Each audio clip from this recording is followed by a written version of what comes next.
This is Bound by Honor, written by Cora Reilly. Read for you by Savannah Peachwood.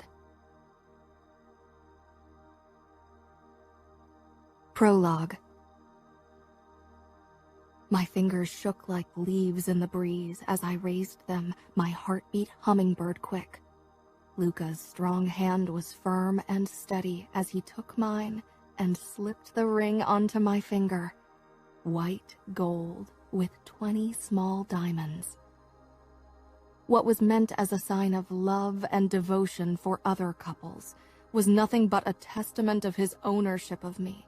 A daily reminder of the golden cage I'd be trapped in for the rest of my life.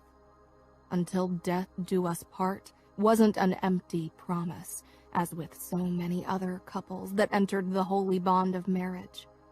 There was no way out of this union for me. I was Luca's until the bitter end. The last few words of the oath men swore when they were inducted into the Mafia could just as well have been the closing of my wedding vow. I enter alive, and I will have to get out dead. I should have run when I still had the chance. Now, as hundreds of faces from the Chicago and New York Familias stared back at us, flight was no longer an option, nor was divorce. Death was the only acceptable end to a marriage in our world. Even if I still managed to escape Luca's watchful eyes and those of his henchmen, my breach of our agreement would mean war. Nothing my father could say would prevent Luca's Famiglia from exercising vengeance for making them lose face. My feelings didn't matter. Never had. I'd grown up in a world where no choices were given, especially to women. This wedding wasn't about love or trust or choice. It was about duty and honor, about doing what was expected, a bond to ensure peace. I wasn't an idiot. I knew what else this was about: money and power. Both were dwindling since the Russian mob, the Bratva, and other crime organizations had been trying to expand their influence into our territories. The Italian familias across the U.S. needed to lay their feuds to rest and work together to beat down their enemies. I should be honored to marry the oldest son of the New York Famiglia. That's what my father and every other male relative had tried to tell me since my betrothal to Luca. I knew that, and it wasn't as if I hadn't had time to prepare for this exact moment. Yet fear still corseted my body in a relentless grip. "You may kiss the bride," the priest said. I raised my head. Every pair of eyes in the pavilion scrutinized me, waiting for a flicker of weakness. Father would be furious if I let my terror show, and Luca's Famiglia would use it against us. But I had grown up in a world where a perfect mask was the only protection afforded to women, and had no trouble forcing my face into a placid expression. Nobody would know how much I wanted to escape. Nobody but Luca. I couldn't hide from him, no matter how much I tried. My body wouldn't stop shaking. As my gaze met Luca's cold gray eyes, I could tell that he knew. How often had he instilled fear in others? Recognizing it was probably second nature to him. He bent down to bridge the 10 inches he towered over me. There was no sign of hesitation, fear, or doubt on his face. My lips trembled against his mouth as his eyes bored into me. Their message was clear. You are mine. Chapter 1. 3 years earlier. I was curled up on the chaise lounge in our library, reading, when a knock sounded. Liliana's head rested in my lap, and she didn't even stir when the dark wooden door opened and our mother stepped in, her dark blonde hair pulled back in a tight bun at the back of her head. Mother was pale, her face drawn with worry. "Did something happen?" I asked. She smiled, but it was her fake smile. "Your father wants to talk to you in his office." I carefully moved out from under Lily's head and put it down on the chaise. She drew her legs up against her body. She was small for an 11-year-old, but I wasn't exactly tall either at 5'4". None of the women in our family were. Mother avoided my eyes as I walked toward her. Am I in trouble? I didn't know what I could have done wrong. Usually Lily and I were the obedient ones. Gianna was the one who always broke the rules and got punished. "Hurry, don't let your father wait," Mother said simply. My stomach was in knots when I arrived in front of Father's office. After a moment to stifle my nerves, I knocked. "Come in." I entered, forcing my face to remain carefully guarded. Father sat behind his mahogany desk in a wide black leather armchair. Behind him rose the mahogany shelves, filled with books that Father had never read, but they hid a secret entrance to the basement and a corridor leading off the premises. He looked up from a pile of sheets, gray hair slicked back. "Sit." I sank down on one of the chairs across from his desk and folded my hands in my lap, trying not to gnaw on my lower lip. Father hated that. I waited for him to start talking. He had a strange expression on his face as he scrutinized me.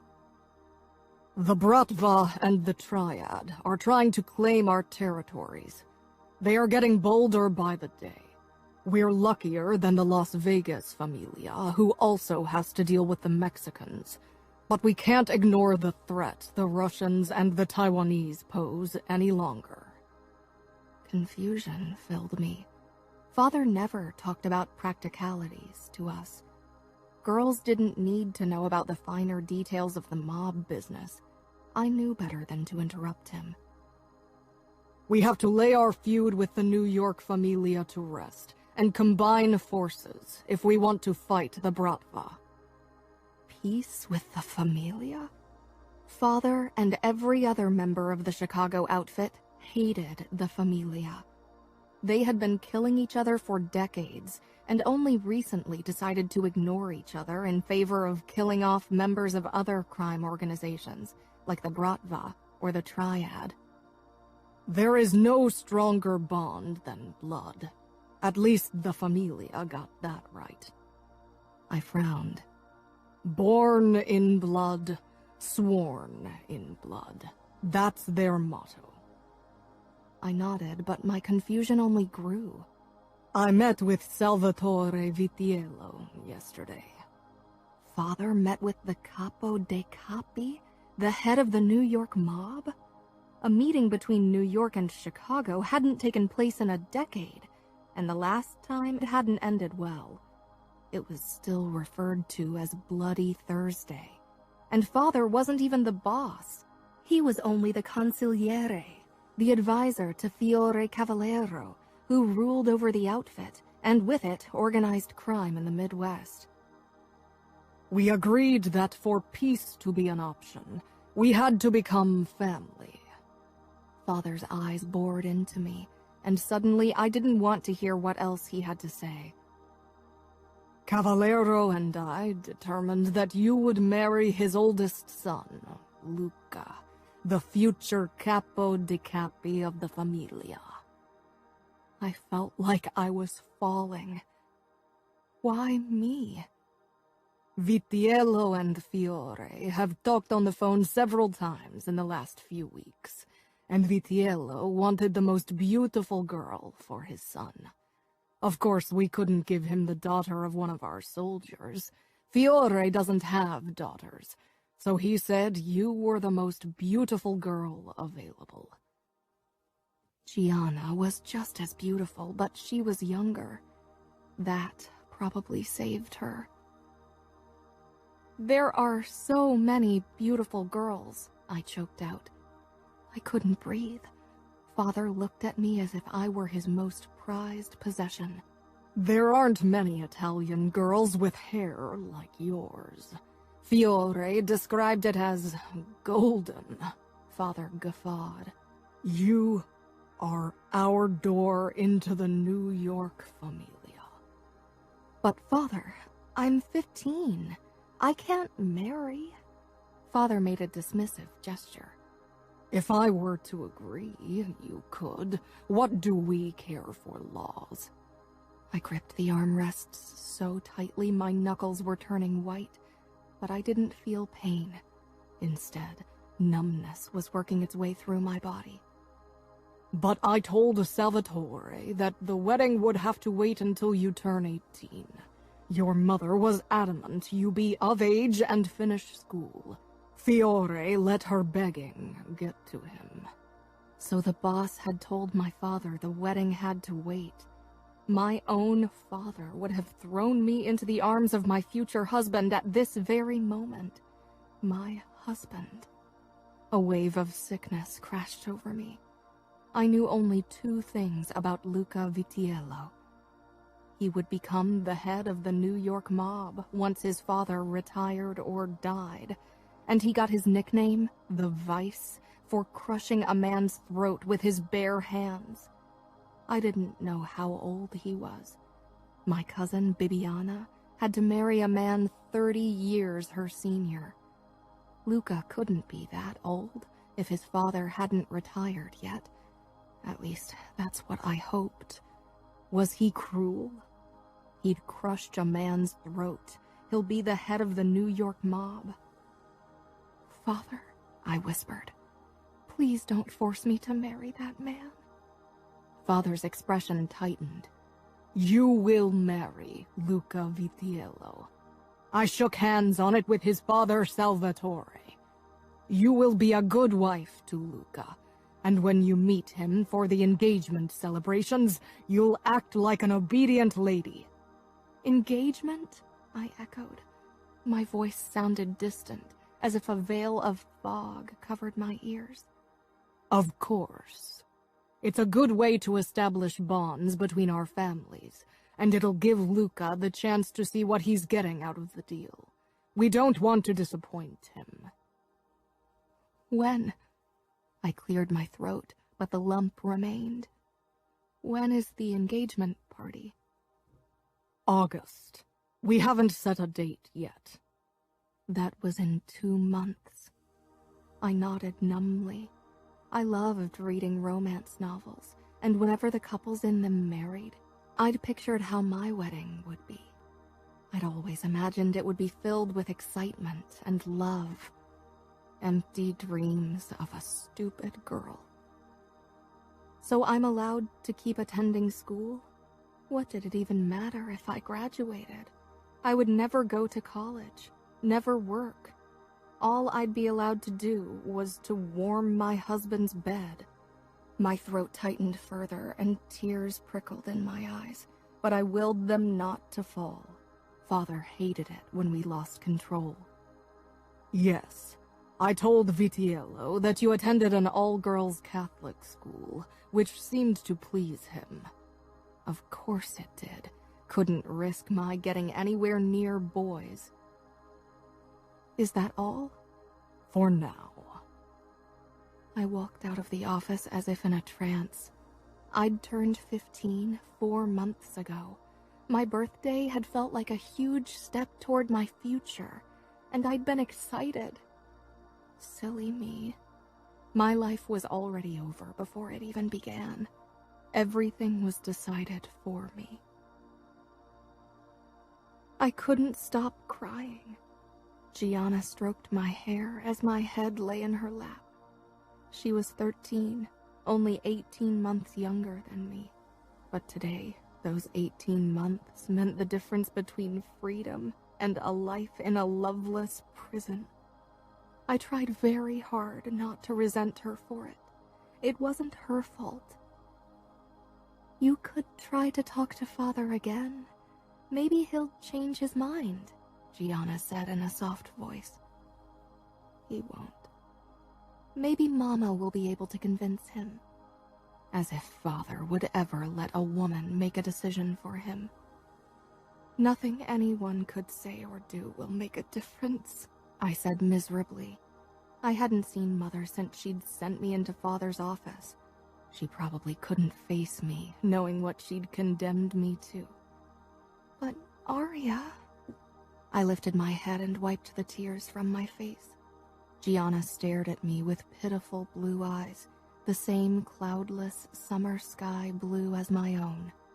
But where my hair was blonde, hers was red. Father sometimes called her witch. It wasn't an endearment. He shook hands on it with Luca's father. They met?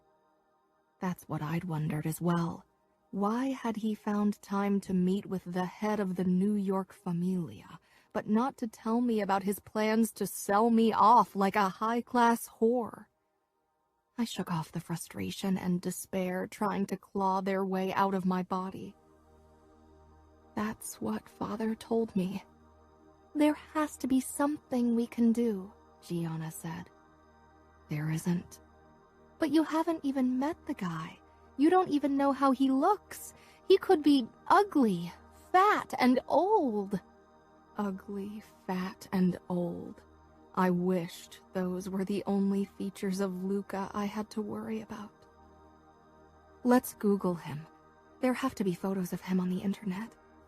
Gianna jumped up and took my laptop from my desk.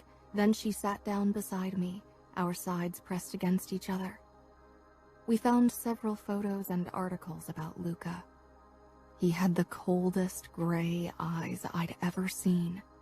I could imagine only too well how those eyes looked down at his victims before he put a bullet in their heads. He's taller than everyone, Gianna said in amazement. He was. In all the photos, he was several inches taller than whoever stood beside him. And he was muscled. That probably explained why some people called him the Bull behind his back. That was the nickname the articles used, and they identified him as the heir of businessman and club owner Salvatore Vitiello. Businessman. Maybe on the outside. Everybody knew what Salvatore Vitiello really was, but of course nobody was stupid enough to write about it. He's with a new girl in every photo. I stared down at the emotionless face of my future husband. The newspaper called him the most sought-after bachelor in New York, heir to hundreds of millions of dollars. Heir to an imperium of death and blood. That was what it should say. Gianna huffed. God, girls are throwing themselves at him. I suppose he's good-looking. They can have him, I said bitterly. In our world, a handsome exterior often hid the monster within. The society girls saw his good looks and wealth. They thought the bad boy aura was a game. They fawned over his predator-like charisma because it radiated power. But what they didn't know was that blood and death lurked beneath the arrogant smile. I stood abruptly. I need to talk to Umberto. Umberto was almost 50 and my father's loyal soldier. He was also Gianna's and my bodyguard. He knew everything about everyone. Mother called him a scandal monger. But if anyone knew more about Luca, it was Umberto. He became a made man at 11, Umberto said, sharpening his knife on a grinder as he did every day. The smell of tomato and oregano filled the kitchen, but it didn't give me a sense of comfort as it usually did. At 11? I asked, trying to keep my voice even. Most people didn't become fully initiated members of the Mafia until they were 16. Because of his father? Umberto grinned, revealing a gold incisor, and paused in his movements. You think he got it easy because he's the boss's son? He killed his first man at 11. That's why it was decided to initiate him early. Gianna gasped. He's a monster. Umberto shrugged. He's what he needs to be. Ruling over New York, you can't be a pussy. He gave an apologetic smile. A wuss. What happened? I wasn't sure I really wanted to know. If Luca had killed his first man at 11, then how many more had he killed in the 9 years since? Umberto shook his shaved head and scratched the long scar that ran from his temple down to his chin.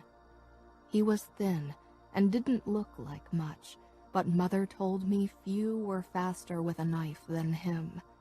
I'd never seen him fight. Can't say. I'm not that familiar with New York. I watched our cook as she prepared dinner, trying to focus on something that wasn't my churning stomach and my overwhelming fear. Umberto scanned my face. He's a good catch. He'll be the most powerful man on the East Coast soon enough. He'll protect you.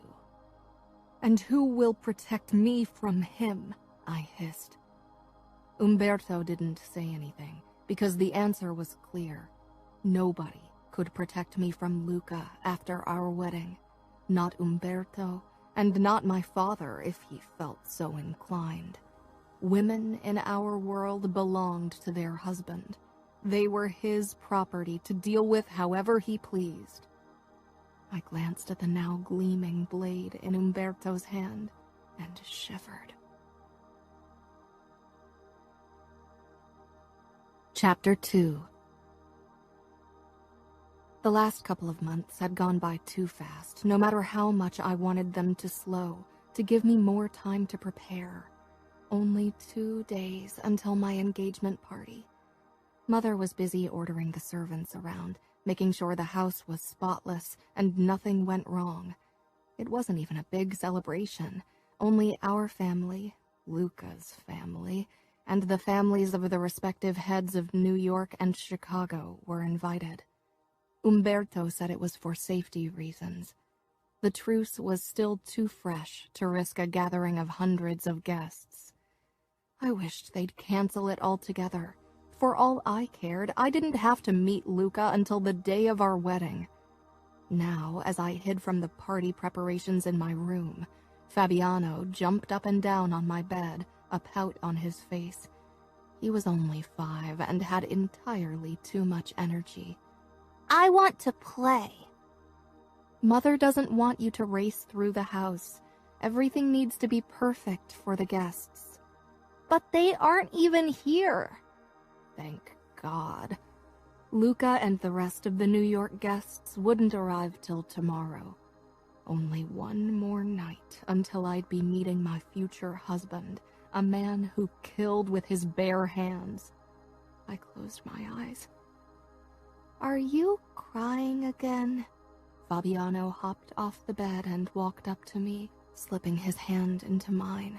His dark blonde hair was a mess. I tried to smooth it down, but Fabiano jerked his head away. What do you mean? I tried to hide my tears from him. Mostly I cried at night, when I was protected by darkness. Lily says you cry all the time because Luca has bought you. I froze. I'd have to tell Liliana to stop saying such things. It would only get me in trouble. He didn't buy me. Liar, liar. Same difference, Gianna said from the doorway, startling me. Shh, what if Father hears us? Gianna shrugged. He knows that I hate how he sold you like a cow. Gianna, I warned, nodding toward Fabiano. He peered up at me. I don't want you to leave, he whispered. I'm not leaving for a long time, Fabi. He seemed satisfied with my answer, and the worry disappeared from his face and was replaced by his up-to-no-good expression. Catch me! He screamed and stormed off, pushing Gianna aside as he darted past her. Gianna tore after him. I'll kick your ass, you little monster! I rushed into the corridor. Liliana poked her head out of her door, and then she too ran after my brother and sister. Mother would have my head if they smashed another family heirloom. I flew down the stairs. Fabiano was still in the lead.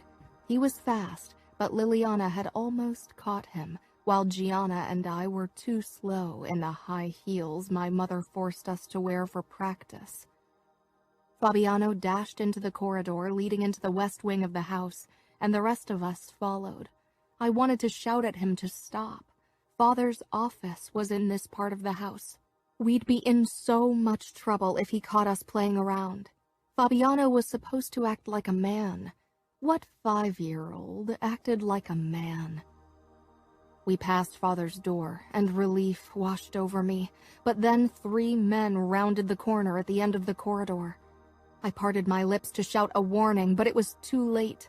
Though Fabiano skidded to a halt, Liliana ran into the man in the middle with full force. Most people would have lost their balance. Most people weren't 6'5" and built like a bull.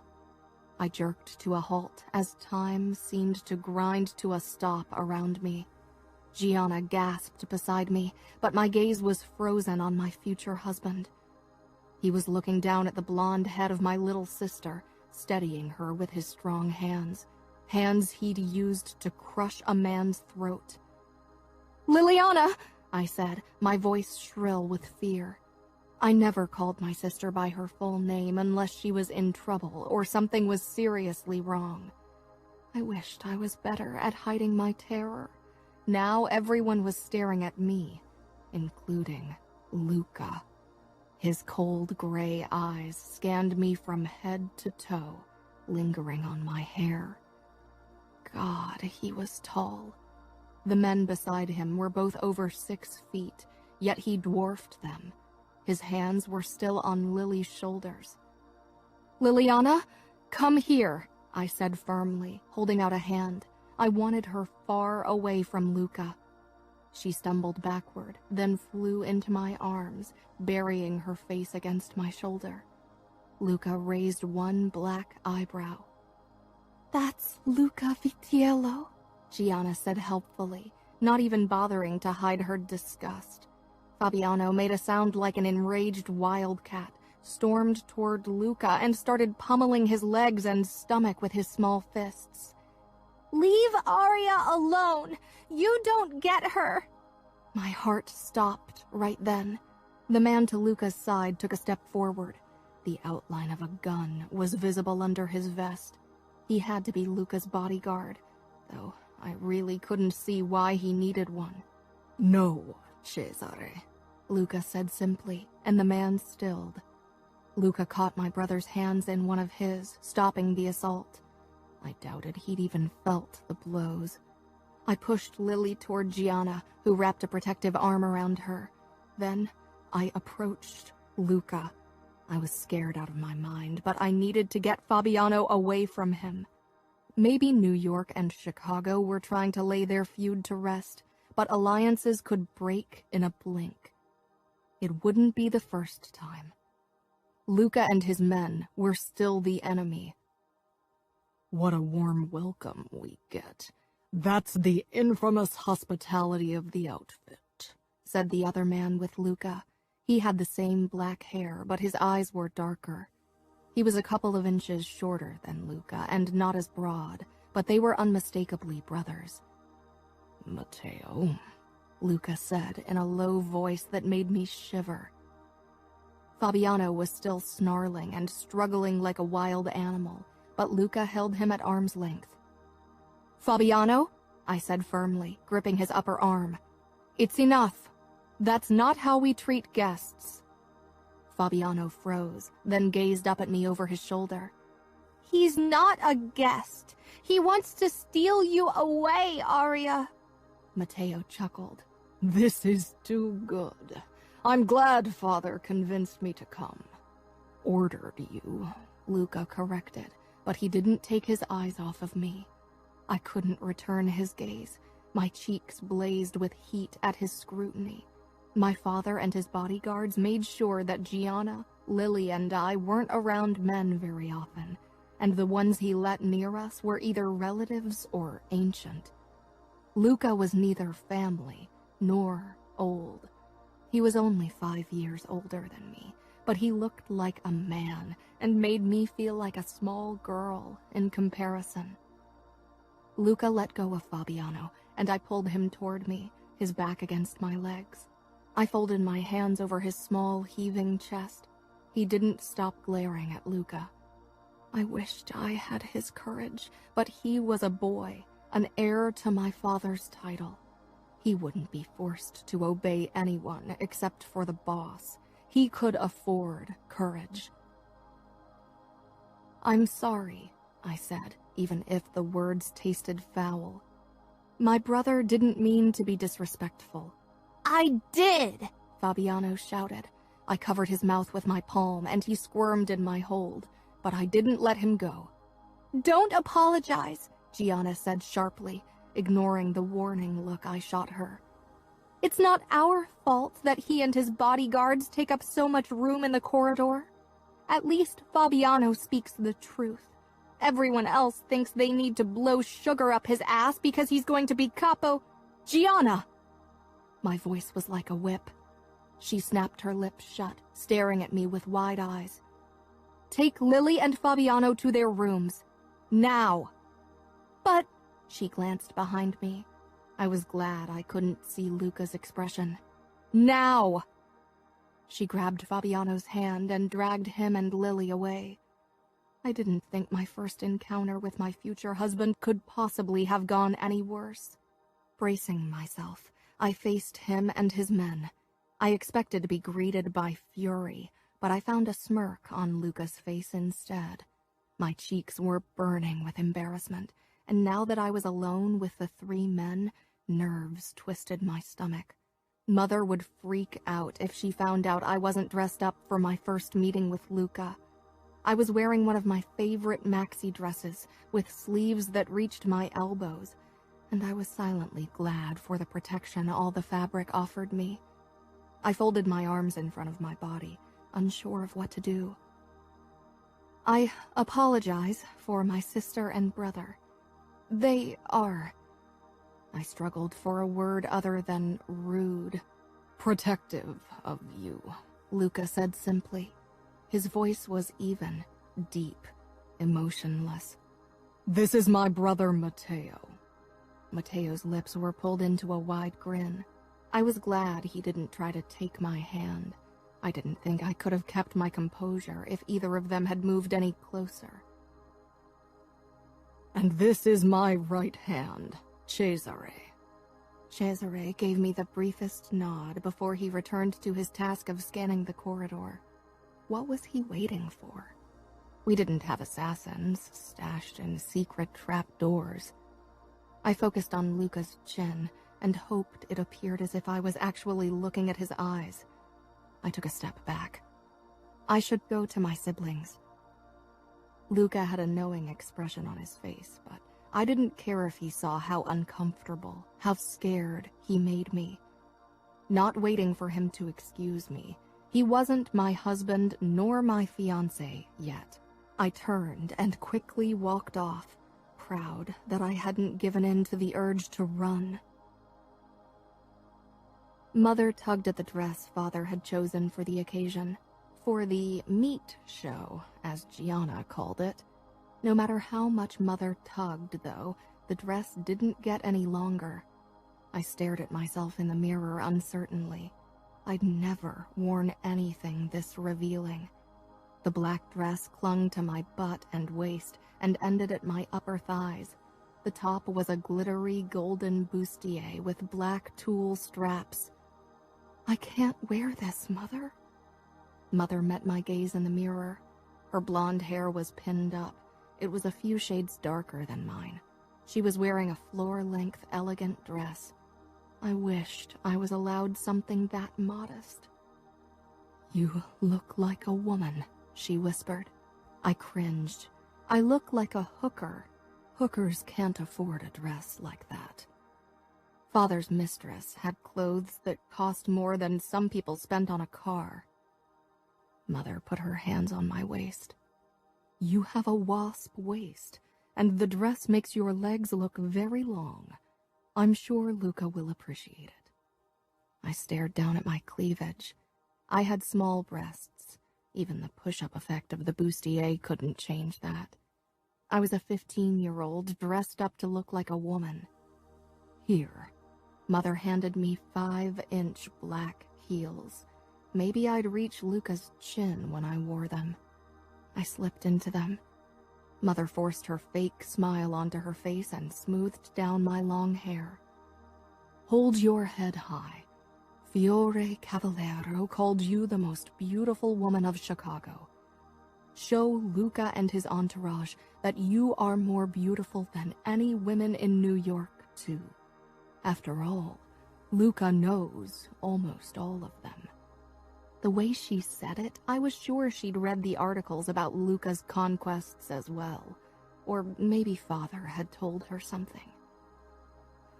Mother, I said hesitantly, but she stepped back.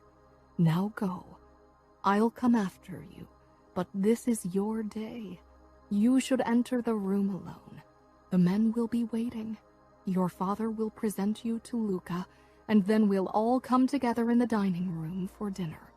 She'd told me this dozens of times already. For a moment, I wanted to take her hand and beg her to accompany me. Instead, I turned and walked out of my room. I was glad that my mother had forced me to wear heels in the last few weeks. When I arrived in front of the door to the fireplace lounge on the first floor of the West Wing, my heart was beating in my throat. I wished Gianna was at my side, but Mother was probably warning her to behave right now. I had to go through this alone. Nobody was supposed to steal the show from the bride-to-be. I stared at the dark wood of the door and considered running away. Male laughter rang out behind it. My father and the boss. A room filled with the most powerful and dangerous men in the country, and I was supposed to go in. A lamb, alone with wolves. I shook my head. I needed to stop thinking like that. I'd made them wait too long already. I gripped the handle and pressed down. I slipped in, not yet looking at anyone as I closed the door. Gathering my courage, I faced the room. Conversation died. Was I supposed to say something? I shivered and hoped they couldn't see it. My father looked like the cat that got the cream. My eyes sought Luca, and his piercing stare rendered me motionless. I held my breath. He put down a glass with a dark liquid with an audible clank. If nobody said something soon, I'd flee the room. I quickly scanned the faces of the gathered men. From New York, there were Matteo, Luca, and Salvatore Vitiello, and 2 bodyguards, Cesare, and a young man I didn't know. From the Chicago outfit, there were my father, Fiore Cavallero, and his son, the future head, Dante Cavallero, as well as Umberto and my cousin, Raffaele, whom I hated with the fiery passion of 1,000 suns. And off to the side stood poor Fabiano, who had to wear a black suit like everyone else. I could see that he wanted to run toward me to seek solace, but he knew what Father would say to that. Father finally moved toward me, put a hand on my back, and led me toward the gathered men like a lamb toward slaughter. The only man who looked positively bored out of his mind was Dante Cavallero. He had eyes only for his scotch. Our family had attended the funeral of his wife 2 months ago, a widower in his 30s. I would have felt pity for him if he didn't scare me senseless, almost as much as Luca scared me. Of course, Father steered me straight toward my future husband with a challenging expression, as if he expected Luca to fall on his knees from awe. Going from his expression, Luca might as well have been staring at a rock. His gray eyes were hard and cold as they focused on my father. This is my daughter, Aria. Apparently, Luca hadn't mentioned our embarrassing encounter. Fiore Cavallero spoke up. I didn't promise too much, did I? I wished the ground would open and swallow me whole. I had never been submitted to so much attention. The way Raffaele looked at me made my skin crawl. He'd been initiated only recently, and had turned 18 2 weeks ago. Since then, he'd been even more obnoxious than before. You didn't, Luca said simply. Father looked obviously put off. Without anyone noticing, Fabiano had snuck up behind me and slipped his hand into mine.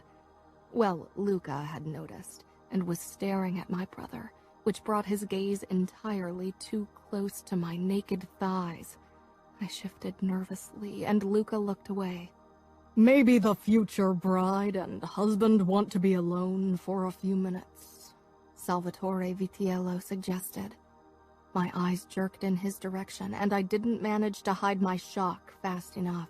I was sure Luca had noticed, but he didn't seem to care. My father smiled and turned to leave. I couldn't believe it. Should I stay? Umberto asked. I gave him a quick smile, which disappeared when my father shook his head. Give them a few minutes alone, he said. Salvatore Vitiello actually winked at Luca. They all filed out until only Luca, Fabiano, and I were left. Fabiano, came my father's sharp voice. Get out of there now. Fabiano reluctantly let go of my hand and left, but not before sending Luca the deadliest look a 5-year-old could manage. Luca's lips quirked. Then the door closed, and we were alone. What had Luca's father's wink meant? I peeked up at Luca. I had been right. With my high heels, the top of my head grazed his chin. He looked out the window, not sparing me a single glance. Dressing me up like a hooker didn't make Luca any more interested in me. Why would he be? I'd seen the women he dated in New York. They would have filled out the bustier better. Did you choose the dress? I jumped, startled that he'd spoken. His voice was deep and calm. Was he ever anything but? No, I admitted. My father did. Luca's jaw twitched. I couldn't read him, and it was making me increasingly nervous. He reached into the inside of his jacket, and for a ridiculous second, I actually thought he was pulling a gun on me. Instead, he held a black box in his hand. He turned toward me, and I stared intently at his black shirt. Black shirt, black tie, black jacket. Black like his soul. This was a moment millions of women dreamed of, but I felt cold when Luca opened the box. Inside sat a white gold ring with a big diamond in the center, sandwiched between 2 marginally smaller diamonds. I didn't move. Luca held out his hand when the awkwardness between us reached its peak. I flushed and extended my hand. I flinched when his skin brushed mine. He slipped the engagement ring on my finger, then released me. Thank you.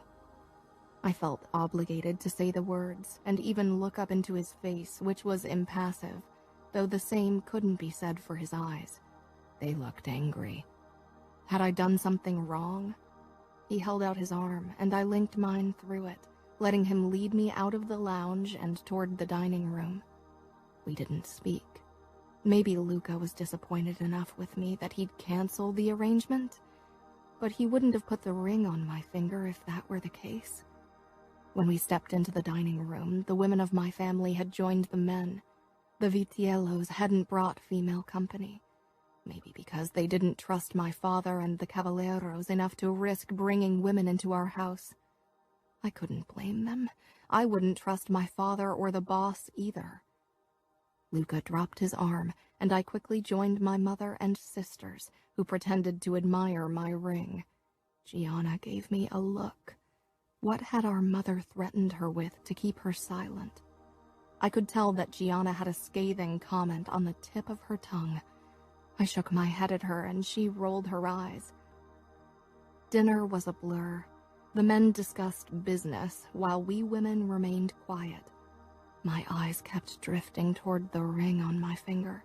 It felt too heavy, too tight, entirely too much. Luca had marked me as his possession. After dinner, the men moved on to the lounge to drink and smoke and discuss whatever else needed to be discussed.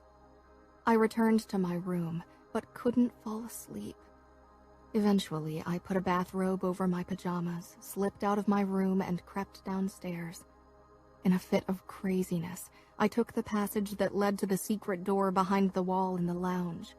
My grandfather thought it was necessary to have secret escapes in the office and the fireplace lounge, because that's where the men of the family usually held their meetings. I wondered what he thought would happen to the women after the men had all fled through the secret passage. I found Gianna with her eyes pressed against the peephole of the disguised door. Of course, she was already there. She whirled around, eyes wide, but relaxed when she spotted me.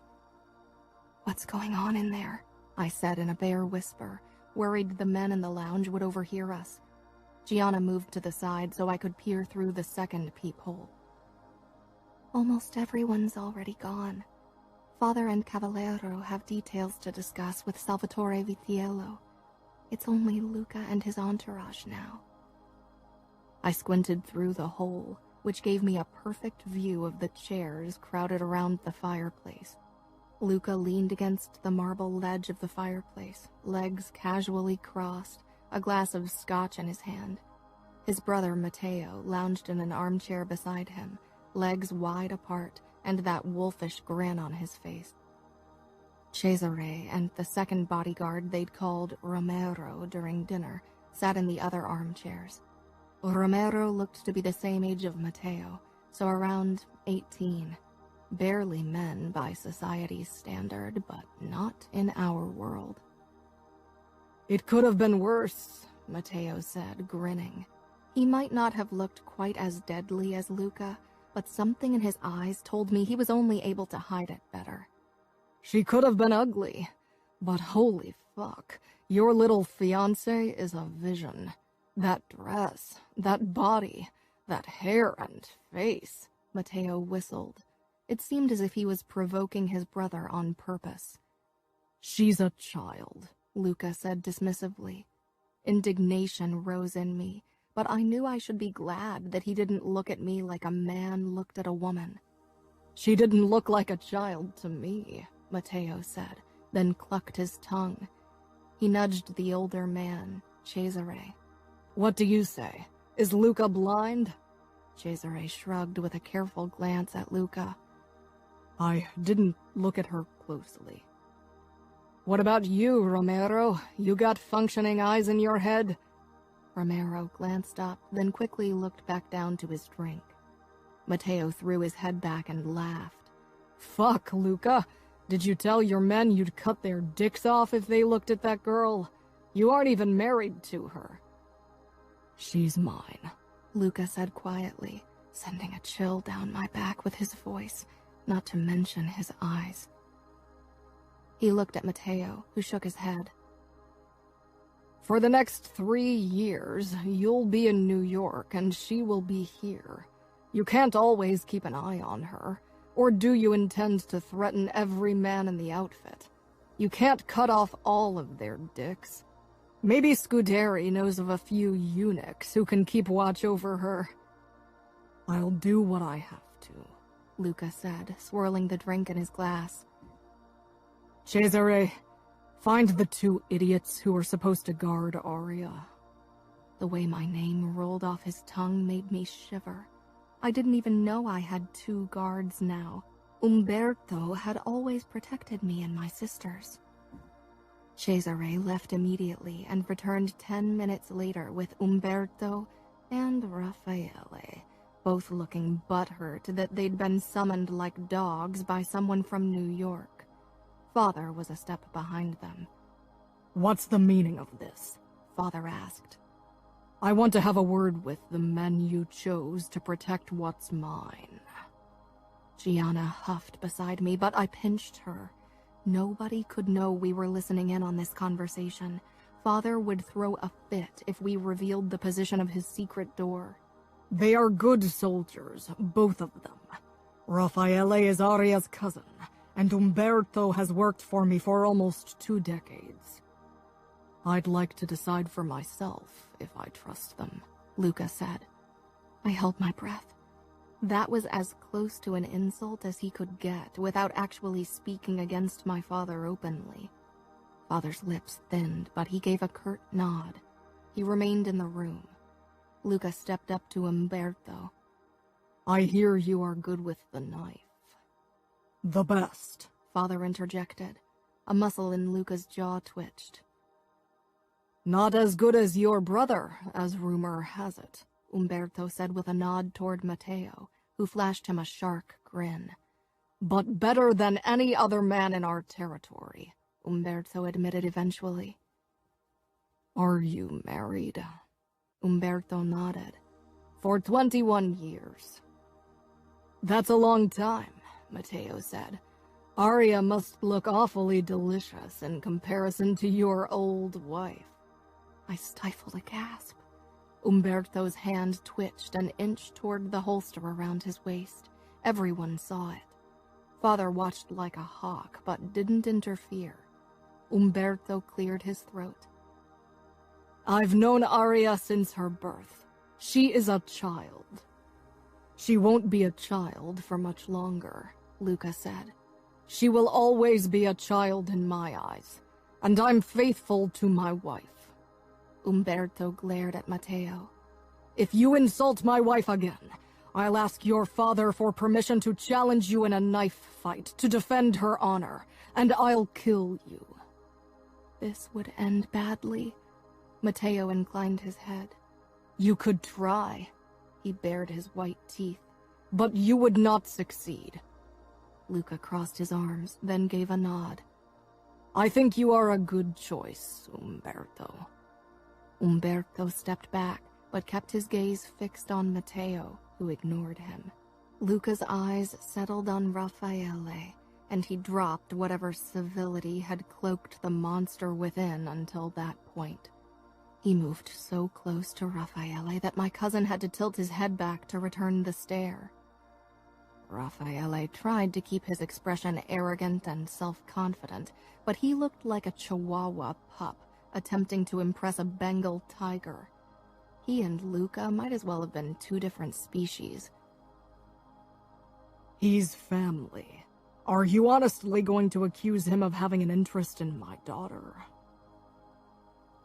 I saw how you looked at Aria, Luca said, never taking his eyes off of Raffaele. Like a juicy peach you wanted to pluck, Matteo threw in, enjoying this entirely too much. Raffaele's eyes darted toward my father, looking for help. Don't deny it. I know want when I see it. And you want Aria. Luca growled. Raffaele didn't deny it.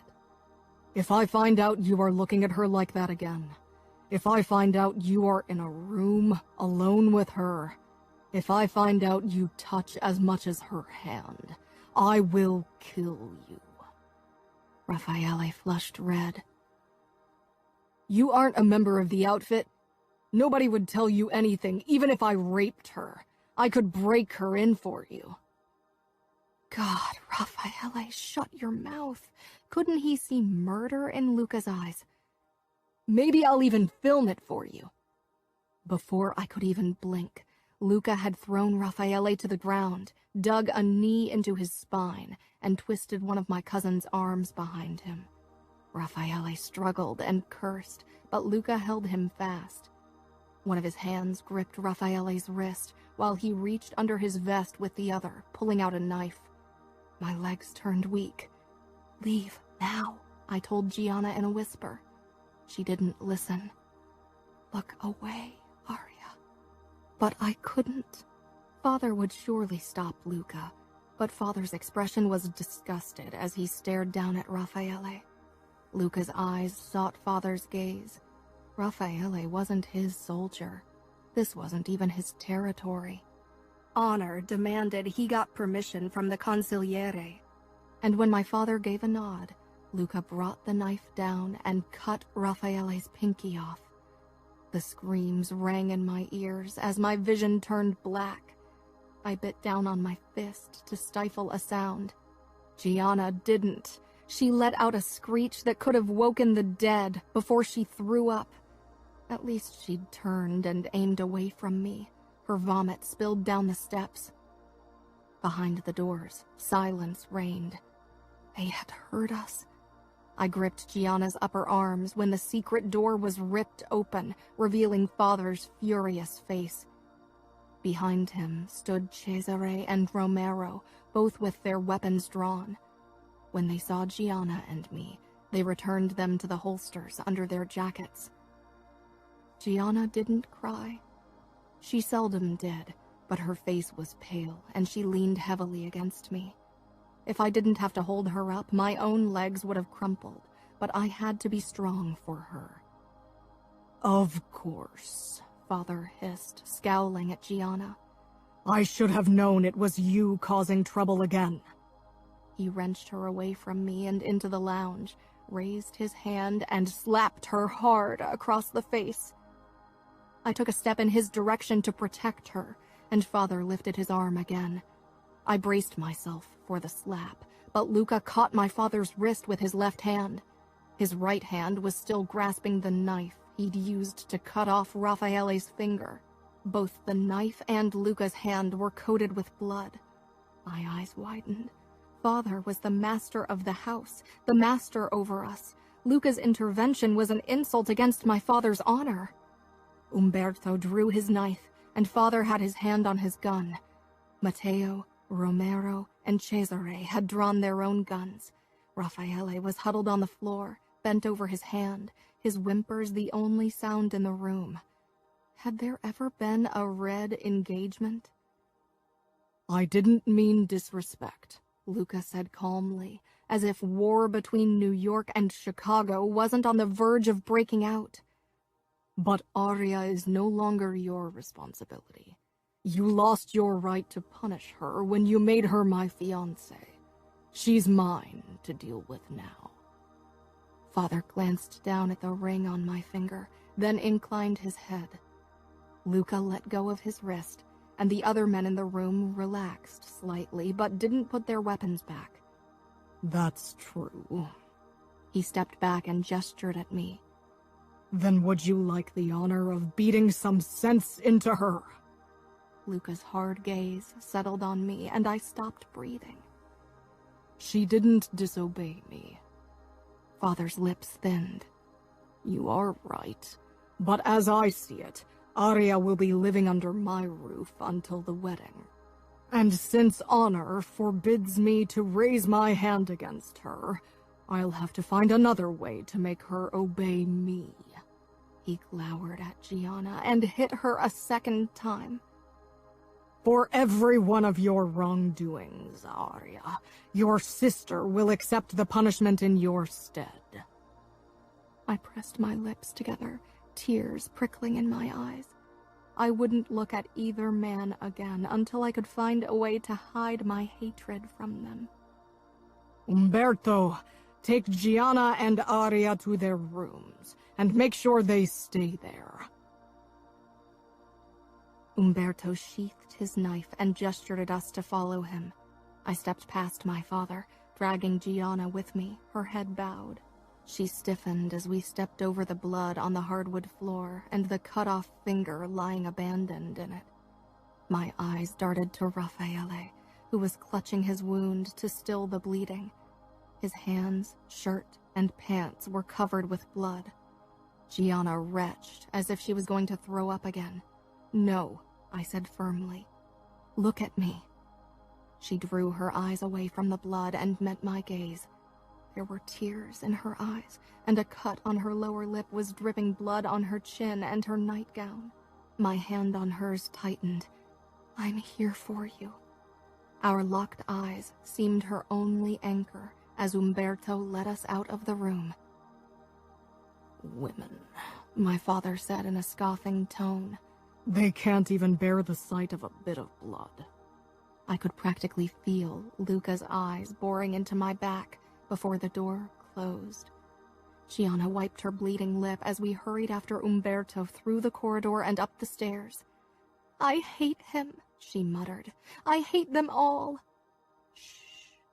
I didn't want her to talk like that in front of Umberto. He cared for us, but he was my father's soldier through and through. He stopped me when I wanted to follow Gianna into her room. I didn't want her to be alone tonight, and I didn't want to be alone either. You heard what your father said. I glared at Umberto. I need to help Gianna with her lip. Umberto shook his head. It's nothing. You two in a room together always bodes trouble. Do you think it's wise to irk your father any more tonight? Umberto closed Gianna's door and gently pushed me in the direction of my room next to hers. I stepped in, then turned to him. A room full of grown men watches a man beat a helpless girl. That's the famous courage of made men?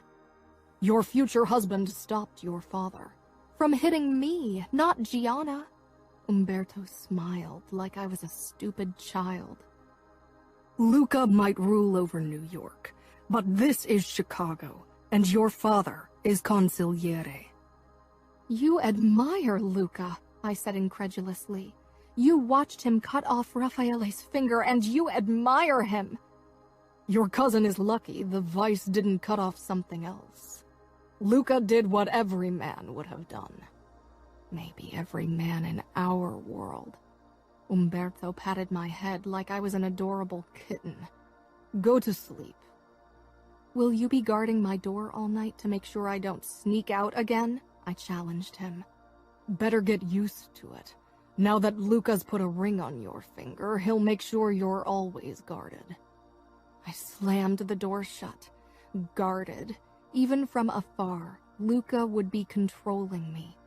I'd thought my life would go on as it used to until the wedding, but how could it when everyone knew what the ring on my finger meant? Raffaele's pinky was a signal, a warning. Luca had made his claim on me and would enforce it in cold blood. I didn't extinguish the lights that night, worried the darkness would bring back images of blood and cut off limbs. They came anyway. Chapter 3. My breath clouded as it left my lips. Even my thick coat couldn't protect me from Chicago's winter. Snow crunched under my boots as I followed Mother along the pavement toward the brick building, which harbored the most luxurious wedding store in the Midwest. Umberto trailed closely behind, my constant shadow. Another of my father's soldiers made up the rear, behind my sisters. Revolving brass doors led us into the brightly lit store, and the owner and her 2 assistants immediately greeted us. "Happy birthday, Ms. Scuderi," she said in her lilting voice. I forced a smile. My 18th birthday was supposed to be a day for celebration. Instead, it only meant I was another step closer to marrying Luca. I hadn't seen him since that night he'd cut off Raffaele's finger. He'd sent me expensive jewelry for my birthdays, Christmas holidays, Valentine's days, and the anniversary of our engagement. But that was the extent of our contact in the last 30 months. I'd seen photos of him with other women on the internet, but even that would stop today when our engagement would be leaked to the press. At least in public, he wouldn't flaunt his whores anymore. I didn't kid myself into thinking he wasn't still sleeping with them, and I didn't care. As long as he had other women to screw, he'd hopefully not think about me in that way. "Only 6 months until your wedding, if I'm correctly informed," the shop owner piped. She was the only person who looked excited. No surprise, really. She would make a lot of money today. The wedding that marked the final union of the Chicago and the New York Mafia was supposed to be a splendid affair. Money was irrelevant. I inclined my head. 166 days until I had to exchange one golden cage for another. Gianna gave me a look that made it clear what she thought of the matter, but she kept her mouth shut. At 16 and a half, Gianna had finally learned to rein in her outbursts. Mostly. The shop owner led us into the fitting room. Umberto and the other man stayed outside the drawn curtains. Lily and Gianna plopped down on the plush white couch, while Mother began browsing the wedding gowns on display. I stood in the middle of the room. The sight of all the white tulle, silk, gossamer, and brocade, and my knowledge of what it stood for, corded up my throat. I'd be a married woman soon. Quotes about love decorated the walls of the fitting room. They felt like a taunt, considering the harsh reality that was my life. What was love but a silly dream? I could feel the eyes of the shop owner and her assistants on me, and squared my shoulders before I joined my mother. Nobody could know that I wasn't the happy bride-to-be, but a pawn in a game of power. Eventually, the shop owner approached us and showed us her most expensive gowns. "What kind of gown would your future husband prefer?" she asked pleasantly. "The naked kind," Gianna said, and my mother shot her a glare. I flushed, but the shop owner laughed as if it was all too delightful. "There's time for that on the wedding night, don't you think?" she winked. I reached for the most expensive dress in the collection, a dream of brocade. The bustier was embroidered with pearls and silvery threads forming a delicate flower pattern. "Those are platinum threads," the shop owner said. That explained the price. "I think your groom will be pleased with your choice." Then she knew him better than I did. Luca was as much a stranger to me today as he had been almost 3 years ago. The wedding would be held in the vast gardens of the Vitiello mansion in the Hamptons. Everyone was already abuzz with the preparations. I hadn't set foot into the house or even the premises yet, but my mother kept me up to date, not that I'd asked her to. The moment my family had arrived in New York a few hours ago, my sisters and I had huddled together in our suite in the Mandarin Oriental Hotel in Manhattan. Salvatore Vitiello had suggested we live in one of the many rooms in the mansion until the wedding in 5 days, but my father had declined. 3 years of tentative cooperation, and they still didn't trust each other. I was glad. I didn't want to set foot into the mansion until I had to. Father had agreed to let me share a suite with Lily and Gianna, so he and Mother had a suite for themselves. Of course, a bodyguard was stationed in front of all 3 doors to our suite. "Do we really have to attend the bridal shower tomorrow?" Lily asked. Her bare legs swung over the backrest of the sofa. Mother always said Nabokov must have had Liliana in mind when he wrote Lolita. While Gianna provoked with her words, Lily used her body for that. She'd turned 14 in April, a child who flaunted her tentative curves to get a rise out of everyone around us. She looked like the teen model, Tilan Blondo, only her hair was a bit lighter and she didn't have a gap between her front teeth. It worried me. I knew it was her way of rebelling against the gilded cage that was our life, but while Father's soldiers regarded her flirting with amusement, there were others out there who would love to misunderstand it. "Of course we have to," Gianna muttered. "Aria is the happy bride, remember?" Lily snorted. "Sure." She sat up abruptly. "I'm bored. Let's go shopping." Umberto wasn't enthused about the suggestion. Even with another of my father's bodyguards at his side, he claimed it was almost impossible to keep us under control. Eventually, he relented, as he always did. We were shopping in a store that sold sexy, rocker chick-like outfits that Lily desperately wanted to try on, when I got a message from Luca. It was the first time he'd contacted me directly, and for a long time I could only stare at my screen. Gianna peered over my shoulder in the dressing room. "Meet me at your hotel at 6, Luca. How nice of him to ask. What does he want? I whispered. I'd hoped I wouldn't have to see him until August 10th, the day of our wedding. Only one way to find out, Gianna said, checking her reflection. I was nervous. I hadn't seen Luca in a long time. I smoothed my hair down, then straightened my shirt. Gianna had convinced me to wear the tight black skinny jeans I'd bought today. Now I wondered if something that drew less attention to my body might have been better. I still had 15 minutes before Luca wanted to meet me. I didn't even know where yet. I assumed he'd call me once he arrived and ask me to come down into the lobby. "Stop fiddling," Gianna said from her spot on the sofa, reading a magazine. "I really don't think this outfit is a good idea." "It is. It's easy to manipulate men. Lily is 14 and has already figured it out. Father always says we're the weak sex because we don't carry around guns. We have our own weapons, Aria, and you'll have to start using them. If you want to survive a marriage with that man, you'll have to use your body to manipulate him. Men, even cold-hearted bastards like them, have a weakness, and it hangs between their legs." I didn't think Luca could be manipulated that easily. He didn't seem like someone who ever lost control unless he wanted to, and I wasn't sure I wanted him to notice my body like that.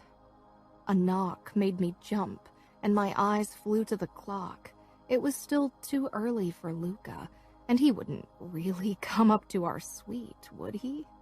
Lily dashed out of her bedroom before Gianna or I could even move. She was wearing her rocker chic outfit, tight leather pants and a tight black tee. She thought she looked so adult with it. Gianna and I thought she looked like a 14-year-old trying too hard. She opened the door, jutting her hip out, trying to look sexy. Gianna groaned, but I wasn't paying attention to her. "Hi, Luca," Lily piped. I walked closer so I could see Luca. He was staring down at Lily, obviously trying to figure out who she was. Matteo, Romero, and Cesare stood behind him. Wow, he'd brought his entourage. Where was Umberto? "You are Liliana, the youngest sister," Luca said, ignoring Lily's flirty expression. Lily frowned. "I'm not that young." "Yes, you are," I said firmly, walking up to her and putting my hands on her shoulders. She was only a couple of inches shorter than me. "Go to Gianna." Lily gave me an incredulous look, but then she slinked away. My pulse was racing as I turned to Luca. His gaze lingered on my legs, then slowly moved up until it arrived at my face. That look hadn't been in his eyes the last time I'd seen him, and I realized with a start it was desire. "I didn't know we'd meet in my suite," I said, then realized I should have greeted him, or at least tried to sound less rude. "Are you going to let me in?" I hesitated. Then I stepped back and let the men walk past me. Only Cesare stayed outside. He closed the door, even though I would have preferred to keep it ajar. Matteo sauntered over to Gianna, who quickly sat up and gave him her nastiest look. Lily, of course, smiled at him. "Can I see your gun?" Matteo grinned at her, but before he could reply, I said, "No, you can't." I could feel Luca's eyes on me, lingering on my legs and butt again. Gianna gave me an "I told you so" look. She wanted me to use my body. The problem was I preferred Luca ignoring my body because the alternative terrified me. "You shouldn't be here alone with us," Gianna muttered. "It's not appropriate." I almost snorted, as if Gianna gave a damn about appropriateness. Luca narrowed his eyes. "Where is Umberto? Shouldn't he be guarding this door?" "He's probably on a toilet or cigarette break," I said, shrugging. Does it happen often that he leaves you without protection? Oh, all the time, Gianna said mockingly. You see, Lily, Aria, and I sneak out every weekend because we have a bet going who can pick up more guys. Lily let out her bell-like laugh. I want to have a word with you, Aria, Luca said, fixing me with his cold stare. Gianna rose from the sofa and came toward us. I was joking, for God's sake, she said, trying to step between Luca and me, but Matteo gripped her wrist and pulled her back. Lily watched everything with wide eyes, and Romero stood against the door, pretending this didn't concern him. Let go of me or I'll break your fingers, Gianna growled. Matteo raised his hand with a wide grin. Come on, Luca said, his hand touching my lower back. I swallowed a gasp. If he noticed, he didn't comment. Where's your bedroom? My heartbeat stuttered as I nodded toward the door to the left. Luca led me in that direction, ignoring Gianna's protests. I'll call our father. You can't do that. We stepped into my bedroom, and Luca closed the door. I couldn't help but be afraid. Gianna shouldn't have said those things. The moment Luca faced me, I said, Gianna was joking. I haven't even kissed anyone yet, I swear. Heat crept into my face at the admission, but I didn't want Luca to get angry for something I hadn't even done. Luca's gray eyes held me with their intensity. I know. My lips parted. Oh, then why are you angry? Do I look angry to you? I decided not to reply. He smirked. You don't know me very well. That's not my fault, I muttered. He touched my chin, and I turned into a pillar of salt. You are like a skittish doe in the clutches of a wolf. He didn't know how close that came to what I thought of him. I'm not going to maul you. I must have looked doubtful because he released a small laugh, lowering his head toward mine. What are you doing? I whispered nervously. I'm not going to take you, if that's what you're worried about. I can wait a few more days. I've waited 3 years, after all. I couldn't believe he'd said that. Of course, I knew what was expected on a wedding night, but I'd almost convinced myself that Luca wasn't interested in me that way. You called me a child last time. But you aren't a child anymore, Luca said with a predatory smirk. His lips were less than an inch from mine. You're making this really hard. I can't kiss you if you look at me like that. Then maybe I should give you that look on our wedding night, I challenged. Then maybe I'll have to take you from behind so I don't have to see it. My face fell, and I stumbled away, my back colliding with the wall. Luca shook his head. Relax, I was joking, he said quietly. I'm not a monster. Aren't you? His expression hardened, and he straightened, drawing up to his full height again. I regretted my words, even though they were the truth.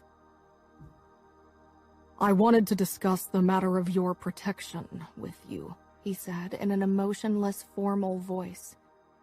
Once you move into my penthouse after the wedding, Cesare and Romero will be responsible for your safety, but I want Romero at your side until then. I have Umberto, I protested, but he shook his head.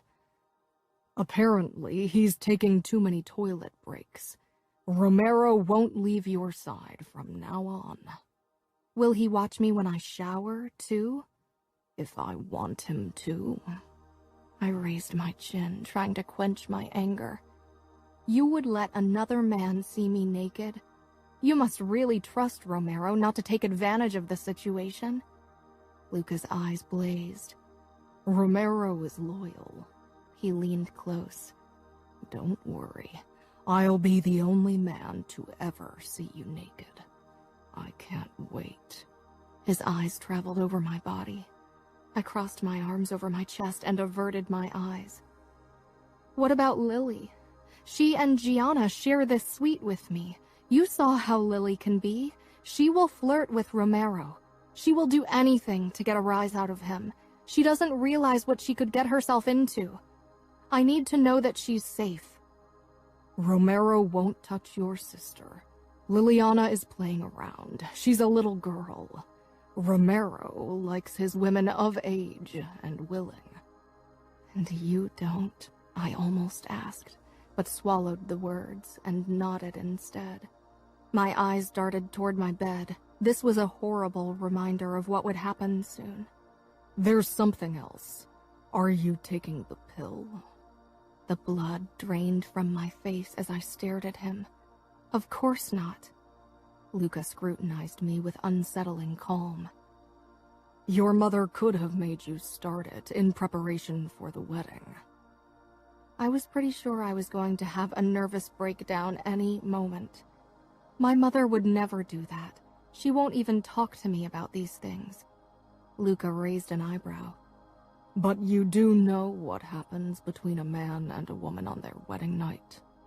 He was mocking me, the bastard. I do know what happens between normal couples. In our case, I think the word you're looking for is rape. Luca's eyes flashed with emotion. I want you to start taking the pill. He handed me a small packet. It was birth control. Don't I need to see a doctor before I start taking birth control? We have a doctor who's been working for the Famiglia for decades. This is from him. You need to start taking the pill immediately. It takes 48 hours for them to start working. I couldn't believe him. He seemed really eager to sleep with me. My stomach tightened. And what if I don't? Luca shrugged. Then I'll use a condom. Either way, on our wedding night, you are mine. He opened the door and gestured for me to move.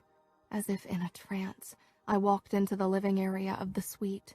I hadn't meant to make him angry, but now it was too late. It probably wasn't the last time anyway.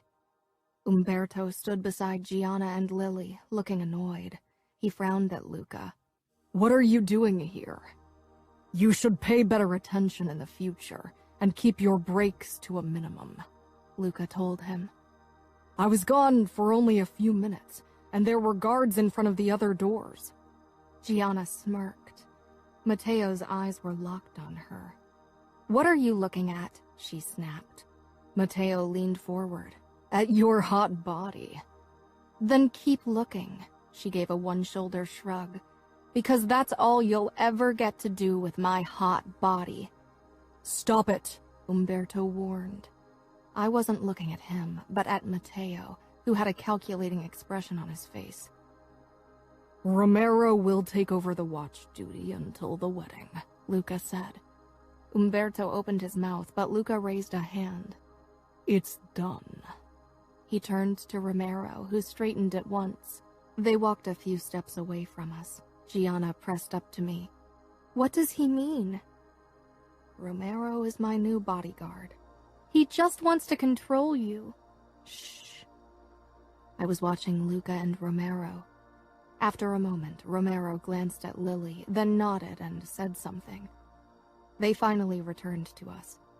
Romero will stay with you, Luca said simply. He was so cold, since I'd as good as called him a monster. And what am I supposed to do? Umberto asked.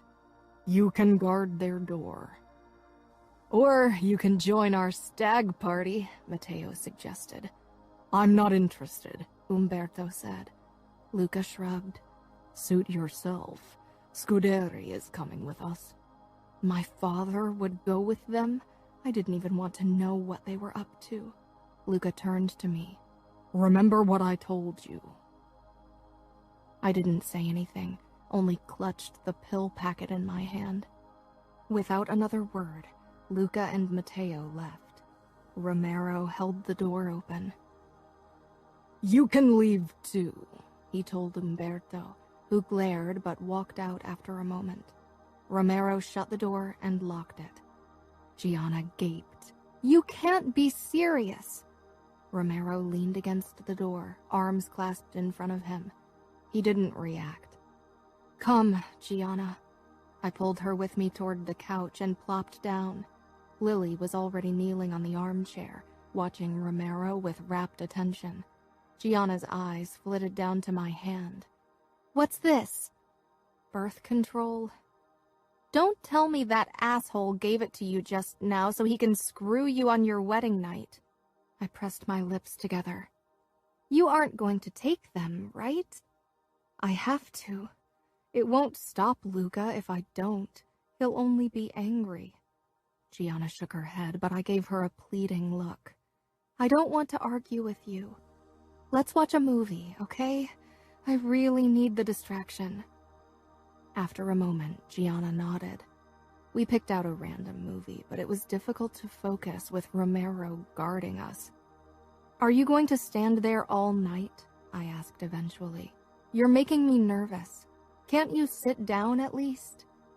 He moved toward the vacant armchair and sank down.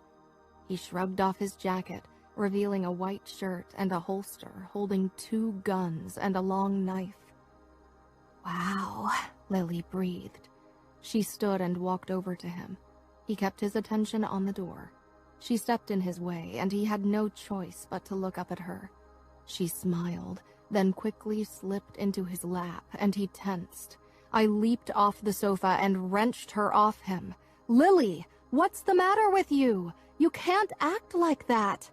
One day a man is going to take advantage of you. Many men had trouble understanding that provocative clothes and actions didn't mean a woman was asking for it. Romero straightened in the chair. He won't hurt me. Luca forbade him, right? He could steal your virtue and cut your throat afterward so you can't tell anyone, Gianna said offhandedly. I shot her a glare. Lily's eyes grew wide. I wouldn't, Romero said, startling us with his voice. You shouldn't have said that, Gianna muttered. Now she's going to fawn over you. Lily, go to bed, I ordered, and she did under loud protest. I'm sorry, I said. She doesn't know what she's doing. Romero nodded. Don't worry, I have a sister her age. How old are you? 20. And how long have you been working for Luca? Gianna turned off the TV to focus on her interrogation. I settled against the backrest. 4 years, but I've been a made man for 6 years. You must be good if Luca chose you to protect Aria. Romero shrugged. Knowing how to handle myself in a fight isn't the main reason. Luca knows I'm loyal. Meaning you won't paw at Aria. I rolled my eyes at Gianna. Romero probably regretted ever leaving his spot at the door.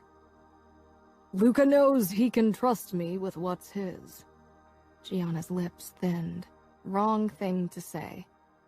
So if Aria came out of her room naked tonight, and you got a hard-on because you can't really help it, Luca wouldn't cut off your dick? Romero was obviously taken aback. He stared at me as if he actually worried I would do that. Ignore her. I won't. Where are Luca and the other men going for stag night? Romero didn't reply. Probably a strip club, and afterward one of the whorehouses the Famiglia has going, Gianna muttered.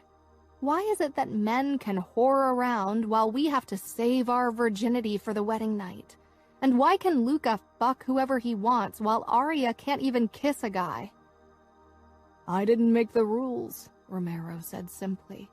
But you make sure that we don't break them. You aren't our protector. You are our warden. Have you ever considered that I'm protecting guys who don't know who Aria is? He asked. I frowned. Luca would kill anyone who dared to touch you. Of course, you could go out, flirt with a guy, and move on, because you wouldn't be the one Luca would gut. Luca isn't my fiancé, Gianna said. Your father would kill any man that got near you, because he wouldn't want anyone to spoil his most prized possessions. For the first time, I realized the fact that I'd been given to Luca didn't mean Gianna wouldn't be forced to marry someone else. I felt suddenly very tired. I'm going to bed. I lay awake most of the night, thinking of ways to get out of the wedding, but the only option would be to run. And while Gianna would definitely come with me, what about Liliana? I couldn't keep them both safe. And what about Fabiano? What about my mother? I couldn't leave everything behind. This was my life. I didn't know anything else. Maybe I was a coward, though marrying a man like Luca probably required more courage than running away. Chapter 4. The living room of the suite was decorated for the bridal shower. I'd hoped to be spared that tradition, but my mother had insisted it would be an affront to the women of Luca's family if they couldn't meet me before the wedding. I smoothed out the green cocktail dress. It was a color that was supposed to bring good luck. I knew my interpretation of what would be good luck at this point differed widely from Luca's and my father's opinions. Lily wasn't allowed to attend the bridal shower since she was deemed too young, but Gianna had argued her way into staying, though I worried that there might be another reason behind Mother's agreement. Gianna had turned 17 a few days ago. That meant she was almost old enough to be married off as well. I pushed the thought aside. I could hear Mother and Gianna arguing in the bedroom about what Gianna was supposed to wear when a knock sounded at the suite door. It was a bit early. The guests weren't supposed to arrive for another 10 minutes. I opened the door. Valentina stood in front of me, Umberto behind her. She was my cousin, but 5 years older than me. Her mother and my mother were sisters. She smiled apologetically. I know I'm early. It's okay, I said, stepping back so she could walk in. Umberto sat back on the chair outside my door. I really liked Valentina, so I didn't mind spending some time alone with her. She was tall and graceful, with dark brown, almost black hair, and eyes that were the darkest green imaginable. She wore a black dress with a pencil skirt that reached her knees. Her husband, Antonio, had died 6 months ago, and my wedding would be the first time that she'd wear something other than black. Sometimes widows, especially older women, were expected to wear mourning attire for a year after their husband's death, but Valentina was only 23, Luca's age. I caught myself wishing her husband had died sooner so she could have married Luca, and then I felt horrible. I shouldn't be thinking like that. Romero hovered beside the window. Could you please wait outside? A bridal shower is no place for a man. He tilted his head, then walked out without another word. Your husband sent you his own bodyguard? Valentina asked. He isn't my husband yet. No, you're right. You look sad, she said with a knowing expression as she sank down on the sofa. Champagne, soft drinks, and an array of finger food were set up on a table behind it. I swallowed. So do you. And I felt immediately stupid for saying something like that. My father wants me to remarry, she said, twisting her wedding band. My eyes widened. So soon? Not right away. Apparently he's already talking to someone. I couldn't believe it. Can't you say no? You were already married. But it was a childless marriage, and I'm too young to stay alone. I had to move back in with my family. My father insisted on it to protect me. We both knew that code. Women always needed protection from the outside world, especially if they were of a marriageable age. I'm sorry, I said. It is what it is. You know that as well as I do. I laughed bitterly. Yeah. I saw your future husband when I visited the Vitiello mansion with my parents yesterday. He's imposing. Terrifying. I added quietly. Valentina's expression softened, but our conversation was cut short when Mother and Gianna came out of the bedroom, and soon after that more guests arrived. The gifts were everything from lingerie and jewelry to certificates for a day at a luxury spa in New York. The lingerie was the worst, though, and when I opened the gift from Luca's stepmother, Nina, I had trouble keeping a straight face. I lifted the barely there white nightgown and smiled tightly.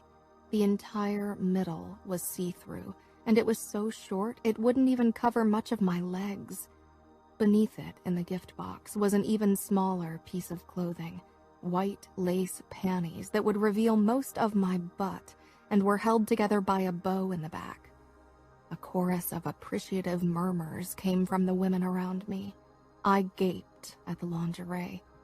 Gianna tipped her finger inconspicuously against her temple. "This is for your wedding night," Nina said with a calculating glint in her eyes. "I bet Luca will love unwrapping you. We need to please our husbands. Luca will certainly expect something this daring." I nodded. Thank you. Had Luca set his stepmother up to give this to me? I wouldn't put it past him, not after he'd gotten birth control for me. My stomach twisted with worry, and it only got worse when the women started talking about their wedding nights. I was so embarrassed when it was time for the presentation of the sheets, Luca's cousin Cosima stage whispered. The presentation of the sheets? I asked. Nina's smile was patronizing when she said, "Didn't your mother explain it to you?" I glanced at my mother, who pressed her lips together, 2 red blotches appearing on her cheeks. "It's a Sicilian tradition that the Famiglia has proudly upheld for generations," Nina explained, eyes fixed on my face. "After the wedding night, the women of the groom's family come to the bridal pair to collect the sheets they spent the night on. Then those sheets are presented to the fathers of the bride and the groom, and whoever else wants to see proof that the marriage has been consummated and that the bride was pure." Cosima giggled.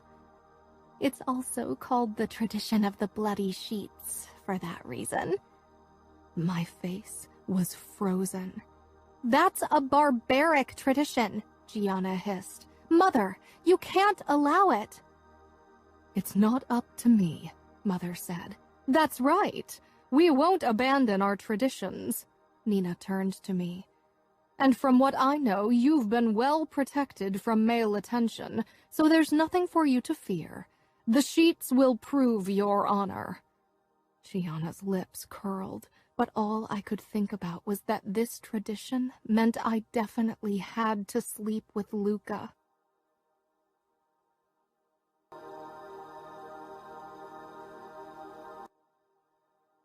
Chapter 5. The afternoon before the wedding day, my family moved out of the Mandarin Oriental and headed for the Vitiello mansion in the Hamptons.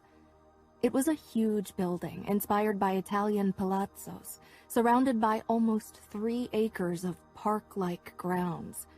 The driveway was long and winding and led past 4 double garages and 2 guest houses, until it ended in front of the mansion with its white front and red-shingled roof. White marble statues stood at the base of the double staircase leading up to the front door. Inside, coffered ceilings, white marble columns and floors, and a view of the bay and the long pool through the panoramic windows took my breath away. Luca's father and stepmother led us toward the 2nd floor of the left wing, where our bedrooms were situated.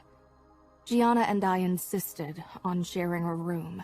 I didn't care if it made us look immature. I needed her at my side. From the window, we could watch how the workers began setting up the huge pavilion that would serve as church tomorrow. Beyond it, the ocean churned. Luca wouldn't arrive until the next day, so we couldn't cross paths by accident before the wedding, which would mean bad luck.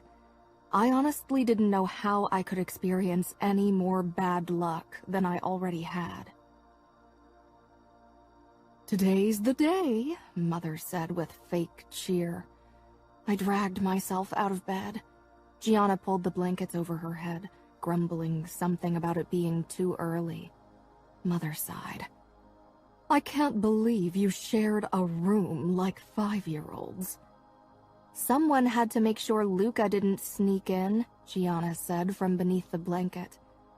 Umberto patrolled the corridor. As if he would protect Aria from Luca, Gianna muttered, finally sitting up. Her red hair was a mess. Mother pursed her lips. "Your sister doesn't need protection from her husband." Gianna snorted, but Mother ignored her and ushered me into the bathroom. "We have to get you ready. The beautician will be here any second.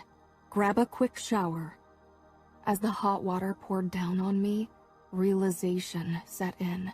This was it, the day I'd been dreading for so long. Tonight, I'd be Aria Vitiello, wife to the future Capo de Capi, and former virgin. I leaned against the shower cabin. I wished I were like other brides.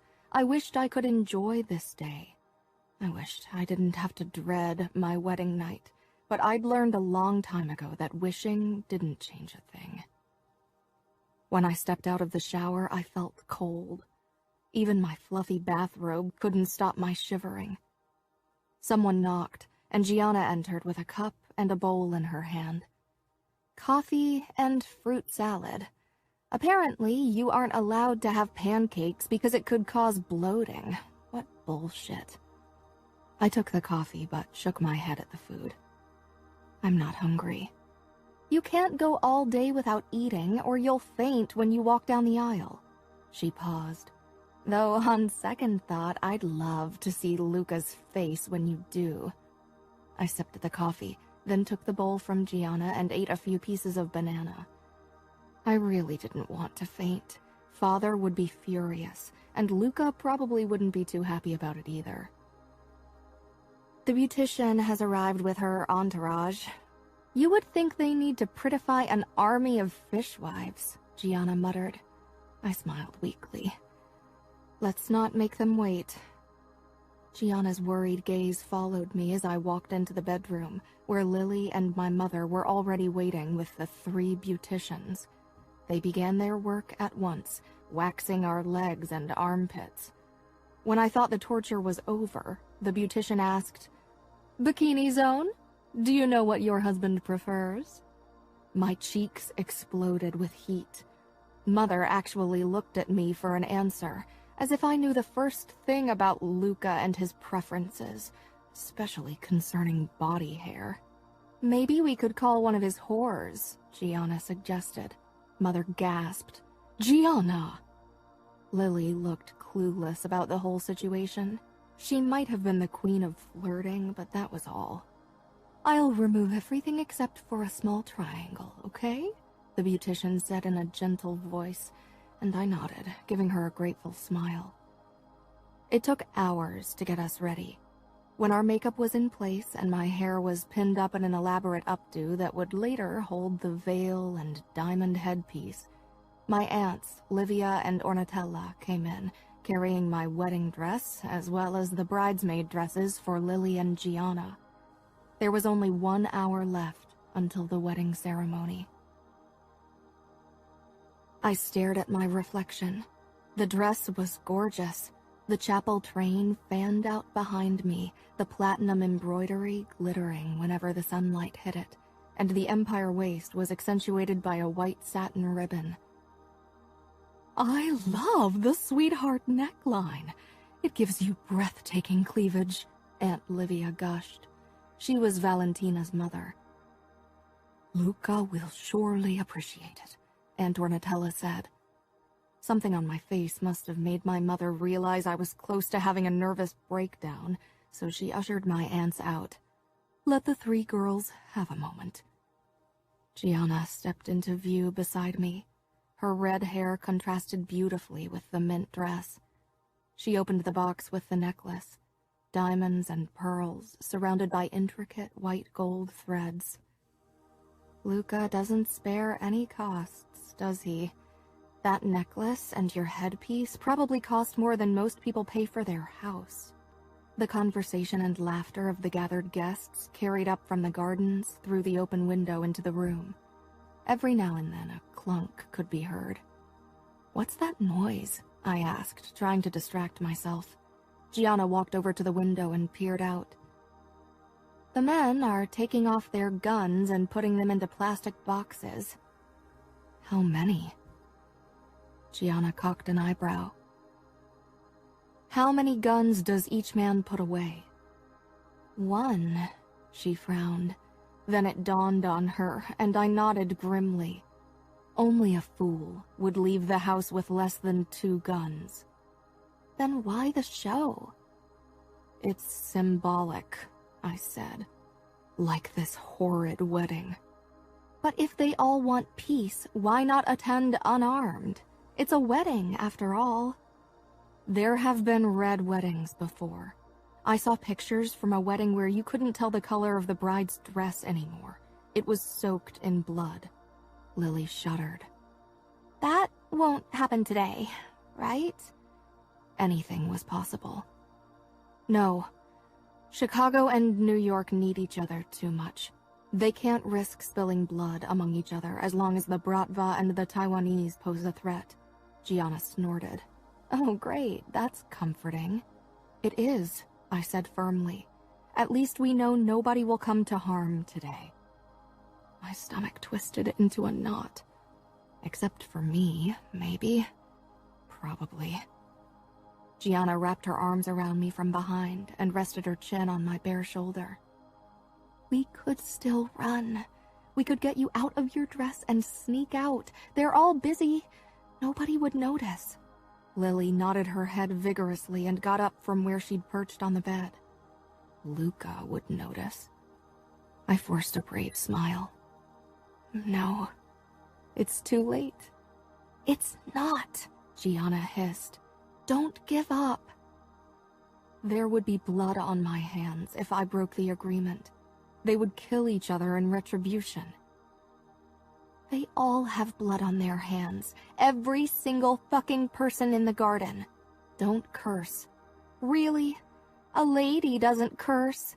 Gianna mimicked our father's voice. "Where did behaving like an obedient little lady get you?" I looked away. She was right. It had brought me straight into the arms of one of the deadliest men in the country. "I'm sorry," Gianna whispered. "I didn't mean it." I linked our fingers. "I know. And you are right. Most of the people in the garden have blood on their hands and would deserve to die. But they are our family, the only one we've got. And there are innocents, like Fabiano." "Fabiano will have blood on his hands soon enough," Gianna said bitterly. "He'll become a killer." I didn't deny it. Fabiano would start his initiation process at 12. If what Umberto had said was true, Luca had killed his first man at 11. But he's innocent now, and there are other children out there as well, and women. Gianna fixed me with a hard look in the mirror. "Do you really believe that any one of us is innocent?" Being born into our world meant being born with blood on your hands. With every breath we took, sin was engraved deeper into our skin, born in blood, sworn in blood, like the motto of the New York Famiglia. No. Gianna smiled grimly.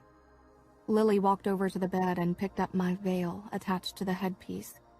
I bent my knees so she could fix it atop my head. She gently smoothed it out. "I wish you were marrying for love. I wish we could giggle about your wedding night. I wish you didn't look so fucking sad," Gianna said fiercely. The silence between us stretched. Lily eventually nodded toward the bed. "Is this where you'll sleep tonight?" My throat tightened. "No. Luca and I will spend the night in the master bedroom." I didn't think I'd get much, if any, sleep A knock sounded, and I squared my shoulders, putting on my outside face. Bibiana and Valentina stepped in, followed by Mother. "Wow, Aria, you are gorgeous. Your hair looks like spun gold," Valentina said. She was already wearing her bridesmaid dress, and the mint color looked gorgeous with her dark hair. Technically, only unmarried women were allowed to be bridesmaids, but my uncle had insisted we make an exemption for Valentina. He was really keen to find a new husband for her. Bibiana wore a floor-length maroon dress with long sleeves, despite the summer heat. It was probably meant to hide how thin she'd gotten. I forced a smile. Mother took Lily's arm. "Come on, Liliana. Your cousins need to talk to your sister." She led Lily out of the room, then looked back at Gianna, who sat cross-legged on a sofa. "Gianna?" Gianna ignored her. "I'm staying. I won't leave Aria alone." Mother knew better than to argue with my sister when she was in a mood, and so she closed the door. "What are you supposed to talk to me about?" "Your wedding night," Valentina said with an apologetic smile. Bibiana made a face which reminded me how young she was, only 22. I couldn't believe they'd chosen to send those two to talk to me about my wedding night. Bibiana's face spoke of her unhappiness. Since her wedding to a man almost 30 years her senior, she'd been fading away. Was that meant to soothe my fears? And Valentina had lost her husband 6 months ago in an altercation with the Russians. How could they expect her to talk about wedded bliss? I smoothed my dress nervously. Gianna shook her head. "Who sent you anyway? Luca?" "Your mother," Bibiana said. "She wants to make sure you know what's expected of you." "Expected of her?" Gianna hissed. "What about what Aria wants?" "It is what it is," Bibiana said bitterly. "Tonight, Luca will expect to claim his rights. At least he's good-looking and young." Pity for her kindled in me, but at the same time my own anxiety made it hard to console her. She was right. Luca was good-looking. I couldn't deny it, but that didn't change the fact that I was terrified of being intimate with him. He didn't strike me as a man who was gentle in bed. My stomach lurched again. Valentina cleared her throat. "Luca will know what to do. You just lie on your back and give him what he wants," Bibiana added. "Don't try to fight him. That will only make it worse." We all stared at her and she looked away. Valentina touched my shoulder. "We're not doing a good job of consoling you. Sorry. I'm sure it'll be all right." Gianna snorted. "Maybe Mother should have invited one of the women Luca's fucked to the wedding. They could have told you what to expect." "Grace is here," Bibiana said. Then she turned red and stammered, "I mean, that's only a rumor. She looked toward Valentina for help. "One of Luca's old girlfriends is here," I whispered. Bibiana cringed. "I thought you knew." And she wasn't really his girlfriend, more like a plaything. "Luca's been with many women." She snapped her mouth shut. I was fighting for control. I couldn't let people see how weak I was. Why did I even care if Luca's whore was at the wedding? "Okay," Gianna said, getting up. "Who the fuck is Grace, and why the fuck is she invited to this wedding?" "Grace Parker. She's the daughter of a New York senator who's on the payroll of the Mafia," Valentina explained. "They had to invite his family." Tears blurred my vision, and Gianna rushed toward me. "Oh, don't cry, Aria. It's not worth it. Luca's an asshole. You knew that. You can't let his actions get to you." Valentina handed me a Kleenex. "You'll ruin your makeup." I blinked a few times until I had a grip on my emotions. "I'm sorry. I'm just being emotional. I think it's best if you leave now." Gianna said sharply, not even looking at Bibiana and Valentina. There was rustling, and then the door opened and closed. Gianna wrapped her arms around me. If he hurts you, I'll kill him. I swear it. I'll take one of those fucking guns and put a hole into his head. I leaned against her. He survived the Bratva and the Triad, and he's the most feared fighter in the New York Famiglia, Gianna.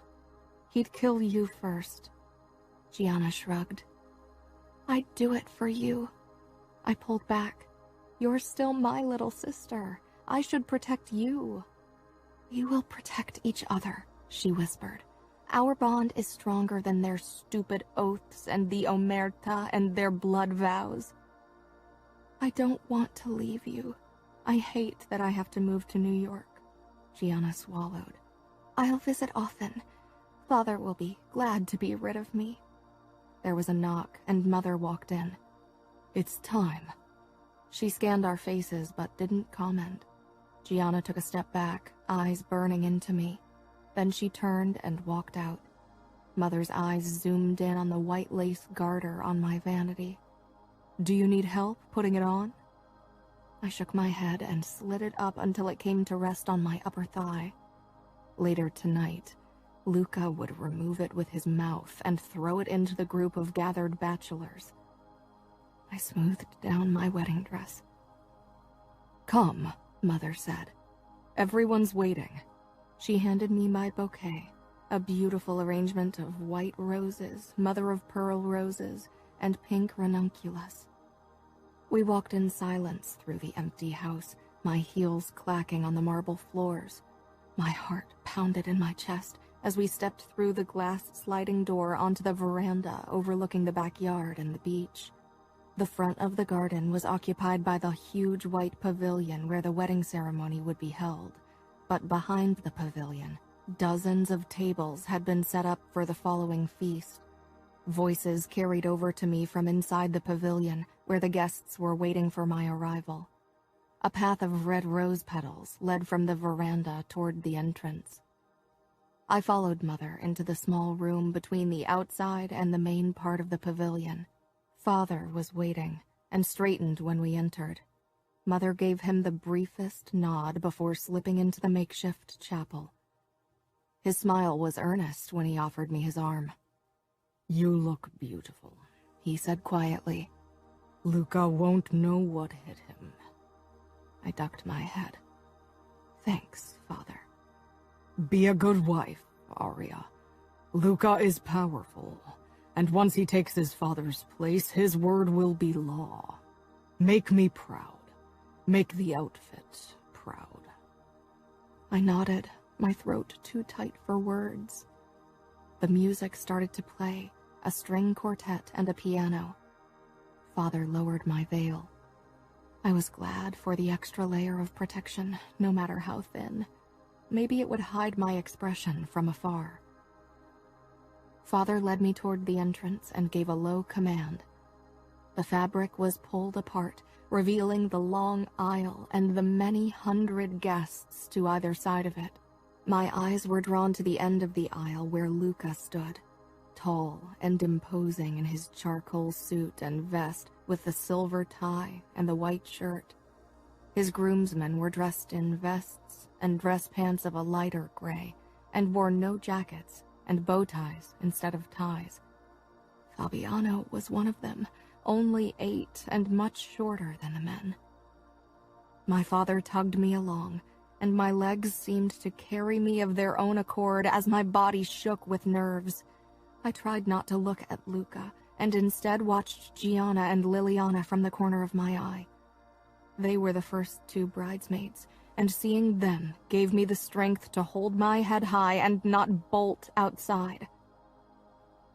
White rose petals covered my path and were squashed under my shoes. Kind of symbolic in itself, though I was sure it wasn't meant to be. The walk down the aisle took forever, and yet it was over too soon. Luca extended his hand, palm upwards. My father gripped the corners of my veil and lifted it. Then he handed my hand over to Luca, whose gray eyes seemed to burn up with an emotion I couldn't place. Could he feel me shaking? I didn't meet his gaze. The priest in his white frock greeted us, then the guests, before he began his opening prayer. I tried not to pass out. Luca's grip was the one thing keeping me focused. I had to be strong. When the priest finally came to the closing lines of the gospel, my legs could barely hold me up. He announced the rite of marriage, and the guests all rose from their chairs. Luca and Aria, the priest addressed us. Have you come here freely and without reservation to give yourselves to each other in marriage? Will you love and honor each other as man and wife for the rest of your lives? Lying was a sin, but so was killing. This room breathed sin. Yes, Luca said in his deep voice, and a moment later my own yes followed. It came out strong and firm. Since it is your intention to enter into marriage, join your right hands and declare your consent before God and his church. Luca clasped my hands. His were hot against my cold skin. We faced each other, and I had no choice but to look up into his eyes. Luca spoke first. I, Luca Vitiello, take you, Aria Scuderi, to be my wife. I promise to be true to you in good times and in bad, in sickness and in health. I will love you and honor you all the days of my life. How sweet the lies sounded coming from his mouth. I recited the words expected of me, and the priest blessed our rings. Luca picked up my ring off the red cushion. My fingers shook like leaves in the breeze as I raised them, my heartbeat hummingbird quick. Luca's strong hand was firm and steady as he took mine. Aria, take this ring as a sign of my love and fidelity. In the name of the Father, and of the Son, and of the Holy Spirit. He slipped the ring onto my finger, white gold with 20 small diamonds. What was meant as a sign of love and devotion for other couples was nothing but a testament of his ownership of me, a daily reminder of the golden cage I'd be trapped in for the rest of my life. Until death do us part wasn't an empty promise, as with so many other couples that entered the holy bond of marriage. There was no way out of this union for me. I was Luca's until the bitter end. The last few words of the oath men swore when they were inducted into the Mafia could just as well have been the closing of my wedding vow. I enter alive, and I will leave dead. It was my turn to say the words and slip the ring onto Luca's finger. For a moment, I wasn't sure if I could manage it. The tremor rocking my body was so strong that Luca had to steady my hand and help me. I hoped nobody had noticed, but as usual, Matteo's keen eyes rested on my fingers. He and Luca were close. They'd probably laugh about my fear for a long time. I should have run when I still had the chance. Now, as hundreds of faces from the Chicago and New York Familias stared back at us, flight was no longer an option, nor was divorce. Death was the only acceptable end to a marriage in our world. Even if I still managed to escape Luca's watchful eyes and those of his henchmen, my breach of our agreement would mean war. Nothing my father could say would prevent Luca's Famiglia from exercising vengeance for making them lose face. My feelings didn't matter. Never had. I'd grown up in a world where no choices were given, especially to women. This wedding wasn't about love or trust or choice. It was about duty and honor, about doing what was expected, a bond to ensure peace. I wasn't an idiot. I knew what else this was about. Money and power. Both were dwindling since the Bratva had been trying to expand their influence into our territories. The Italian familias across the U.S. needed to lay their feuds to rest and work together to beat down their enemies. I should be honored to marry the oldest son of the New York Famiglia. That's what my father and every other male relative had tried to tell me since my betrothal to Luca.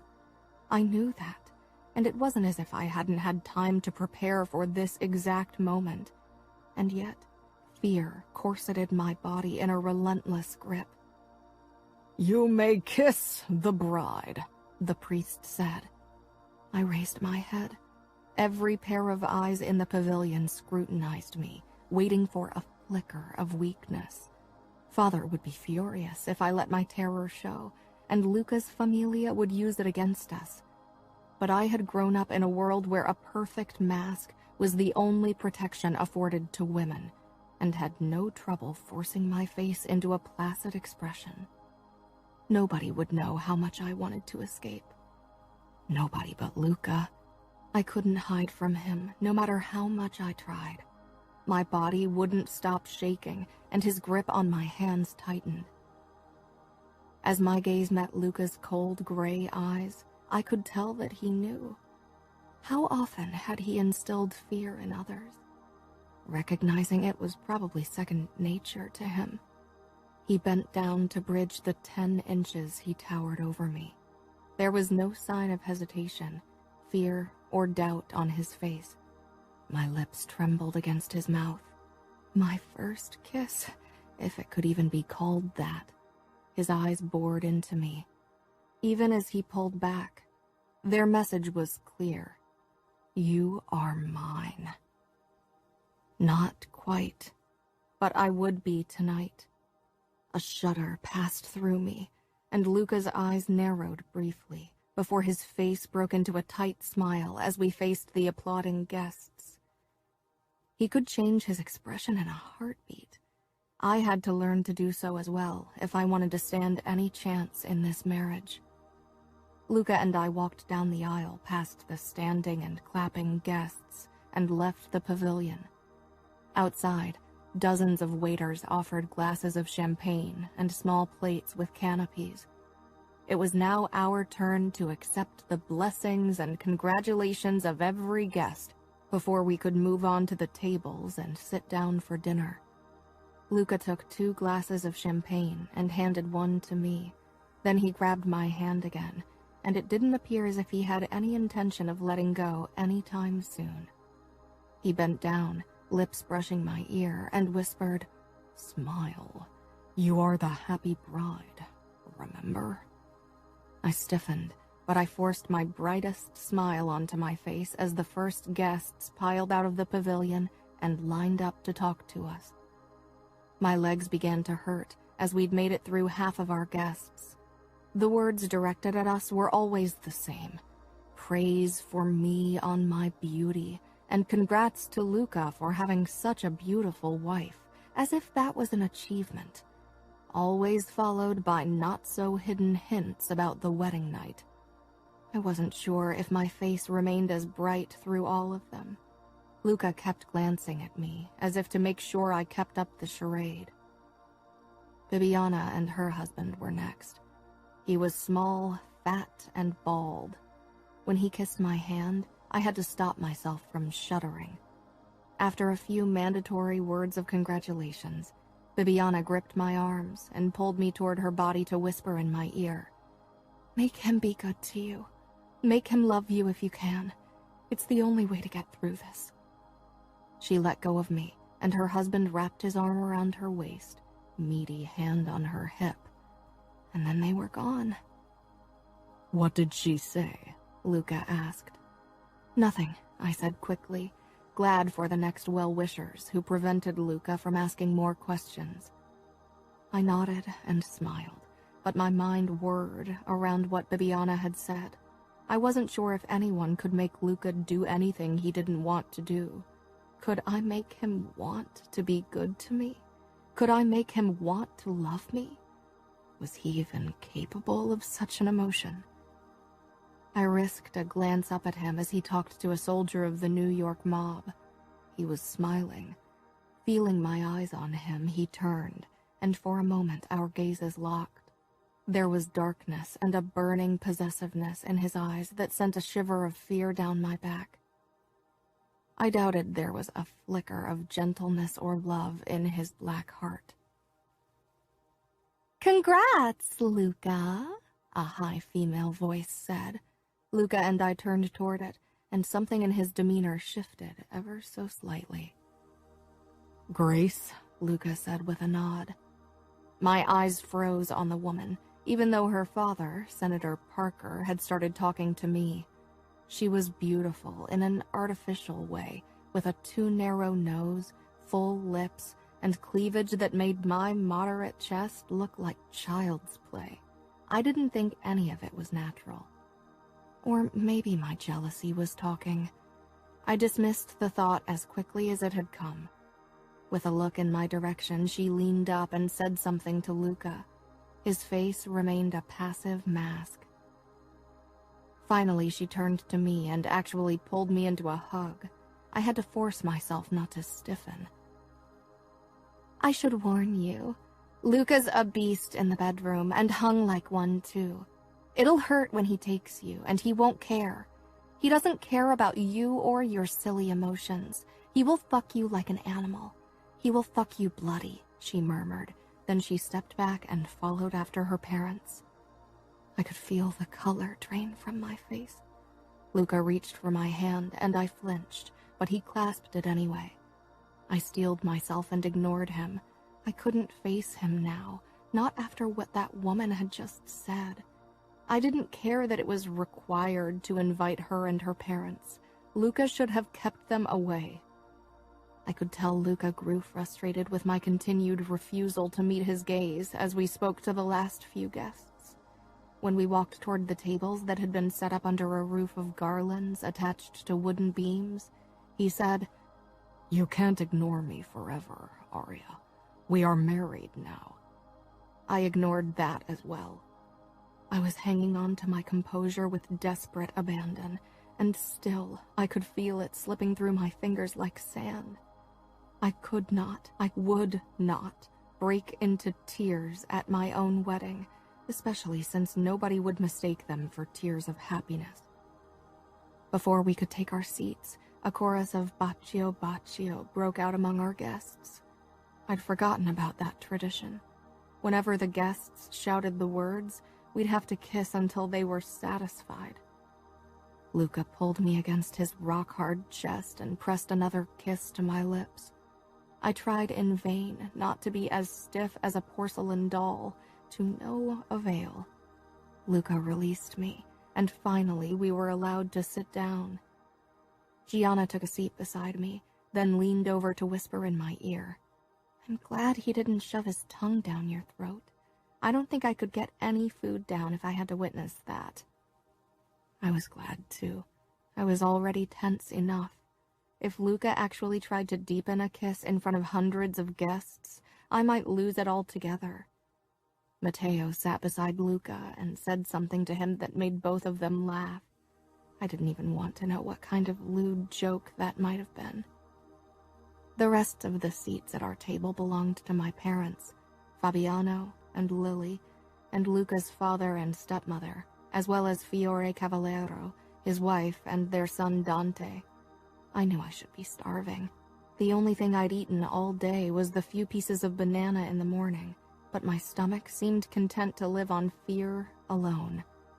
Matteo rose from his chair after everyone had settled down and clinked his knife against the champagne glass to silence the crowd. With a nod toward Luca and me, he began his toast.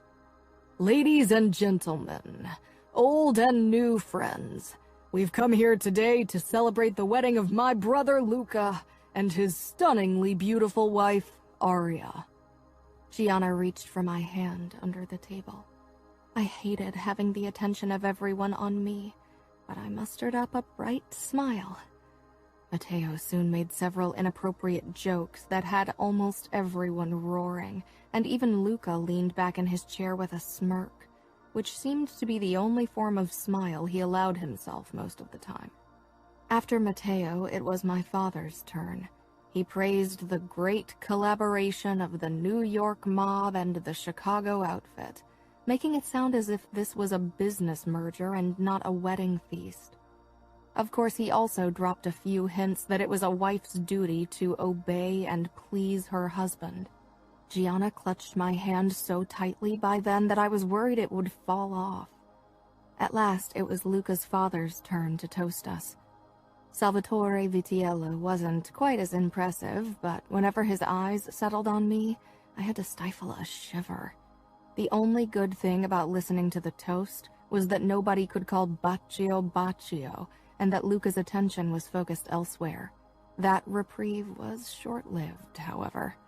The servers began piling the tables with antipasti, everything from veal carpaccio, vitello tonnato, and mozzarella di bufala, to an entire leg of Parma ham, over a selection of Italian cheeses, octopus salad, and marinated calamari, as well as green salads and ciabatta.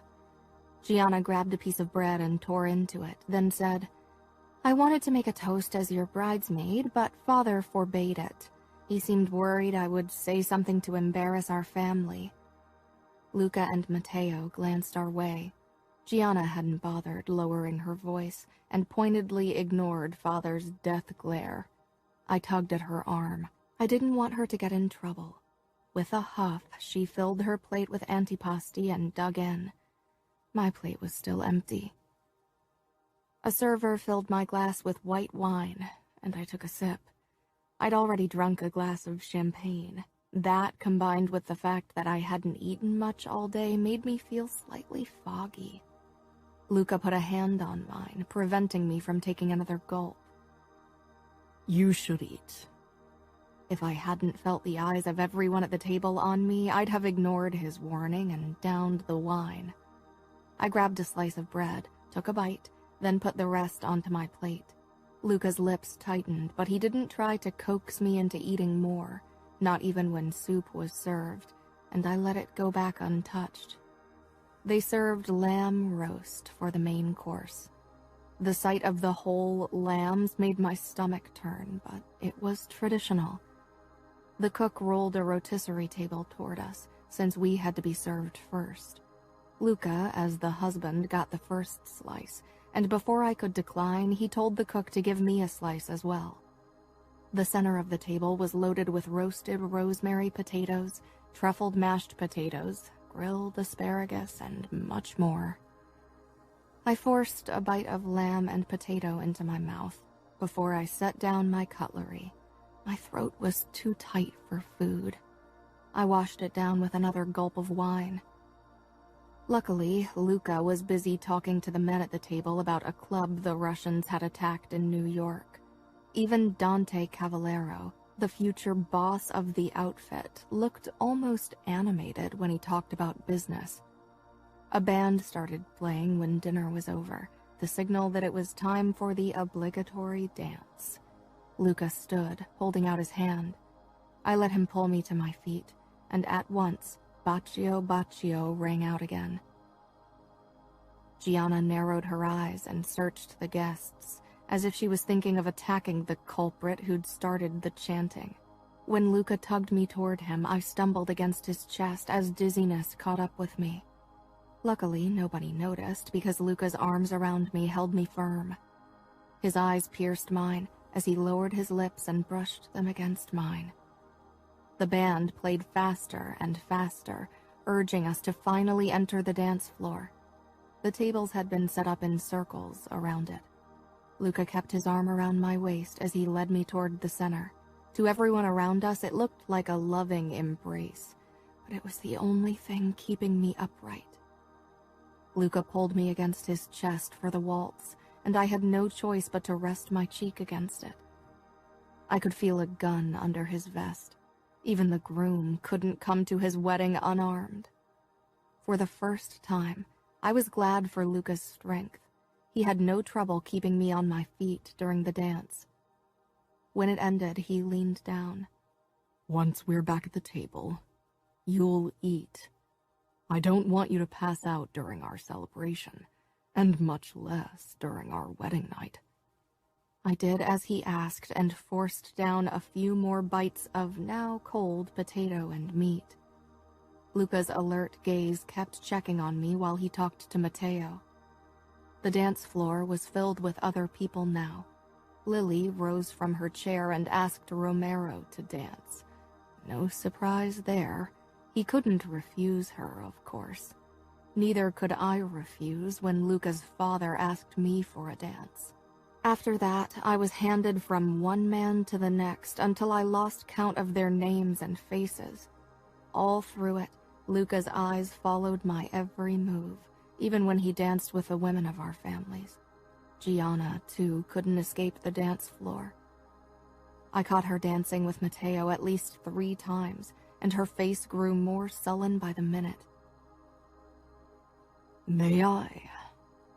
I startled at the distantly familiar voice that sent a thrill of fear through my body.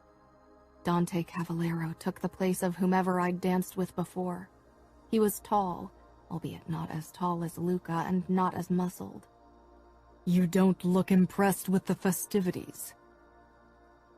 Everything's perfect, I said mechanically. But you didn't choose this marriage. I gaped at him.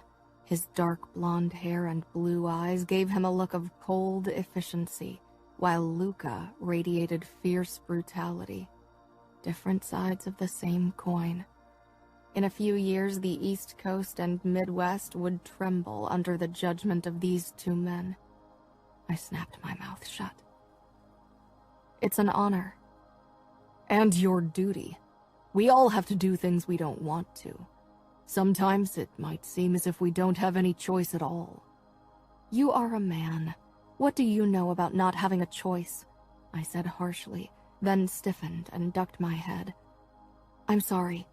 That was out of turn. I couldn't talk to someone who was practically my boss like that. Then I remembered he no longer was. I didn't fall under the rule of the Chicago outfit anymore. With my marriage, I'd become part of the New York mob, and thus Luca's and his father's rule. I think your husband is eager to have you back in his arms, Dante said, with a tilt of his head, then handed me over to Luca, who gave him a hard look. 2 predators facing off. Once we were out of earshot of Dante Cavallero, Luca looked down at me.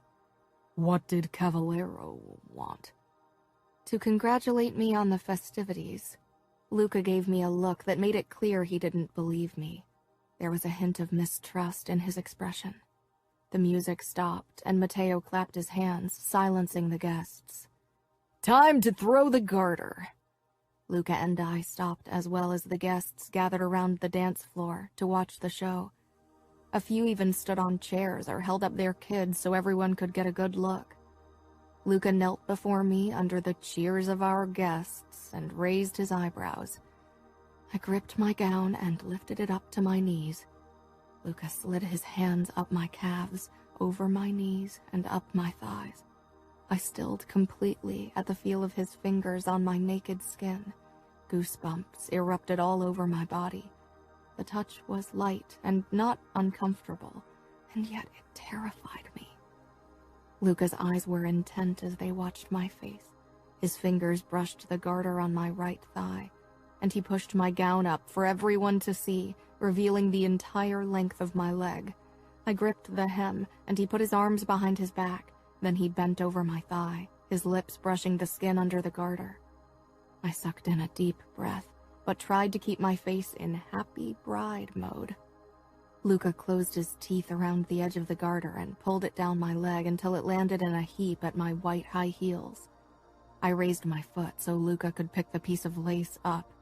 He straightened and presented the garter to the applauding crowd. I forced a smile and clapped as well. The only person who wasn't smiling was Gianna. Bachelors, Luca called in his deep voice. Gather around. Maybe you'll be the lucky one to marry next. Even the youngest boys stepped forward, Fabiano among them. He was scowling. Mother had probably forced him to participate. I winked at him, and he poked out his tongue. I couldn't help but laugh. the first genuine gesture I'd managed during the wedding feast. Luca's eyes darted toward me, a strange expression on his face. I quickly looked away. Luca raised his arm, the garter in his fist, before he thrust it into the cluster of waiting men. Matteo snatched it out of the air with an impressive lunge. "Any willing outfit ladies out there that want to further the bond between our families?" he boomed, wiggling his eyebrows. Cheering and laughter sounded from many married and unmarried women. Of course, Lily was among them, jumping up and down with a bright smile. Everything was a game for her. I didn't want Matteo's eyes on her. I didn't even want her name in his mind when he thought of marriage. As was tradition, he had to pick an unmarried woman to dance with. Luca stepped close to me, his arms sneaking around my waist in casual possessiveness. I flinched at the unexpected contact, and Luca's body became rigid. Matteo extended his hand toward Lily, who looked close to exploding from excitement over being chosen. My chest tightened. I knew it was a joke right now. Nobody took a 14-year-old girl seriously. As Luca and I waltzed over the dance floor, I kept an eye on Lily and Matteo. His hand was high on her back, his expression teasing. He didn't look like a man who'd set his eyes on his future wife. "If my brother married your sister, you'd have family in New York," Luca said. "I won't let him have Lily." The words were fierce. How could I be tough when it came to protecting my sister, but not when it was about me? "It's not Lily he wants." My eyes flew to Gianna, who stood with her arms wrapped around her chest, eyes like a hawk as they followed us. Father wouldn't give away another of his daughters to New York. If he wanted to strengthen the position of our family in the Chicago outfit, he needed to make sure he had enough family around him. After the waltz was over, a faster beat began, and the dance floor was once again flooded with guests. Luca started dancing with my mother, and I used the moment to slip away. I needed a few moments to myself, or I'd lose it. I lifted my gown off the ground and hurried to the edge of the garden where the grass met the bay, before I walked down the few steps to the dock, where a yacht was lying in wait. To my right, a long beach stretched out. The ocean was black under the night sky, and the breeze tugged at my dress and ripped strands from my updo. I stepped out of my high heels and jumped off the dock, my feet landing in the cool sand. Closing my eyes, I listened to the sound of the waves. The wooden boards creaked, and I tensed before glancing over my shoulder and spotting Gianna. She shook off her own shoes and joined me on the beach, wrapping an arm around me. "Tomorrow you'll leave for New York, and I'll head back to Chicago," she whispered. I swallowed hard. "I'm scared." "Of tonight?" "Yes," I admitted. "Of tonight and every night that follows. Of being alone with Luca in a city I don't know, surrounded by people I know even less, people who might still be the enemy. Of getting to know Luca and finding out he's the monster I think he is. Of being without you and Lily and Fabiano. We will come to visit as often as Father allows it. And about tonight." Gianna's voice turned hard. "He can't force you." I let out a choked laugh. Sometimes I forgot that Gianna was younger than me. These were the moments that reminded me. "He can. He will. Then you'll fight him with all you've got." "Gianna," I said in a whisper, "Luca is going to be Capo de Capi. He's a born fighter. He'll laugh at me if I try to resist. Or my refusal will make him angry, and then he'll really want to hurt me." I paused. Bibiana told me I should give him what he wants, that I should try to make him be good to me, try to make him love me. Stupid Bibiana, what does she know? Gianna glared at me. Look at her, the way she cowers in front of that fat fool, how she lets him touch her with his sausage fingers. I'd rather die than lie under a man like that. Do you think I can make Luca love me? Gianna shook her head. Maybe you can make him respect you, I don't think men like him have a heart to be capable of love. Even the most cold-hearted bastards have a heart. Well, then it's as black as tar. Don't waste your time on love, Aria. You won't find it in our world. She was right, of course, but I couldn't help hoping. Promise me you'll be strong. Promise me you won't let him treat you like a whore. You are his wife. Is there a difference? Yeah, whores at least get to sleep with other men and don't have to live in a golden cage. They are better off. I snorted. You are impossible. Gianna shrugged. It made you smile. She turned and her expression darkened. Luca sent his lapdog. Maybe he was worried you'd run. I followed her gaze to find Romero standing at the crest of the small hill, overlooking the bay and the dock. We should have taken that yacht and run away, Gianna said. Where could I run? He'd follow me to the end of the world. I glanced at the elegant golden watch around my wrist. I didn't know Luca, but I knew men of his kind. They were possessive. Once you belonged to them, there was no escaping. We should go back. The wedding cake will be presented soon. We put our shoes back on and walked back toward the noise. I ignored Romero, but Gianna scowled at him. Does Luca need you for everything, or can he at least take a piss on his own? Luca is the groom and needs to attend to the guests, Romero said simply, but of course it was a reprimand in my direction. Luca's eyes settled on me the moment I returned to the festivities. Many guests were already drunk, and some had moved up to where the pool was and were taking a swim fully clothed. Luca held his hand out, and I bridged the distance between us and took it. Where were you? I just needed a moment to myself.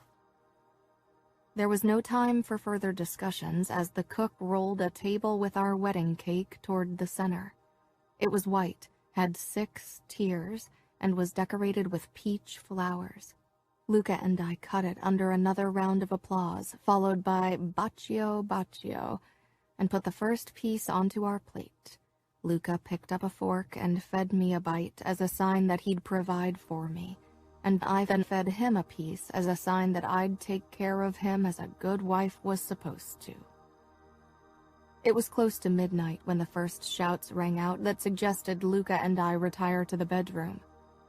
You wed her, now bed her, Matteo shouted, throwing his arms up and bumping into a chair. He'd drunk his fair share of wine, whiskey, grappa, and whatever else he could get his hands on. Luca, on the other hand, was sober. The small inkling of hope I'd harbored that he'd be too drunk to consummate our marriage evaporated. Luca's answering grin, all predator, all hunger, all want, made my heart pound in my chest.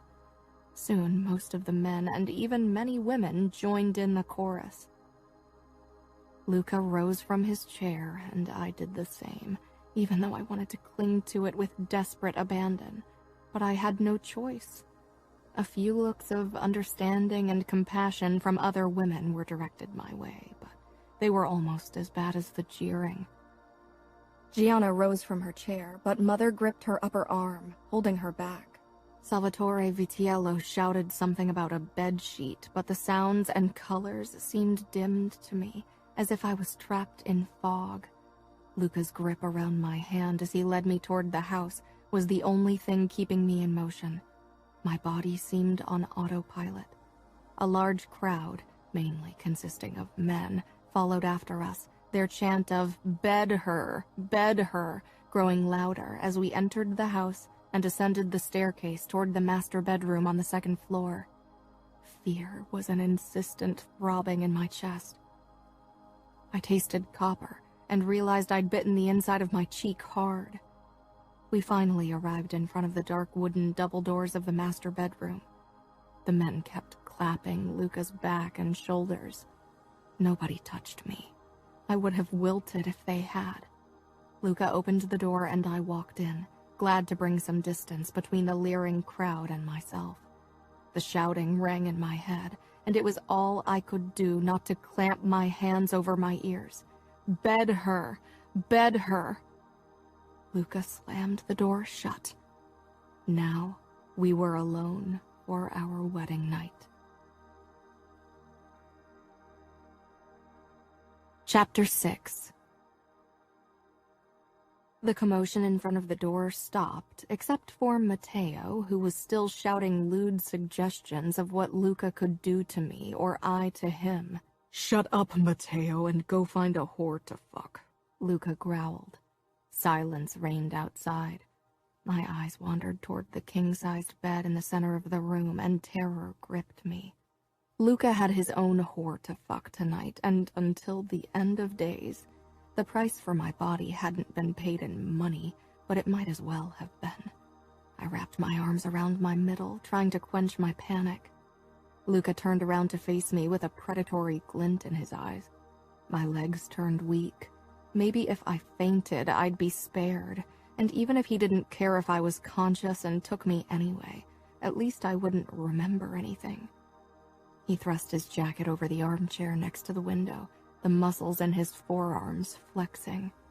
He was muscle and strength and power, and I might as well have been made from glass. One wrong touch and I would shatter. Luca took his time admiring me. Wherever his eyes touched my body, they branded me as his possession. The word mine edged into my skin over and over again. "When my father told me I was to marry you, he said you were the most beautiful woman the Chicago outfit had to offer, even more beautiful than the women in New York." To offer, as if I was a piece of meat. I dug my teeth into my tongue. I didn't believe him. He stalked up to me and grabbed my waist. I swallowed the gasp and forced myself to be still as I stared at his chest. Why did he have to be so tall? He leaned down until his mouth was less than an inch from my throat. But he told the truth. You are the most beautiful woman I've ever seen, and tonight you are mine. His hot lips touched my skin. Could he feel the terror pounding in my veins? His hands on my waist tightened. Tears pressed against my eyeballs, but I forced them back. I wouldn't cry, but Grace's words slammed into my brain. He'll fuck you bloody. Be strong. I was a Scuderi. Gianna's words flashed in my mind. Don't let him treat you like a whore. No! The word ripped from my throat like a battle cry. I wrenched myself away from him, stumbling a few steps back. Everything seemed to still then. What had I just done? Luca's expression was stunned, then it hardened. No. What? I snapped. Have you never heard the word no before? Shut up, Aria. For God's sake, shut up. Oh, I hear it often. The guy whose throat I crushed. He said it over and over and over again until he couldn't say it anymore. I took a step back, bristling. So you're going to crush my throat too? I was like a cornered dog, biting and snapping, but my opponent was a wolf, a very big and dangerous wolf. A cold smile twisted his lips. No, that would defy the purpose of our marriage, don't you think? I shuddered. Of course it would. He couldn't kill me. At least not if he wanted to maintain peace between Chicago and New York. That didn't mean he couldn't beat or force himself on me. I don't think my father would be happy if you hurt me. The look in his eyes made me take another step back. Is that a threat? I averted my eyes from his. My father might risk war over my death, not because he loved me, but to keep face. But definitely not over a few bruises or rape. For my father, it wouldn't even be rape. Luca was my husband, and my body was his to take whenever he wanted. "No," I said softly. I hated myself for being submissive, like a bitch bowing to her alpha, almost as much as I hated him for making me do it. "But you deny me what's mine?" I glared. Damn being submissive. Damn my father for selling me off like cattle, and damn Luca for accepting the offer. "I can't deny you something that you don't have the right to take in the first place. My body doesn't belong to you. It's mine." He will kill me. The thought shot through my mind a second before Luca drew himself up before me. 6'5" was scarily tall. I saw his hand move in my peripheral vision and flinched in anticipation of the blow, my eyes slamming shut. Nothing happened. The only sound was Luca's harsh breathing and the pounding of my pulse in my ears. I risked a peek up at him. Luca was staring at me, his eyes like a stormy summer sky. "I could take what I want," he said, but the viciousness was gone from his voice. There was no use denying it. He was much stronger than me, and even if I screamed, nobody would come to my aid. Many men in my and Luca's family would probably even hold me down to make it easier for him. Not that Luca would have any trouble restraining me. "You could," I admitted, "and I would hate you for it until the end of my days." He smirked. "Do you think I care about that? This isn't a marriage of love, and you already hate me. I can see it in your eyes." He was right on both counts. This wasn't about love, and I hated him already. But hearing him say it crushed the last bit of foolish hope I had. I didn't say anything. He gestured at the squeaky clean sheets of the bed. "You heard what my father said about our tradition?"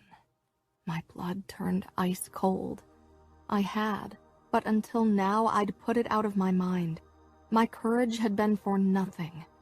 I stepped up to the bed and stared down at the sheets, my eyes boring into the spot where the proof of my lost virginity would have to be. Tomorrow morning, the women of Luca's family would knock at our door and take the sheets to present to Luca's and my father, so they could inspect the proof of our consummated marriage. It was a sick tradition, but it wasn't one I could evade. The fight drained out of me. I could hear Luca coming up behind me. He grasped my shoulders and I closed my eyes. I wouldn't make a sound, but my fight not to cry was a losing battle. The first tears already clung to my lashes, then dripped onto my skin and burned a trail down my cheeks and chin. Luca slid his hands over my collarbones, then down to the edge of my dress. My lips quivered, and I could feel a tear dropping from my chin. Luca's hands tensed against my body. For a moment, neither of us moved. He turned me to face him and pushed my chin up. His cold gray eyes scanned my face. My cheeks were wet with silent tears, but I made no sound, only returned his gaze.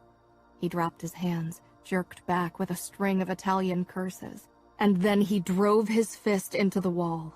I gasped and jumped back, pressing my lips together as I watched Luca's back. He was facing the wall, shoulders heaving. I quickly wiped the tears off my face. "You've done it. You've made him really angry." My eyes darted toward the door. Maybe I could reach it before Luca. Maybe I could even get outside before he caught up with me, but I'd never make it off the premises. He turned around and removed his vest, revealing a black knife and gun holster. His fingers closed around the handle of the knife, his knuckles already turning red from the impact with the wall, and he pulled it out. The blade was curved like a claw, short, sharp, and deadly. It was black like the handle, so it couldn't easily be seen in the dark. A karambit knife for close combat. Who knew Fabiano's obsession with knives would ever be of use to me? Now I could at least identify the knife that would cut me open. Hysteric laughter wanted to fight its way out of my throat, but I swallowed it. Luca stared intently at the blade. Was he trying to decide which part of me to slice open first? Beg him? But I knew it wouldn't save me. People probably begged him all the time, and from what I heard, it never saved them. Luca didn't show mercy. He would become the next Capo dei Capi in New York, and he would rule with cold brutality. Luca came toward me, and I flinched. A dark smile curled his lips. He pressed the sharp tip of the knife into the soft skin below the crook of his arm, drawing blood. My lips parted in surprise. He put the knife down on the small table between the two armchairs, grabbed a glass and held his wound over it, then watched his blood drip down without a flicker of emotion before finally disappearing in the adjoining bathroom. I heard water running, and then he returned into the bedroom. The mix of water and blood in the glass had a light red color. He approached the bed, dipped his fingers into the liquid, and then smeared it onto the center of the sheet. My cheeks flushed with realization. I approached him slowly and stopped when I was still out of arm's reach, not that it would do me much good. I stared down at the stained sheets. "What are you doing?" I whispered. "They want blood. They get blood." "Why the water?" "Blood doesn't always look the same." He would know. "Is it enough blood?" "Did you expect a bloodbath?" He gave me a sardonic smile. "It's sex, not a knife fight." "He will fuck you bloody." The words were burnt into my brain, but I didn't repeat them. Just how many virgins have you taken to know about this, and how many of them came willingly into your bed? The words lay on the tip of my tongue, but I wasn't suicidal. "Won't they know that it's your blood?" "No." He walked back over to the table and poured scotch into the glass with the remaining water and blood. His eyes held mine as he downed it in one gulp. I couldn't help but wrinkle my nose in disgust. Was he trying to intimidate me? Drinking blood really wasn't necessary for that. I'd been terrified of him before I'd ever met him. I'd probably still be terrified of him when I bowed my head over his open casket. "What about a DNA test?" He laughed. It wasn't exactly a joyful sound. "They will take me by my word. Nobody will doubt that I've taken your virginity the moment we were alone. They won't, because I am who I am." "Yes, you are. Then why did you spare me?" Another thought to never leave my lips. But Luca must have been thinking the same, because his dark brows drew together as his eyes roamed the length of my body. I stiffened and took a step back. "No," he said in a low voice. I froze. "That is the 5th time you've shied back from me tonight." He set down the glass and took the knife in his hand. Then he advanced on me. "Did your father never teach you to hide your fear from monsters? They give chase if you run." Maybe he expected me to contradict his claim to be a monster, but I wasn't that good a liar. If there were monsters, the men in my world were among them. When he arrived in front of me, I had to tilt my head back to look him in the face. "That blood on the sheets needs a story," he said simply as he brought the knife up. I flinched, and he murmured, "That's 6 times. He hooked the blade under the edge of the bodice of my wedding dress and slowly moved the knife down. The fabric gave way until it finally pooled at my feet. The blade never once touched my skin. "It's tradition in our family to undress the bride like this." His family had many disgusting traditions. Finally, I stood before him in my tight white corset with its laces in the back and my panties with the bow over my butt. Goosebumps covered every inch of my body. Luca's gaze was like fire on my skin. I drew back. 7, he said quietly, Anger surged through me. If he was tired of me flinching away from him, then maybe he should stop being so intimidating. Turn around. I did as he ordered, and the sharp intake of his breath made me regret it instantly. He moved closer, and I felt a gentle tug on the bow that was holding my panties up. A present to unwrap. How could any man possibly resist? The words of Luca's stepmother popped unwantedly into my head. I knew that below the bow, the top of my butt would be exposed. Say something to distract him from that stupid bow over your butt. You already bled for me, I said in a shaky voice, and then almost inaudibly, please don't. My father would be ashamed of my open display of weakness. But he was a man. The world was his for the taking. Women were his for the taking. And we women were always supposed to give without protest. Luca didn't say anything, but his knuckles brushed the skin between my shoulder blades as he raised the knife to my corset. With a hiss, the fabric came apart under the blade.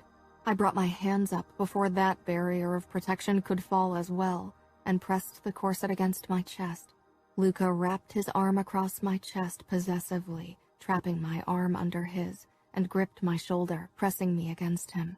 I gasped when something hard poked me in the lower back. That wasn't his gun. Heat flooded my cheeks and fear gripped my body. His lips brushed my ear. Tonight, you beg me to spare you, but one day you're going to beg me to fuck you. No, never, I swore to myself. His breath was hot against my skin and I closed my eyes. Don't think, because I don't claim my rights tonight, that you aren't mine, Aria. No other man will ever have what belongs to me. You are mine. I nodded, but he wasn't done yet. If I catch a man kissing you, I'll cut out his tongue. If I catch a man touching you, I'll cut off his fingers one at a time. If I catch a guy fucking you, I'll cut off his dick and his balls, and I'll feed them to him, and I'll make you watch. He dropped his arm and stepped back. From the corner of my eye, I watched him stride over to the armchair and sink down in it. He reached for the bottle of scotch and poured himself a generous amount. Before he could change his mind, I quickly walked into the bathroom, closed the door, and turned the lock, then cringed at how stupid that was. A lock wasn't any protection from him, neither was a door. Nothing in this world could protect me. I scrutinized my face in the mirror. My eyes were red and my cheeks wet. I let the remains of my corset drop to the floor and picked up the nightgown that one of the servants had folded on the chair for me. A choked laugh escaped my mouth after I'd put it on over my bow panties. The part over my breasts was made from lace, but at least it wasn't see-through, unlike the entire middle of the nightgown. It was the finest gossamer I'd ever seen, and it didn't leave anything to the imagination. My bare stomach and the panties were on display. It ended above my knees with a hem of more lace. I could just as well walk out of this room naked and be done with it, but I wasn't that brave. I washed my makeup off, brushed my teeth, let down my hair, and when I couldn't prolong the inevitable any longer, I grabbed the door handle. Would it be so bad if I slept in the bathroom? Taking a deep breath, I opened the door and stepped back into the bedroom. Luca was still sitting in the armchair. The scotch bottle was almost half empty. Drunk men were never a good thing. His eyes found me, and he laughed without humor. That's what you chose to wear when you don't want me to fuck you. I flushed at his crude language. It was the scotch talking, but I couldn't tell him to stop drinking. I was towing the line as it was. I didn't choose it. I crossed my arms, torn between staying on my feet and slipping under the covers of the bed. But lying down felt like a bad idea. I didn't want to make myself any more vulnerable than I already was. Yet standing in front of Luca half naked wasn't the best choice either. "My stepmother?" he asked. I nodded simply. He put down his glass and rose. Of course I flinched. His expression darkened. He didn't say anything as he walked past me into the bathroom, not even when I gasped as his arm brushed mine. The moment the door closed, I released a harsh breath. Slowly, I approached the bed, my eyes finding the light red stain. I perched on the edge of the mattress. Water was running in the bathroom, but eventually Luca would come back out. I lay down on the edge of the mattress, turned on my side, and pulled the covers up to my chin, then squeezed my eyes shut, willing myself to fall asleep. I wanted this day to end, even if it was only the beginning of many hellish days and nights to come. The water stopped, and a few minutes later Luca emerged from the bathroom. I tried to make my breathing even to appear as if I was already sleeping. I risked a quick peek through half-closed eyes, my face mostly covered by the blanket, and turned to stone. Luca was only wearing black briefs, and if Luca was impressive when dressed, he was a whole new level of intimidating when half naked. He was pure muscle, and his skin was littered with scars, some thin and long, as if a knife had sliced cleanly through, and some round and rigid, as if a bullet had torn into his flesh. Letters were inked into the skin over his heart. I couldn't read them from afar, but I had a feeling it was their motto. Born in blood, sworn in blood. I enter alive and I leave dead. He walked over to the main light switch and turned it off, bathing us in darkness. Suddenly, I felt like I was alone in a forest at night, knowing that somewhere something was stalking me. The bed dipped under Luca's weight, and I clutched the edge of the bed frame. I pressed my lips together, allowing myself only shallow breaths. The mattress shifted when Luca lay down. I held my breath, waiting for him to reach out for me and take what was his. Would it always be like this? Would I be miserable for the rest of my life, my nights filled with fear? The pressure of the last few weeks, or maybe even years, crashed down on me. Helplessness, fear, and anger washed over me. Hatred for my father filled me up, but even worse was the hot knife of disappointment and sadness. He'd given me to a man he didn't know anything about, except for his reputation as a skilled killer. He'd offered me to the enemy to do with as he pleased. The man who should have protected me from harm had shoved me into the arms of a monster for the sole purpose of securing power. Hot tears spilled out of my eyes, but the weight on my chest didn't lift. It grew heavier and heavier, until I couldn't hold it in anymore, and a gasped sob burst out of me. "Get yourself under control, Aria." I tried to fight it, but another choked sob slipped past my lips. "Will you cry all night?" came Luca's cold voice out of the blackness. Of course, he wasn't asleep yet. For a man in his position, it was best to always keep an eye open. I buried my face into the pillow, but now that the floodgates had opened, I couldn't close them again. "I can't see how you could possibly have cried any worse if I'd taken you. Maybe I should fuck you to give you a real reason to cry." I pulled my legs up against my chest, making myself as small as possible. I knew I needed to stop. I hadn't been beaten, or worse, but I couldn't get a grip on my emotions. Luca moved, and a soft light flooded the room. He'd turned on the lamp on his nightstand. I waited. I knew he was watching me, but I kept my face pressed against the pillow. Maybe he'd leave the room if he got fed up with the noise. He touched my arm, and I jerked so violently that I would have fallen off the bed if Luca hadn't pulled me toward him. "That's enough," he said in a low voice. That voice. I stilled immediately and let him roll me onto my back. Slowly, I uncurled my legs and arms and lay as unmoving as a corpse. "Look at me," he ordered, and I did. Was that the voice that had made him notorious? I want you to stop crying. I want you to stop flinching from my touch. I nodded numbly. He shook his head. That nod means nothing. Don't you think I recognize fear when it stares back at me?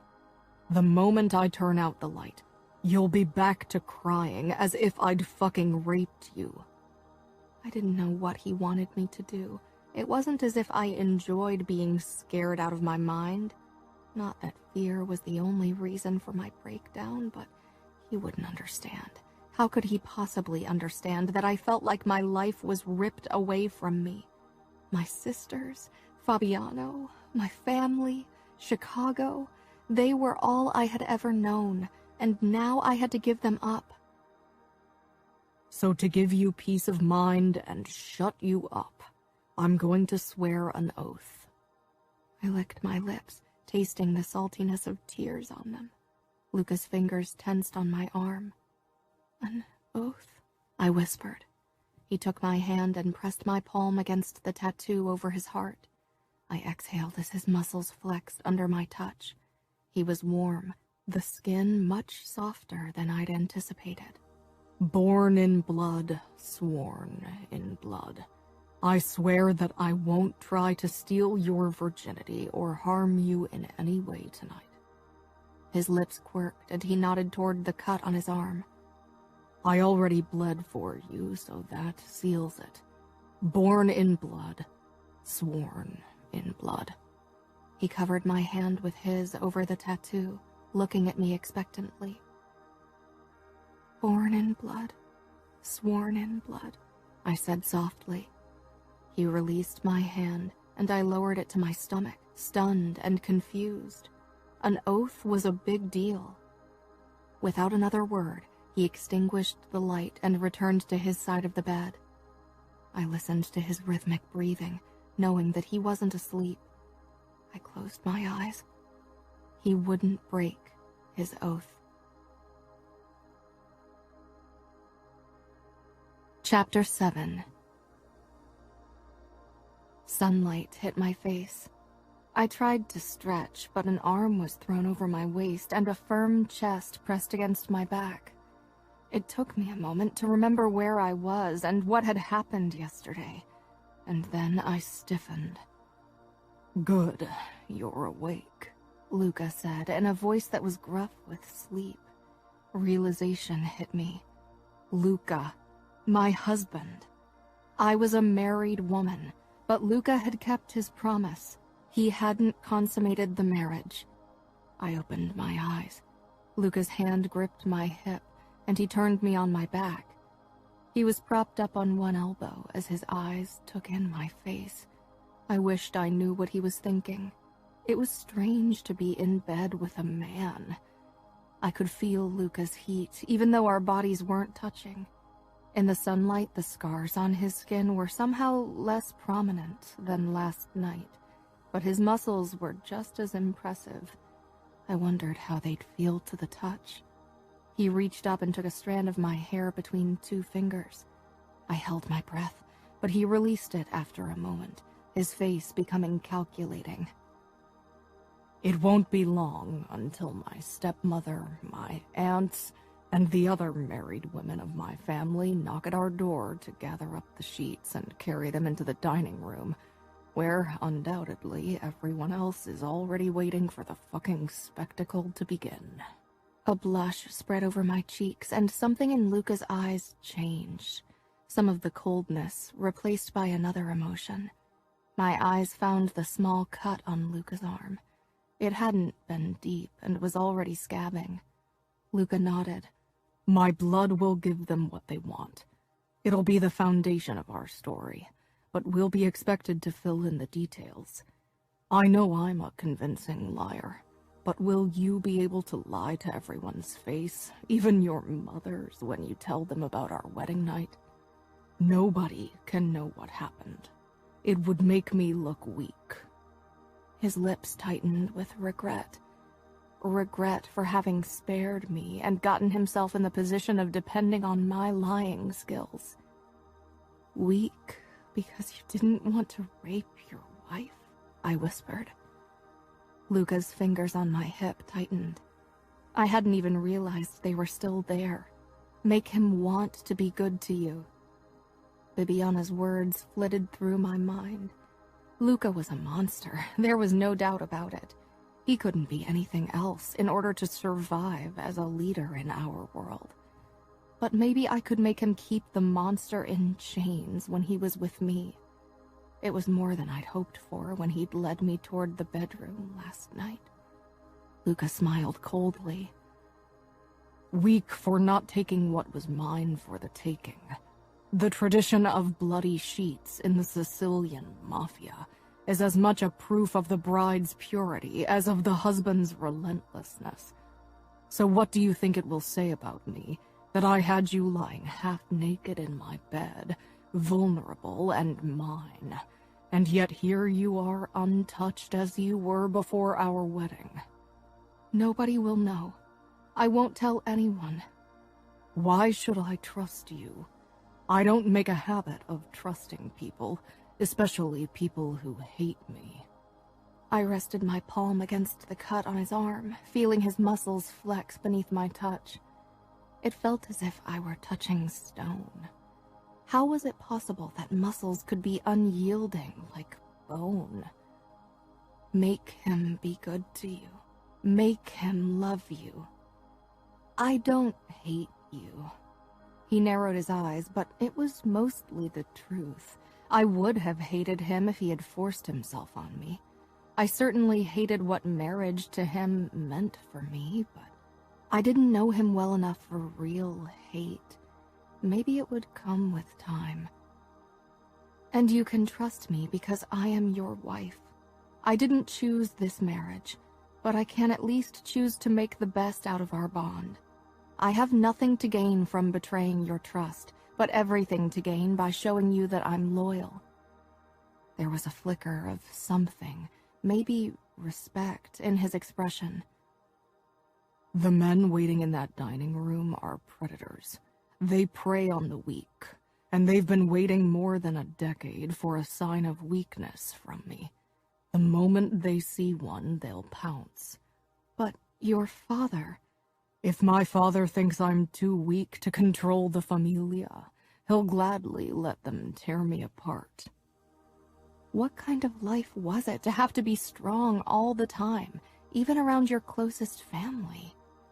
At least I had my sisters and my brother, and even to some extent my mother and people like Valentina.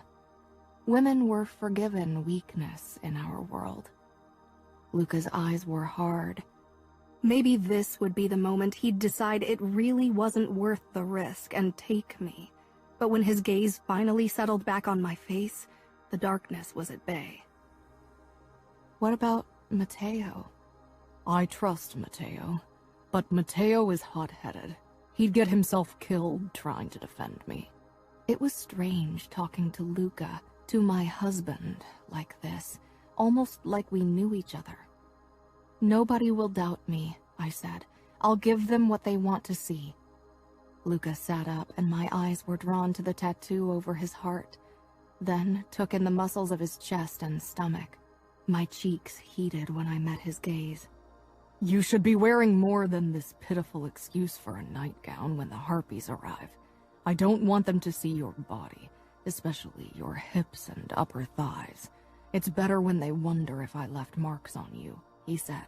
Then he smirked. But we can't hide your face from them. He bent over me and his hand came toward my face. I squeezed my eyes shut, flinching. This is the second time you thought I was going to hit you, he said in a low voice. My eyes flew open. I thought you said... I trailed off. What? That everyone expects you to have bruises on your face after a night with me? I don't hit women. I remembered when he'd stopped my father from slapping me. He'd never raised his hand against me. I knew many men in the Chicago outfit had a strange code of rules they followed. You couldn't stab a man in the back, but you could cut his throat that way, for example. I wasn't sure what made one better than the other. Luca seemed to have his own rules as well. Crushing someone's throat with your bare hands was acceptable, hitting your wife was not.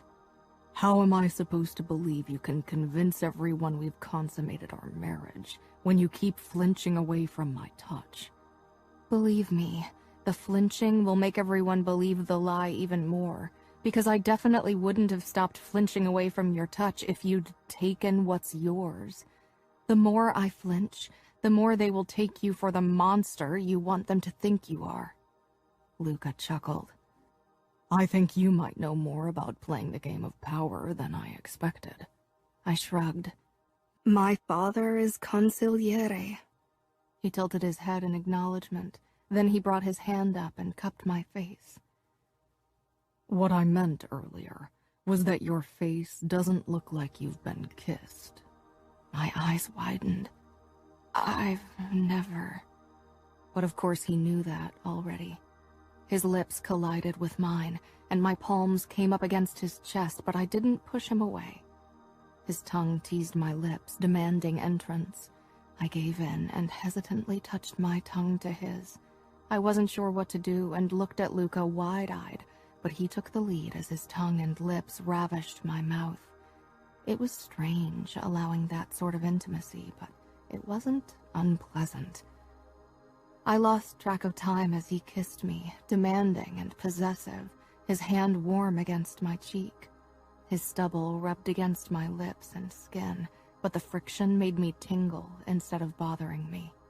I could feel the restrained strength as his body pressed against me. Eventually, he pulled back, eyes dark with desire.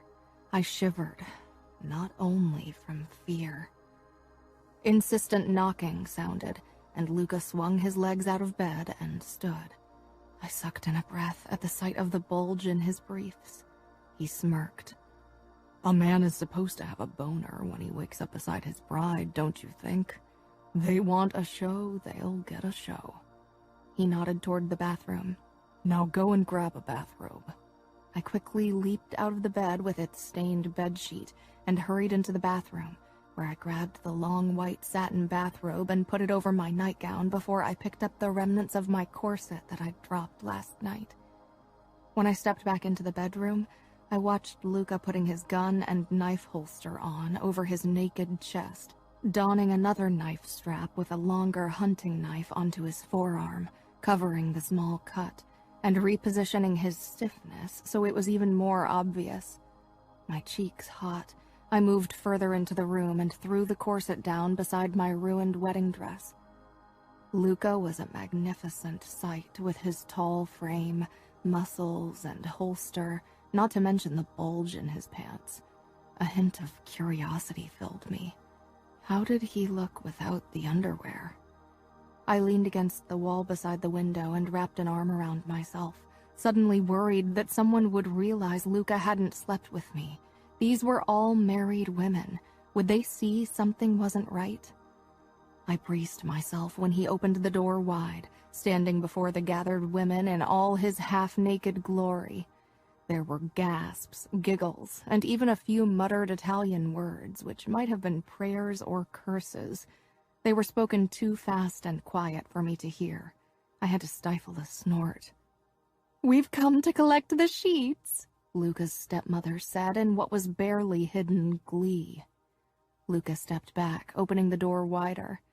At once, several women stepped in, their eyes darting to the bed and the stain, then to me. I knew my face was red, even though it wasn't my blood on the sheets. How could these women jump at the chance to see proof of my taken virginity? Didn't they have any compassion? Maybe they thought it was only fair I went through the same ordeal they had. I looked away, unable to bear their scrutiny. Let them make from that what they wanted. Most guests had left, especially politicians and other non-mafia folk. Only the closest family was supposed to bear witness to the presentation of the sheets. But from the number of women gathered in the corridor and bedroom, you wouldn't have known. Only women of marriage age were allowed to be present when the sheets were taken down, so as not to frighten the pure virgin eyes of younger girls. I could see my aunts among the spectators, as well as my mother, Valentina and Bibiana, but the women from Luca's family were in the front, since it was their tradition, not ours. Now it is yours as well, I reminded myself with a twinge. Luca met my eyes briefly from across the room. We shared a secret now. I couldn't help but feel grateful toward my husband, even though I didn't want to be grateful for something like that. But in our world, you had to be thankful for the smallest kindness, especially from a man like Luca, especially when he didn't have to be kind. Luca's stepmother Nina and his cousin Cosima began stripping the bed. Luca, Nina said with feigned indignation. did nobody tell you to be gentle to your virgin bride? That actually got her a few embarrassed giggles, and I lowered my eyes, even though I wanted to scowl at her. Luca did a fine job of that. Then he flashed her a wolfish smile that raised the hairs on my neck. You are married to my father. Does he strike you as a man who teaches his sons to be gentle to anyone? Her lips thinned, but she didn't stop smiling. I could feel everyone's eyes on me and squirmed under the attention. When I risked a peek toward my family, I saw shock and pity on many of their faces. "Let me through!" came Gianna's panicked voice. My head shot up. She was fighting her way through the gathered women and avoided Mother, who tried to stop her. Gianna wasn't even supposed to be here. But when did Gianna ever do what she was supposed to do? She shoved a very thin woman out of her way and staggered into the bedroom. Her face flashed with disgust when she spotted the sheets Luca's stepmother was holding up and spreading over Cosima's outstretched arms. Her eyes found my face, lingering on my swollen lips, disheveled hair, and my arms, which were still wrapped around my middle. I wished there was a way to let her know I was fine, that it wasn't as it looked, but I couldn't with all those women around us. She turned to Luca, who at least didn't have a boner anymore. The look in her eyes would have sent most people running. Luca raised his eyebrows with a smirk. She took a step in his direction. "Gianna," I said quietly, "will you help me get dressed?" I let my arms fall to my sides and walked toward the bathroom, trying to wince now and then as if I was sore and hoping I wasn't overdoing it. I'd never seen a bride or anyone else after they'd supposedly lost their virginity. The moment the door closed behind Gianna and me, she threw her arms around me. "I hate him! I hate them all! I want to kill him!" "He didn't do anything," I murmured. Gianna pulled back, and I put my finger to my lips. Confusion filled her face. "What do you mean?" "He didn't force me." "Just because you didn't fight him doesn't mean it wasn't rape." I covered her mouth with my hand. "I'm still a virgin." Gianna stepped back, so my hand dropped from her lips. "But the blood," she whispered. "He cut himself." She stared at me in disbelief. "Do you have Stockholm Syndrome?" I rolled my eyes. "Shh, I'm telling the truth." "Then why the show?" "Because nobody can know. Nobody. Not even Mother or Lily. You can't tell anyone, Gianna." Gianna frowned. "Why would he do that?" "I don't know. Maybe he doesn't like to hurt me." "That man would kill a baby fawn if it looked at him the wrong way." "You don't know him. Neither do you." She shook her head. "Don't tell me you trust him now. Just because he didn't fuck you last night doesn't mean he won't do it soon. Maybe he prefers to do it in his penthouse with a view over New York. You are his wife, and any man with a working dick would want to get in your pants." "Father really wasted all of his lady comments on you," I said with a smile. Gianna kept glaring. "Gianna, I knew when I married Luca that I would have to sleep with him eventually, and I accepted that. But I'm glad that I get the chance to at least get to know him a bit better first. Though I wasn't sure I'd like the parts of him I'd get to know. But his kisses hadn't been unpleasant at all. My skin still warmed when I thought of it, and Luca definitely was nice to look at. Not that good looks could cancel out cruelty, but so far he hadn't been cruel to me, and somehow I thought he wouldn't be, at least not intentionally. Gianna sighed. Yeah, you're probably right. She sank down on the toilet lid. I didn't sleep all night from worrying about you. Couldn't you have sent me a text saying Luca didn't pop your cherry? I began undressing. Sure, and then Father or Umberto would check your mobile and see it, and I'd be doomed. Gianna's eyes scanned me from head to toe as I stepped into the shower, probably still looking for a sign that Luca had manhandled me. You still have to act as if you hate Luca when you see him later, or people will get suspicious, I told her. Don't worry, that won't be a problem, because I still hate him for taking you away from me, and for being him. I don't believe for 1 second that he's capable of kindness. Luca can't know I told you either. I turned the shower on and let the hot water wash away the last hints of tiredness. I needed to be fully alert for the show in the dining room later. My tense muscles began relaxing as the stream of water massaged them. You can't come in, Gianna said angrily, startling me. I don't care that you are her husband. I opened my eyes to see Luca pushing his way into the bathroom. Gianna stepped in his way. I quickly turned my back to them. I need to get ready, Luca growled. And there's nothing here that I haven't already seen. Liar. Now leave, or you'll see your first cock, girl, because I'm going to undress now. He took off his chest holster and wrist strap. You arrogant asshole! Leave! I shouted. Gianna left, but not without calling Luca by a few choice words. The door banged shut, and we were alone. I wasn't sure what Luca was doing, and I wouldn't turn around to check. I couldn't hear him from the splashing of the water. I knew I couldn't stay in the shower forever, so I shut off the water and faced the room. Luca was spreading shaving cream on his chin with a brush, but his eyes were watching me in the mirror. I resisted the urge to cover myself, even though I felt a blush spreading over my body. He set the brush down and reached for one of the plush bath towels hanging over the heated towel rack, then walked over to me, still in his briefs. I opened the shower and took the towel from him with a quick thanks. He didn't move, eyes unfathomable as they roamed my body. I wrapped the towel around myself, then stepped out. Without high heels, the top of my head only reached Luca's chest. I bet you're already regretting your decision, I said quietly. I didn't need to explain. He knew what I meant. Without a word, he returned to the wash table, picked up the brush, and resumed what he'd been doing before.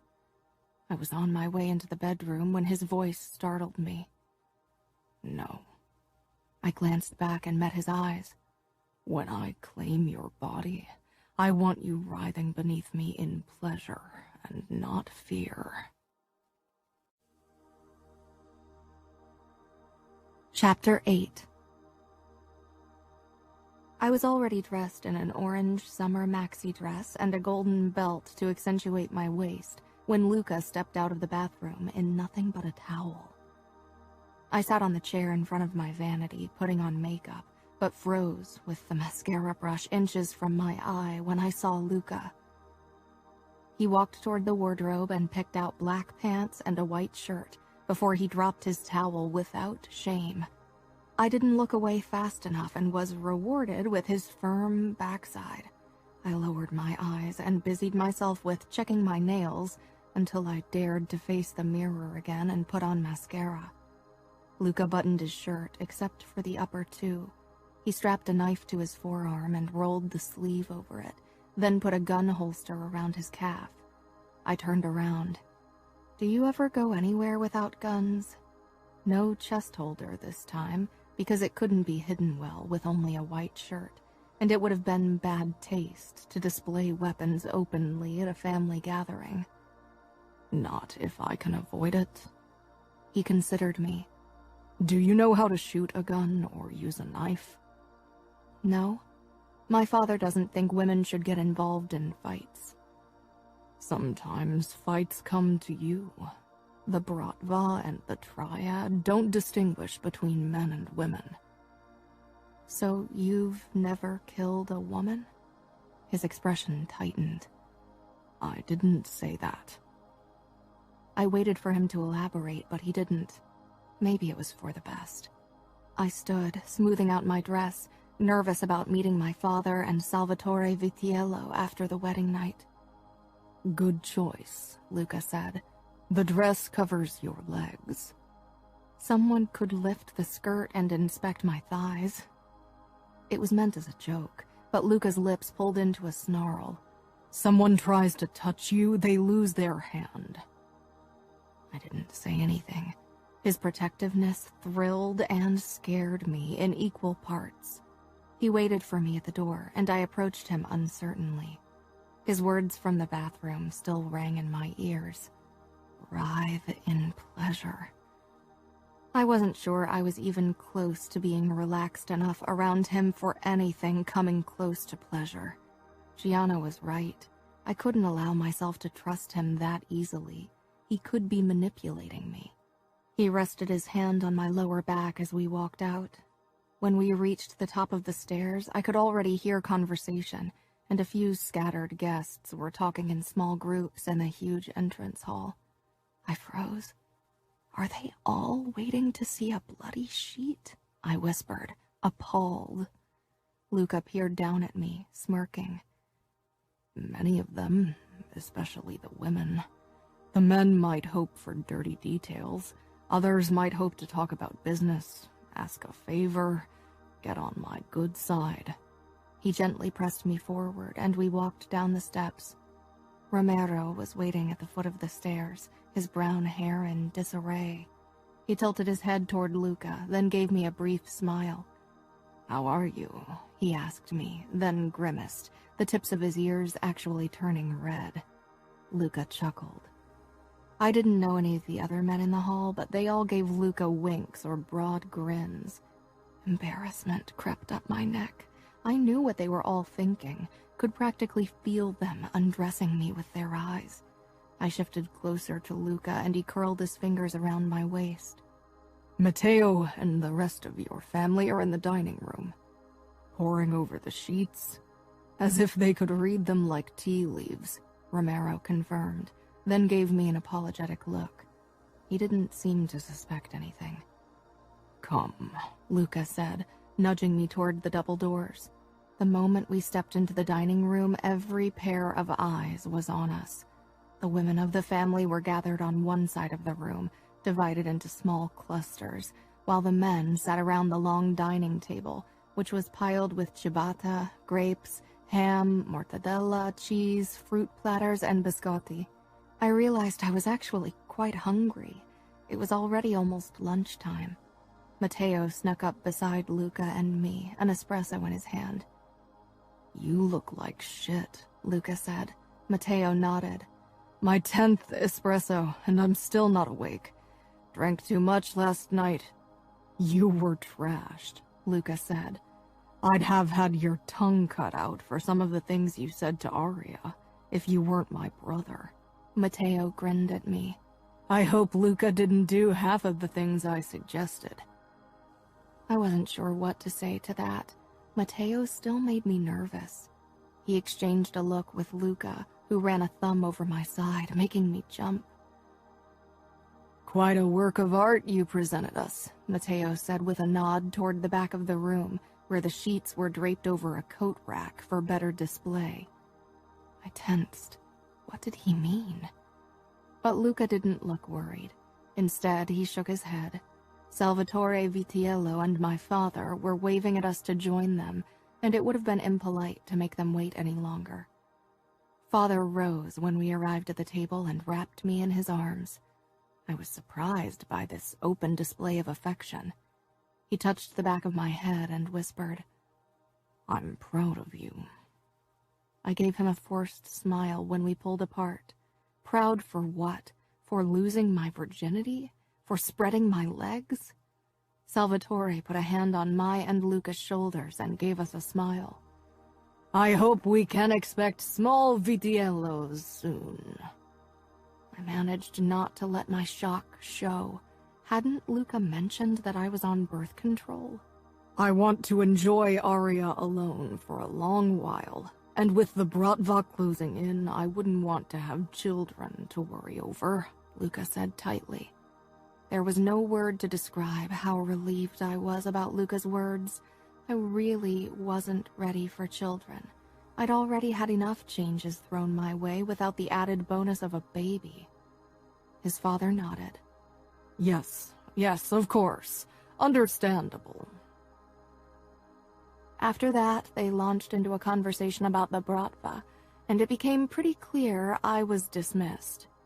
I slipped out of Luca's grasp and walked toward the women. Gianna met me halfway. Disgusting, she muttered with a scowl toward the sheets. I know. I looked around but couldn't see Fabiano or Lily. Where are... Upstairs in their room with Umberto. Mother didn't want them to be there for the reveal of the sheets. She leaned in conspiratorially. I'm so glad you're finally here. Those women have been sharing their bloody sheet stories for hours. What the fuck is wrong with the New York Famiglia? If I hear one more word about it, I'm going to give them a real bloodbath. Now that I'm here, I doubt they'll be talking about anything but the bloody sheets over there, I muttered. It turned out I was right. Almost every woman felt the need to hug me and offer me words of advice that only made me nervous. It'll get better. Sometimes it takes a bit for a woman to be comfortable, and the best, believe me, it took me years to enjoy it.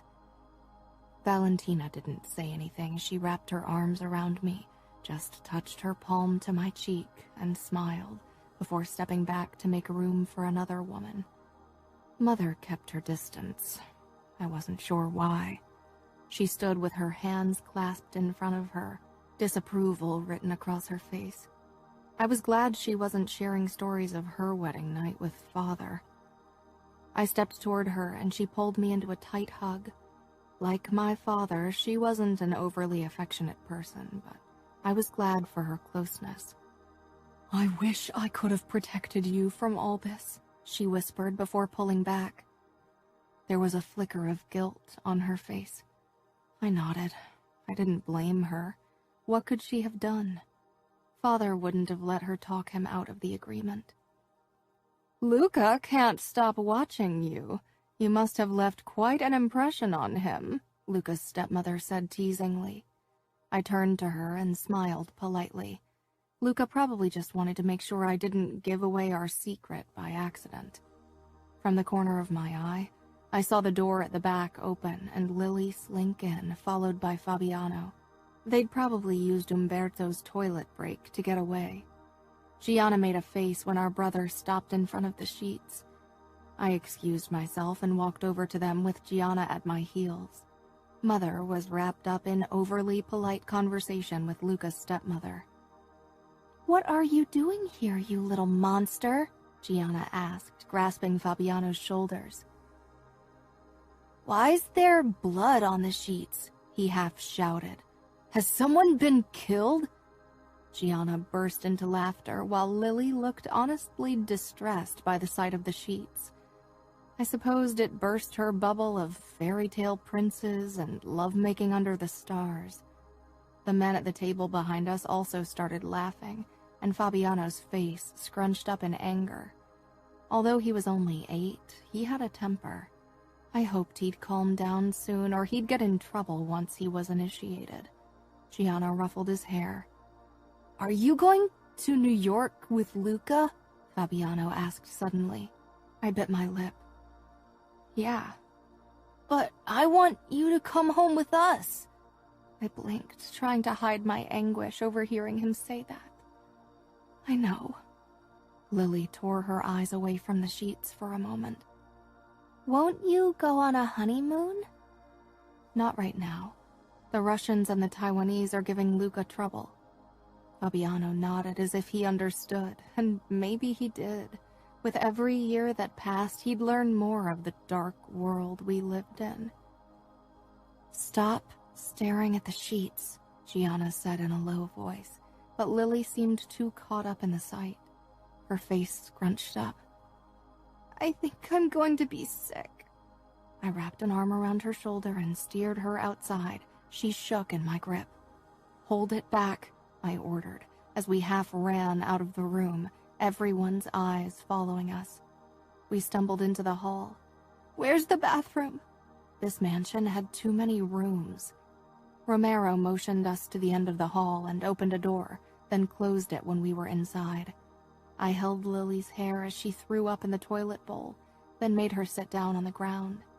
I wiped her face with a wet towel and a bit of soap. "I still feel strange." "Put your head between your knees." I crouched before her. "What's the matter?" She gave a small shrug. "I'll get you some tea." I straightened. "Don't let Romero see me like this." "Romero isn't..." I trailed off. Lily obviously had a crush on him. It was futile, but I could at least allow her that small fantasy when the sight of the sheets had already distressed her so much. "I'll keep him out," I promised instead, and slipped out of the bathroom. Romero and Luca waited in front of it. "Is your sister okay?" Luca asked. Was he actually concerned or only polite? The sheets made her queasy. Romero's expression darkened. "They shouldn't allow young girls to witness something like that. It'll only scare them." He glanced at Luca as if catching himself, but Luca waved dismissively. "You are right." "Lily needs some tea." "I can get it for her and stay with her so you can return to your guests," Romero suggested. I smiled. "That's nice, but Lily doesn't want you to see her." Romero frowned. "Is she scared of me?" "You sound like that isn't a possibility," I said with a laugh. "You are a soldier of the Mafia. What's not to be scared of?" I decided not to play with him anymore and lowered my voice. "But that's not it. Lily has a major crush on you and doesn't want you to see her like that." That, and I didn't want any of Luca's men alone with Lily until I knew them better. Luca grinned. "Romero, you still got it. Capturing the hearts of 14-year-old girls left and right." Then he turned his attention to me. "But we have to return. The women will be mortally offended if you don't give them all your attention." "I'll take care of Lily," Gianna said, appearing in the hall with Fabiano. I smiled. "Thanks," I said as I brushed her hand in passing. The moment I was back in the dining room, the women flocked around me again, trying to extract more details from me. I pretended to be too embarrassed to speak about it, which I would have been if it had taken place, and only gave them vague answers. Guests eventually started to leave, and I knew it would soon be time to say goodbye to my family and embark on my new life. Fabiano pressed his face against my ribs almost painfully, and I stroked his hair, feeling him tremble. Father was watching with a disapproving frown. He thought Fabiano was too old to show emotions like that, as if a boy couldn't be sad. They would have to leave for the airport soon. Father needed to return to Chicago to conduct business as usual. I wished they could have stayed longer, but Luca and I would leave for New York today as well. Fabiano sniffed, then pulled back, looking up at me. Tears pressed against my eyes, but I held them back. If I started crying now, things would only get harder for everyone, especially Gianna and Lily. They both hovered a couple of steps behind Fabiano, waiting for their turn to say goodbye. Father stood already beside the black rental Mercedes, impatient to leave. "I will see you again soon," I promised, but I wasn't sure when soon would be. Christmas? That was still 4 months away. The thought settled like a heavy stone in the pit of my stomach. When? Fabiano jutted out his lower lip. Soon. We don't have forever. The plane will leave without us, Father said sharply. Come here, Fabiano. With a last longing look at me, Fabiano shuffled over to Father, who immediately began scolding him. My heart felt so heavy, I wasn't sure how it could remain in my chest without crushing my ribs. Luca pulled up behind the Mercedes in his steel gray Aston Martin Vanquish and got out, but my attention shifted to Lily, who threw her arms around me, and after a moment Gianna joined in the hug. My sisters, my best friends, my confidants, my world. I couldn't hold back the tears anymore. I never wanted to let them go. I wanted to take them with me to New York. They could live in our apartment, or even get their own. At least then I'd have someone whom I loved and who loved me back. I'm going to miss you so much, Lily whispered between hiccuped sobs. Gianna didn't say anything. She only pressed her face into the crook of my neck and cried. Gianna, who almost never cried. My strong, impulsive Gianna. I wasn't sure how long we held on to each other, and I didn't care who saw this open display of weakness. Let them all see what true love meant. Most of them would never experience it. We have to leave, Father called. Gravel crunched. I lifted my face. Mother walked up to us, briefly touched my cheek, then took Lily's arm and led her away from me. Another piece of myself gone. Gianna didn't loosen her iron grip on me. Gianna! Father's voice was like a whip. She raised her head, eyes red, her freckles standing out even more. We locked gazes, and for a moment neither of us said anything. Call me every day, every single day, Gianna said fiercely. Swear it. I swear, I choked out.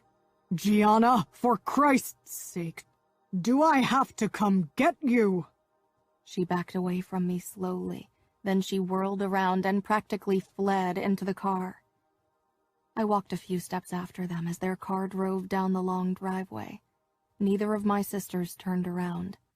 When they finally turned a corner and were gone, I was strangely relieved. I cried for myself for a while, and nobody interrupted me. Yet I knew I wasn't alone, at least not in the physical sense. When I finally turned around, Luca and Matteo stood on the steps behind me. Luca stared at me with a look I didn't have the energy to read. He probably thought me pathetic and weak. That was the second time I'd cried in front of him, but today hurt worse. He came down the steps while Matteo stayed behind. Chicago isn't the end of the world, Luca said calmly. He couldn't understand. It might as well be. I've never been separated from my sisters and brother. They were my whole world. Luca didn't say anything. He gestured to his car. We should leave. I have a meeting tonight. I nodded. Nothing kept me here. Everything I cared about was gone. I'll be behind you, Matteo said, then headed for a motorcycle. I sank into the taupe-colored leather seats of the Aston Martin. Luca closed the door, walked around the hood, and settled behind the steering wheel. No bodyguard? I asked tonelessly. I don't need bodyguards. Romero is for you. And this car doesn't exactly have room for additional passengers. He started the engine, the deep rumbling filling the inside. I faced the window as we drew away from the Vitiello mansion. It felt surreal that my life could change so drastically because of a wedding, but it had, and would only change even more. Chapter 9. The drive to New York passed in silence. I was glad Luca hadn't tried to make conversation. I wanted to be alone with my thoughts and sadness. Soon, skyscrapers rose up around the car as we crept through New York at a glacial pace. I didn't care. The longer the drive took, the longer I could pretend I didn't have a new home. But eventually, we pulled into an underground garage. We got out of the car without a word, and Luca took our bags from the trunk. Most of my belongings had already been brought to Luca's apartment a few days ago, but this would be the first time I saw where he lived. I lingered next to the car as Luca headed for the elevator doors. He glanced over his shoulder and stopped as well. Thinking about running? Every single day. I walked up to him. You would find me, I said simply. I would. There was steel in his voice. He jabbed a card into a slot, and the elevator doors glided open, revealing marble, mirrors, and a small chandelier. The opulence made it clear that this wasn't a normal apartment building. We stepped inside, and nerves twisted my stomach. I'd been alone with Luca last night and during the ride here, but the thought of being alone in his penthouse was somehow worse. This was his kingdom. Who was I kidding? Pretty much all of New York was his empire. He leaned against the mirrored wall and watched me as the elevator began its ascent. I wished he'd say something, anything, really. It would distract me from the panic rising up my throat. My eyes flitted to the screen showing which floor we were on. We were already on floor 20 and hadn't stopped yet. The elevator is private. It leads only to the last 2 floors of the building. My penthouse is at the top, and Matteo has his apartment on the floor below. Can he come into our penthouse whenever he wants? Luca scanned my face. Are you scared of Matteo?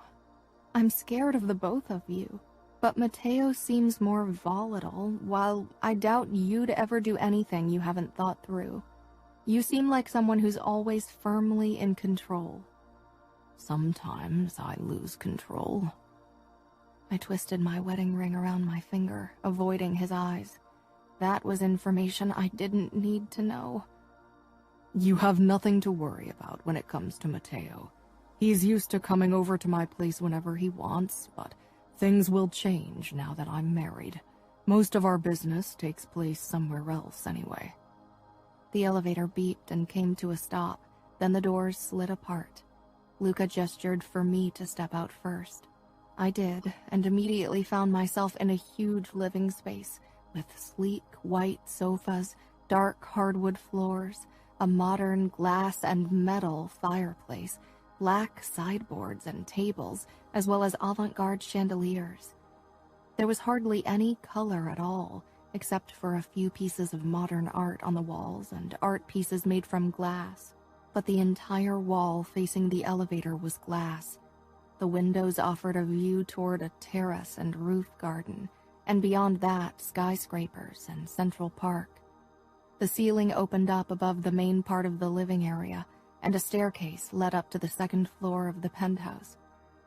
I walked farther into the apartment and tilted my head up.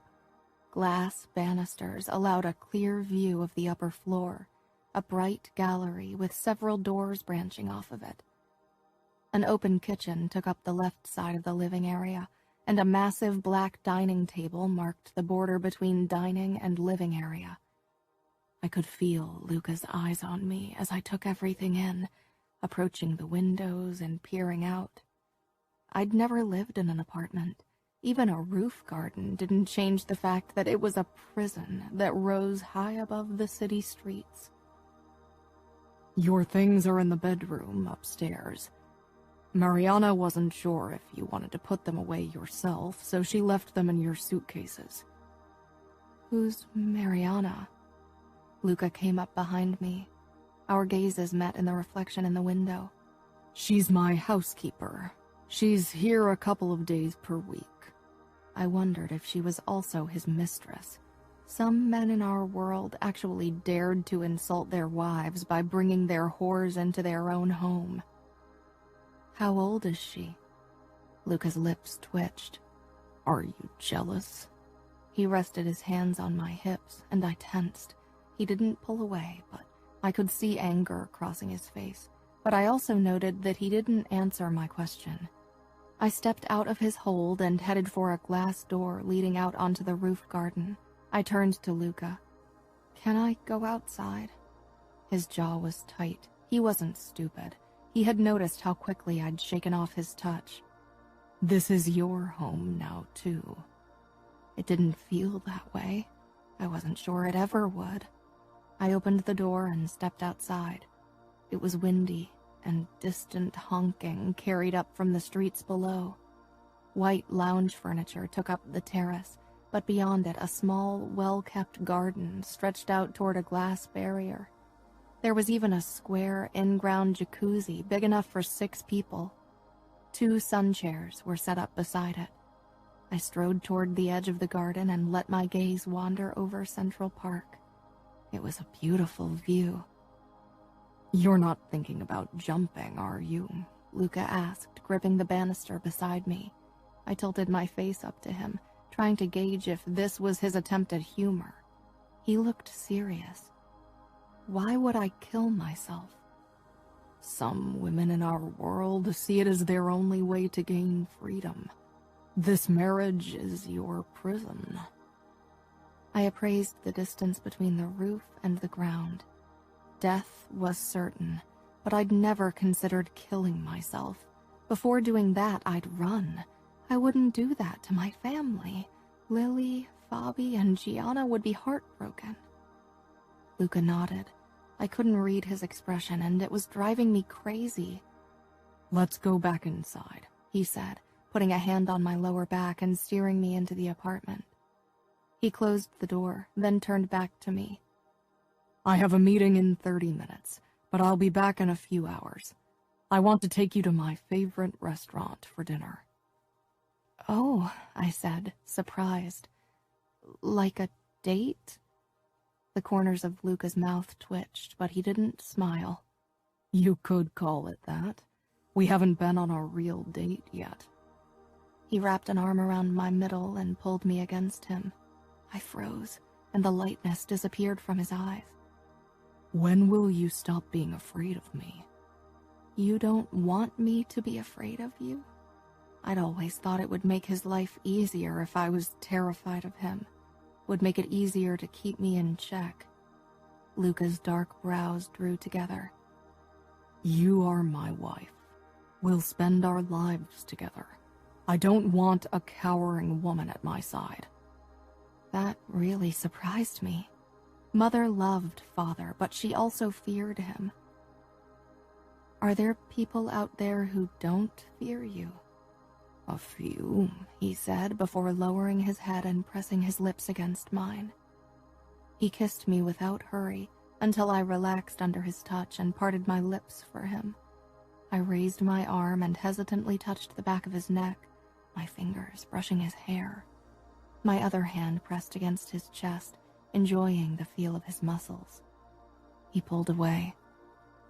"I have half a mind to cancel this fucking meeting."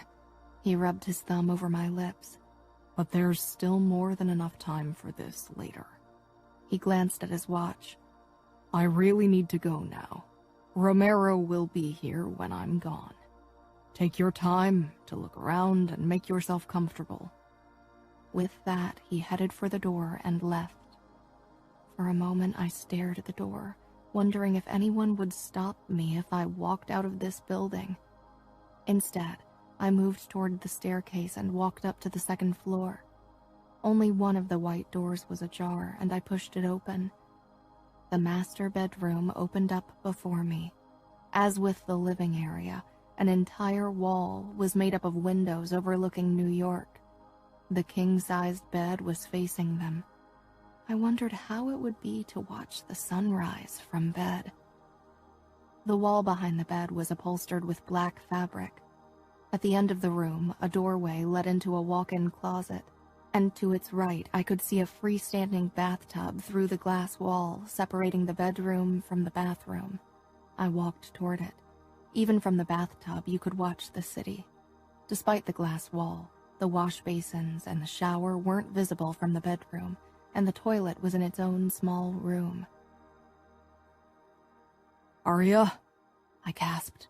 My heart pounded in my chest as I slowly followed the voice and found Romero on the gallery carrying my bags. I didn't mean to startle you, he said when he saw my face. I nodded. Where do you want me to put your bags? I'd forgotten Luca had dropped them on the sofa. I don't know. Maybe the walk-in closet? He strode past me and set the bags down on a bench in the closet.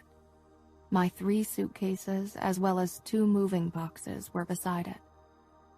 Do you know if I need to dress up for tonight? Luca said he wants to take me to his favorite restaurant, but he didn't tell me if it has a dress code. Romero smiled. No, definitely no dress code. Why? Is it a KFC? I'd actually never eaten at a KFC. Father and Mother would have never taken us to a place like that. Gianna, Lily, and I had once convinced Umberto to take us to a McDonald's, but that was the extent of my experience with fast food joints. Not really. I think Luca wants to surprise you. I doubted that. Maybe I should unpack then. I gestured at my suitcases. Romero kept a careful distance from me. He was nice, but professional. Do you need help? I really didn't want Romero to touch my underwear. No, I'd prefer to be alone. Compassion filled Romero's face before he turned and left. I waited until I was certain that he was back downstairs before I opened the first box.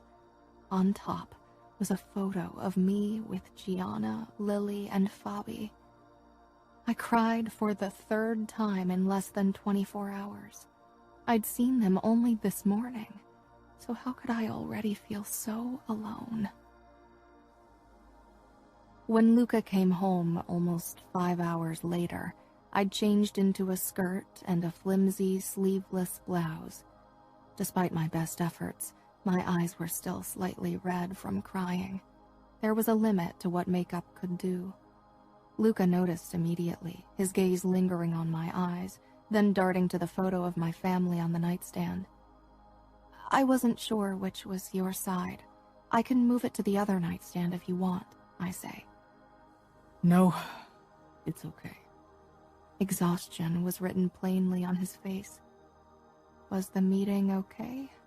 Luca looked away. Let's not talk about it. I'm starving. He held out his hand and I took it and followed him to the elevator. He was tense and barely said a word as we rode in his car. I wasn't sure if he expected me to make conversation, and I was too emotionally drained to put up an effort. When we stopped at a red light, he glanced over. You look great. Thanks. He parked the car in a gated parking area where they stashed the cars on top of each other. Then we headed down a street with small restaurants, offering everything from Indian cuisine to Lebanese and sushi. He stopped at a Korean restaurant and held the door open for me. Stunned, I walked into the crowded, narrow dining room. Small tables were set closely together, and a bar at the front offered alcoholic beverages with labels I couldn't even read. A waiter came up to us, and upon spotting Luca, he led us toward the back of the restaurant and gave us the last available table. The people at the table beside ours stared at Luca with wide eyes, probably wondering how he'd fit. I took the seat on the bench running the entire length of the room, and Luca folded himself into the chair across from me. The man beside him shifted his chair to the side so Luca would have more room. Did they know who he was, or were they being polite? You look surprised, Luca said after the waiter had taken our drink orders and left us with the menu. I didn't think you'd go for Asian food, considering everything. That was all I could say in a crowded restaurant, but Luca knew I was talking about the Taiwanese triad. This is the best Asian restaurant in town, and it doesn't belong to an Asian chain. I frowned. Was it under the protection of the Famiglia? It's independent. There are independent restaurants in New York? The couple at the table beside us gave me a strange look. For them, our conversation probably seemed more than a little weird. A few, but we're in negotiations right now. I snorted. Luca pointed at my menu. Do you need help? Yeah, I've never tried Korean. The marinated silk tofu and the bulgogi beef are delicious. You eat tofu? Luca shrugged. If it's prepared like this, then yes. I shook my head. This was surreal. Just order what you think is best. I eat everything except for liver. I like women that eat more than salad. The waiter returned and took our orders. I fumbled with the chopsticks, trying to figure out the best way to use them. Have you never used sticks before? Luca asked with a smirk. Was he mocking me? My parents only took us to their favorite Italian restaurant, and I wasn't really allowed to go anywhere alone. Bitterness rang in my voice. You can go anywhere you want now. Really? Alone? Luca lowered his voice. With Romero or me or Cesare when Romero isn't available? Of course. Here, let me show you. He took his own chopsticks and held them up. I tried to imitate his grip, and after a few tries, I managed to move the sticks without dropping them. When our food arrived, I realized that it was much harder to grab onto something with sticks. Luca watched with obvious amusement as I took 3 tries to bring a piece of tofu to my lips. No wonder New York girls are so thin if they eat like this all the time. You are more beautiful than all of them, he said. I scanned his face, trying to figure out if he was being truthful, but as usual, his face was unreadable. I allowed myself to admire his eyes. They were unusual, with their darker ring around the gray. They weren't exactly cold right now, but I remembered them being that way.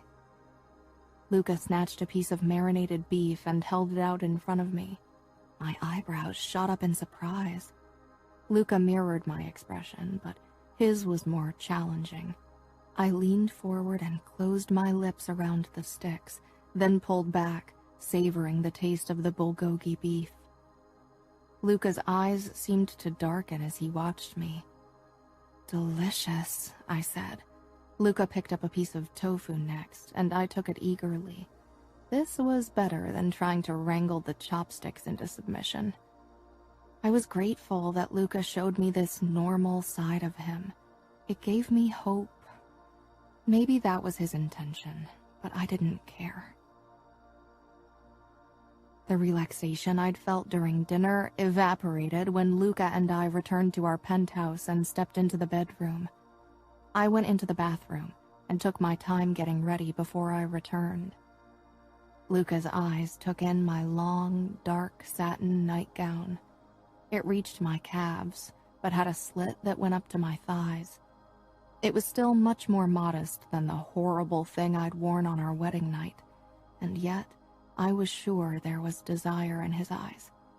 Once he'd disappeared into the bathroom, I walked toward the window and busied myself watching the nighttime skyline.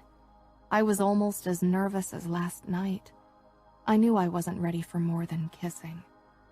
When I heard Luca come up beside me, I didn't turn. His impressive stature was reflected in the windows. Like yesterday, he was only wearing briefs. I watched him reach out for me, and every muscle in my body tensed. If he noticed my reaction, he didn't let it show. He trailed a knuckle down the length of my spine, sending a tingling sensation through my body. When I didn't react, he extended his hand, palm upward, an invitation, not a command. And yet I knew there was only one right answer. I faced him, but my eyes were drawn to the long scar on his palm. I ran my fingertips over it. Is that from the blood oath? I peered up into his unreadable face.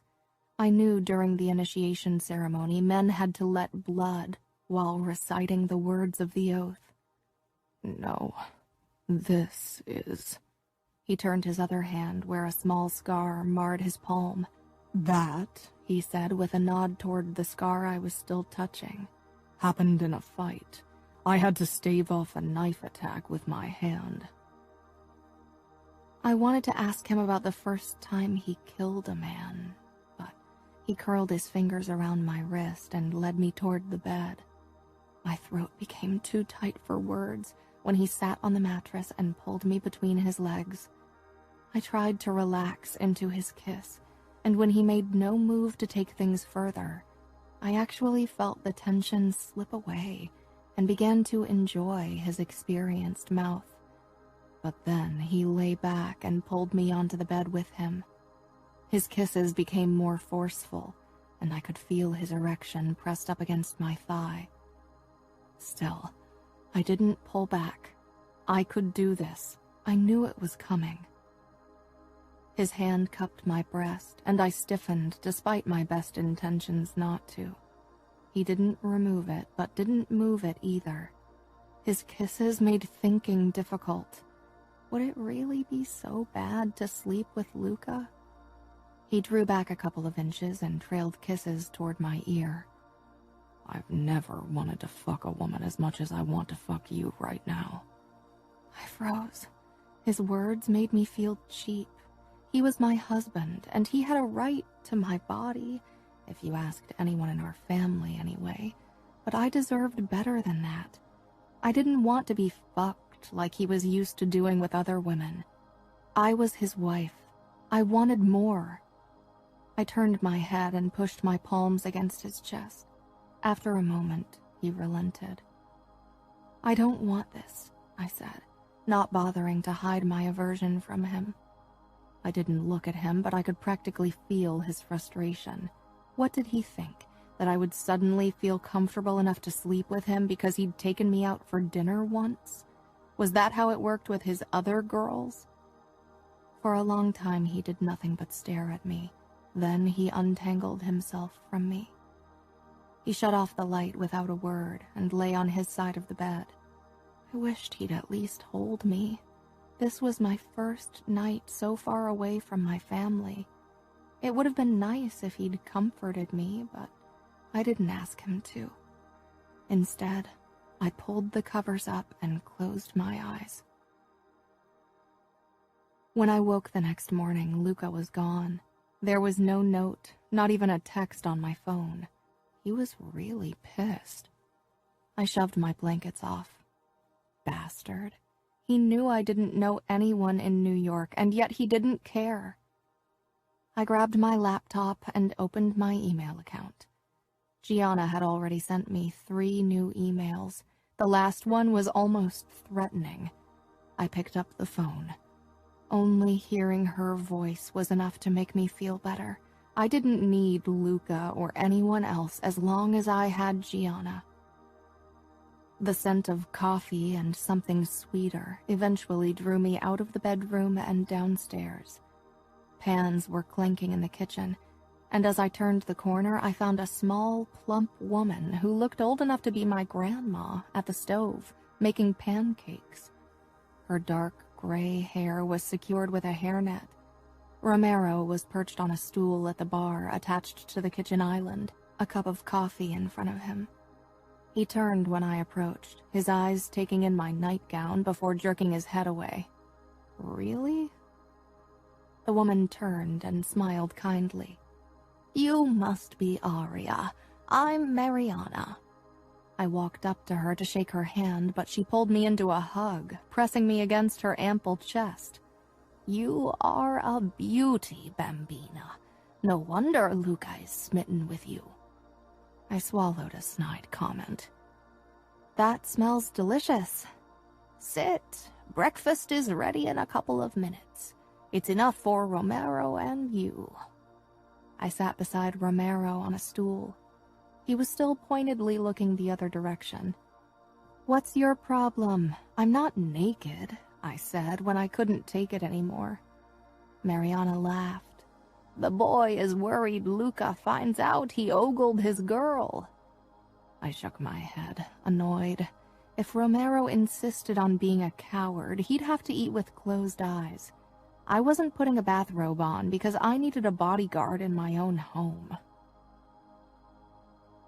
I was already dozing off when Luca came home that night. While he'd spent his day outside doing God knows what, I was a prisoner in this stupid penthouse. The only people who kept me company were Mariana and Romero, but she'd left after preparing dinner, and Romero wasn't exactly the most communicative companion.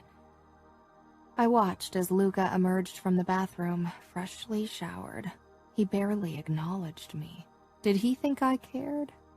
When he lay down beside me and extinguished the lights, I said into the darkness, "Can I walk through the city tomorrow?" "As long as you take Romero with you," was his short reply. I swallowed my hurt and frustration. When he'd taken me to his favorite restaurant, I'd thought he'd try to make this marriage work, but it had only been a ploy to get me into bed, and now he punished me with the silent treatment. But I didn't need him, never would. I listened to his rhythmic breathing, pretending to be asleep. Shortly before I drifted off to sleep, the mattress shifted as he left the bed. Part of me wanted to stop him, but I remained silent. I awoke in the middle of the night from a nightmare. Luca's arm was wrapped around me, my body spooned by his.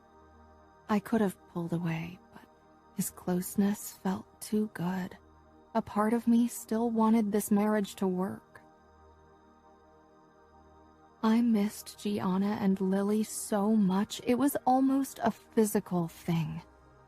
Romero tried to be invisible, but he was always there. "Do you want to go shopping?" I almost laughed.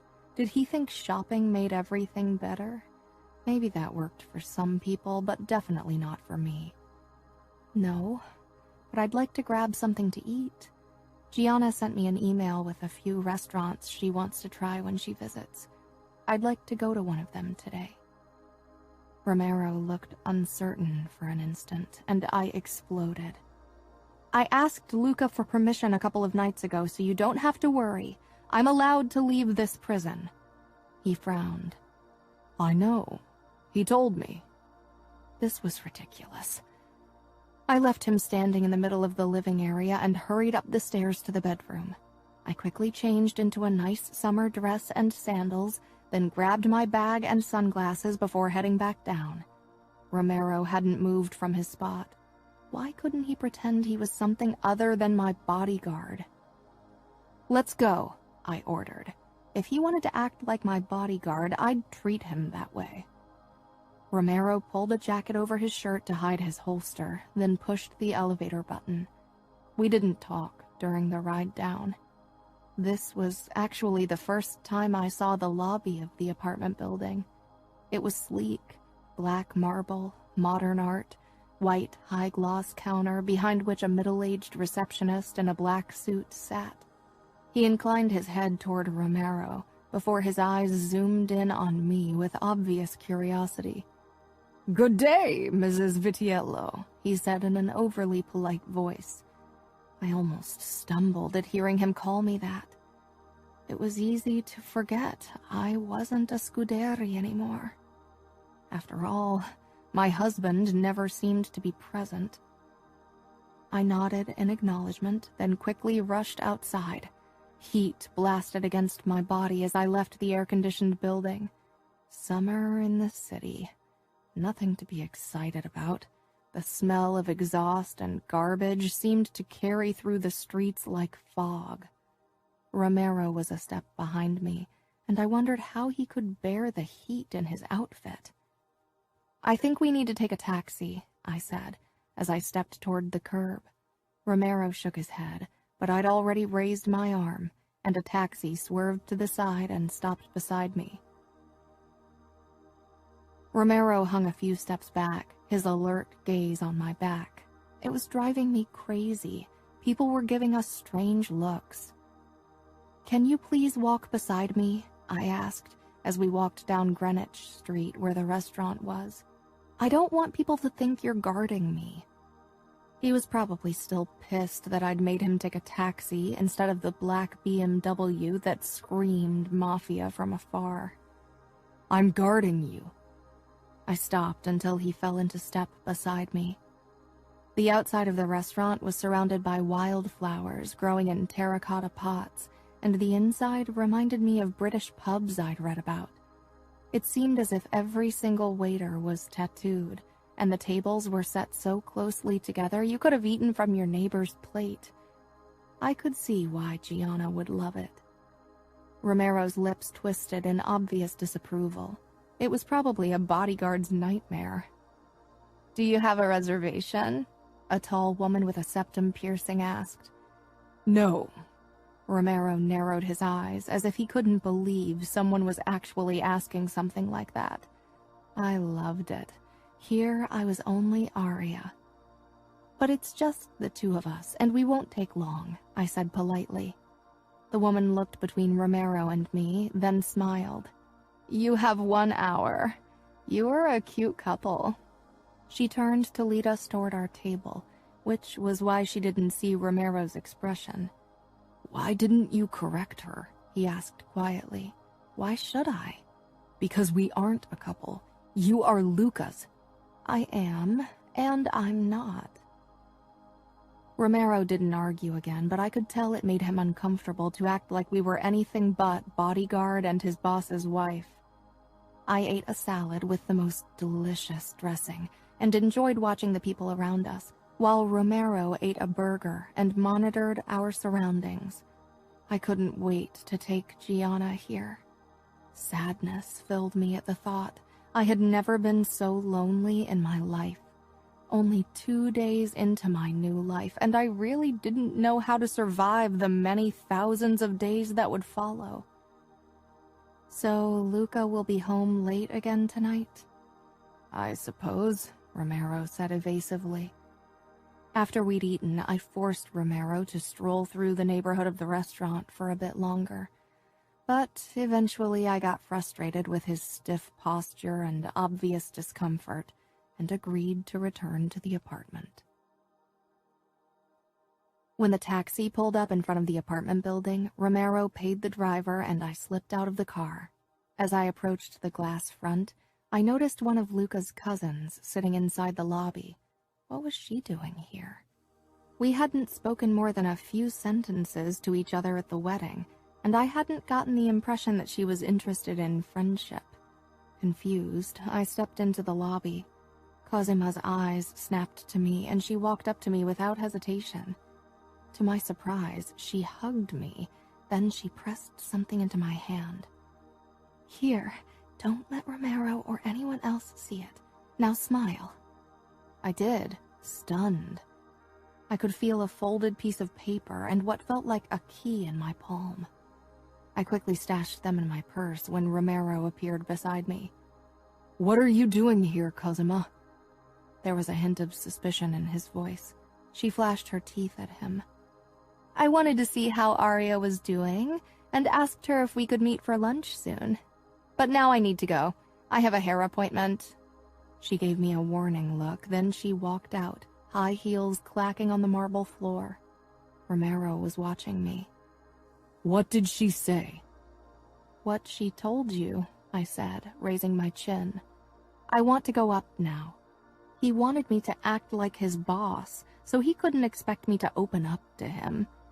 He nodded and led me toward the elevator with a curt nod toward the 2 receptionists. The moment we entered the penthouse, I excused myself and headed into the guest bathroom. I pulled out what Cosima had given me and unfolded the piece of paper. "Aria, the key is for one of the apartments the Vitiellos own. Come over tonight at 10 p.m. to see what your husband is really up to while you warm his bed. Be careful and quiet, and don't tell anyone. Romero will try to stop you. Shake him off." The address was at the bottom of the page. The note wasn't signed, and it was written with a computer. Was it from Cosima? It would make sense. I read it over and over again. It could be a trick, or worse, a trap. But curiosity burned through me. Luca hadn't exactly been the most present husband so far. The only problem was how to get to the apartment and how to get rid of Romero. He never left my side. I convinced Romero to take me out to dinner at a restaurant that, according to Google Maps, was only a 5-minute walk from the address Cosima had given me. When Romero used the guest bathroom in our apartment, I used the moment to take a small gun Luca kept in one of the top drawers in the walk-in closet. I'd noticed it when I'd unpacked my suitcases and folded my clothes into drawers. I hid it in the side pocket of my bag. Even though I didn't have much experience with guns, I knew how to handle them in theory. Better safe than sorry. It was 9:15. Romero and I had just finished our starter when I stood to head for the bathroom. Romero pushed back his chair and was about to stand as well. I glared. "You won't follow me to the bathroom. Do you think I'll get lost on the way? People will be staring. Nobody knows who I am here. I'm safe." Romero sank back down. The bathroom was past a corner, closer to the door than our table. I slipped out of the restaurant, took flats from my purse and put them on. Then I hurried toward the address. It would take at least 5 minutes before Romero would venture toward the bathroom, and hopefully even longer before he'd barge in to check on me. When I arrived in front of the brownstone building, I hesitated. It didn't have a reception, only a narrow corridor and a steep staircase. Then I took a deep breath and entered. The key said the apartment was on the 3rd floor. I took the elevator, hidden in a dark corner behind the stairs. During the ride up, doubt overcame me. Maybe I shouldn't have listened to the letter. The elevator came to a halt and the door rattled open. My eyes darted to the button that would take me back to the ground floor. But instead, I stepped out and found the apartment door. It wasn't completely shut. My heart fluttered with fear. This seemed like a really bad idea, but curiosity was stronger than worry. I pushed the door open and peered in. The living room was dark and empty, but light was coming from somewhere else. I rested my hand on the gun in my purse, then crept further in, but froze when I heard a woman cry out. "Yes! Harder!" Dread settled in me as I followed the voice. I had heard it before. The light was spilling out of an open door. I stopped in front of it, hesitating. I could still turn around and pretend I'd never received the letter. Another moan drifted out of the room and I peeked inside. Heat rushed up my face, then seemed to drain out of my body completely. Grace Parker was on her knees and forearms on the bed, while Luca fucked her from behind. The slaps of his body hitting her ass filled the silence, only occasionally disrupted by her encouraging cries and moans. Luca's eyes were closed as his fingers dug into her hips, and he rammed into her over and over again. Grace turned her head to meet my eyes and smiled triumphantly. Bile traveled up my throat. So this was what Luca had been up to the last 2 nights. For a crazy moment, I considered taking the gun out and throwing it at her head. I wouldn't shoot her, even if I wanted to. I wasn't a mobster. I wasn't Luca. My shoulders slumped, and I took a step back. I needed to get away. Luca's eyes shot open, hand reaching for a gun on the bed beside him. But then he found me. He jerked, then froze. "What's the matter, Luca?" Grace asked, wiggling her ass against him. He was still buried inside her. Luca and I stared at each other, and I could feel tears gathering in my eyes. I whirled around and ran. I needed to get away, just away. The moment I stepped out of the elevator on the 1st floor, I began shaking, but I didn't stop. I rushed outside, almost bumping into Romero, who must have followed my phone's GPS. He stumbled back, looked at my face, then at the building, and his eyes widened. He knew. Everyone seemed to know except for stupid me. I stormed away, running faster than I'd ever run in my life. When I crossed the street toward the underground station, I caught a glimpse of Luca in an unbuttoned shirt and pants staggering out of the door. Romero was already chasing me, but I was fast. Years of working out on the treadmill finally paid off. I practically flew down the steps, fumbling for the Metro card my sisters and I had purchased before the wedding, after we'd forced Umberto to show us the subway. I managed to squeeze into the already closing doors of a subway wagon. I wasn't even sure where it was going, but as I saw Luca and Romero heading for the tracks, all that mattered was that it was taking me away from the triumphant smile Grace had given me, from the sound of Luca's body pounding her ass, from his betrayal. On our wedding night, I'd told Luca I didn't hate him. I wished he'd ask me again tonight. I sank down on a free seat, but I was still shaking. Where was I going? I couldn't run away. Luca was probably already sending every soldier at his disposal after me. I let out a choked laugh and got a few strange looks from other passengers. What did they know? They were free.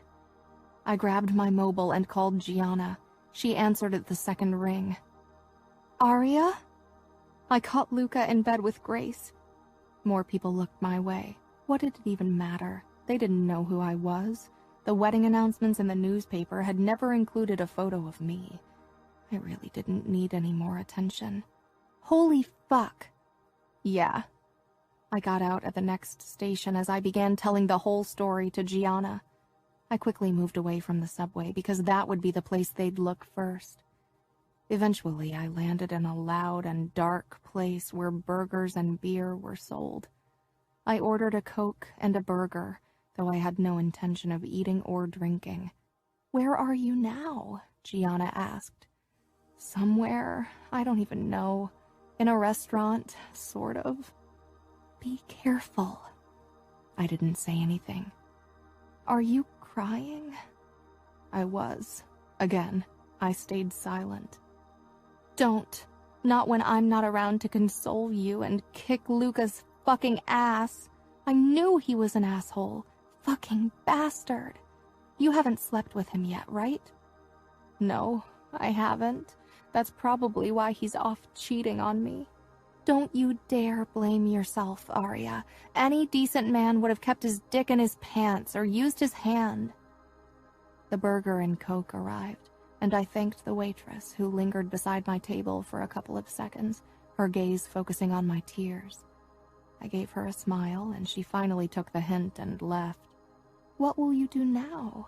Are you thinking of coming back home? Do you really think Father will let me leave Luca because he cheated on me? Father has had a mistress for years. Nor would Luca allow it. I was his, as Romero never ceased to remind me. Men are all pigs. I can't forget the look Grace gave me. She looked like she'd won. She wanted you to see it. She wanted to humiliate you. Gianna fell silent. You are the wife of the future Capo de Capi. If someone humiliates you, they are practically insulting Luca. Well, he was busy helping her insult me. Gianna snorted. I hope his dick falls off. I'm not holding my breath. I bet Romero's getting his ass kicked for letting you slip away. Serves him right. I almost felt sorry for Romero, but then I reminded myself that he'd known about Grace all along. It had been written all over his face. God, how many people knew? Were they all laughing about me behind my back? Are you talking to Aria? I could hear Lily's excited voice in the background. That's none of your business. Get out of my room, you little snoop. I want to talk to her. She's my sister, too. Not now. This is private. There was shouting, then the bang of a door, followed by fists hammering against wood. My heart swelled with warmth, and I smiled. This had been my life not too long ago. Now, I only had a cheating husband to return to. "So what now?" Gianna asked eventually. "I honestly don't know." I paid and left the restaurant, returning to roaming the streets. It was dark, but they were still crowded with people on their way home from dinner or heading to a club or bar. "You can't let him treat you like that. You must fight back." "I don't know if fighting Luca is something I want to do." "What can he do to you? You aren't his enemy or his soldier, and he said he didn't beat women, nor would he force himself on you. What's left? Lock you in your room without dinner?" I sighed. Maybe you should cheat on him. Go to a club, find a hot guy, and sleep with him. That would go over well with Luca. He'd kill him. I don't want blood on my hands. Then do something else. I don't care as long as you pay Luca back for what he's doing to you. He'll probably just keep cheating on you. Fight back. But Gianna was the fighter. I preferred subtle tactics. I should get rid of this phone now. I need more time to think and don't want Luca to track me down. Call me as soon as you can, no matter the time. If I don't hear from you tomorrow morning, I don't care who I have to take down to fly to New York. Okay, love you.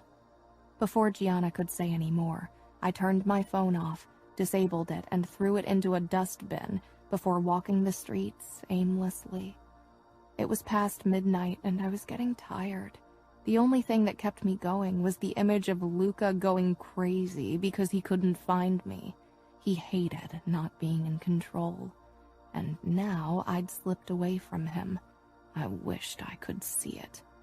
I bought a coffee and wrapped my fingers around the warm paper cup as I leaned against the facade of the diner and let my eyes wander over the thinning number of passers-by.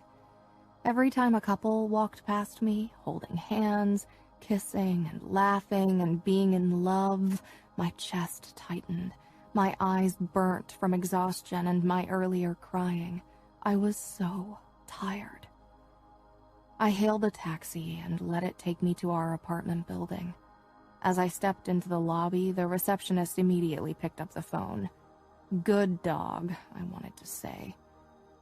Instead, I twisted my mouth into a smile and stepped into the elevator, then slipped in the card so it would take me to the right floor. I was almost calm now, at least on the outside. Was Luca in the penthouse, or was he out hunting me? Or maybe he'd returned to his whore and let his men do the work for him. When I'd woken with Luca's arms around me, or when he'd kissed me, I'd let myself believe that maybe I could make him love me. When we'd had dinner together, I'd thought I could fall for him. I entered the penthouse. Romero was there and practically sagged with relief. "She's here," he said into his phone, then nodded before ending the call. "Where's Luca? Back with his whore?" Romero frowned. "Searching for you." "I'm surprised he bothers. He could have sent you or one of his other lapdogs. After all, you do everything he says, even cover for him while he's out cheating on me." Romero didn't say anything. I wasn't sure why I was lashing out at him. I walked away. "Where are you going?" "I'm going to undress and shower. If you want to watch, be my guest." Romero stopped, but his eyes followed me up the stairs.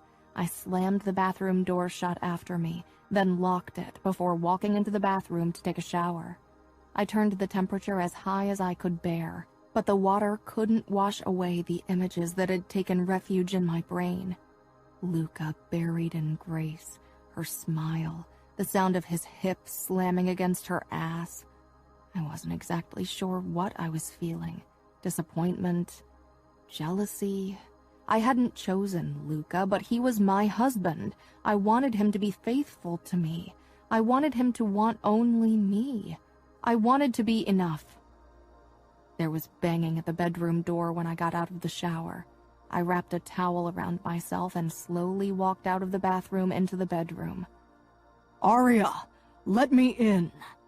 There was anger in his voice. He was angry?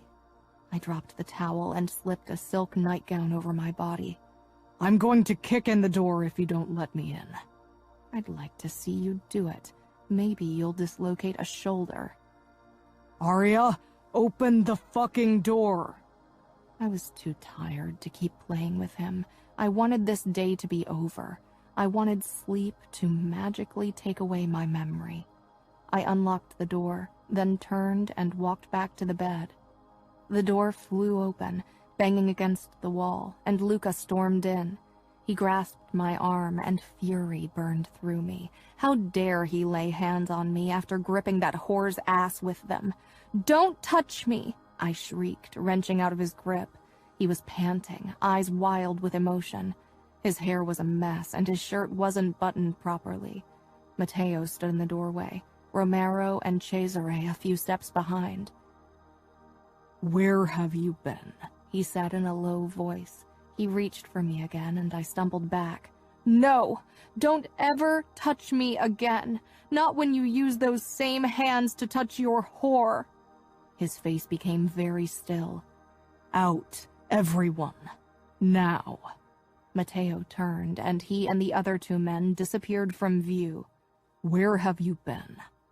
"I wasn't cheating on you, if that's what you're worried about. I would never do that. I think faithfulness is the most important thing in a marriage, so you can calm yourself now. My body is still only yours." I practically spat the last few words. "I only walked around the city." "You walked around New York at night? Alone?" I stared into his eyes, hoping he could see how much I hated him for what I'd seen, how much it hurt to know he respected me so little. "You have no right to be angry with me, Luca. Not after what I saw today. You cheated on me," Luca snarled. "How can I be cheating when we don't have a real marriage? I can't even fuck my own wife. Do you think I'll live like a monk until you decide you can stand my closeness?" That arrogant pig. He and my father had made sure I didn't even talk to other men until my wedding to Luca. God forbid! How dare I expect my husband to be faithful to me? How dare I hope for this small decency in a monster? "I'm not a monster. I've treated you with respect." "Respect?" My voice rose higher. "I caught you with another woman. Maybe I should go out, bring a random guy back with me, and let him fuck me in front of your eyes. How would that make you feel?" Suddenly, he flung me on the bed and was on top of me, my arms pinned above my head. Pushing through the choking fear, I said, "Do it! Take me so I can really hate you!" His eyes were the most terrifying thing I'd ever seen. His nostrils flared. I turned my face away and closed my eyes. He was breathing harshly, his grip on my wrists too tight. My heart pounded against my ribcage as I lay unmoving beneath him. He shifted and pressed his face into my shoulder, releasing a harsh breath. "God, Aria." I opened my eyes. He released my wrists, but I kept my arms above my head. Slowly, he raised his eyes. The anger was gone from his face. He reached for my cheek, but I turned away. "Don't touch me with her on you." He sat up. "I'm going to take a shower now, and we will both calm down, and then I want us to talk." "What's there left to talk about?" "Us. This marriage." I lowered my arms. "You fucked a woman in front of my eyes today. Do you think there's still a chance for this marriage?" "I didn't want you to see that." "Why? So you could cheat in peace and quiet behind my back?" He sighed and began unbuttoning his shirt. "Let me take a shower. You were right. I shouldn't disrespect you further by touching you like this." I shrugged. Right now, I didn't think I'd ever want him to touch me again, no matter how many showers he took. He disappeared in the bathroom. The shower ran for a long time. I sat against the headboard, sheets pulled up to my hips, when Luca finally emerged. I averted my eyes when he dropped his towel and put on boxer shorts. Then he slipped into bed beside me with his back against the headboard. He didn't try to touch me. Did you cry? He asked in a puzzled voice. Did you think I wouldn't care? Many women in our world are glad when their husbands use whores or take on a mistress. As you said, there are few marriages based on love. If a woman can't stand her husband's touch, she won't mind him having affairs to satisfy his needs. I scoffed. His needs. I'm not a good man, Aria. I never pretended otherwise. There are no good men in the Mafia. My eyes rested on the tattoo over his heart. I know. I swallowed. But you made me think that I could trust you and that you wouldn't hurt me. I never hurt you. Did he really not get it? It hurt seeing you with her. His expression softened. Aria, I didn't get the feeling that you wanted to sleep with me. I thought you'd be glad if I didn't touch you. When did I say that? When I told you I wanted you, you pulled back. You looked disgusted. We were kissing, and you said you wanted to fuck me more than any other women. Of course I pulled back. I'm not some whore you can use when you feel like it. You are never home. How am I supposed to get to know you? He looked frustrated. Mafia men seemed even more clueless than normal ones. What did you think? I've never done anything. You are the only man I've kissed. You knew that when we married. You and my father made sure it was the case. And despite that, you expect me to go from never having kissed a guy to spreading my legs for you. I wanted to take it slow. I wanted to get to know you so I could relax. I wanted to kiss you and do other things first before we slept together. Realization finally settled on his features. Then he smirked. Other things? What kinds of other things? I glared. I wasn't in the mood for jokes. This is useless. No, don't. He turned my face back to him, then dropped his hand. He'd learned his lesson. I get it. For men, the first time isn't a big deal, or at least it wasn't for the men I know. When was your first time?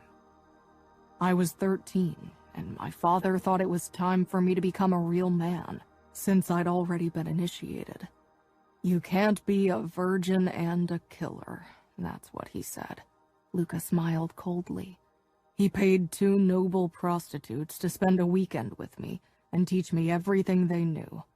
That's horrible. Yeah, I suppose it is, Luca said quietly. But I was a 13-year-old teenage boy who wanted to prove himself. I was the youngest member in the New York Famiglia. I didn't want the older men to think of me as a boy. And I felt like a big deal when the weekend was over. I doubt the prostitutes were overly impressed with my performance, but they pretended that I was the best lover they'd ever had. My father probably paid them extra for it. It took me a bit to figure out that not all women like it if you come all over their face when they give you a blowjob. I wrinkled my nose, and Luca let out a laugh. Yeah, he murmured, then reached for a strand of my hair and let it glide over his fingers. I wasn't sure why he always did that. I was really worried tonight. Worried that I'd let someone have what's yours. No, he said firmly. I know you are loyal. Things with the Bratva are escalating. If they got their hands on you. He shook his head. They didn't. They won't. I shifted away from his hand that had moved on from my hair to my throat. I didn't want his touch. He sighed. You're going to make this really difficult, aren't you? I stared. I'm sorry for what you saw today. But not sorry for what you did. He looked exasperated. I rarely say I'm sorry. When I say it, I mean it. Maybe you should say it more often. He took a deep breath. There's no way out of this marriage for you nor for me. Do you really want to be miserable? He was right. There was no way out. And even if there was, what would be the point? My father would marry me off to the next man, maybe a man like Bibiana's husband, and no matter how much I wanted to deny it, I could imagine developing feelings for the Luca I saw in the restaurant. It wouldn't have hurt so much seeing him with that woman if I didn't. When he'd touched my hair or kissed me or wrapped his arms around me during the night, I'd felt myself wanting to fall in love with him. I wished I could hate him with all my heart. If Gianna had been in my stead, she would rather have gone through life hating her husband and being miserable than ever giving him and our father the satisfaction of coming to care for him. "No," I said, "but I can't pretend I never saw you with her." "I don't expect you to, but let's just pretend our marriage begins today. A clean start." "It's not that easy. What about her? Tonight wasn't the first time you were with her." "Do you love her?" My voice trembled as I said it. Luca noticed, of course. He looked at me as if I was a puzzle he couldn't figure out. "Love? No, I don't have feelings for Grace." "Then why do you keep seeing her? The truth." "Because she knows how to suck a cock, and because she's a good fuck. Truthful enough." I flushed. Luca brushed a finger over my cheeks. "I love how you blush whenever I say something dirty. I can't wait to see your blush when I do something dirty to you." Why couldn't he stop touching me? If you really want to make this marriage work, if you ever want the chance to do something dirty to me, then you'll have to stop seeing other women. Maybe other wives don't care, but I won't have you touching me as long as there is anyone else. Luca nodded. "I promise I'll touch only you from now on." I considered him. Grace won't like it. Who gives a fuck what she thinks? Won't her father give you trouble? We pay for his campaigns, and he has a son following in his footsteps who needs our money soon as well. What does he care about a daughter who isn't good for anything but shopping and eventually marrying a rich man? The same could be said for me and every other woman in our world. Sons could follow in their father's footsteps. They could become members of the Mafia. I still remembered how much Father had celebrated when he'd found out his fourth child was finally a son. She probably hoped you'd be that man. We don't marry outsiders. Never. She knew that, and it wasn't like she was the only woman I fucked. I gave him a look. You said it yourself. You have your needs. So how can you tell me you won't cheat on me again soon if you get tired of waiting for me to sleep with you? Luca tilted his head, eyes narrowed in thought. Do you intend to make me wait long? I think we have very different concepts of the words long wait. I'm not a patient man. If long means a year. He trailed off. I couldn't believe him. I sent him a reproachful look. What do you want me to say, Aria? I kill and blackmail and torture people. I'm the boss of men who do the same when I order them to. And soon, I'll be the Capo de Capi, the leader of the most powerful crime organization on the East Coast, and probably the U.S. You thought I'd take you against your will on our wedding night, and now you're angry because I don't want to wait months to sleep with you. I closed my eyes. I'm tired. It's late. It was so late, it was actually early. No, Luca said, touching my waist. I want to understand. I'm your husband. You aren't like other girls who can choose the man they're going to lose it to. Are you scared I'm going to be rough with you because of what you saw today? I won't be. I told you I want you to writhe beneath me in pleasure, and while that probably won't happen the first time I take you, I'll make you come as often as you want with my tongue and my fingers until you can come when I'm inside you. I don't mind going slow, but what do you want to wait for? I watched him through half-lidded eyes. For something that will never happen, that you'll want to make love to me and not take me like I'm your possession. Part of me didn't want to settle for less. The other part knew I had to. Love is something girls hope for when they don't know better, something women long for when they lie awake at night, and something they'll only ever get from their children. Men don't have time for such notions. That's what my father always said. "I won't make you wait for months," I said instead of what I really wanted to say. And then I finally fell asleep. Chapter 10. Luca canceled his plans for the next day and sent Matteo out to do whatever needed to be done. As a woman in our world, you quickly learned not to ask too many questions, because the answers were rarely good. Luca got ready first, and when I walked into the kitchen, dressed and showered, he was staring into the fridge with a frown on his face. "Can you cook?" I snorted. "Don't tell me you've never made breakfast for yourself." "I usually grab something on my way to work, except on the days when Mariana is here and prepares something for me." His eyes scanned my body. I'd chosen shorts, a tank top, and sandals, since it was supposed to get really hot today. "I love your legs." I shook my head, then walked toward him to peek into the fridge. He didn't step back, and our arms brushed.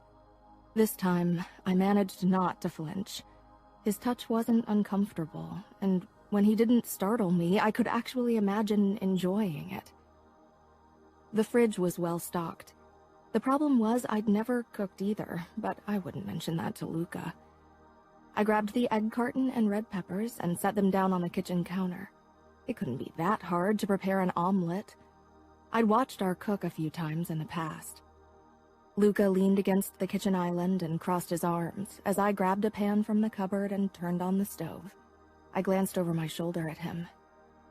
"Won't you help me? You can chop the peppers. You know how to handle a knife, from what I hear." That made the corners of his lips twitch, but he pulled a knife out of the block and stepped up to my side. The top of my head came only up to his chest with my flat sandals. I had to admit, I kind of liked it. I handed him the pepper and pointed toward a wooden cutting board, because I got the feeling Luca would have started chopping right on the expensive black granite countertops. We worked in silence, but Luca kept sneaking glances at me. I put a bit of butter into the pan, then seasoned the beaten eggs. I wasn't sure if I needed to add milk or cream, but decided against it. I poured the eggs into the sizzling pan. Luca pointed his knife at the chopped peppers. "What happens to these?" "Shit," I whispered. "The peppers should have gone in first." "Have you ever cooked?" I ignored him and chucked the peppers into the pan with the eggs. I'd turned the stove to maximum heat, and soon the hint of a burning smell reached my nose. I quickly grabbed a spatula and tried to flip the omelet over, but it stuck to the pan. Luca was watching me with a smirk. "Why don't you make coffee for us?" I snapped as I scraped the half-burnt eggs from the bottom of the pan. When I thought the eggs were safe to eat, I spooned them onto 2 plates. They didn't really look all that tasty. Luca's brows rose when I put a plate down in front of him. He sank down on the bar stool, and I hopped onto the one beside him. I watched him as he picked up the fork and speared a piece of egg, then brought it to his lips. He swallowed, but it was obvious he wasn't too impressed. I took a bite as well and almost spat it back out. The eggs were too dry and too salty. I dropped my fork and gulped down half of my coffee, not even caring that it was hot and black. "Oh my God, that's disgusting!" There was a hint of amusement in Luca's face. The more relaxed expression made him look so much more approachable. "Maybe we should go out for breakfast." I glowered at my coffee. How hard can it be to make an omelet? Luca let out what might have been a laugh. Then his eyes flitted back down to my bare legs, which were almost touching his.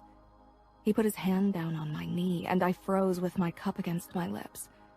He didn't do anything, just lightly traced his thumb back and forth over my skin. What would you like to do today? I pondered that, even if his hand was very distracting. I was alternating between wanting to shove it off my knee and ask him to keep caressing me. The morning after our wedding night, you asked me if I knew how to fight. So maybe you can teach me how to use a knife or a gun, and maybe some self-defense. Surprise crossed Luca's face. Thinking about using them against me? I huffed, as if I could ever beat you in a fair fight. I don't fight fair. Of course he didn't. So will you teach me? I want to teach you a lot of things. His fingers tightened on my knee. Luca, I said quietly, I'm serious. I know I have Romero and you, but I want to be able to defend myself if something happens. You said it yourself. The Bratva won't care that I'm a woman. That got him. He nodded. Okay. We have a gym where we work out and do fight training. We could go there. I smiled, excited about getting out of the penthouse and doing something useful. I'll grab my workout clothes. I hopped off the stool and ran upstairs. I snatched up my mobile from my nightstand and sent Gianna a short text to let her know I was okay. Knowing her and dreading the flood of questions she'd be firing at me, I didn't take my phone with me as I headed back downstairs. 30 minutes later, we parked in front of a shabby building after having grabbed muffins for breakfast. I was bursting with excitement, and I was glad to have something to distract myself from what had happened yesterday. Luca and I got out of the car, and he carried our bags as we headed through a rusty steel door. Security cameras were everywhere, and a middle-aged man sat in a nook that held a table and chair as well as a TV. 2 guns were in his holster. He straightened when he saw Luca, then he spotted me and his eyes grew wide. My wife, Luca said with a hint of warning, and the man's gaze jerked away from me.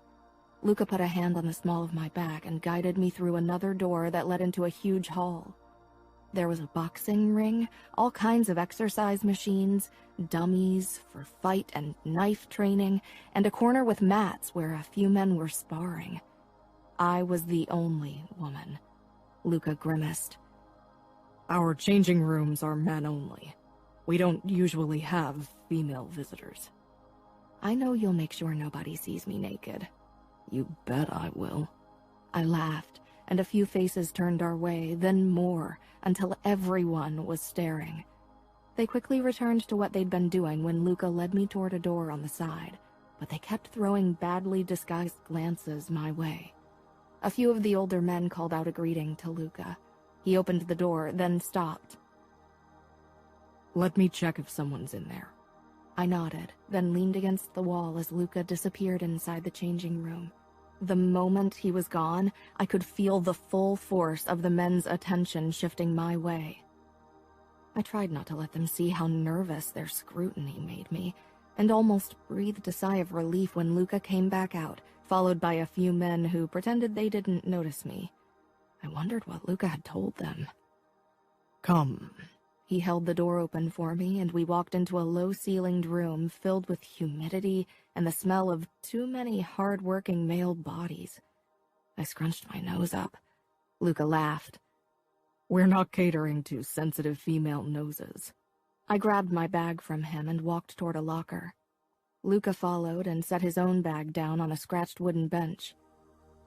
Aren't you going to give me some privacy? I asked, hands on the hem of my shirt. Luca raised one eyebrow at me before removing his holster and then pulling his own shirt over his head, revealing his muscled and tanned torso. He dropped his shirt on the bench, then reached for his belt, that challenging look still in his eyes. Gritting my teeth, I turned my back to him and slid my tank top over my head. I reached behind me to open the clasp of my bra, but Luca's hand was there and did it for me expertly. Bastard. Of course he could open a bra with one finger. I grabbed my jogging bra and put it on, trying not to think about Luca, who was undoubtedly watching every move. I stripped off my shorts and could have kicked myself for choosing a thong this morning. I pulled it down as well, and heard Luca sucking in his breath when I bent forward slightly. My cheeks blasted with heat, realizing what kind of view I'd just given him. I snatched a pair of the plain black panties I always wore when I worked out on the treadmill. Then I put my jogging shorts on over them and turned back around to Luca. He'd put on black sweatpants and an ultra-tight white shirt that showcased his spectacular body. There was a bulge in his pants, all because of my butt. That's what you're wearing for self-defense lessons. I looked down at myself. I don't have anything else. This is what I wear when I go jogging. The shorts were tight and ended high up on my thighs, but I didn't like too much fabric when I ran. You realize I'll have to kick every guy's ass who looks at you the wrong way, right? And looking like that, my men will have a hard time not looking at you the wrong way. I shrugged. It's not my job to make them control themselves. Just because I'm wearing revealing clothes doesn't mean I'm inviting them to look. If they can't behave themselves, that's their problem. Luca led me out of the changing room and toward the sparring mats. The men there immediately backed away, pointedly not looking at me. I followed Luca toward a display of knives. His eyes scanned them, then he chose one with a long, smooth blade and handed it to me. He didn't take one for himself. He positioned himself across from me, looking utterly relaxed. He must have known everyone was watching us, but he acted as if he couldn't care less. This wasn't private. He had to put up a show for his men. Attack me, but try not to cut yourself. Won't you get a knife too? Luca shook his head. I don't need one. I'll have yours in a minute. I narrowed my eyes at his self-assured tone. He was probably right, but I didn't like him saying it. So, what am I supposed to do? Try to land a hit. If you manage to cut me, you win. I want to see how you move. I took a breath and tried to forget the men watching me. I tightened my grip on the knife, then I dashed forward. Luca moved fast. He dodged my jab, grabbed my wrist, and whirled me around until my back collided with his chest. You don't have my knife yet, I gasped out. His fingers around my wrist tightened a fraction, uncomfortably but not painfully. His lips brushed my ear. I would have to hurt you to get it. I could break your wrist, for example, or just bruise it. He released me and I stumbled forward. Again, Luca said. I tried a few times but didn't get anywhere close to cutting him. For my next try, I decided to stop playing fair. I advanced on him, then as he made a grab for me, I aimed a kick between his legs. The men cheered, but Luca's hand caught my foot before it could make impact, and before I knew what was happening, I landed on my back with a heavy thud. My breath rushed out of me and the knife slipped out of my hand. I squeezed my eyes shut. Luca touched my stomach, and my muscles constricted under his warm palm. Are you okay? He asked quietly. I opened my eyes. Yeah, just trying to catch my breath.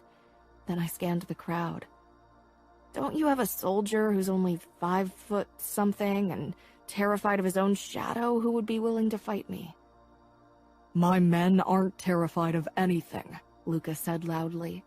He held out his hand and pulled me to my feet. He addressed his soldiers. Anyone willing to fight my wife? Of course nobody stepped forward. They were probably worried Luca would skin them alive. Some of them shook their heads, chuckling. The shadow of a grin crossed Luca's face. You'll have to fight me. A few more attack attempts later, I was out of breath and annoyed by my inability to hurt Luca the tiniest bit. But then a chance offered itself. He held me against his body, and his upper arm was close to my face, so I turned and bit him. He was so startled he actually released me, and I tried to jab him with the knife, but he gripped my wrist. Did you bite me? He asked as he stared at my teeth marks on his bicep. Not hard enough. There isn't even blood, I said. Luca's shoulders twitched once, then again. He was fighting laughter. Not the effect I'd intended when I bit him, but I had to admit I loved the sound of his deep chuckle. I think you've done enough damage for one day, he said. We grabbed something to eat on our way home, then settled on the rattan sofa on the roof terrace with a glass of wine. "I'm surprised," I said eventually. Luca and I sat close together, almost touching, and his arm was thrown over the backrest behind me, but so far he had held back.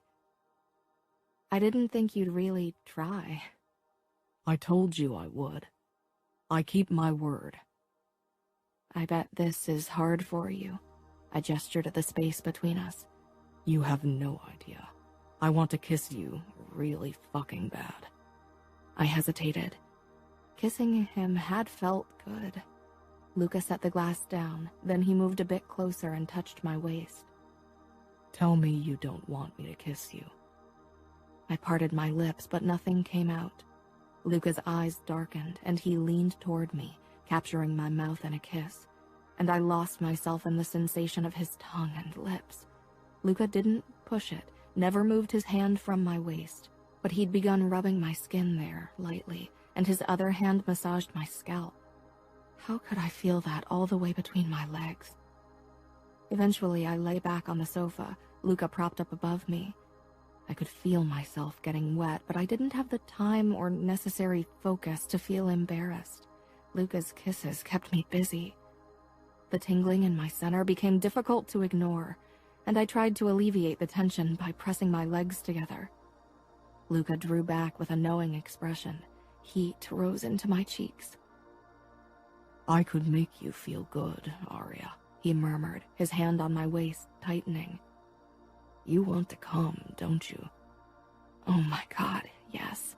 I'd overheard girls in school go into detail about how amazing it could be, but I'd never managed to make myself feel anything close to what they'd described. My body was screaming for it. "I'm fine. Thank you." Luca choked on a laugh. "You are so stubborn." He didn't say it in a mean way. His lips came down on mine again, and I could tell he gave it his all, determined to break my resolve. And a few times I got close. I was throbbing between my legs, but I wouldn't give in, not so soon. I had more control than that. That night, I fell asleep with Luca's arms around me and his erection an insistent presence against my upper thigh. Maybe we really could make this marriage work. Chapter 11. When I woke the next morning, I was alone in bed. I sat up, disappointed that Luca hadn't woken me. I slipped out of bed when he came into the bedroom from the hallway, already dressed in black, with a chest holster that held 2 knives and 2 guns, and who knew how many more holsters on the rest of his body with more weapons. "Are you leaving already?" He grimaced. "The Bratva got one of ours. They left him in tiny pieces around one of our clubs." "Somebody I know?" I asked with dread. Luca shook his head. "Will the police get involved?" "Not if I can help it." Luca cupped my face. "I'll try to be home early, okay?" I nodded.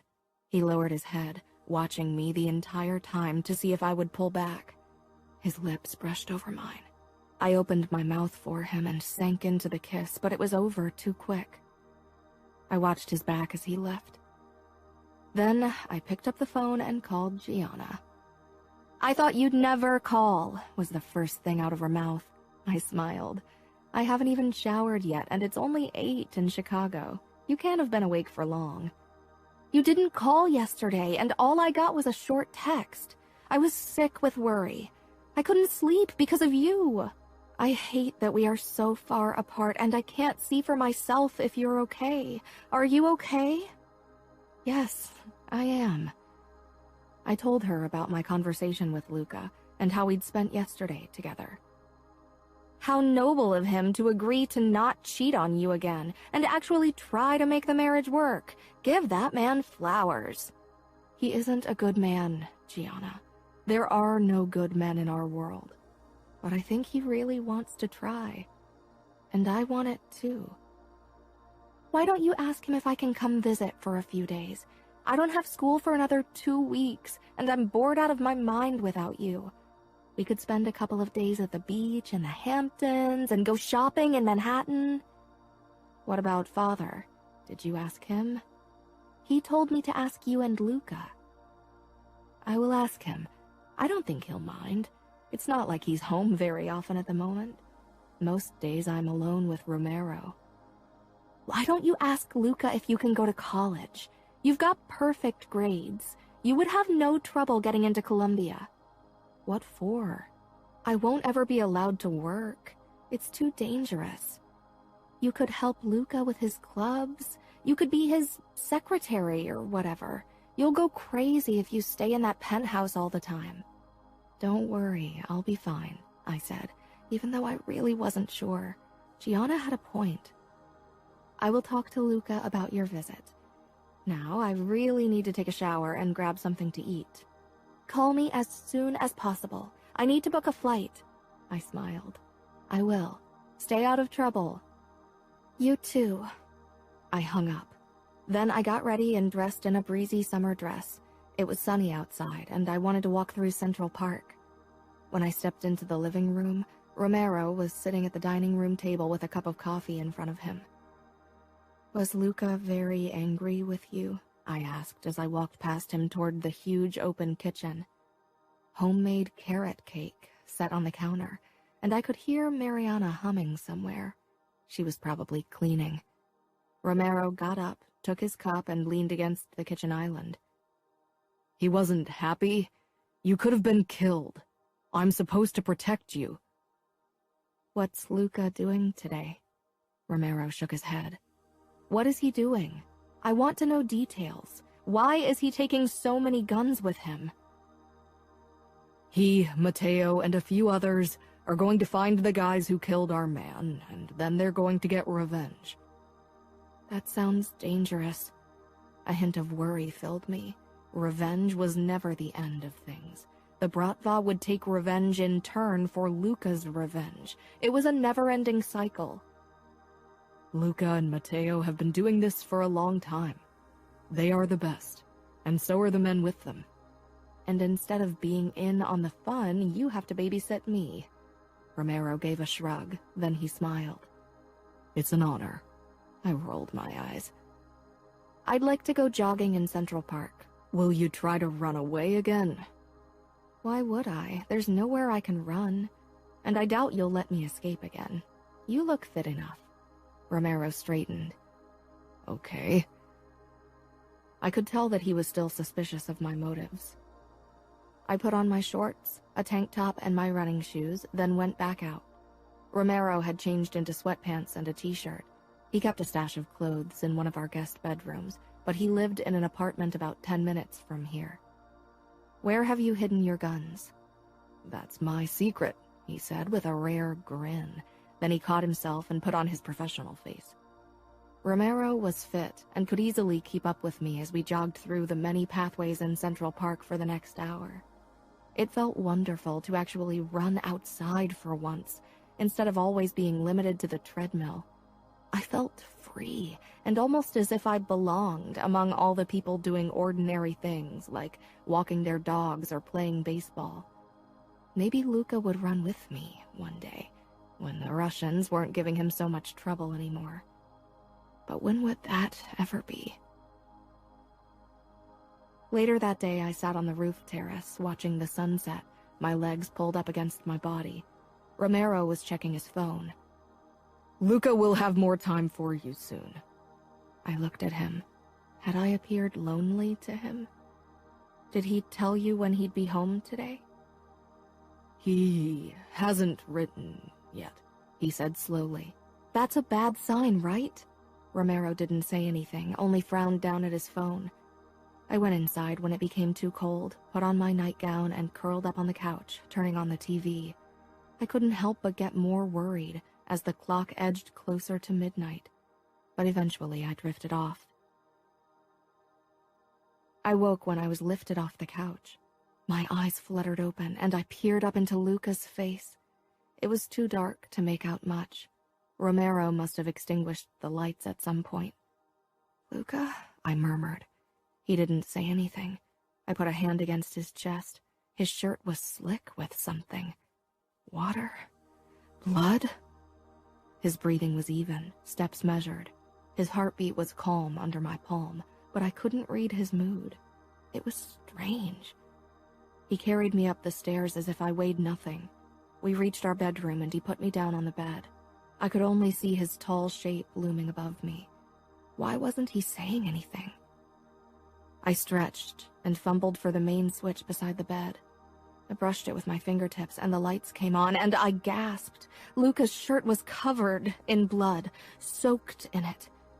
There was a small cut at Luca's throat, and if the rips in his shirt were any indication, he probably had more wounds. Then my eyes found his face, and I became very still, like a fawn trying to blend in so as not to attract the attention of the wolf. I'd thought I'd seen Luca's darkness on a few occasions, had thought I'd glimpsed the monster beneath the civil mask before. Now I realized I hadn't. His expression was void of emotion, but his eyes made the hairs on my neck rise. I licked my lips. Luca? He started unbuttoning his shirt, revealing small cuts and a longer wound below his ribs. His skin was covered with blood. But it couldn't all have come from him, especially not all the blood on the shirt.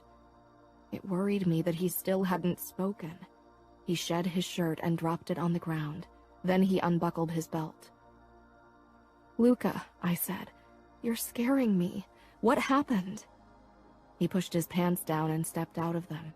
He was barefoot and now only in his briefs as he knelt on the bed and brought one knee between my legs. I began to regret wearing only a nightgown. He slowly moved up until his head hovered over me. Terror gripped my throat, turned my heartbeat into a flutter. His eyes made me want to bolt, to cry and scream, to escape. Instead, I lifted my hand and cupped his cheek. His expression shifted, a chink in the monstrous mask.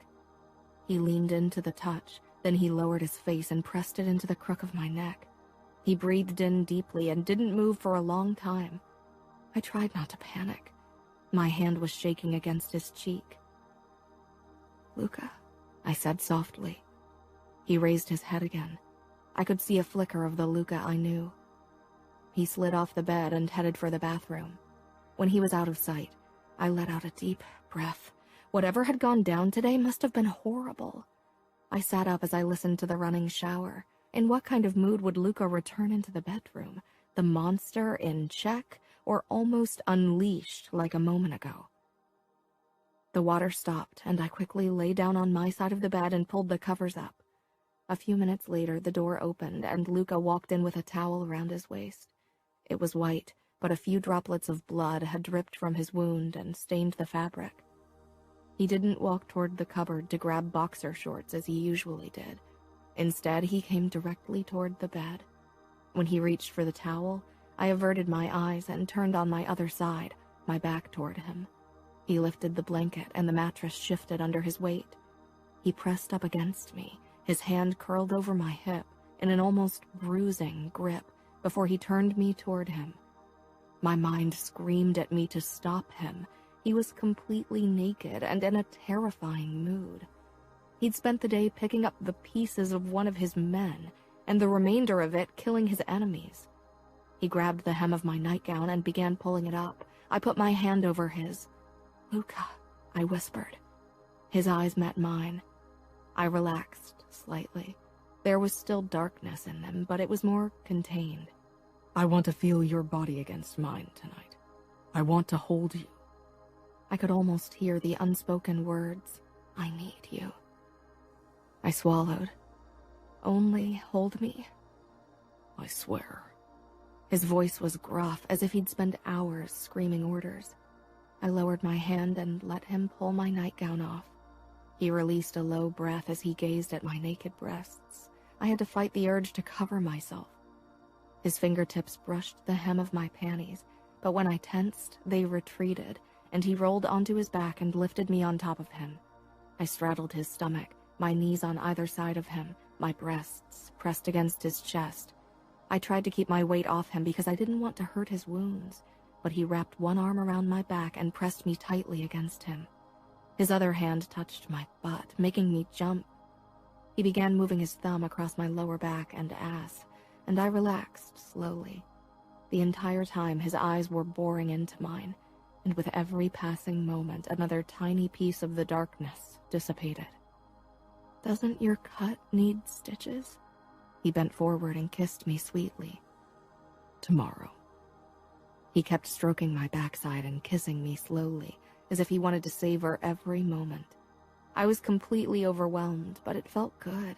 I loved that he was suddenly so gentle. If he was like that when he took my virginity, then maybe it wouldn't be so bad. My eyelids felt heavy, but I couldn't look away from Luca. I touched his throat an inch below the cut.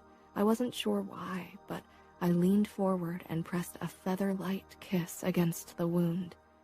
It was small and wouldn't need stitches, not like the one below his ribs. When I drew back, Luca looked almost surprised. His hand moved lower, cupping my ass cheek.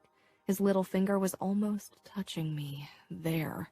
He squeezed my cheek, and for a moment his finger brushed my opening through the fabric. I sucked in a breath, shocked by the jolt the small touch had sent through me. Heat gathered between my legs, and I could feel myself getting wet. I squirmed in embarrassment, not wanting Luca to realize that a bare brush and his stroking of my butt had caused such a reaction. Maybe I wasn't experienced, but I'd been imagining certain things, had caressed myself on many nights. It wasn't that I was frigid. Luca's body turned me on. Maybe I wanted love, but my body wanted something else.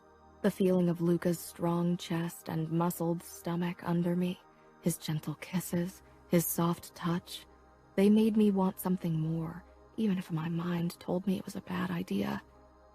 Luca's eyes narrowed a fraction as he studied me, like I was a difficult equation he wanted to figure out. Then he lightly grazed the crotch of my panties with his fingertips, and I knew he could feel it. I could feel that the thin fabric was soaked. My cheeks flamed in mortification, and I lowered my eyes, but I couldn't bring myself to slide off him or even close my legs. His fingertips against my core felt good, even if they'd stopped moving. "Look at me, Aria," Luca said in a rough voice. I peered into his eyes, even as my face felt close to exploding from shame.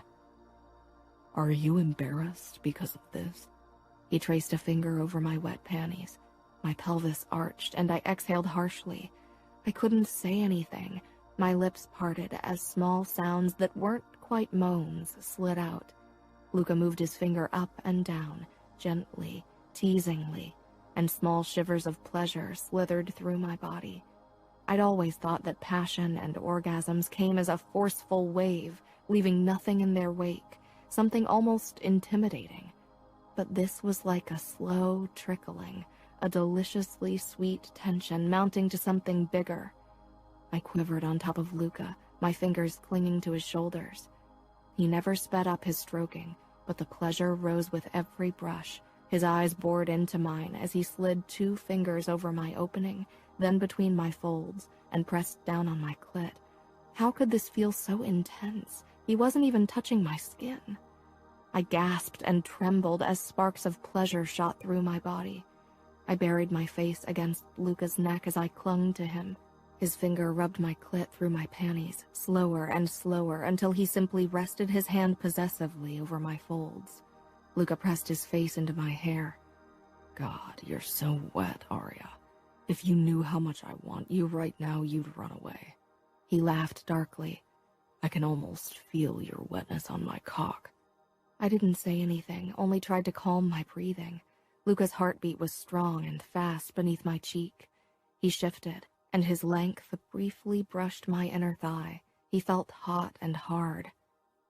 "Do you want me to touch you?" I said in the quietest whisper. I was half scared and half excited about seeing him naked and actually touching him. I wanted to lay my claim on him, wanted to make him forget about the women of his past. Luca's hand on my back tightened, and he drew in a deep breath, his chest expanding under me. "No," he growled, and I lifted my head in confusion and a little hurt. Some of it must have showed because Luca smiled grimly.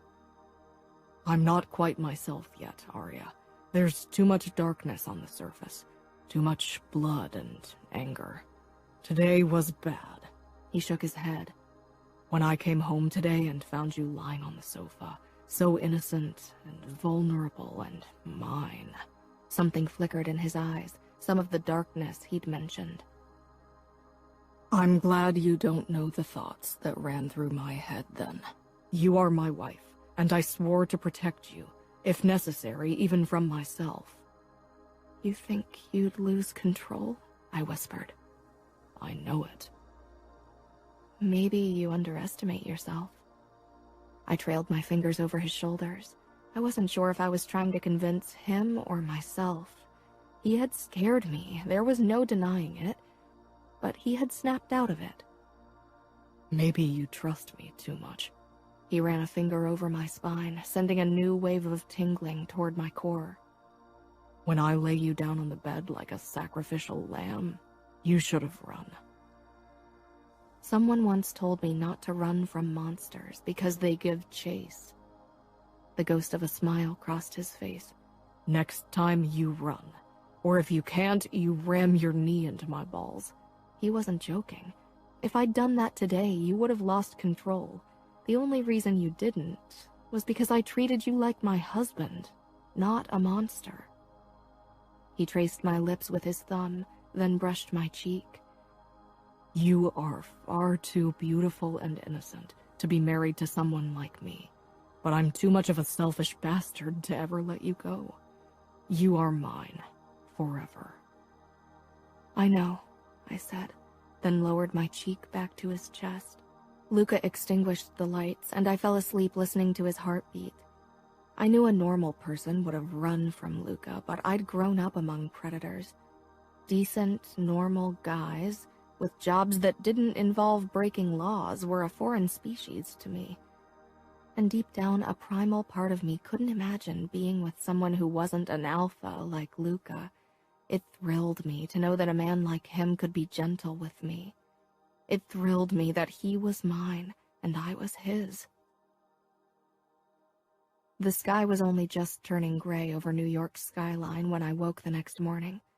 I was still lying on Luca's chest, my naked breasts pressed against his hot skin, but I'd slid down his body overnight, and his stiff length was pressed against my leg.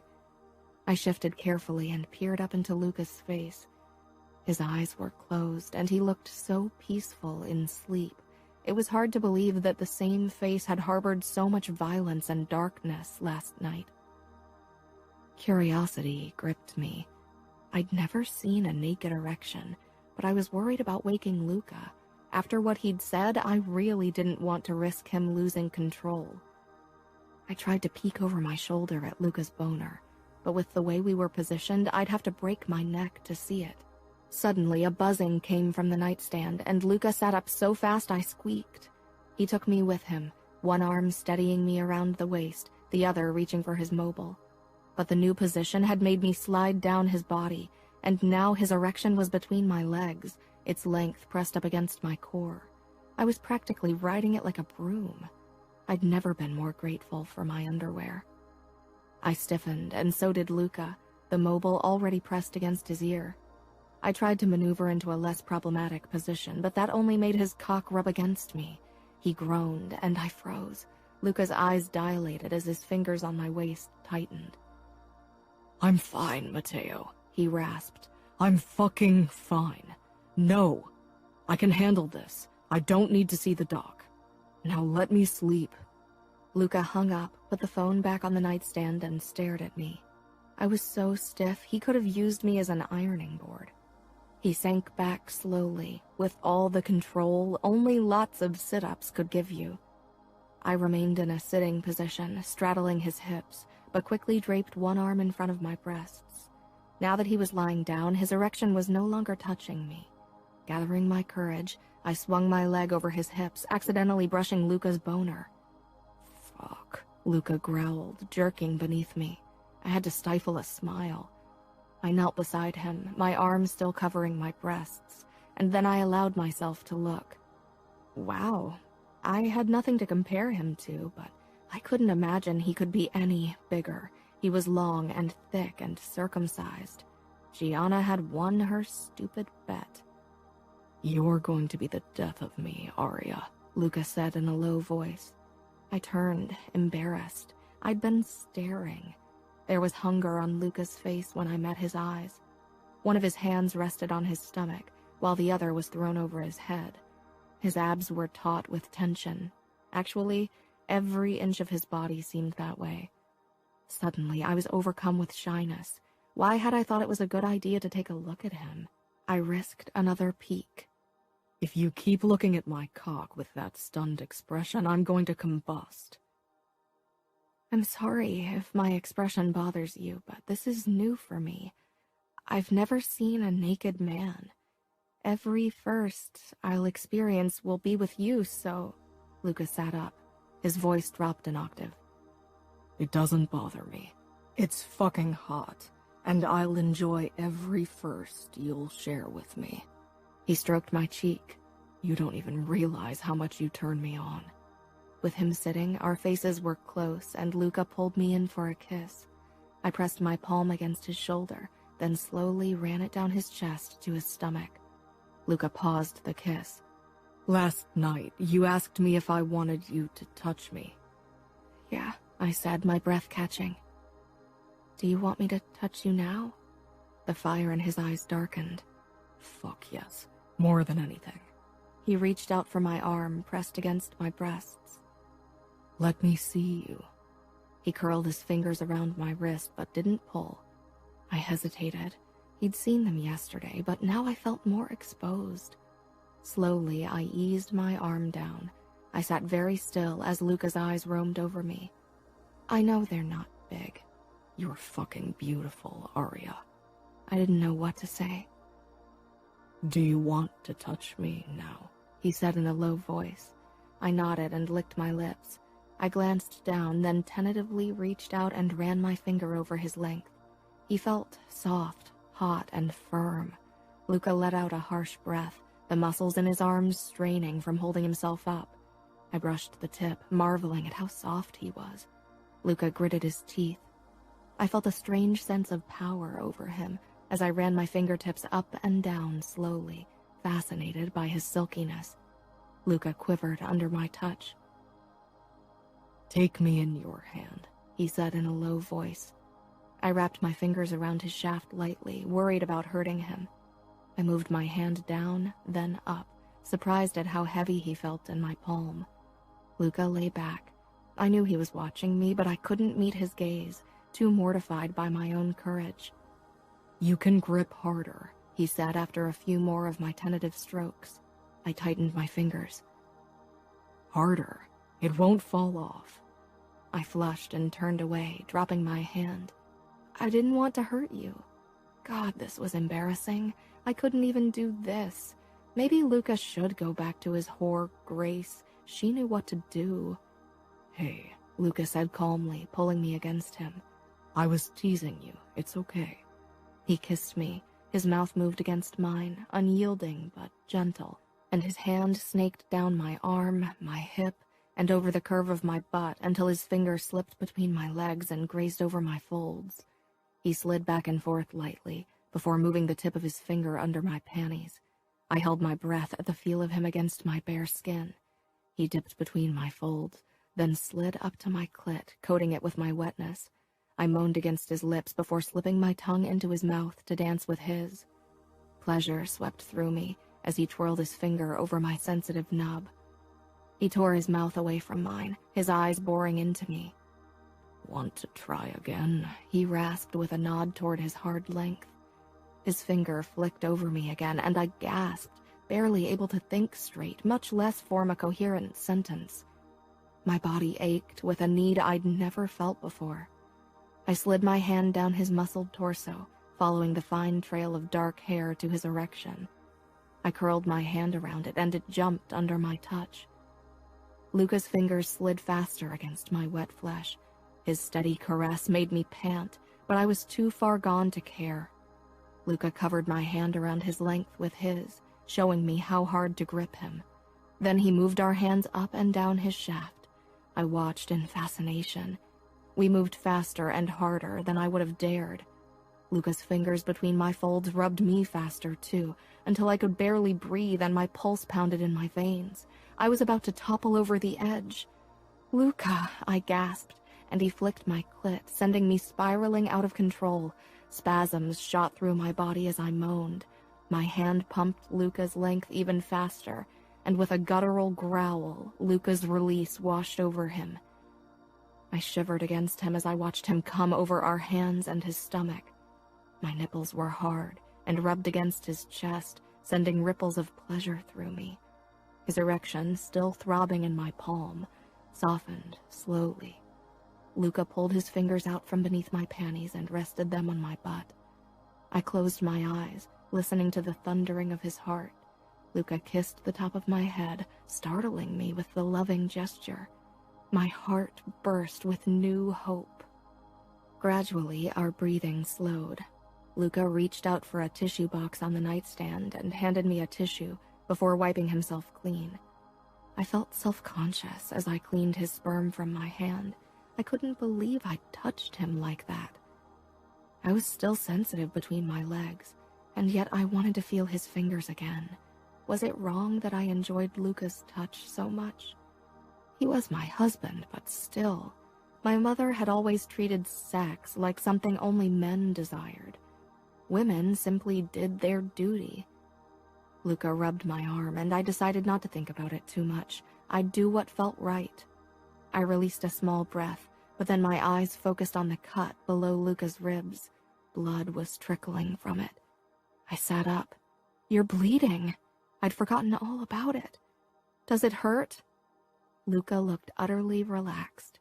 He cast his gaze down to his wound. "Not much. It's nothing. I'm used to it." I touched the skin below the cut. "It needs stitches. What if it gets infected?" "Maybe you'll get lucky and become a young widow." I glared. "That's not funny. Not after what we'd just done. I felt closer to him than ever, and my father would only find me a new husband anyway." "If it bothers you so much, why don't you grab the first aid kit from the bathroom and bring it to me?"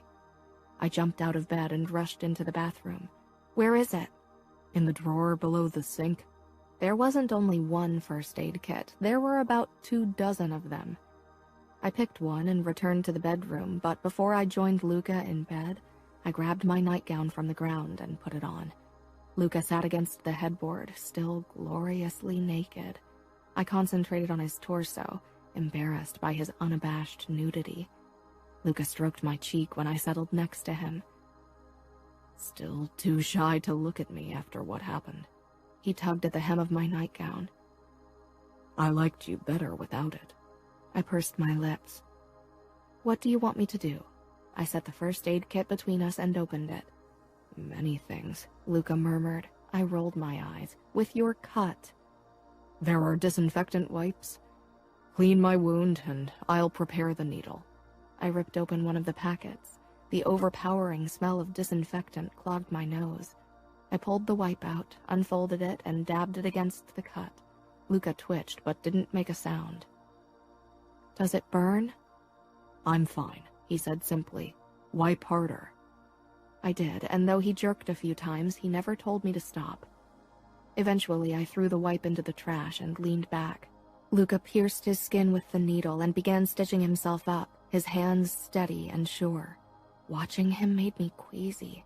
I couldn't imagine doing that to myself, but as my eyes wandered over Luca's body and the many scars, I realized it probably wasn't the first time he did this. When Luca was satisfied with his job, he chucked away the needle. "We need to cover it," I said. I rummaged in the kit for bandages, but Luca shook his head. "It'll heal faster if it's allowed to breathe." "Really? Are you sure? What if dirt gets in?" Luca chuckled. "You don't need to worry. This won't be the last time I'll come home injured." Was I worried? Yes, and I didn't like the thought of him taking his health so lightly. Luca opened his arms. "Come." "Don't you have to leave?" I glanced at the clock. It was only 8, but on most days Luca had been gone by then. "Not today. The Bratva is dealt with for the moment. I'll have to be in one of the Familia's clubs in the afternoon. I smiled slightly. I couldn't help it. Glad I didn't have to be alone all day again. I snuggled against Luca's side, and he wrapped his arm around me. I didn't expect you to look so happy, he said quietly. I'm lonely. I hated how weak that made me sound, but it was the truth. Luca's fingers on my arm tightened. I have a few cousins you could hang out with. I'm sure they'd enjoy going shopping with you. Why does everyone think I want to go shopping? Then do something else. Have a coffee, or go to a spa, or I don't know. I still have a spa certificate that I got at my bridal shower. See? If you want, I can ask a few of my cousins. I shook my head. I'm not too keen on meeting with another one of your cousins after what Cosima did. What did she do? He grew rigid beneath me. I drew back, looking at Luca. Then I realized I'd never told him how I'd found him in bed with Grace, and after all the confusion of the last few days, he'd never asked. He'd probably had more than enough on his plate with the bratva. She gave me the letter that led me to you and Grace. Saying her name made my stomach turn again, and unwanted memories resurfaced. I sat up, away from Luca's warmth. I drew my legs up against my chest, overwhelmed by all that had happened. Luca pushed himself into a sitting position and pressed a kiss against my shoulder. Cosima gave you a letter that told you to go to the apartment. His voice was tight with barely controlled anger. I nodded, then swallowed before I dared to speak. And a key.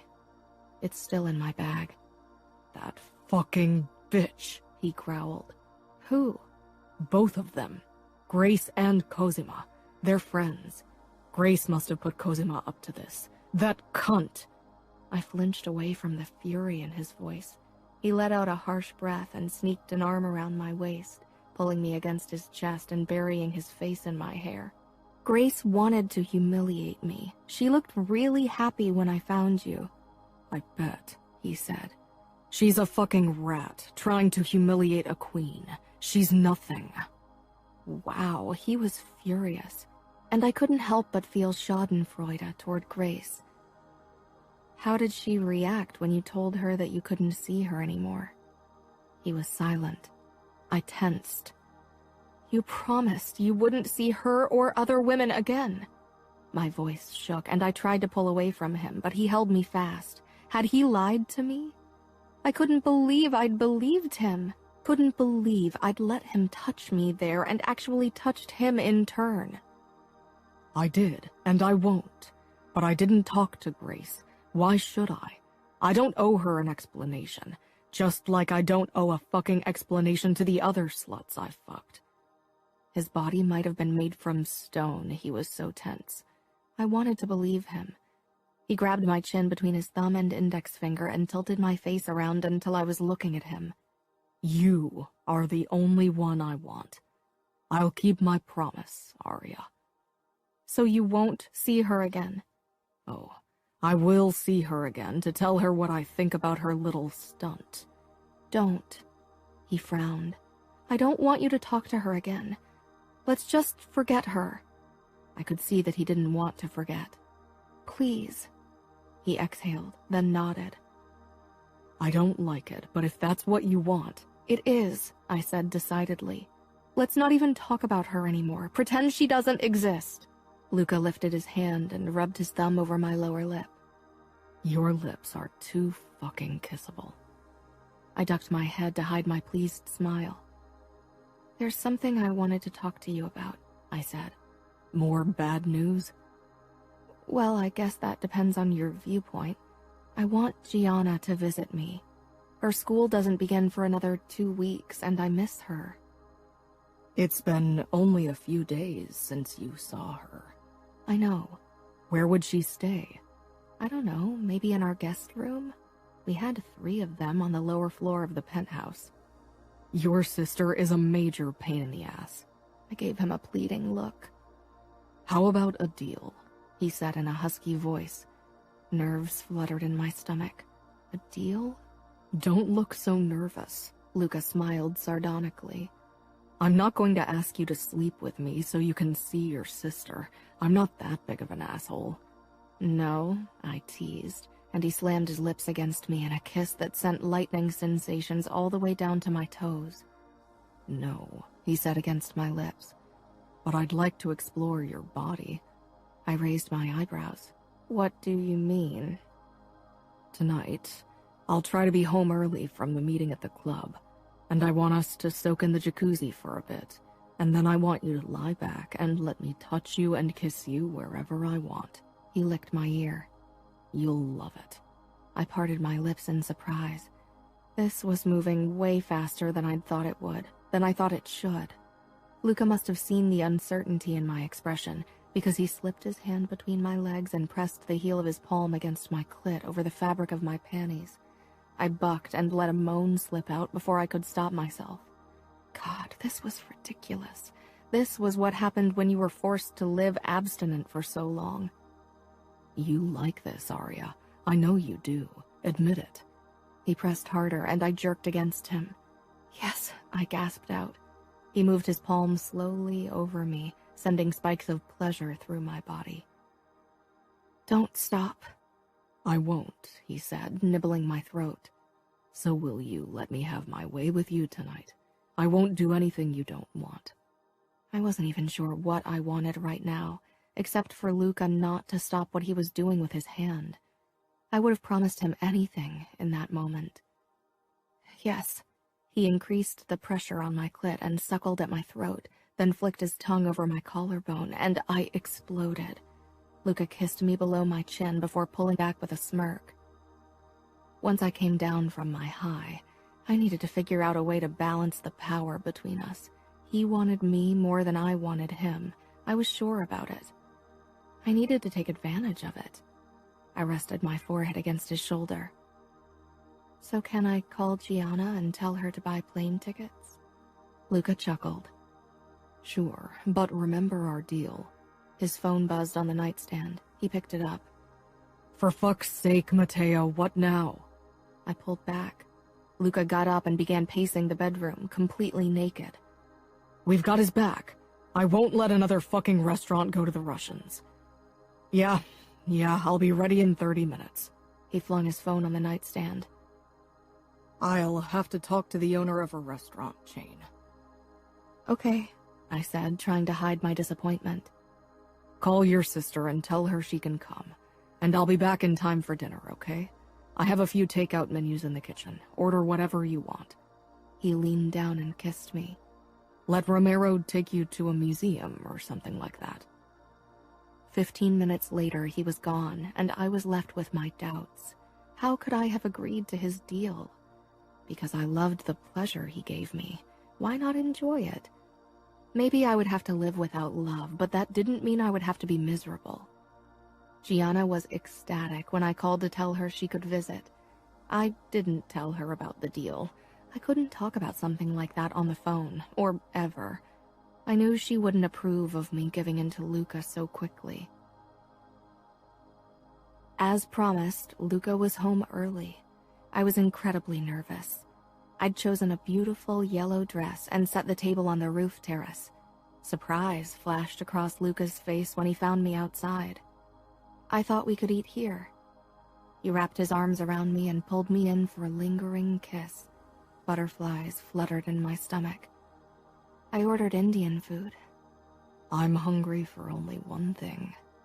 I shivered. Let's eat. What would Luca do if I told him the deal was off? I took a seat.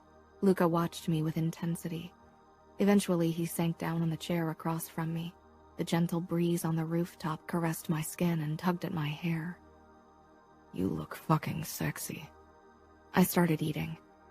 Romero took me to the Metropolitan today. It was amazing. Good, Luca said with a hint of amusement.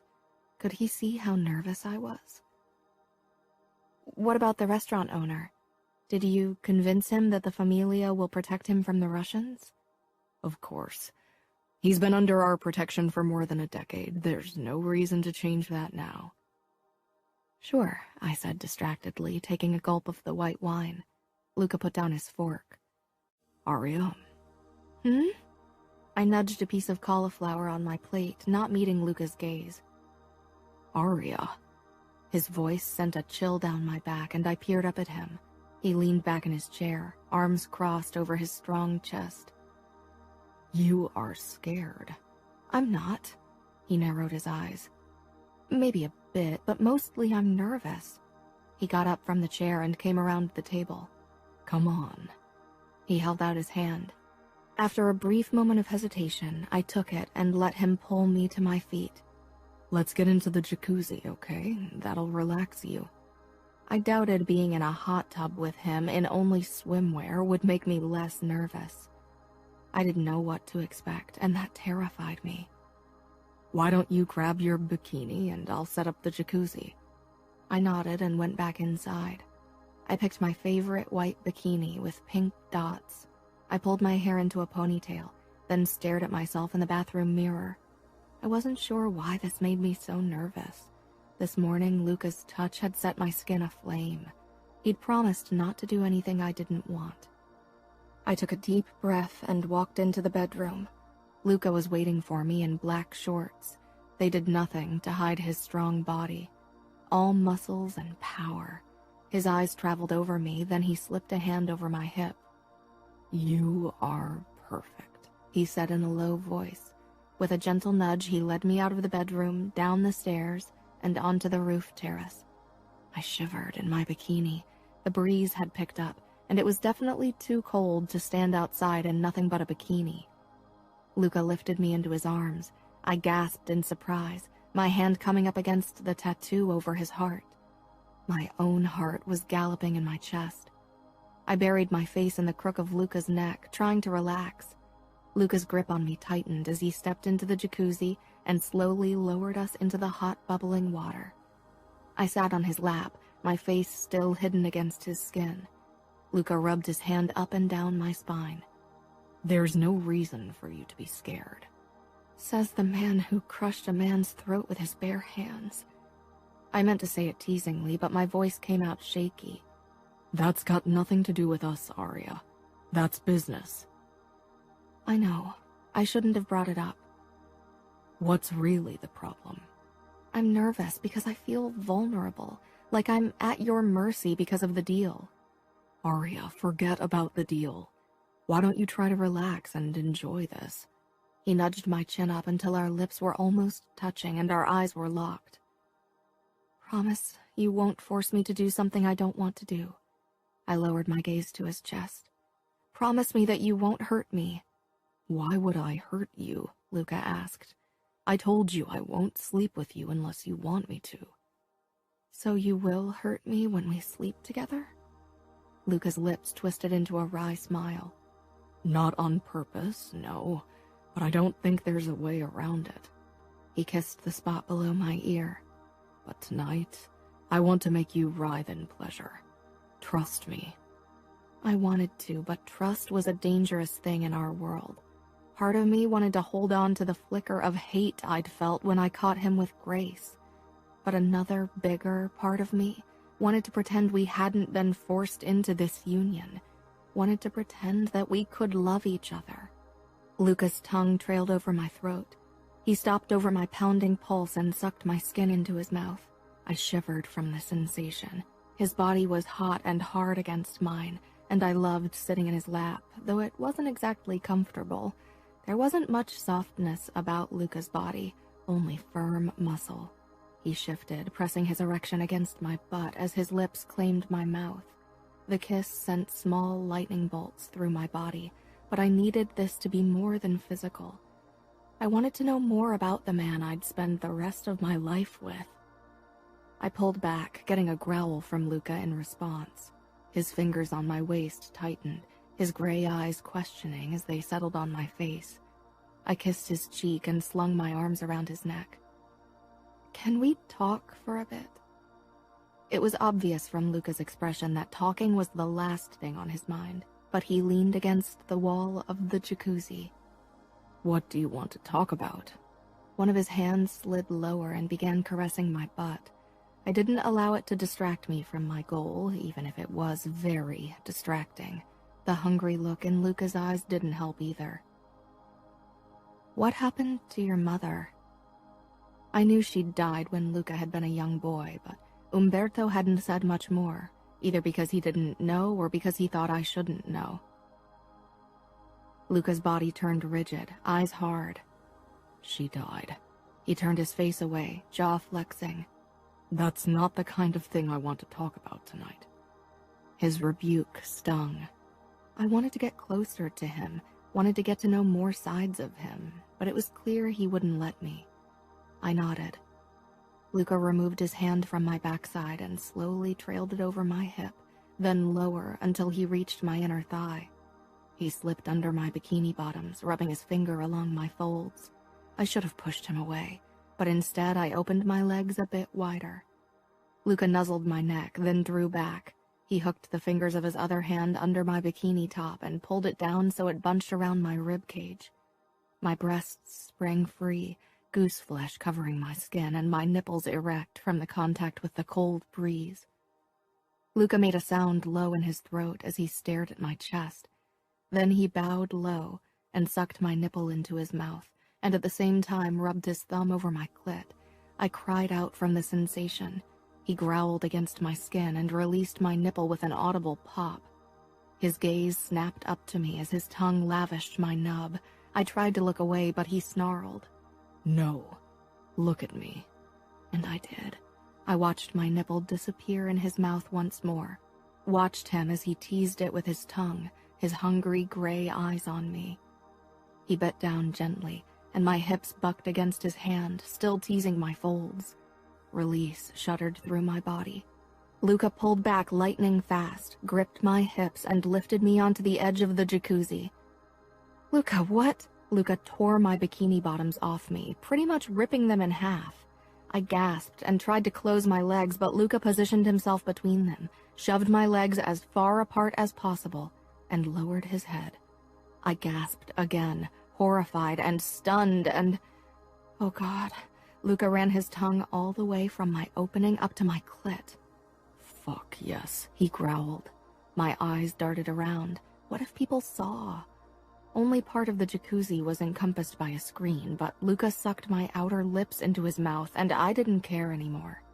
"Look at me," he ordered against my folds, the feel of his breath against my heated flesh making me shudder. I peered down, my skin burning with embarrassment and arousal as I met his gaze. His eyes locked on mine. He slowly slid his tongue between my folds. I moaned. "You are mine," he said harshly. He licked me again, more firmly but even slower. "Say it." "I'm yours," I said breathlessly. His thumbs parted me even further, revealing my small pink nub. He released a low breath, a smirk curling his lips. I wanted him to touch me there, wanted nothing more. He leaned forward, eyes on me, and circled his tongue around my nub. I whimpered, my hand shooting out and grabbing Luca's hair. I came violently, shuddering and crying out, writhing against Luca's lips.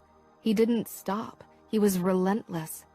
I threw my head back, staring up at the night sky. Luca didn't tell me to look at him this time, but I could hear everything he was doing, how he sucked and licked, how he hummed with approval, how he blew against my heated flesh, then licked again. My entire body was aflame, shaking. I couldn't take much more, but Luca pushed his tongue into me, and I came, my muscles clenching around him. I squeezed my eyes shut, my back arching off the cold marble. I was so wet. How could anyone be so wet? The sounds of Luca lapping at me were so wrong, but they aroused me like nothing ever had. Luca pulled his tongue out as the last spikes of my orgasm wrecked me. Before I knew what was happening, I felt his finger against my opening, and he slid it almost all the way in. The intrusion was foreign and unexpected. I jerked and gasped from the pain. My body became rigid as I tried to catch my breath. I'd never even used tampons because they were too uncomfortable and because my mother worried I might accidentally rupture my hymen. "Fuck, you're so fucking tight, Aria." I flattened my palms against the jacuzzi rim, trying to relax. Water sloshed as Luca moved out of the water to lean over me, his fingers still in me. I bit my lip, but didn't look at him. Hey, he said in a rough voice. I met his gaze. I should have entered more slowly, but you were so wet. I nodded, but didn't say anything. I couldn't get over the feeling of his finger inside me. It didn't move, but it was there, filling me. Luca kissed my lips. His eyes were darker than I'd ever seen them, and filled with so much want and hunger that it scared and aroused me at the same time. Does it hurt? He rasped. I shifted my hips slightly, trying to find words for the sensation. It's uncomfortable, and it burns a bit, I flushed. Luca licked my lips, then sucked the lower lip into his mouth. I know I'm an asshole for saying it, but the thought of my cock inside your tight pussy makes me so hard. My eyes widened, but he shook his head. Don't look so terrified. I told you I wouldn't try it tonight. You also told me you wouldn't hurt me. The words were meant more to provoke him than because I was really mad at him. I was slowly getting used to his finger in me, and what he'd done before that had been paradise. I already wanted his lips and tongue back on me. Something in Luca's expression shifted, but I couldn't read the emotion. I didn't think it would, Aria, he said softly. You were so wet and willing. I thought my finger would go in without trouble. I wanted to finger you for your fourth orgasm. I shivered, and a small spike of pleasure built in my core again. I almost wanted Luca to move his finger now. Did it hurt because you took my... Heat rushed into my cheeks, and something flashed in Luca's eyes. Your virginity? No, Principessa. I'm not that deep in, and I want to claim that part of you with my cock, not my finger. Principessa.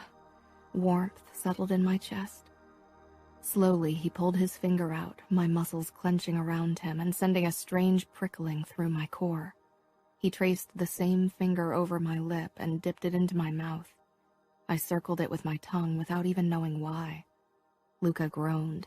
He jerked his finger out and shoved his tongue between my lips. I pressed myself against his chest, my tongue battling with his. Let's go inside. I want to lick you again. I exhaled. Will you let me put my finger into you again? This time I'll go really slow. Yes, I said. He leaped out of the jacuzzi and helped me to my feet.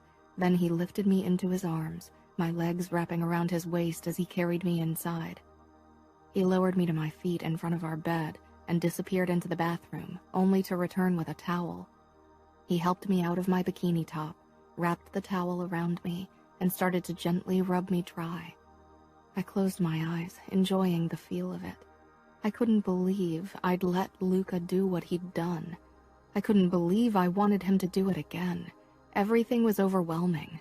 I knew it was too fast, but as Luca had said, what was I waiting for? He was my husband. Are you cold? My eyes peeled open. Luca dropped the towel, leaving me naked. His hands slid up and down my arms. My entire body was covered in goosebumps. A bit. Luca made me lie down on the bed before he straightened and slid down his shorts. His erection sprang free, hard and long, and suddenly anxiety gripped me. He'd put his finger into me. Maybe now he wanted to take the next step. Maybe I was confused about a few things at the moment, but I knew one thing. I wasn't ready for that.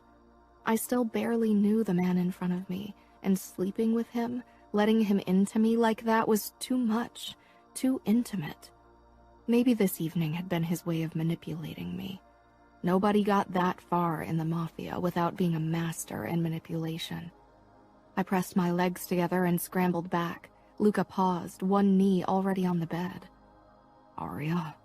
His fingers curled around my calf, and I jerked back and pulled my legs against my chest. He sighed. What now? He sat beside me, his length almost brushing my leg. Say something. This is too fast, I said quietly. Because I got naked? You've seen my cock before. You even jerked me off. My face burned. I think you're trying to manipulate me. If I gave you the chance, you'd go all the way today. You bet I would. but I can't see what manipulation has to do with it," he said with a hint of anger in his voice. "I want you. I never lied to you about that. I'm going to take whatever you are willing to give, and you were willing in the jacuzzi." "Not about the finger," I snapped, suddenly getting angry too. "Maybe you'll try the same with sex." I knew it sounded ridiculous. Luca actually laughed. He leaned very close. "That won't work. My cock won't slide in that easily, believe me, and it will hurt a lot more." I flinched, remembering what Grace had said at our wedding. "He'll fuck you bloody." Luca released a harsh breath. "I shouldn't have said that. I didn't mean to scare you." I watched him over my legs. He ran his knuckles lightly down my side. The hard set of his lips loosened. "Tell me that you enjoyed what I did to you on the roof." Luca murmured. There was a hint of need in his voice, maybe even vulnerability. "Yes," I said breathlessly. He leaned closer, his lips on my ear. "What did you enjoy the most? My tongue fucking you? Or when I ran my tongue all the way over your pussy? Or when I sucked your clit?" Oh God, I was getting wet again. Luca's deep voice vibrated through my body. "I don't know." "Maybe I need to show you again." Luca pushed against my ankles, pressing them against me until there was enough room for his hand to slip between them and my upper thighs. He cupped me with his palm. I was about to lie down to make it easier for him, but he shook his head. "No," he rasped. "Stay like that." His fingers began to move against my folds, teasing, circling, rubbing. I rested my chin on my knees, breathing heavily. Luca kissed my ear and wrapped an arm around my shoulder, pulling me against his side. It was strange, sitting up with my legs pressed against my chest as he touched me, but it felt incredibly good. Luca's erection rubbed against my outer thigh, his breathing hot against my ear. "Relax," he said in a low voice. There was a gentle pressure against my opening. I peered down between my legs. Luca teased me with his little finger. He dipped the tip in, then circled my opening before entering me again, sliding a bit deeper every time he did. "Look at me." I did, caught up in the intensity of his gray eyes. "You are so wet and soft and tight. You can't imagine how fucking good this feels." His length slid along my outer thigh again, his lips pressed against mine, his tongue demanding entrance. His finger slipped into me, this time all the way. It was only his little finger, but I was thrilled. He began moving it inside me, and I gasped into his mouth, jerking my hips, needing more. He pumped in and out slowly, his thumb rubbing my clit. I could feel pleasure building again, and I moved my pelvis in sync with his finger. He pulled his hand away, eliciting a sound of protest from me. Luca laughed, a deep rumbling in his chest. He knelt in front of me and pushed my legs apart, then he looked up at me. He traced his index finger over my folds, then rubbed my opening with it, never looking away from my face. He pushed the tip in. My muscles clenched, and I released a low breath. It didn't hurt, and I relaxed. Slowly, he started sliding in and out, moving a bit deeper every time, like he'd done with his little finger. His mouth closed over my clit. I whimpered, my legs falling wider apart. My pleasure was mounting scarily fast, as Luca worked me with his finger and lips. With a cry, I tumbled over, my legs shaking, hips bucking. My fingers clutched the blanket as I shattered into pieces. Luca removed his finger, kissed my belly button, then lay down beside me, his erection red and glistening. I reached out, spreading the droplet of liquid that had trickled out all over his tip. Luca growled, his abs flexing. "I want your mouth on me," he said in a low voice. I froze, my hand on him stilling. It seemed only fair after what he'd just done, but I had no clue how to actually go down on him. Blowjob was a pretty confusing name, because I knew I wasn't supposed to blow on his erection, but sadly I wasn't exactly sure what to do. And what if I didn't like it? I remembered his words about Grace, that she knew how to suck a cock. Not that I wanted to be anything like Grace. I had no intention of becoming Luca's whore. but I didn't want to fail completely either.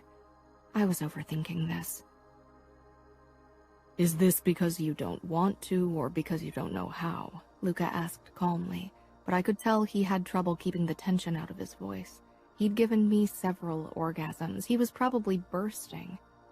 You can jerk me off like last time, he said when I stayed silent. His hand brushed a strand of blonde hair away from my face, his gray eyes questioning. No, I think I want to do it. You think? Amusement tinged Luca's voice. But what if I don't like it? Luca shrugged, but it was obvious from his expression that he didn't like the idea. Then you don't. I won't force you. I nodded and brought my face a bit closer to his erection, which hadn't softened at all during our conversation. Luca tensed in anticipation, his fingertips against my scalp twitching. Embarrassed, I admitted, I don't know what to do. His erection jerked in response. I couldn't help but laugh, and Luca grinned his predator grin. You like to torture me with your innocence, don't you? I blew against his tip, making him groan. I don't think that's why it's called a blowjob, right? He actually laughed a real laugh, and the sound filled my stomach with butterflies. You're going to be the death of me, Principessa. Don't laugh, I said with a smile. I don't want to do something wrong. Do you want me to tell you what to do? Excitement blazed in his eyes. I nodded. Okay, he said hoarsely. Close your lips around the tip, and be careful with your teeth. I don't mind it a bit rougher, but don't chew on it. I snorted, then nerves made me go quiet. Luca's fingers slipped through my hair until they came to rest on the back of my head. He didn't push me, but from the way he tensed, I could tell he wanted to. I took the tip into my mouth. He was thick, and I had to be careful not to graze him with my teeth. His tip was slightly salty, but not in a bad way. Now swirl your tongue around it. Yes, just like that. He watched me, his jaw clenched. Take a bit more of me into your mouth and move your head up and down. Now suck as you move. Yes, fuck. His hips bucked when I was as far as I could take him, driving his erection even further inside. I gagged and pulled back, coughing. He stroked my hair. Fuck, sorry. He rubbed his thumb over my lips. I'll try to stay still. Instead of taking him back into my mouth, I licked him from his base to the tip. He groaned. Is that okay? I whispered before doing it again. Fuck yes. I took my time licking every inch of him, but especially his tip. I loved the feel of it against my tongue. This feels really fucking good, but I really want to come. I glanced up uncertainly. I could come when he stroked and licked me gently. Did he need it rougher? Would he need it rough during sex, too? Grace's stupid words jumped into my head again, but I pushed them aside. I wouldn't let that whore ruin this for me. What do you need me to do? I whispered. Suck me harder and keep looking at me with your fucking beautiful eyes. I fixed my gaze on him and took him into my mouth until he hit the back of my throat, then bobbed my head up and down fast and hard, my lips tight around him. Luca moaned, his hips rocking lightly. His eyes burnt into me, his teeth gritted. If you don't want to swallow, you need to get away. I jerked away, releasing him with a pop, and a moment later he spilled his seed on his stomach and legs. Luca closed his eyes as his erection twitched. His hand was still in my hair, gently stroking my neck and scalp. Slowly, he eased it down, but I gripped his hand and pressed my cheek into it, needing his closeness after what we'd done. His eyes flew open with an unreadable look in them. His thumb brushed my cheekbone gently. We stayed like that for a couple of heartbeats. Then Luca sat up, taking in the mess on his upper thighs and abs. I need a fucking shower. Luca reached for a tissue and cleaned off the sperm before swinging his legs out and standing. I nodded, strangely disappointed that he'd slip out of bed so quickly. I felt suddenly self-conscious about what I'd done. Luca held out his hand. Come on, I don't want to shower alone. I scrambled off the bed, put my hand in his, and followed him into the bathroom. As the hot water poured down on us, Luca began lathering my body with soap, and I closed my eyes, enjoying the feel of his hands on me. He pressed up to my back, one arm circling my stomach. "So was it okay for you?" he asked quietly. He was probably worried I wouldn't go down on him again if it wasn't. "Yeah." He kissed my throat. He did that a lot. It felt so gentle, loving, and intimate, but I knew it wasn't meant like that. "I'm glad, because I really enjoy being in your mouth." I flushed with embarrassment and a strange sense of accomplishment. Ridiculous. "Are you angry that I didn't, swallow? I bet the women you've been with so far always did." "No, I'm not angry. I won't lie, I'd love to come in your mouth, but if you don't want that, it's okay." We stepped out of the shower and dried off before we crawled back into bed. I rested my head on Luca's chest. He turned off the lights, bathing us in darkness. He lightly stroked my hip, and the touch and his warmth made me feel safe enough to ask a question that had been bothering me for years. "When your father told you to marry me, what was your reaction?" I murmured. Luca's fingers on my hips paused. "I'd expected it. I knew I'd have to marry for tactical reasons. As future Capo, you can't let emotions or desires rule any part of your life." I was glad for the darkness so Luca couldn't see my face. He sounded so detached and emotionless. His touches and kisses made me want to believe that maybe he was starting to care for me, but now I wasn't so sure anymore. "And what about you?" he asked. I was terrified. "You were only 15. Of course you were terrified." I was still terrified on the day of our marriage. I'm still not entirely sure you don't terrify me. Luca was silent a moment, as if he didn't know how to react to my admission. "I told you, you have no reason to fear me. I'll protect and take care of you. I'll give you anything you want and need." Except for one thing. Love. "But the familia always comes first," I said lightly. "If you had to kill me to protect the business, you would." Luca became rigid, but he didn't deny it. "My father always said there's only room for one true love in the life of a made man, and that's the Mafia." Chapter 12. Gianna managed to get a ticket for a flight 2 days later. I was brimming with excitement that day. It hadn't been long since I'd last seen her, but it felt like an eternity. It was already getting dark outside when Luca and I pulled up at JFK. I wished Gianna could have gotten a morning or afternoon flight instead. Since my comment that Luca would kill me in order to protect the familia, he'd been emotionally withdrawn. Not that he'd been an open book before that.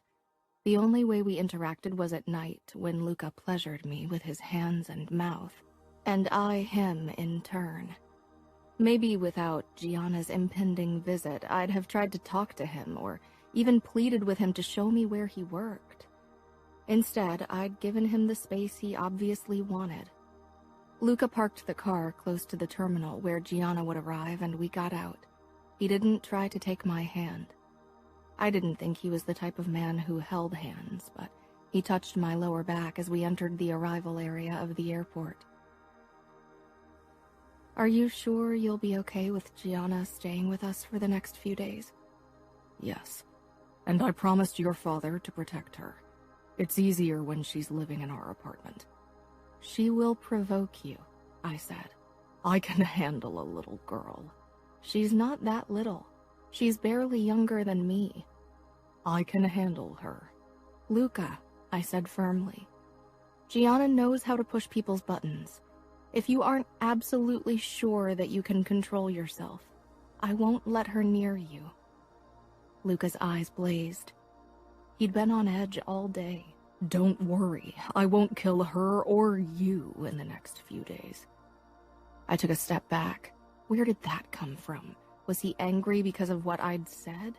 It was the truth. We both knew it. Aria! I whirled around. Gianna rushed toward me, dropping her trolley on the way. We collided almost painfully, but I clutched her to my chest tightly. I'm so glad you're here, I whispered. She nodded, then pulled back, searching my face. No visible bruises, she said loudly, her gaze darting behind me toward Luca.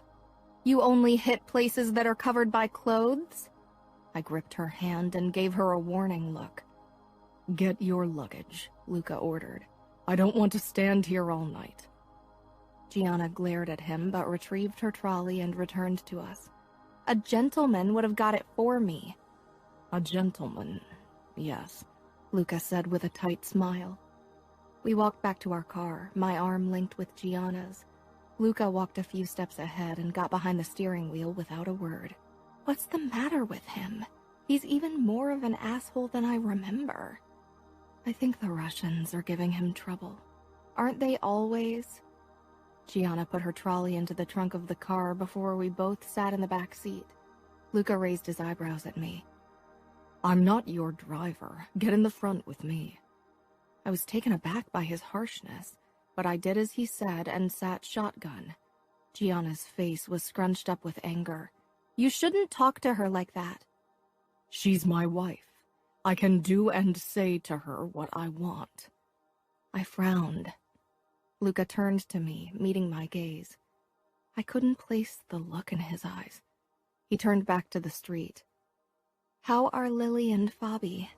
Annoying as hell, especially Lily. She doesn't stop talking about Romero. She's in love with him. I laughed, and even Luca's lips twitched. I wasn't sure why, but I reached out and put my hand on his leg. His eyes snapped toward me briefly. Then he covered my hand with his until he needed it to shift gears again. Gianna's eyes were attentive as they watched. She'd bombard me with questions the moment we were alone, no doubt. When we stepped into the apartment, the smell of roasted lamb and rosemary wafted over to us.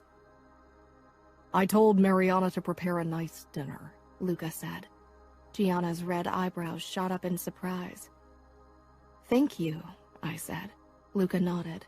Show your sister to her room, and then we can eat. He was still withdrawn and stiff. I watched him head around the corner toward the kitchen area. I showed Gianna her guest room, but she quickly pulled me inside and closed the door. Are you okay? Yes, I told you on the phone. I'm fine. I prefer to hear you say it when I can see your face. I'm not lying to you, Gianna. She gripped my hand. Did he force you to sleep with him? No, he didn't. And I haven't. Her eyes widened. But something happened between the two of you. I want details. I pulled away. We need to have dinner now.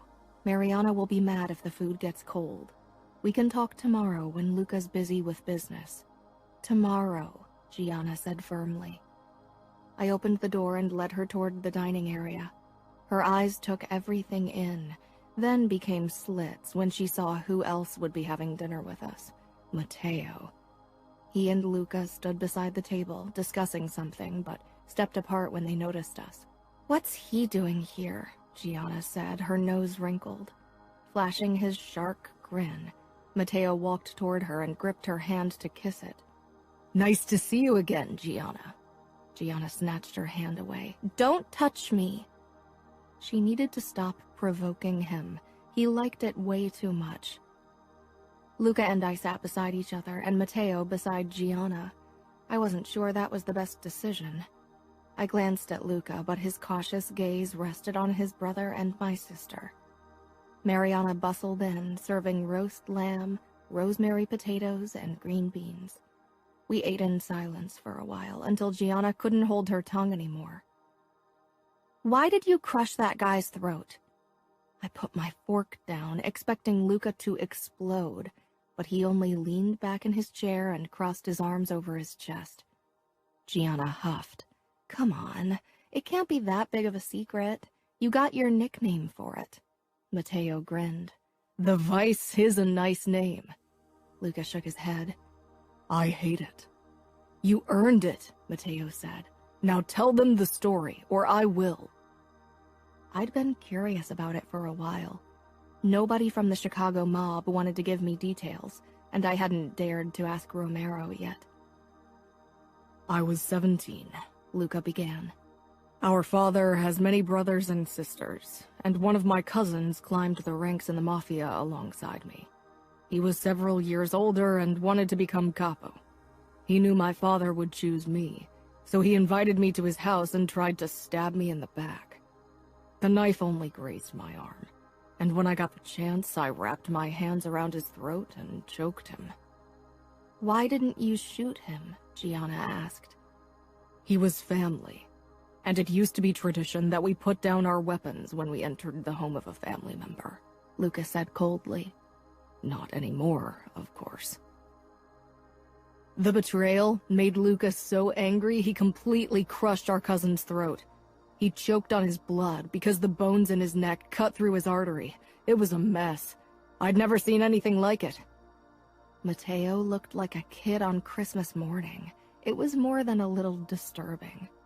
Luca glared down at his plate, hands clutching his thighs. No wonder he was reluctant to trust people. To be betrayed by family must have been horrible. That's why Luca always sleeps with an eye open. He never even spends the night with a woman without a gun under the pillow or somewhere at his body. Luca shot his brother a glower. Matteo raised his hands. It's not like Aria doesn't know you screwed around with other women. I didn't think that was the reason for Luca's reaction. So are you wearing a gun now? Gianna asked. We're all family after all. Luca always wears a gun. Matteo leaned toward Gianna. Don't take it personally. I don't think even I have seen him without a gun since that day. It's Luca's tick. Luca didn't wear a gun when we were alone. He wore one when Romero or Mariana was there, even when Matteo was there, but when Luca and I shared a bed, there wasn't a gun under his pillow or anywhere else. That's probably because he could overpower you with his hands bound behind his back. Still, it seemed like an unnecessary risk. Luca spent the rest of dinner tense and silent, but Gianna's and Matteo's arguments filled the silence. I wasn't sure who got off more on their fights. When we were done eating, I got up to clean the table. Mariana had already left, and I didn't want to leave the dirty dishes waiting for her when she came back tomorrow. Luca surprised me when he rose as well and carried the serving platters and plates over to the dishwasher. I yawned, exhausted. Let's go to bed, Luca said quietly. I glanced at Gianna. There was so much I wanted to talk to her about, but it was late, and tomorrow was another day. Not before Matteo leaves. I won't leave him and my sister alone. Luca nodded grimly. You are right. She shouldn't be alone with him. He went over to Matteo and put a hand on his shoulder before leaning down and saying something into his ear. Matteo's face darkened with anger, but he rose smoothly, gave Gianna his shark grin, and then walked out of the apartment without another word. Gianna came toward me. He's obsessed with me. Worry clawed at my insides. Then stop teasing him. He likes it. I don't care what he likes. Luca leaned beside me against the counter, his arms sneaking around my waist to Gianna's obvious displeasure. Matteo is a hunter. He loves the chase. You'd better not make him want to chase you. I worried it might already be too late for that warning. Gianna rolled her eyes. He can hunt me all he wants. He won't get me. She looked at me. You don't intend to go to bed now, right? I'm really tired, I said guiltily. Gianna's shoulders slumped.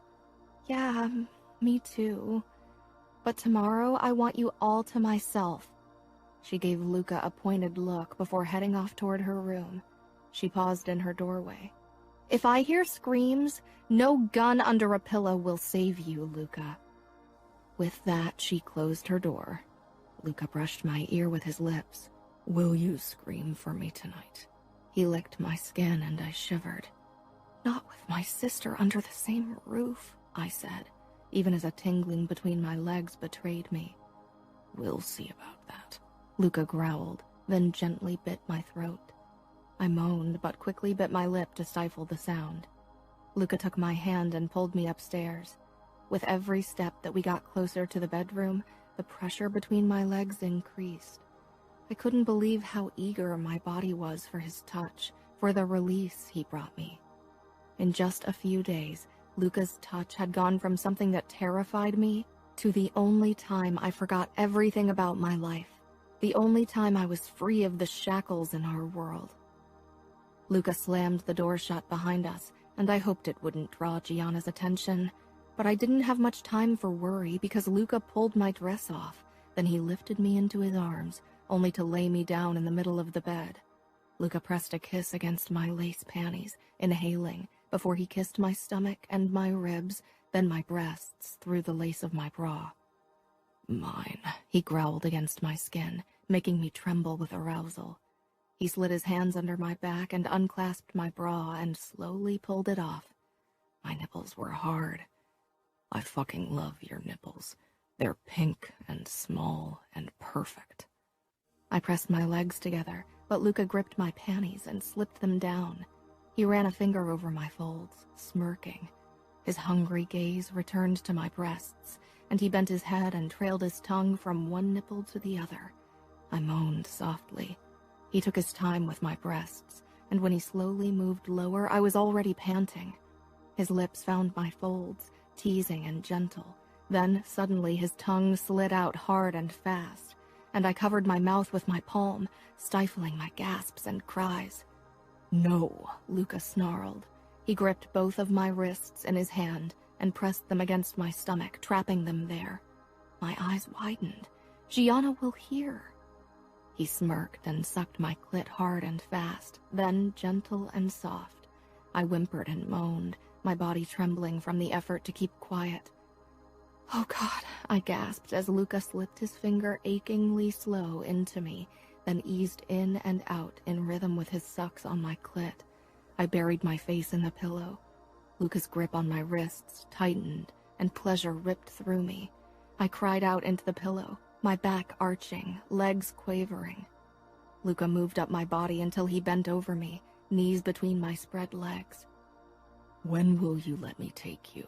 he whispered harshly against my throat. I turned to stone. Luca raised his head, eyes meeting mine. "Fuck. Why do you have to look so fucking scared when I ask you that question?" "I'm sorry," I said quietly. "I just need more time." Luca nodded, but there was a deep need in his eyes that seemed to grow every day. I ran my hands over his chest, feeling his gun holster beneath the shirt. He sat back, and I leaned forward, beginning to unbutton his shirt, revealing his toned torso and the black holster with his gun and knife. Luca took off his shirt, and I opened the holster, helping him out of it. He thrust it to the ground. Matteo's words came back to me, and I ran my hands over Luca's naked chest. I pressed a kiss against Luca's tattoo, then against the healing wound over his ribs. I brushed Luca's nipples with my fingertips, and he groaned in response. He quickly slipped out of his pants. I lowered my lips to his erection, but paused an inch from his tip. "If you're not quiet, I'll stop." Luca's eyes flashed. He put his hand on my head. "Maybe I won't allow you to stop. Maybe I'll bite." Luca chuckled. "Have your way with me. I won't make a sound. Don't want to offend your sister's virgin ears." "What about my virgin ears?" I kissed his tip. "You shouldn't still be one," Luca said in a low voice. I took his erection into my mouth to distract him. He made a sound deep in his throat, then quieted as I took care of him. I pulled back again before he came. After he'd cleaned himself, Luca spooned me. "I'm sorry for what your cousin did," I said into the darkness. "I should have known better than to trust anyone. Trust is a luxury people in my position can't afford." "You can trust me," I wanted to say, because he could. No matter how much I tried to fight it, I had fallen for him. Life without trust is lonely. "Yes, it is." He kissed the back of my neck, then we fell silent. Luca was asleep when I woke, his body wrapped around mine, his hardness pressing against my lower back. I untangled myself and slipped into the bathroom. It wasn't late yet, but Gianna was an early riser, and I couldn't wait to spend the day with her. I took a long shower, feeling more awake already. I got out of the shower and wrapped a towel around myself, then went back into the bedroom. Luca sat on the edge of the bed, but got up when I entered. His erection jutted out. I gave him a teasing smile as he curled his fingers over my hip bones. "Hard again?" he growled. "I'm always hard for you. One day my balls are going to explode." I could hear movement somewhere in the apartment, then a curse. Gianna was awake. I should go to her. "Oh, no, you won't," Luca rasped. He kissed me possessively, and I stood on my tiptoes to make it easier for him. One kiss couldn't hurt, but the way Luca was grinding himself against me, I knew he wanted more than a kiss. He turned me around and pulled me flush against his chest, so his erection pressed into my back. I gasped. We were facing the floor-length mirror across from the bed. Luca gripped the towel and pulled it down, leaving me naked. He kissed my throat, eyes on me through the mirror. His strong hands traveled up my sides and cupped my breasts. He captured my nipples between his forefinger and thumb and twirled them. My lips parted and a soft moan escaped. I could hear Gianna coming up the stairs toward our floor. Oh, God. Luca pinched my nipples, then tugged. I closed my eyes at the delicious sensation that swept through me. He peppered my throat and collarbone with kisses and licks, while his hand slid down the valley between my breasts, over my stomach and between my thighs. Gianna stepped outside of our bedroom. Luca flicked his thumb over my clit, and I bit down on my lip to stop myself from moaning. "Aria? Are you awake?" "Your sister is a fucking nuisance," Luca muttered in my ear, then licked the skin below before sucking it. His index finger slid between my folds, then entered me. I exhaled. "But you're so fucking wet, Principessa." A new wave of wetness pooled between my legs. "Yes," Luca growled into my ear. His eyes bored into me in the mirror, and I couldn't look away. His fingers slipped in and out of me, spreading my wetness all over my folds. I couldn't believe he was making me watch him fingering me. I couldn't believe how much it turned me on. His fingers pinched my nipple again, harder this time, and I could feel it all the way in my clit. I whimpered. "Aria?" Gianna hammered against the door. God, she wouldn't stop. I tried to pull away. This was wrong. I couldn't do this with my sister outside of the door. Luca smirked, his grip on me tightening. His second hand moved down and rubbed my clit, while his other kept slipping in and out of me. I was spiraling out of control. His lips crashed down on mine, swallowing my moans as pleasure washed over me. My legs spasmed, and I rocked myself against Luca's hands as I came hard. Luca didn't stop moving his hands, even as I tried to step away. Instead, he pushed against my shoulders until I leaned forward, my hands coming up to support me against the mirror. My eyes grew wide when he knelt behind me, palming my butt and then spreading me, and then his tongue was there, sliding over my folds. He licked the entire length of me.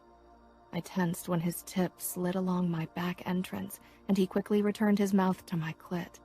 I lost all sense of myself, even as I heard Gianna's insistent knocking and her occasional calls. All that mattered was Luca's tongue as it drove me higher and higher. This had to be wrong, but it felt too good.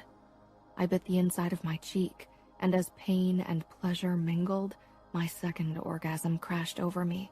My legs gave way, and I fell to my knees beside Luca, panting and gasping, and hoping Gianna couldn't hear it.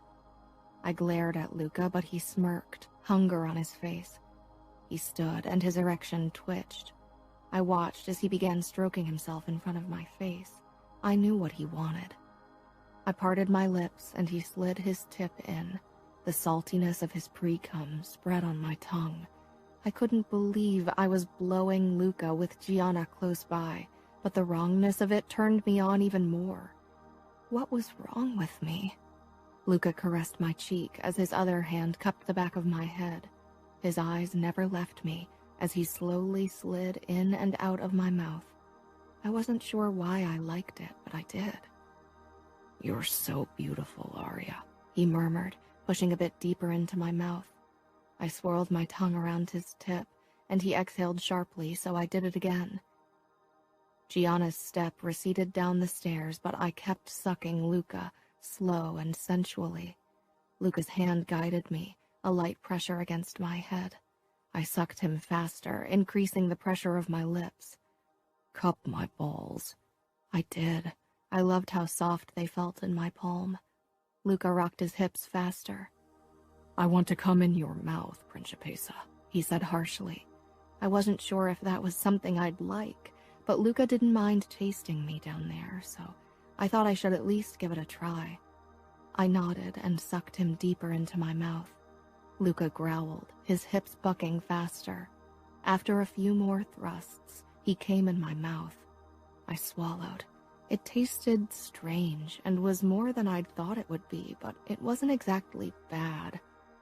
Luca still stroked my cheek as he softened in my mouth.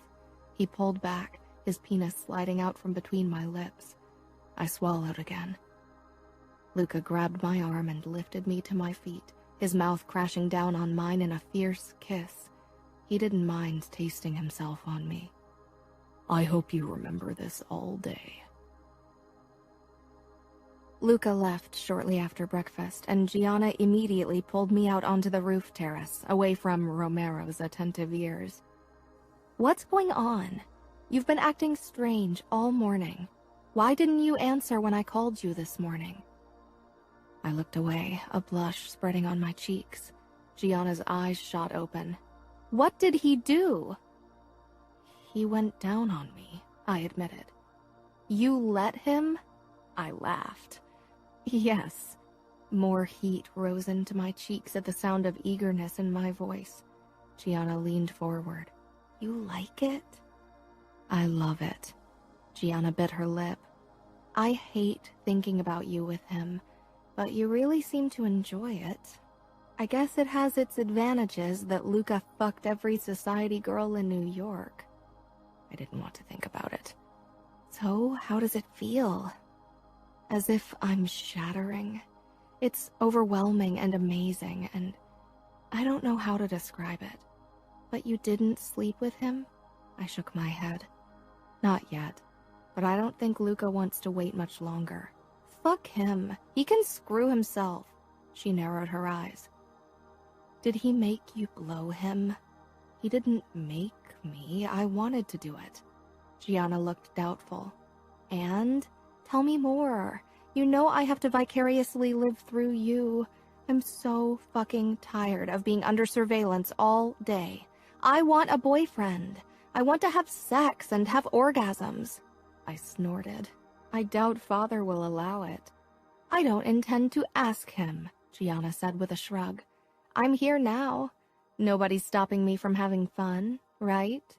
My eyes widened. "Father would kill me if I let you hook up with guys while you were here." "He doesn't have to know, does he?" She shrugged again. "It's not like I would tell him." I gaped, then laughed. "Well, unless you want to seduce Romero or Mateo, your options are kind of limited." "Ugh, no. I don't want either of them. I want a normal guy. A guy who doesn't know who I am." "Well, I don't know how we could find a guy for you." Gianna grinned. "How about we hit a club?" "Romero won't let me out of his sight after I ran away from him once. There's no way we can escape him and go off to a club." Gianna contemplated this. I worried about the crazy plan she might come up with, though I actually liked the idea of going out for a night of dancing. I'd always imagined how it would be to spend a night on the dance floor and let loose. "Romero can come with us. He's guarding you, not me. Maybe I can slip away." "And then what? A quickie in a restroom stall? Do you really want to experience all your firsts like that?" Gianna glared. "At least I'd experience them on my own terms. It would be my choice. You don't have a choice at all. Luca and Father took them all away. I don't get how you can be so calm about it. How can you not hate Luca? Sometimes I wondered that myself. I should hate him. Gianna's face crumbled. But you don't. Fuck, Aria, do you actually care about him? Love him? Would you really prefer I hate him and be miserable? He treats you like a prisoner. You don't really believe Romero is just for your protection, right? He keeps an eye on you so no other guy gets a piece of you. I knew that. Let's go shopping. Really? That's so trophy wife of you. Shut up, I said teasingly, wanting to lighten the mood. Shopping for hot outfits for tonight.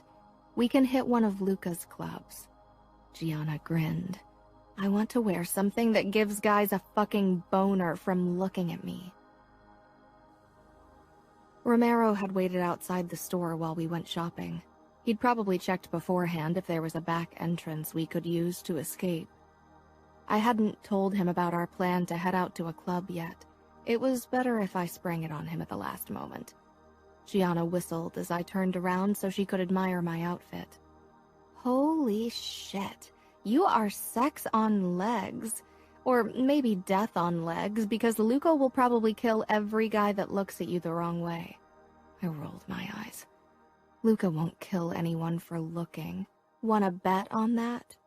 No, I wouldn't. I'd never worn anything that sexy in public.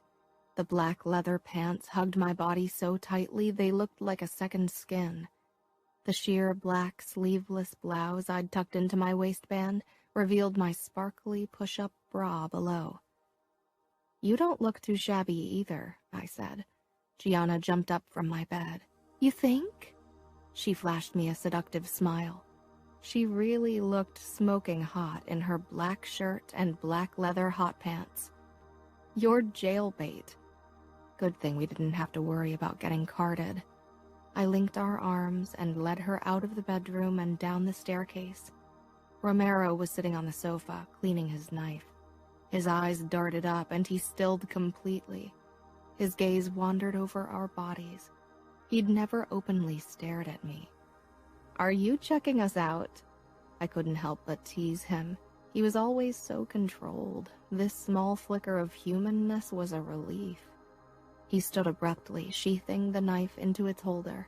His eyes were again firmly focused on my face. What's going on? There was a hint of strain in his voice. I walked up to him, and he actually tensed as if he thought I would jump him. That almost made me laugh. Gianna and I want to go to Marquis. That was one of the hottest clubs in town. Romero shook his head. That belongs to the Bratva. Oh, what's the hottest club that belongs to the Famiglia, then? Romero didn't say anything at first. He reached into his pocket and pulled out his phone, probably to call Luca. Something snapped in me then. I couldn't believe he needed to ask Luca permission. I gave Gianna a look and nodded toward Romero, who had started typing. She sidled up to him and actually squeezed his butt. He jumped, and I used the moment to snatch his phone from him. He took a threatening step toward me, eyes blazing with anger. Then he froze. Aria, he said. Give it back! I slipped the phone into my waistband. The pants were tight enough that there wasn't a risk of it slipping down. Gianna stepped away from Romero, grinning. Why don't you shove your hand down Aria's pants and get it? I'll take a pic and send it to Luca. Romero's eyes lingered on the shape of his phone in my pants, but I knew he wouldn't try to get it. This isn't funny. No, it isn't. You're right, I said sharply. I'm an adult. If I tell you to take me to a club, I don't want you to ask my husband for permission. I'm not a child, nor am I his property. You are Luca's, Romero said calmly. I stepped up to him, so close that I had to tilt my head back. Gianna and I are going to a club, so unless you want to keep me at gunpoint, you'll drive us there or let us leave alone. Romero's jaw tightened. The look in his eyes made me realize why he was my bodyguard. For the first time, I was reminded that Romero was a killer. I'll drive you, but you will go to Sphere. It's Luca's. Is it any good? Gianna asked. It's hotter than the fucking marquee. Romero was really pissed. Take us there, then. He put on his jacket and led us to the elevator. Luca won't like it, he said.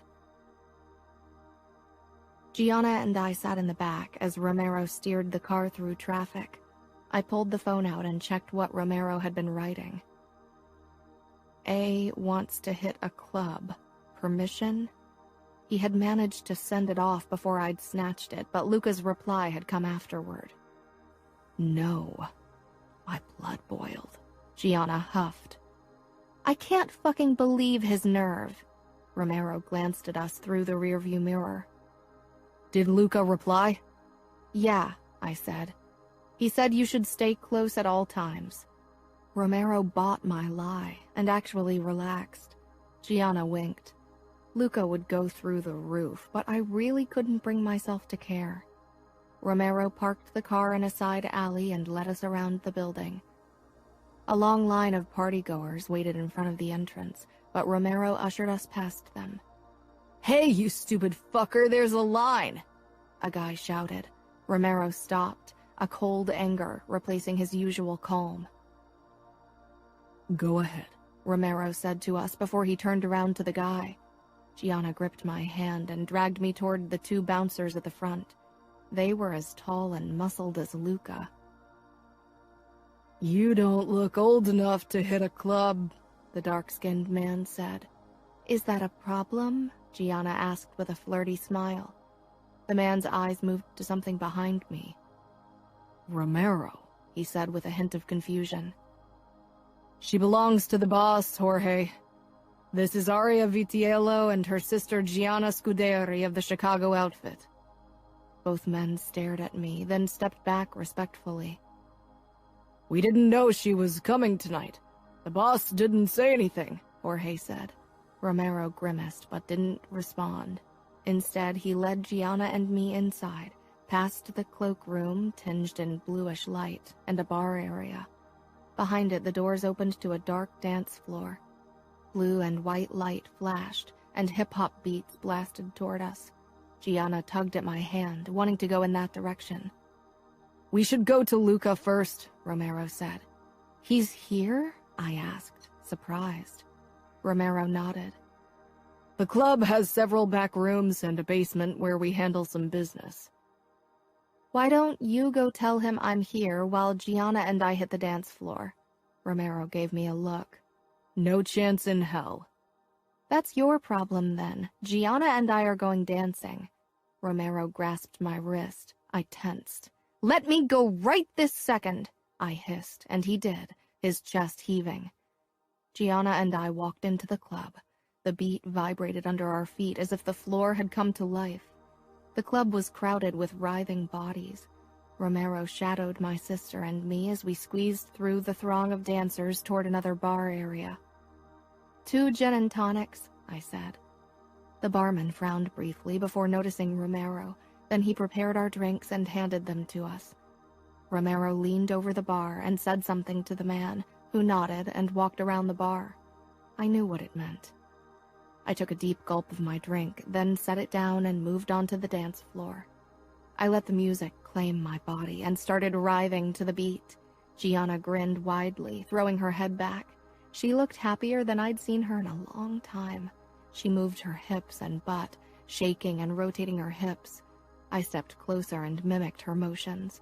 Our eyes locked as we lost all sense of everything around us, as we let the beat carry away who we were. I wasn't sure where Romero was, and I didn't care. This felt like freedom. Men were watching us. I didn't return their hungry gazes. It wouldn't be fair to lead them on. Gianna didn't share my restraint. She smiled and flirted, batted her eyelashes, and ran her hands through her hair. A few men started dancing around us. Gianna pressed up to one of them, hands on his chest.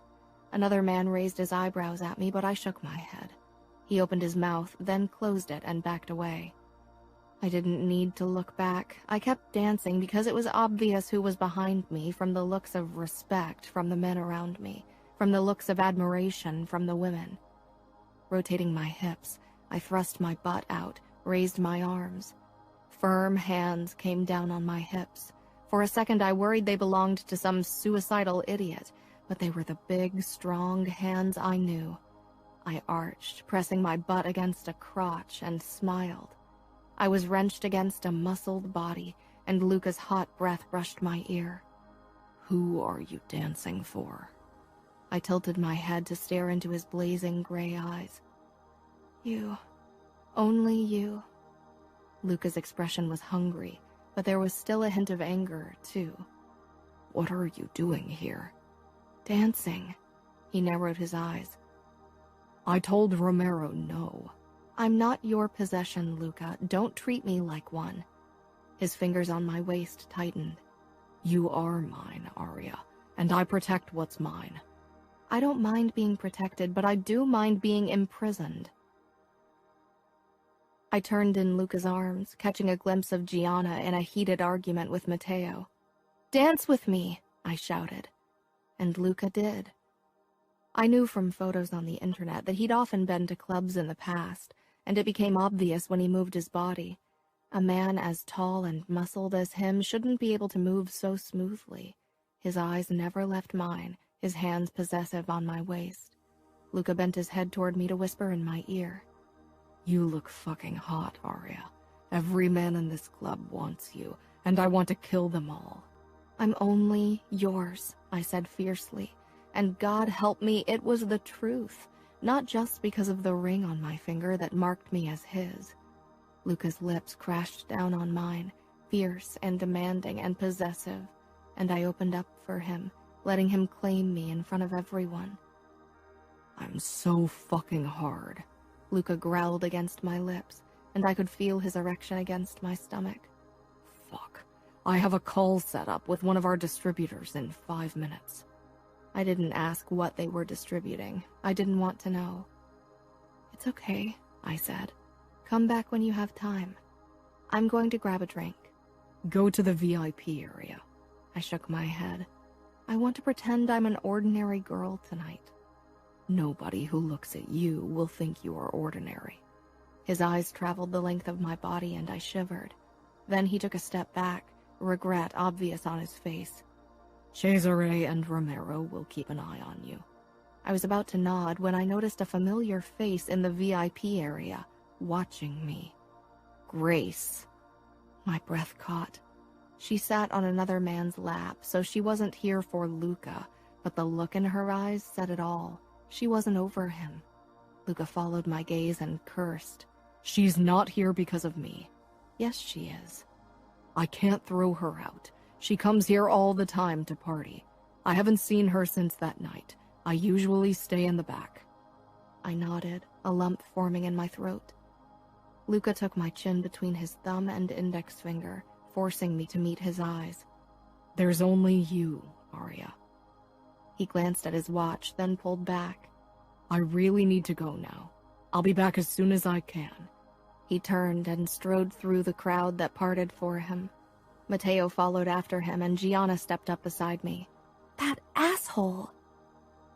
"Who?" I said distractedly. Grace had disappeared from the VIP area. "Matteo! The guy has the nerve to tell me not to dance with other men. What is he, my owner? Fuck him." She paused. "Are you okay?" "Yeah," I whispered. "Let's go to the bar." Romero and Cesare fell into step behind us, but I turned around to them, feeling on edge. "Can you watch us from afar? You're driving me crazy." Without a word, they separated and took positions in corners of the club. I released a breath and settled on a bar stool. I ordered 2 new gin and tonics and took a deep gulp from the cool liquid, trying to relax. Gianna jiggled her leg. "You can go dancing," I told her, but she shook her head and bobbed her head to the music. "In a few minutes. You look pale." "I'm okay," I said, my eyes searching the club for a sign of grace, but she seemed to have vanished into thin air. There were too many people on the dance floor to find her anyway. I really need to go to the restroom, Gianna said after a while. Her gin and tonic was almost gone. I need to sit for a few more minutes. Gianna gave me a worried look, but then she slipped away, and Cesare followed at a safe distance. I put my head in my palm, taking a deep breath. An arm bumped against mine, startling me. I drew back as a man with long blonde hair leaned against the counter beside me. He reached past me for a straw. His jacket brushed my breast, and I leaned even further back, glancing away, uncomfortable with the look he was giving me. "What's your name?" he shouted. I tried to ignore him. Something about him was seriously giving me the creeps. I took a sip from my drink and tried to pretend I was busy searching for someone. The man kept leering at me with an ugly smile on his unshaven face.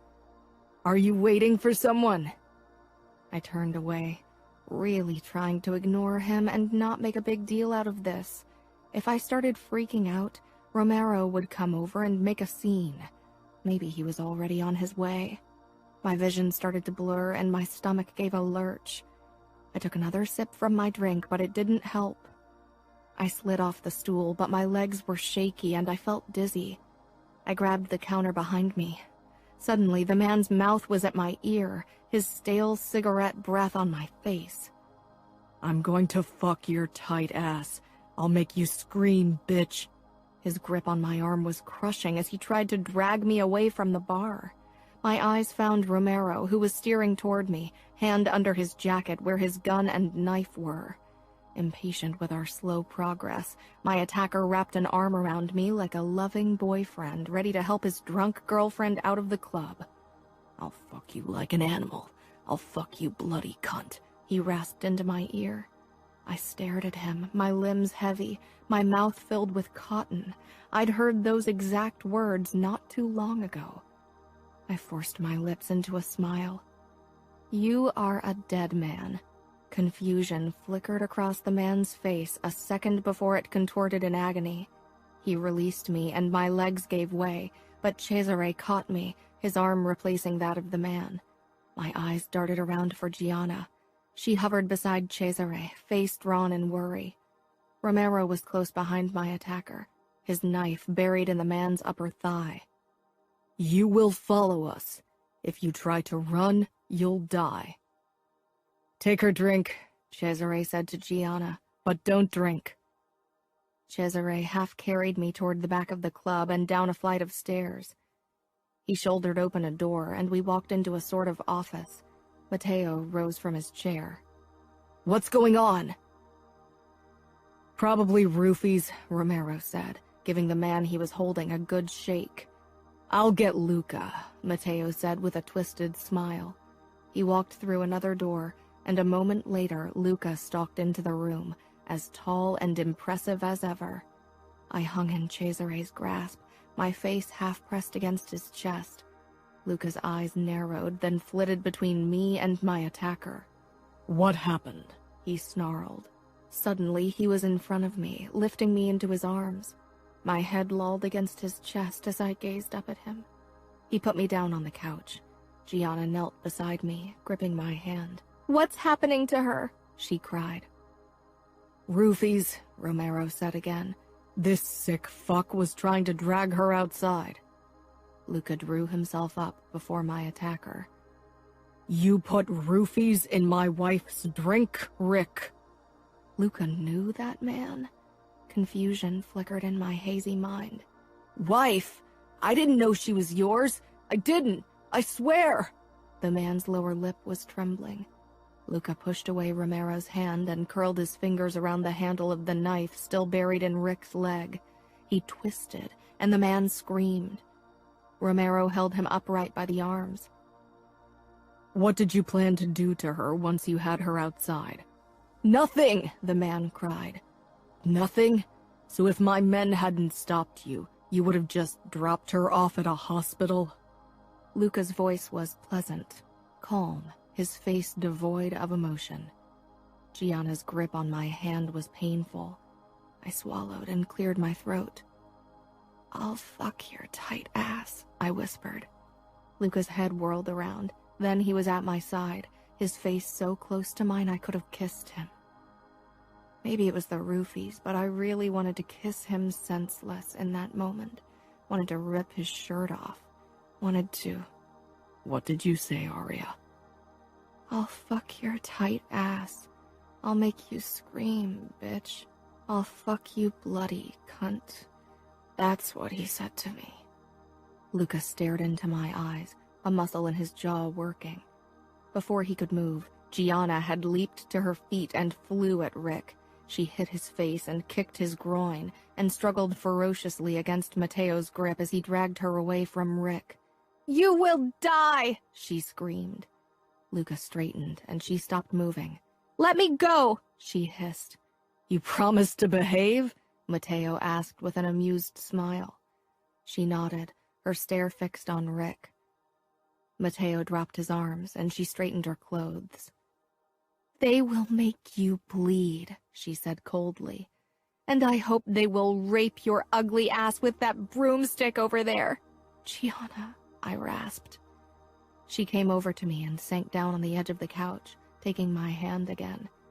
Matteo didn't take his eyes off her. I'll make him pay, Gianna.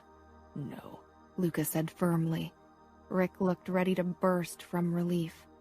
He's my responsibility. Matteo and Luca exchanged a long look. Then Matteo nodded. Luca brought his face close to Rick's. You wanted to fuck my wife? Wanted to make her scream? His voice tore through my growing dizziness and sent a shiver down my back. I was glad it wasn't directed at me. I'd been scared of Luca before, but never had he sounded anything like this. Rick shook his head frantically. No, please.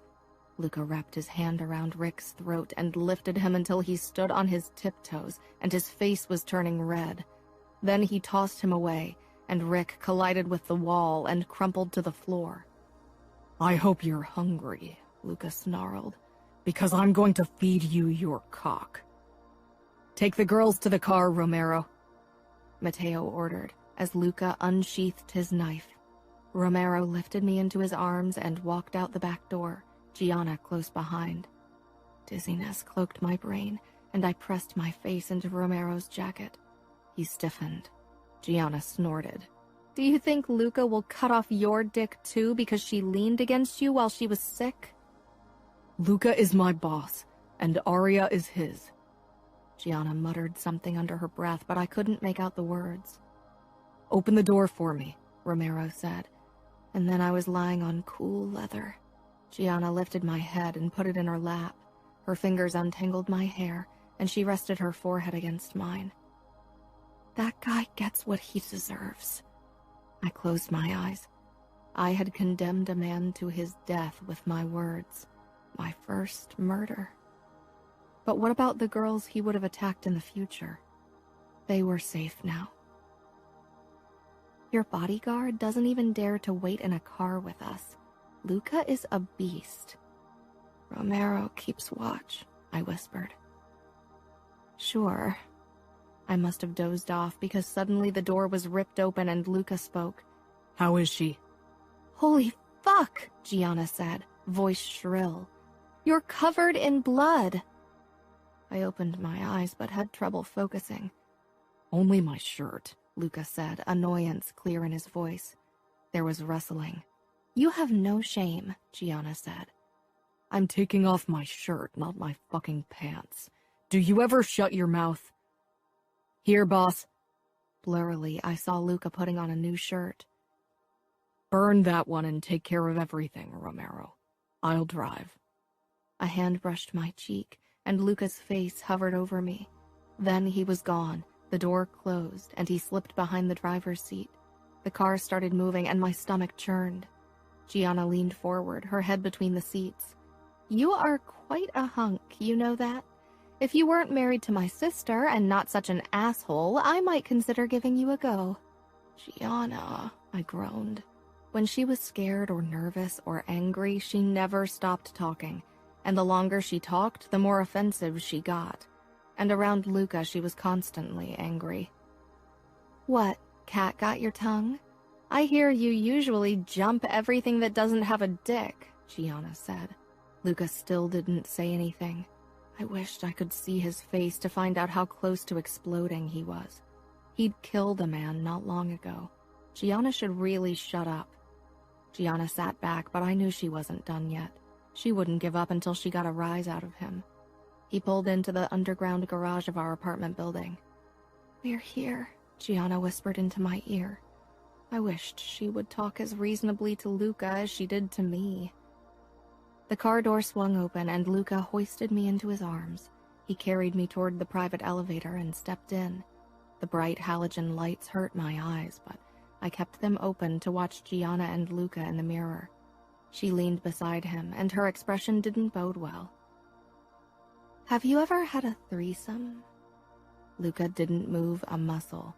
He was looking down at me, but I kept my attention on the mirror, trying to send Gianna a silent message to close her mouth. "How many women have you raped before my sister?" Luca's head shot up, eyes burning as he stared at Gianna. I pressed my palm gently against his chest, and he glanced down at me. The tension remained. "Can't you do something else with your mouth than yap?" Gianna straightened. "Like what? Give you a blowjob?" Luca laughed. "Girl, you've never even seen a dick. Just keep your lips shut." "Gianna," I croaked in warning. At last, we arrived on the top floor, and Luca stepped out into our penthouse. He headed for the stairs to our bedroom when Gianna blocked his way. "Where are you taking her?" "To bed," Luca said, trying to sidestep my sister, but she followed his movements. "She's high on roofies. That's probably the chance you've been waiting for. I won't let her alone with you." Luca became very still, like a wolf on the verge of attacking.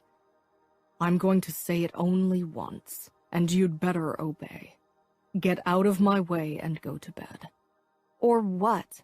"Gianna, please," I pleaded. She searched my face, then she nodded once and quickly kissed my cheek. "Get better." Luca walked past her, carried me up the stairs and then into the master bedroom. The sickness that had been a distant pressure in my stomach turned into an insistent throbbing. "I'm going to be sick." Luca carried me into the bathroom and held me over the toilet as I retched. When I was done, I said, "I'm sorry." "What for?" He helped me stand, though the only thing keeping me upright was his steely grip on my waist. "For throwing up." Luca shook his head and handed me a wet towel. My hands shook as I wiped my face with it. "It's good that you got some of that shit out of your system. Fucking roofies. It's the only way for ugly fucks like Rick to get their dicks into a pussy." He led me back into the bedroom and toward the bed. "Can you undress?" "Yeah." The moment he let go, I fell backward and landed on the mattress. Laughter bubbled out of me, then a new wave of dizziness hit me and I groaned. He leaned over me, his face slightly blurry. "I'm going to get you out of your clothes. They stink of smoke and vomit." I wasn't sure why he was telling me. It wasn't as if he hadn't seen me naked before. He grabbed the hem of my shirt and pulled it over my head. I watched him as he unzipped my leather pants and slid them down my legs, his knuckles brushing my skin, leaving goosebumps in their wake. He unhooked my glittery bra and threw it to the ground before he straightened and stared down at me. He turned abruptly and disappeared from my view. Dots danced in and out of my vision, and I was on the brink of another laughing fit when Luca returned and helped me into one of his shirts. He was only in his briefs. He slid his arms under my knees and shoulder blades and moved me up until my head rested on the pillow. Then he got into bed beside me. "You're impressive, you know," I babbled. Luca scanned my face, then pressed a palm against my forehead. I giggled and reached out, wanting to touch his tattoo, but misjudging the distance and brushing my fingertips across his abdomen, and then lower. He hissed, snatched my hand away, and pressed it against my stomach. "Aria, you're drugged. Try to sleep." "Maybe I don't want to sleep." I wriggled in his grip. "Yes, you do." I yawned. Will you hold me? Luca didn't say anything, but he extinguished the lights and wrapped his arms around me from behind. You'd better lie on your side in case you feel sick again. Did you kill him? There was a pause. Yes. Now there's blood on my hands. You didn't kill him. But you killed him because of me. I'm a killer, Aria. It had nothing to do with you. It had everything to do with me, but I was too tired to argue. I listened to his breathing for a few heartbeats. You know, sometimes I wish I could hate you, but I can't. I think I love you. I never thought I could. And sometimes I wonder how it would be if you made love to me. Luca pressed his lips against my neck. Sleep. But you don't love me, I mumbled. You don't want to make love to me. You want to fuck me because you own me. His arm tightened around me. Sometimes I wish you had taken me on our wedding night. Then at least I wouldn't still wish for something that will never be. You want to fuck me like you fucked Grace, like an animal. That's why she told me you would fuck me bloody, right? My tongue felt heavy and my eyelids stuck together. I was talking nonsense, a garble of words I shouldn't say. When did she say that? Aria, when? Luca's sharp voice couldn't rip through the fog blanketing my thoughts, and blackness claimed me.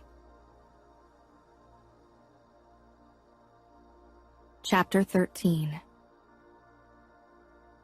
A wave of sickness wrenched me from sleep. I stumbled toward the bathroom and threw up again, kneeling on the cold marble floor, too exhausted to get up. I shuddered. Luca reached over me and flushed the toilet before stroking my hair back from my forehead. Not that hot anymore, am I? I laughed hoarsely. That shouldn't have happened. I should have kept you safe. You did. I gripped the toilet seat and staggered to my feet. Luca's hands grasped my waist. Maybe a bath will help.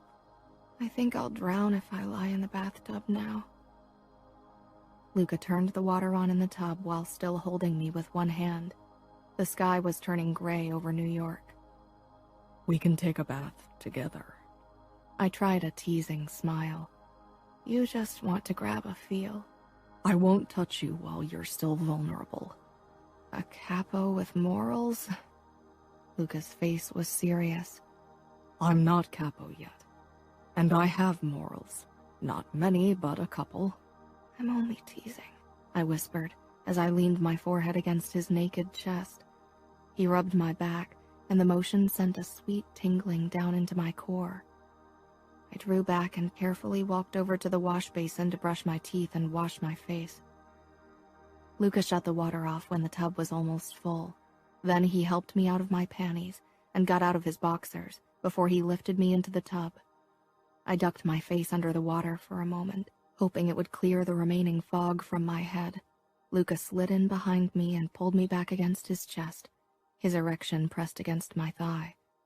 I turned so I was facing Luca, and his length slid between my legs and brushed my entrance. I stiffened. Luca would only have to push his hips upward to enter me. He groaned, gritted his teeth, then he reached between us and pushed his erection back so it rested against my thigh again, and pulled me flat on his torso. Some men would have taken advantage of the situation, I murmured. Luca's jaw clenched. I'm that kind of man, Aria.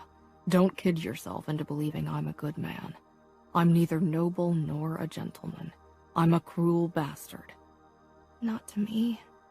I pressed my nose against the crook of his neck, breathing in his familiar musky scent. Luca kissed the top of my head. It's better if you hate me. There's less chance of you getting hurt that way. What had I told him last night when I was out of it? Had I told him I'd fallen in love with him? I couldn't remember. But I don't hate you. Luca kissed my head again. I wished he'd say something. I wished he'd say that he... You mentioned something Grace said to you. His voice was casual, but tension gripped his body. Something about fucking you bloody. Oh, yeah. She said you'd hurt me. Fuck me like an animal. Fuck me bloody when she talked to me during our wedding reception. Scared me out of my mind. Then I frowned. I think that guy last night almost said the same thing. Before I killed him, he said one of the women who bought dope from him told him you were a skank who needed to be taught a lesson. She gave him cash. I lifted my head. Do you think it was Grace? Luca's eyes were like a stormy sky. I'm sure it was her. The description fits, and who else would have an interest in attacking you? What are you going to do? I can't kill her, even if I want to cut her fucking throat. That would cause too much trouble with her father and brother. I'll have to talk to them, though. Tell them they need to put her on a fucking leash, or there won't be any more money from us. What if they refuse? They won't. Grace has been fucking things up for a long time. They'll probably ship her off to Europe or Asia for rehab or some shit like that. I kissed him, but the tension didn't leave Luca's body. I can't stop thinking about what would have happened if Romero and Cesare hadn't been there. If that fucker had gotten you out of the club. The thought of his dirty hands on you makes me want to kill him again. The thought that he might have...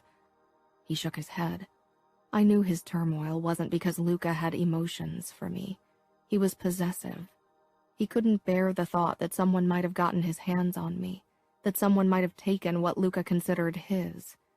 Resignation filled me. When Gianna leaves in a few days, you can have me, I whispered against his throat. Luca's hands stilled on my back. He didn't ask me if I was sure. I hadn't expected him to. Luca had said it himself. He wasn't a good man. Gianna and I had spent the last few days trying different cafes and restaurants, talking and laughing and shopping. But today, Gianna had to go back to Chicago. My arms around her were tight as we stood in the departure hall of JFK. Gianna needed to go through security soon, but I didn't want to let her go. Not only because I'd miss her terribly, but also because I was anxious about my promise to Luca. I braced myself and took a step back from Gianna. Visit again soon, okay? She nodded, her lips pressed together. You call me every day. Don't forget. I won't, I promised. She backed away slowly, then turned and headed for the line at security. I waited until she walked through and disappeared from view. Luca stood a few steps behind me. I rushed over to him and pressed my face against him. He stroked my back. I thought we could grab dinner and then have a relaxing evening. He sounded hungry and excited, but not for food. Sounds good, I said with a small smile. Something shifted in Luca's face, but then it was gone. I hadn't eaten much. My stomach was already churning. I didn't want to take any risks. Luca pretended not to notice. He ate what I didn't. When we stepped back into our penthouse, I headed for the liquor cabinet, looking for some liquid courage, but Luca gripped my wrist and pulled me against him. Don't. He lifted me into his arms and carried me upstairs into our bedroom. When he set me down on the edge of the bed, my eyes found his crotch. He was already hard. Nerves twisted my insides. He wanted me. I wouldn't deny him. Not tonight. Luca climbed on the bed, and I lay back, my palms flat against the blanket. His lips found mine, his tongue dipping in, and I relaxed under his skillful mouth. This was good, familiar, comforting. My leg muscles loosened. Luca ripped his mouth away from me and sucked my nipple into his mouth through the fabric of my dress. I cupped his head, letting his experienced ministrations carry away my fear. There was an urgency to his kisses and touches that I'd never felt before. He tugged at my dress and slid it down my body, leaving me in only my panties. He took a moment to admire my body, before he moved down and buried his face between my legs, his tongue sliding between my folds over my panties. With a growl, he gripped them and ripped them off, then tossed them away. His mouth was hot and demanding, but too quickly he stopped and thrust a finger into me. Then he stood abruptly and slipped out of his shirt before he removed his holder and pants. His body was taut with tension, and his erection harder than I'd ever seen it. The raw hunger on his face sent a spike of fear through me. "You're mine." And then Luca loomed over me, his knees parting my legs and his tip nudged against my entrance. My muscles seized up, and I dug my nails into his shoulders and squeezed my eyes shut. This was too fast. He seemed barely in control. I pressed my face into the crook of his neck, trying to let his smell calm me.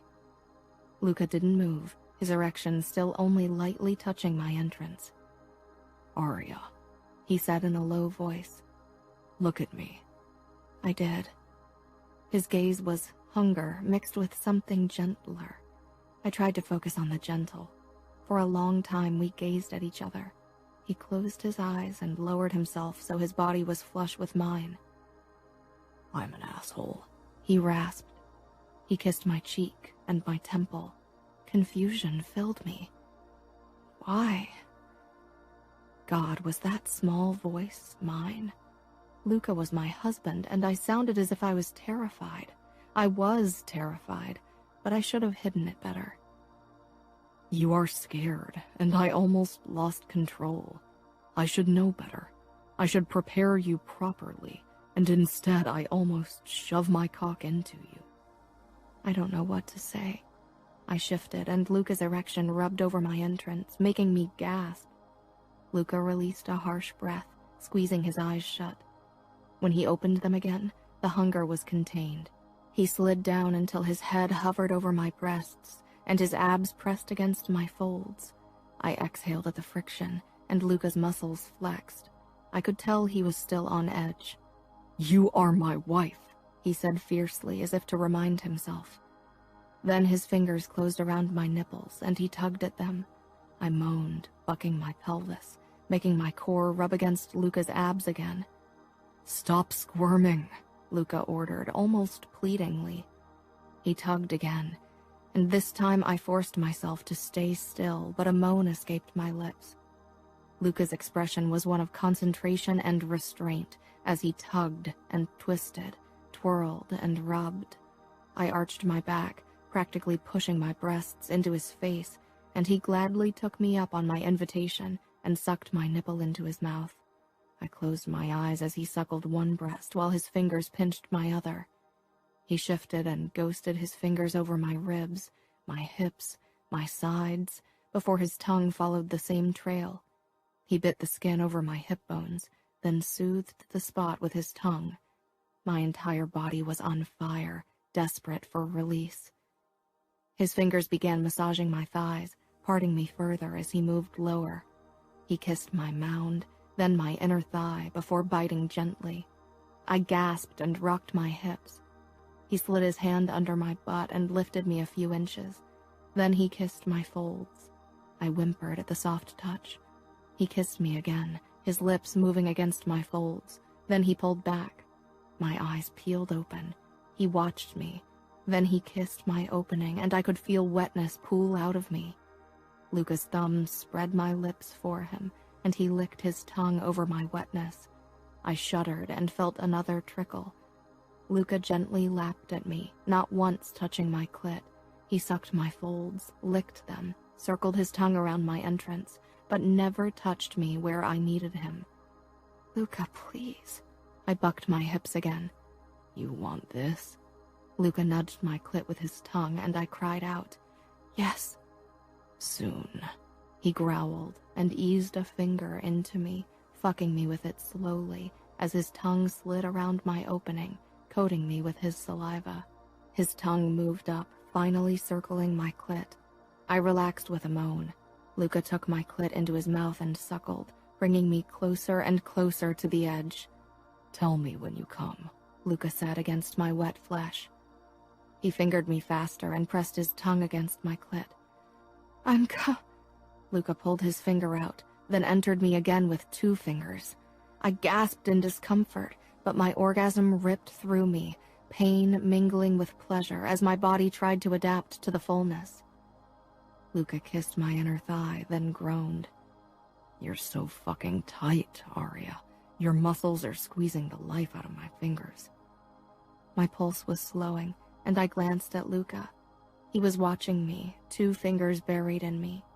He slid them out a couple of inches, and I winced, but he slowly found a rhythm as he slid in and out.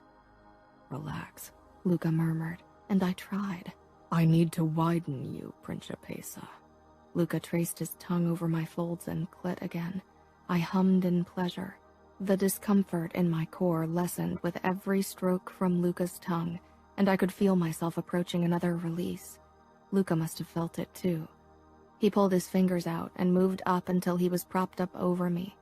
He lined himself up and shifted my legs and hips until he found the angle he wanted. Then his tip brushed my entrance, and just like that, I froze up again. I wanted to cry in frustration. Why couldn't my body work with me? Luca kissed my chin, then my lips. "Aria." My eyes finally met his. His expression reflected some kind of inner struggle. I wrapped my arms around him, my palms coming to rest on his flexing back. Resolve claimed his expression.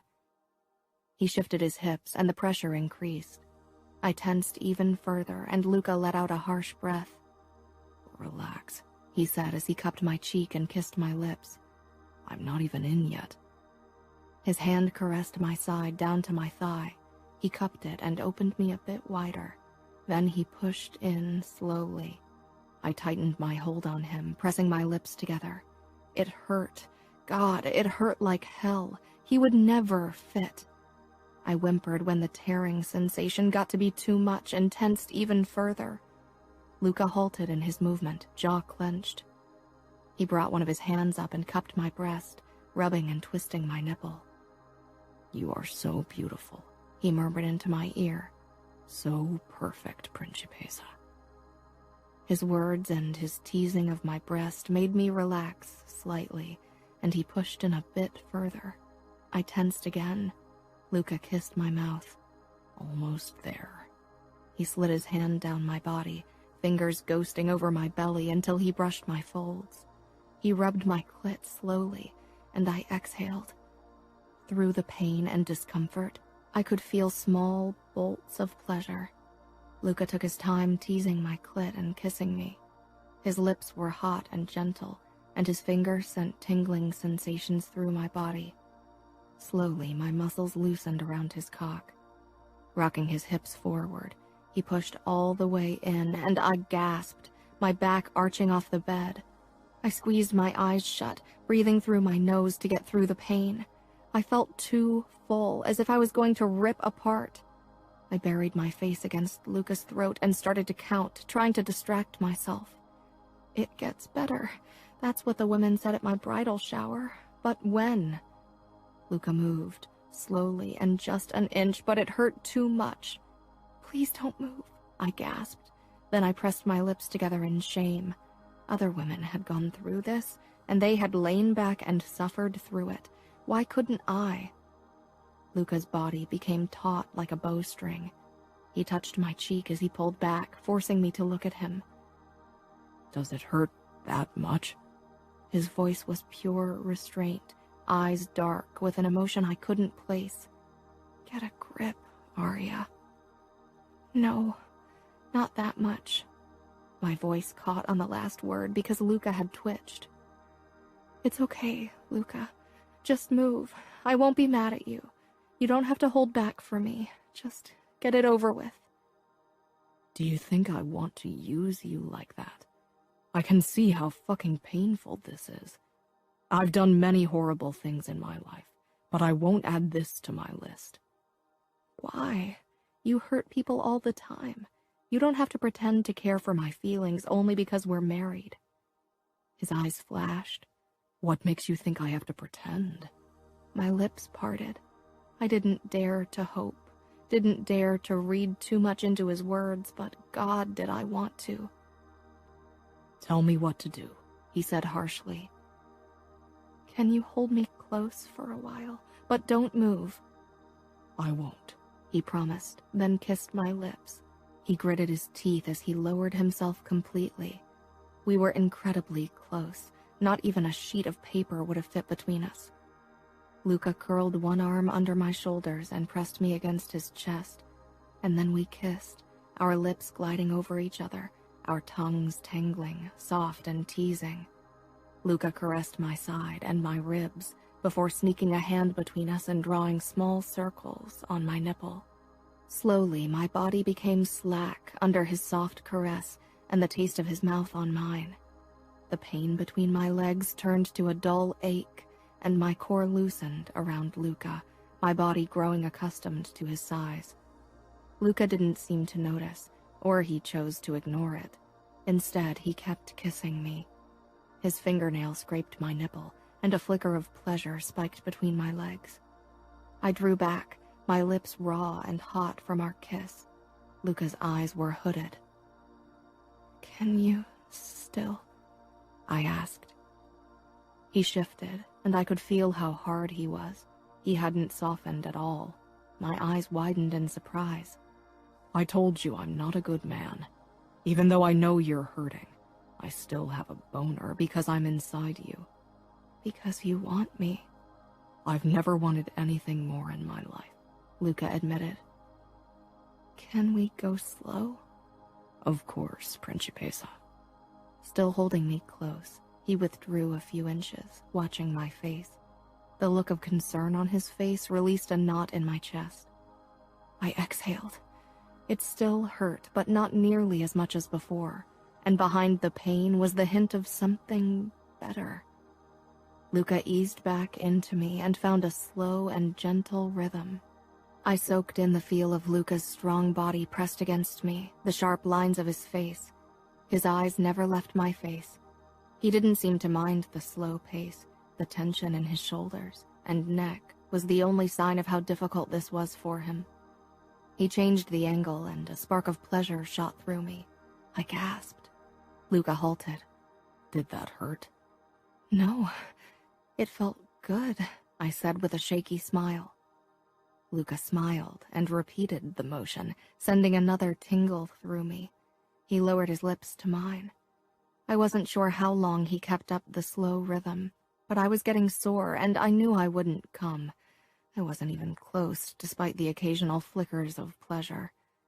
Dull pain still covered too much of it. I didn't know how to say what I needed to say. He must have seen something on my face because he said, "Are you okay?" I bit my lip. How long until you? Not long if I go a bit faster. He scanned my face and I nodded. He propped himself up on his elbows and thrust faster and a bit harder, and I pressed my lips together and buried my face against his shoulder, clutching his back. The pain was back, but I wanted Luca to come. Aria, Luca rasped. Keep going. Please, I want you to come. He growled and kept thrusting. His pants came faster. He thrust deeper than before, and I bit down on his shoulder to keep from whimpering in pain. Luca tensed with a groan. Then he shuddered, and I could feel him expand even further in me, filling me up until I was sure I'd come apart. He stopped moving, his lips against my throat. I could feel him softening in me, and I almost breathed a sigh of relief. I held on to Luca, relishing the feel of his quick heartbeat and the sound of his harsh breathing. Luca pulled out and lay down beside me, pulling me into his arms. He brushed back my hair from my sweaty face. I felt something trickling out of me and shifted uncomfortably. I'll get a washcloth. Luca got out of bed to head for the bathroom. Feeling cold without him, I stretched my legs but winced. I sat up and my eyes widened. There was blood smeared on my thighs, and the bed mingled with Luca's semen. Luca knelt on the bed beside me. He must have cleaned himself because there wasn't any blood on him. There's much more blood than the fake scene you created during our wedding night. My voice was shaky. Luca nudged my legs apart and pressed the warm, wet washcloth against me. I sucked in a breath. Luca kissed my knee. "You were a lot tighter than I thought," he said quietly.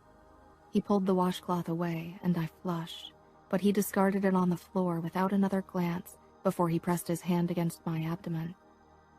"How bad is it?" I put my head back on the pillow. "Not that bad. How can I complain when you're covered in scars from knife and bullet wounds?" "We're not talking about me. I want to know how you feel, Aria. On a scale of 1 to 10, how much does it hurt?" "Now? 5? Luca tensed. He lowered himself beside me, curled an arm around me, and scanned my face. "And during?"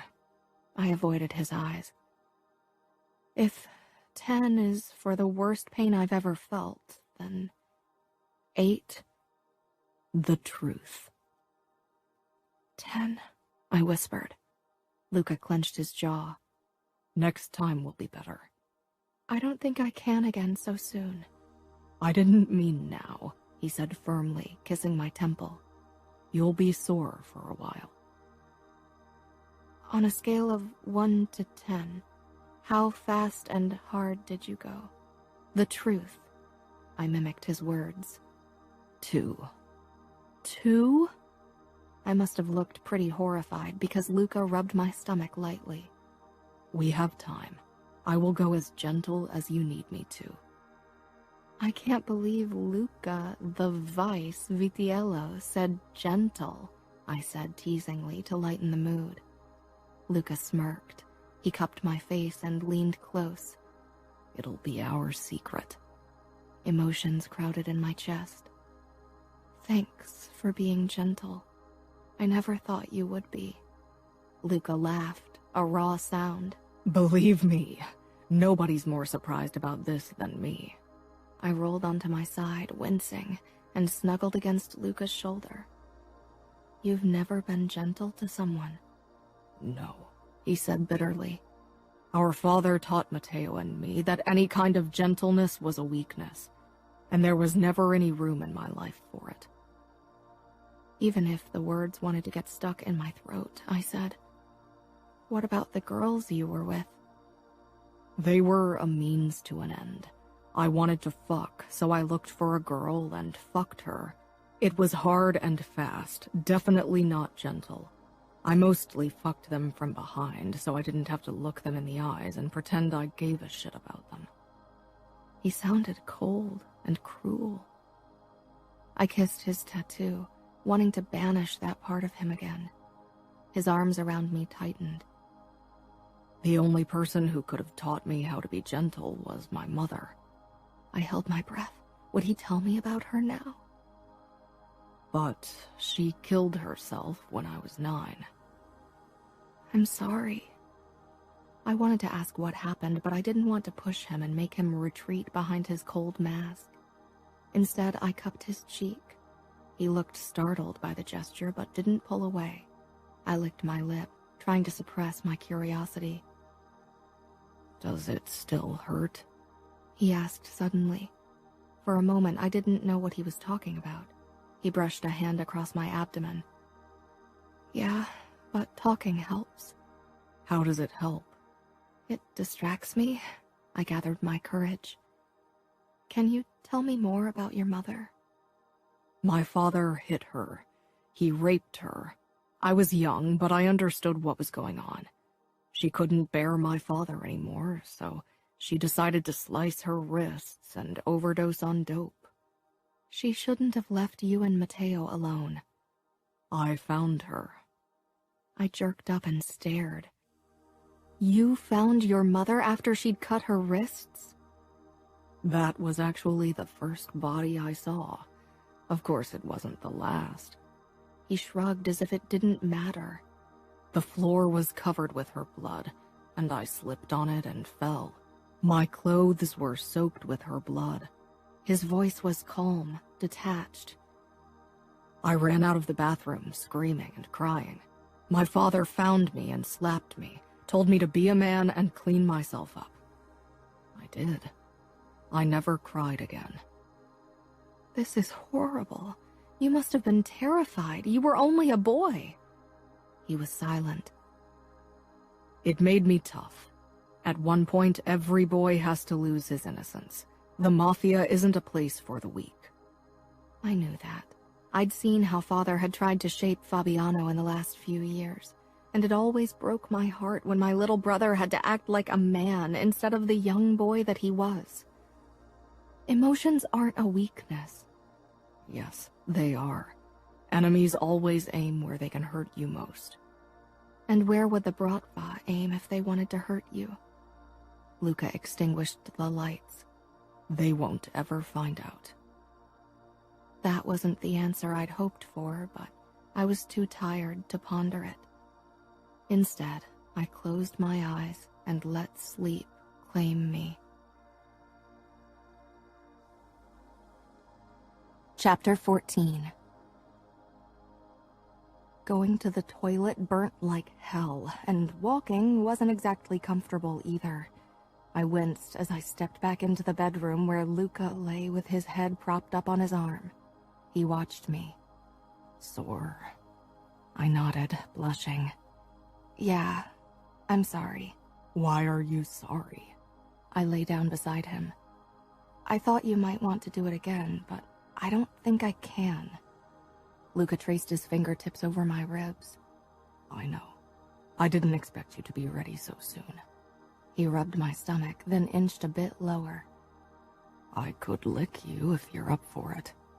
My core tightened, and I really wanted to say yes. I don't think that's a good idea. Luca nodded and settled back against the pillows. The blanket crowded around his hips, revealing his muscled torso and the scars there. I moved closer and propped myself up above him. I traced Luca's scars, wondering what kind of stories hid behind each of them. I wanted to know all of them, wanted to figure Luca out, scar by scar, like a puzzle. Where did he get the long scar on his shoulder and the bullet wound below his ribs? Luca was doing his own exploring with his eyes, wandering over my breasts and face. He ran his thumb over my nipples. Your breasts are fucking perfect. His touch was more possessive than sexual, but I could feel it all the way between my legs anyway. Trying to distract myself, I paused with my fingertips against a mostly faded scar on his abs. Where did you get this scar? I was 11. My eyes grew wide. I was pretty sure where the story was going. The Famiglia wasn't as united as it is now. A few men thought they could grab power by killing my father and his sons. It was the middle of the night when I heard screaming and shooting. Before I could get out of bed, a man stepped into the room and pointed his gun at me. I knew I'd die as I stared into the barrel. I wasn't as scared as I thought I'd be. He would have killed me if Matteo hadn't jumped him from behind when he pulled the trigger. The bullet went a lot lower than it was supposed to and hit my middle. It hurt like a motherfucker. I was screaming and probably would have passed out if the man hadn't turned on Matteo to kill him. I had a gun stashed in the drawer of my nightstand, took it out, and put a bullet in the man's head before he could kill Matteo. That was your first murder, right? I whispered. Luca's eyes, which had been lost in another time, focused on me. Yeah, the first of many. When did you kill again? That same night. He smiled humorlessly. After that first man, I told Matteo to hide in my closet. He protested, but I was bigger and locked him in. By then I'd lost quite a bit of blood, but I was high on adrenaline and could still hear shooting downstairs, so I headed for the noise with my gun. My father was in a shooting match with 2 attackers. I came down the stairs, but nobody paid me any attention, and then I shot one of them from behind. My father took the other down with a shot in the shoulder. Why didn't he kill him? He wanted to question him, to find out if there were other traitors in the Famiglia. So what did he do with the guy while he took you to the hospital? Luca gave me a wry look. I gasped. Don't tell me he didn't take you. He called the doc of the Famiglia, told me to put pressure on the wound, and went ahead and started torturing the guy for information. I couldn't believe a father would let his child suffer through pain and risk his life so he could gather information. You could have died. Some things need to be treated in a hospital. How could he do that? The Famiglia comes first. We never take our injured to a hospital. They ask too many questions, and the police get involved, and it's an admittance of weakness. And my father had to make sure the traitor spoke before he got a chance to kill himself. So you agree with what he did? You would have watched someone you love bleed to death so you could protect the Famiglia and your power. My father doesn't love me. Matteo and I are his guarantee for power, and a way to keep the family name alive. Love has nothing to do with it. I hate this life. I hate the Mafia. Sometimes I wish there was a way to escape. Luca's face became still. From me? No, I said, surprising myself. From this world. Have you never wanted to live a normal life? No. This is who I am, who I was born to be, Aria. It's the only life I know, the only life I want. For me to commit to a normal life would be like an eagle living in a small cage in a zoo. He paused. Your marriage to me shackles you to the Mafia. Blood and death will be your life as long as I live.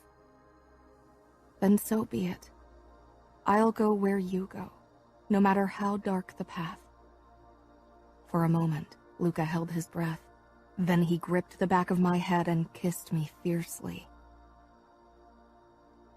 I'd thought Luca would want to sleep with me again soon after our first time, but he didn't push me. Even though I tried to hide it, he could tell that I was sore for a few days after. He pleasured me with his tongue a few times, never even entering me with his finger, and I made him come with my mouth in turn.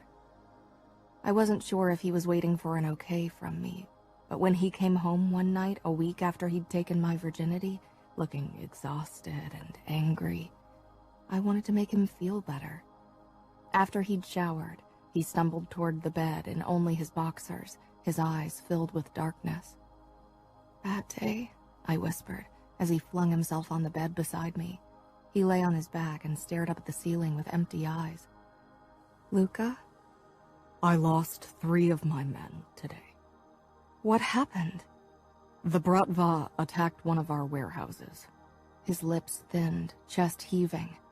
We'll make them pay. Our retribution will make them bleed.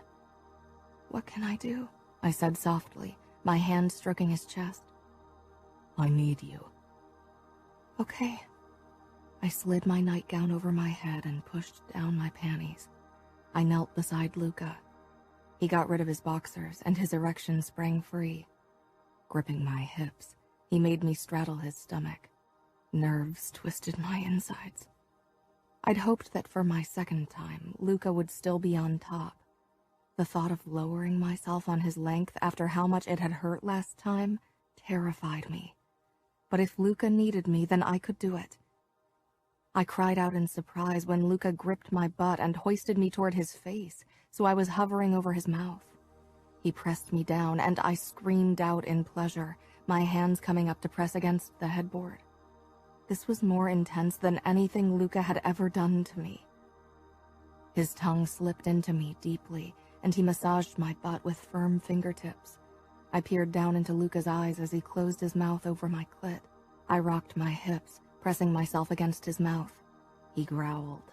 The vibration sent pleasure through me, and I started rotating my hips, riding Luca's face. I closed my eyes, let my head fall back as Luca fucked me with his tongue again, humming all the while. And then I shattered, rocking against Luca's mouth and screaming his name. Somewhere deep inside, a part of me wanted to be embarrassed, but I was too aroused. When my orgasm subsided, I tried to pull away from Luca's lips, but he held me fast, his eyes burning into me as he licked me with slow strokes. It was too much, but he was relentless. With soft caresses and nudges from his tongue, He slowly built my pleasure up again. My pants came quicker, and I didn't try to escape anymore. Instead, I let Luca move my hips back and forth as he licked me. I was seconds away from my second orgasm. Without warning, he pulled back, and in one fluid motion, he flicked me on my back and knelt between my legs, his erection pressed against my entrance. I tensed up, but Luca didn't enter. He bowed his head so he could suck my nipple into his mouth, and rubbed the tip of his erection back and forth over my clit. I mewed helplessly at the sensation. I'd been so close to coming before, and could feel myself getting there again. Then he dipped only the tip into my opening. I gasped at the brief pain, but he retreated quickly and slid his slick tip over my clit again. He did this over and over until I was panting and so wet I could hear it. Then he released my nipple and brought his face up to mine. His tip slipped into my opening, but this time he didn't retreat. Slowly, he slid into me all the way, never taking his eyes off me. I bit my lip to stifle a gasp. It wasn't as painful as last time, but still uncomfortable. I felt too stretched, too full. Luca cupped the back of my head and began moving. My breath hitched despite the slow pace, but Luca didn't falter. He slid in and out at an excruciatingly slow and gentle rhythm until my breath stopped catching in my throat. He sped up, but I clawed his arms and he slowed again. He lowered his mouth to my ear, his voice low and husky as he spoke. I loved the taste of you, Principessa. I loved how you rode my fucking mouth. I loved my tongue in you. I love your pussy and your tits, and I love that you're all mine. Luca kept up his steady thrusting as he whispered into my ear, and I forgot about the dull pain and moaned. Nothing was sexier than Luca talking dirty to me in his deep baritone. Through the discomfort, I could feel an orgasm building as Luca's low voice washed over me. He sneaked his hand between us and found my clit, rubbing frantically as he thrust into me. His movements sped up a bit, and I whimpered from both pain and pleasure. Luca didn't slow. He was panting, his skin slick with sweat as he fought for control. I could see on his face how his grip on it was fading, but he didn't lose it. I moaned as he slid deeper into me than before. Pleasure radiated through my body. Come for me, Aria, he rasped, increasing the pressure on my clit. Another spike of pleasure mixed with pain slammed through me, and I fell apart, gasping and moaning as my orgasm rocked my body. Luca growled and thrust harder. I clung to him, fingers digging into his shoulders as he approached his own peak. With a guttural groan, Luca tensed above me, and I could feel him release into me. I moaned at how full and stretched I felt. Luca kept thrusting until I could feel him soften. He pulled out, but stayed on top of me, his weight supported on his forearms. Was I too rough? He asked thickly. No, it was okay. I didn't dare ask how much harder he could go. He kissed the corner of my mouth, then my lower lip, until he dipped his tongue into me for a delicious kiss. We kissed for a long time, our slick bodies pressed against each other. I wasn't sure how long we lay like that, kissing, but eventually I could feel Luca getting hard again. My eyes grew wide in surprise. So soon? I thought men needed time to rest. Luca laughed, a deep, sexy sound. Not with your naked body beneath me. He kneaded my butt. How sore are you? Too sore, but the way he rubbed his erection lightly against my folds, I couldn't say it. Not too sore. Luca gave me a look that made it clear he recognized the lie, but he rolled on his back, taking me with him. I straddled his abs.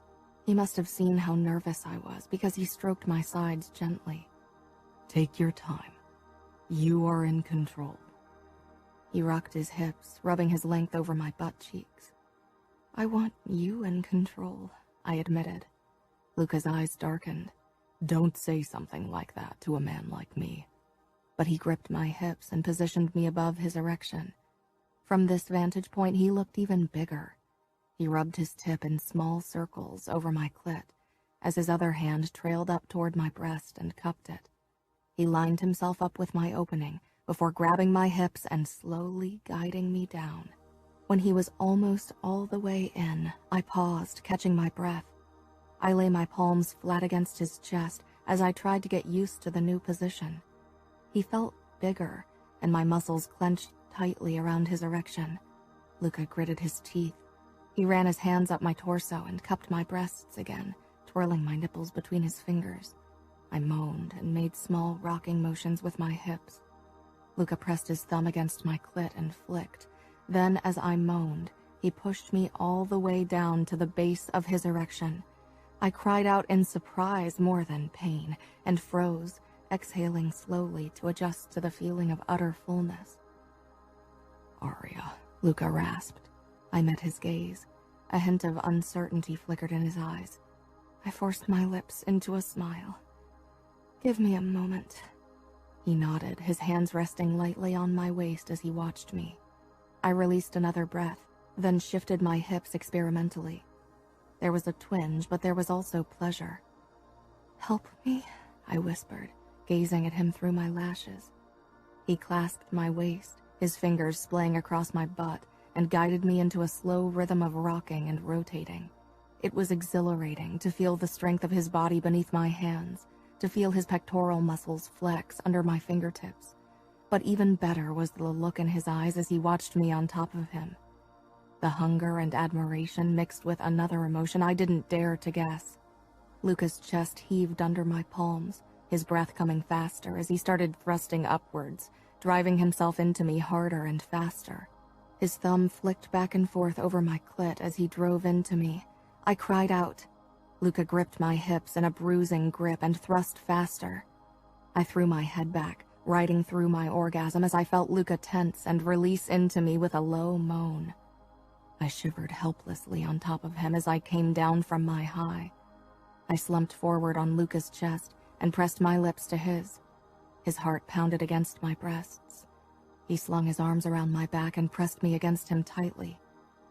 "I won't lose you," he growled, startling me. "You won't." "The Bratva is closing in. How can I protect you?" "Why would the Bratva have any interest in me?" "You will find a way." Chapter 15. A couple of weeks had passed, and sex got better every time we did it. I had a feeling Luca was still holding back quite a bit, but I didn't mind. Sometimes I wondered if maybe he needed the gentle lovemaking as much as I did after all the stress he went through with the Bratva. Lovemaking? No matter how much I tried to ignore my feelings, I knew I loved Luca. Maybe it was natural to fall in love with the person you were married to, the person you shared intimacy with. I wasn't sure why I had fallen for Luca, despite my best intentions not to let him into my heart. I only knew that I had. I knew what men like Luca thought of love. I hadn't told him about my feelings, though a few times the words had been on the tip of my tongue after we'd laid in each other's arms, sweaty and sated after sex. I knew Luca wouldn't say it back, and I didn't want to make myself vulnerable like that. I watched the sunset over New York from my position in the lounge chair on the roof terrace. Romero was inside, reading a sports magazine on the sofa. A few times I'd considered asking Luca to stop Romero's constant presence. Nothing could happen to me in our penthouse, but then I couldn't go through with it. I would have felt more alone without Romero in the apartment, even if we didn't talk all that much. Mariana only came in around lunchtime to clean and prepare lunch and dinner, and Luca was gone most days. I still hadn't met any of the women from the Famiglia for coffee. After Cosima's betrayal, I really wasn't keen on meeting more of Luca's family anyway. My phone vibrated on the small table. I snatched it up, seeing Gianna's name flash on the screen. Happiness burst in my chest. We had talked this morning, but it wasn't unusual for my sister to call more than once per day, and I didn't mind. The moment I heard her voice, I sat up, my heart pounding in my chest like crazy. Aria, she whispered, her voice thick with tears. Gianna, what happened? What's going on? Are you hurt? Father's giving me to Matteo. I didn't understand. Couldn't. What do you mean he's giving you to Matteo? My voice shook, and tears already burnt in my eyes as I listened to Gianna's heart-wrenching sobs. Salvatore Vitiello spoke to Father and told him that Matteo wanted to marry me, and Father agreed. I couldn't breathe. I'd worried that Matteo wouldn't let Gianna get away with her rudeness toward him. He was a man who didn't like to be refused, but how could Father have agreed? Did Father say why? I don't understand. I'm already in New York. He didn't need to marry you off to the Famiglia too. I stood, couldn't sit still anymore. I started pacing the roof, trying to calm my racing pulse with low breaths. I don't know why. Maybe Father wants to punish me for saying what I think. He knows how much I despise our men, and how much I hate Matteo. He wants to see me suffer. I wanted to disagree, but I wasn't sure Gianna was wrong. Father thought women needed to be put in their place, and what better way to do that with Gianna than bind her to a man like Matteo? Behind his grins lurked something dark and angry, and I had a feeling Gianna wouldn't have the sense not to provoke him until he lost it. Oh, Gianna, I'm so sorry. Maybe I can tell Luca and he can change Matteo's mind. Aria, don't be naive. Luca knew all along.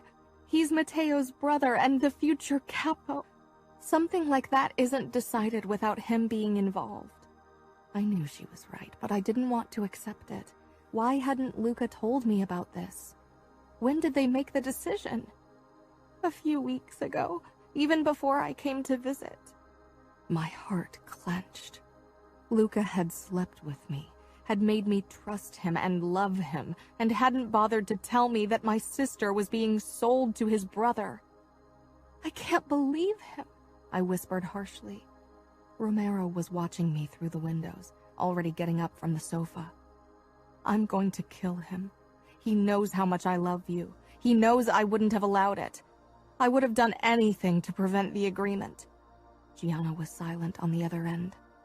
Don't get in trouble because of me. It's too late anyway. New York and Chicago shook hands on it. It's a made deal, and Matteo won't let me out of his clutches. I want to help you, but I don't know how. I love you, Aria. The only thing that stops me from cutting my wrists right now is the knowledge that my marriage to Matteo means I'll live in New York with you. Fear crushed my heart. Gianna, you are the strongest person I know. Promise me you won't do anything stupid. If you hurt yourself, I couldn't live with myself.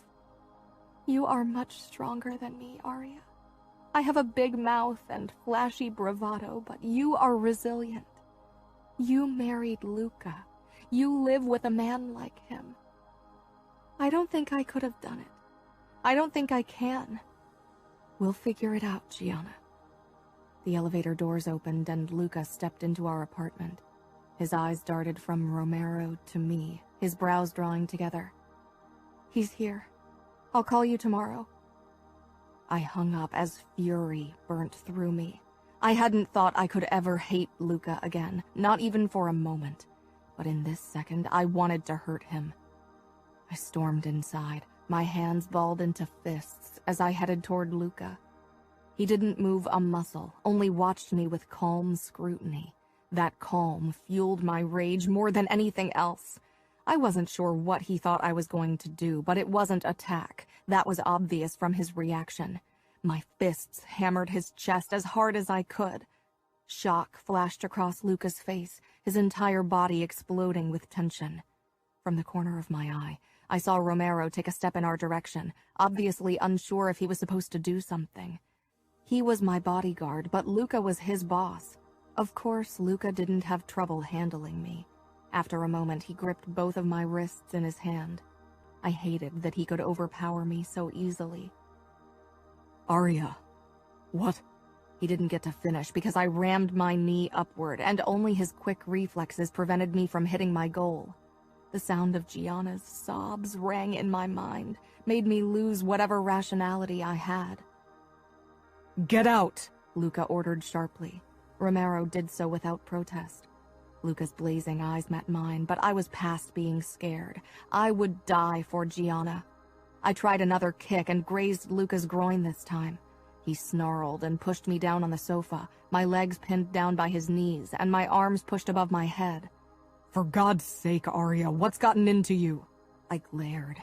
I know about Gianna and Matteo, I spat, and then I lost it completely, and I started crying, big, gasping sobs raking my body. Luca released my wrists and sat back so I could move my legs. He regarded me like I was a creature he would never understand. That's what this is about. He sounded incredulous.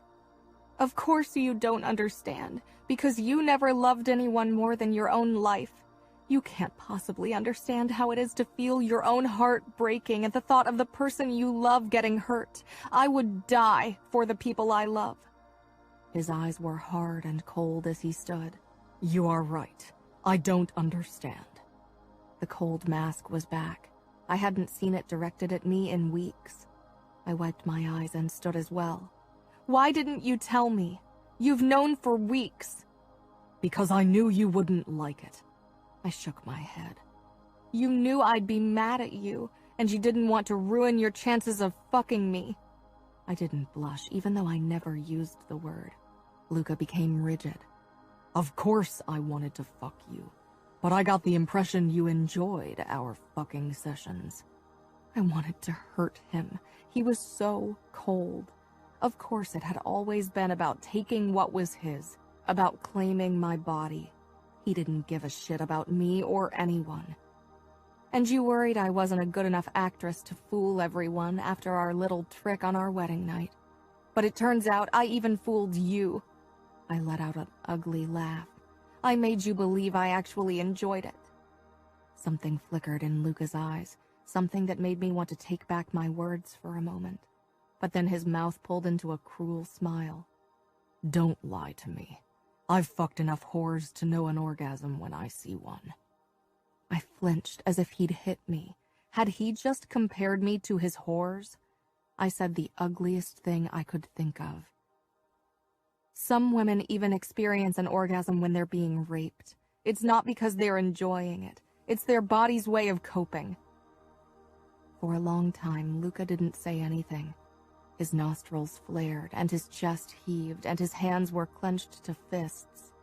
He looked like he wanted to kill me on the spot. Then the scariest thing happened. The anger slipped off his face. His expression became emotionless, his eyes as smooth and impenetrable as steel. Your sister should be happy that Matteo wants her. Few men can stand her gab. God, that's the reason, isn't it? I said in disgust.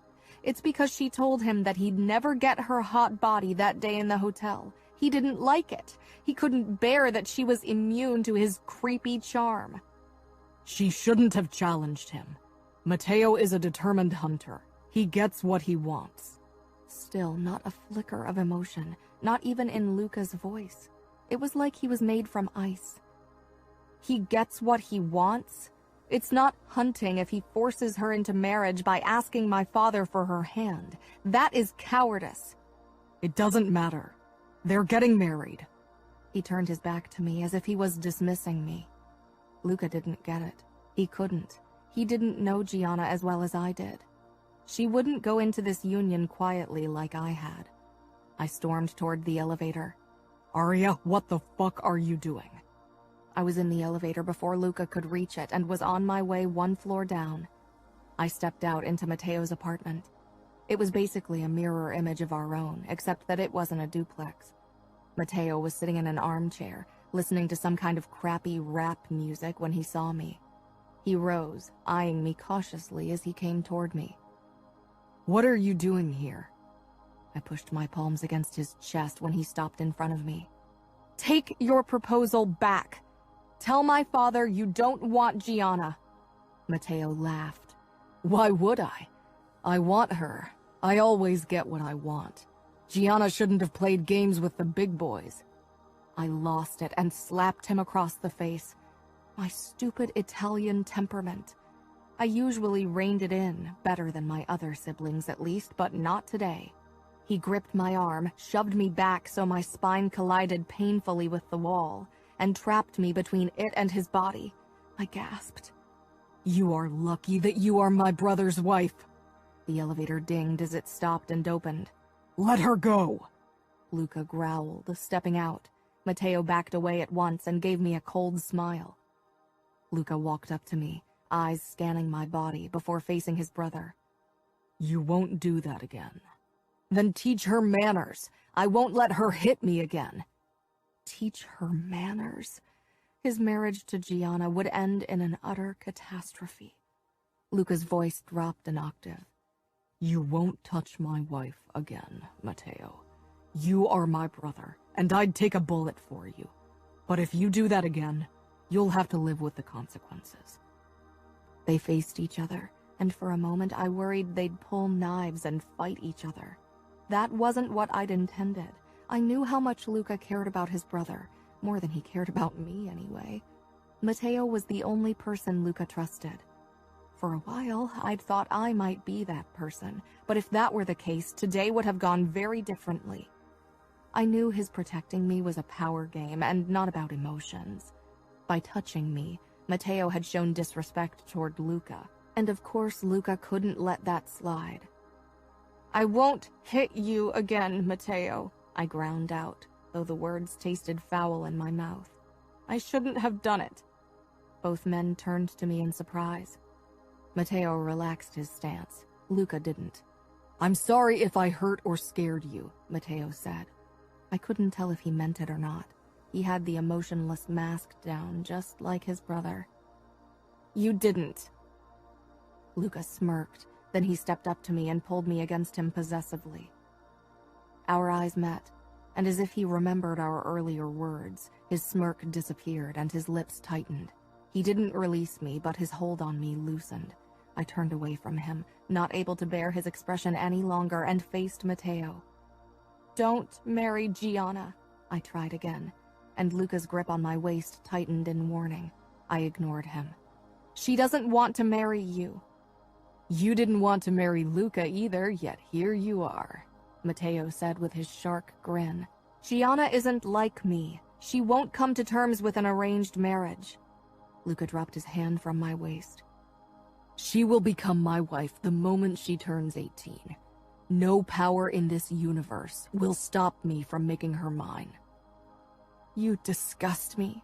You all do," I said. With that, I stepped back into the elevator. Luca didn't follow. He didn't even watch me to see if I was returning to our apartment. He knew I wouldn't go anywhere. Even if I still wanted to run, I couldn't. My heart belonged to him, even if he didn't have a heart that he could give me in turn.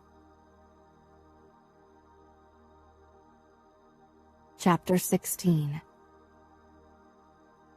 I twisted and turned, not able to fall asleep. I wasn't used to being alone in bed anymore. Even though Luca and I had barely spoken in the last 3 days since our fight and hadn't had sex, we'd always ended up in each other's arms during the night. Of course, the moment we woke, we moved apart. I missed Luca's closeness. I missed talking to him, missed his kisses, his touch, his hot tongue between my legs.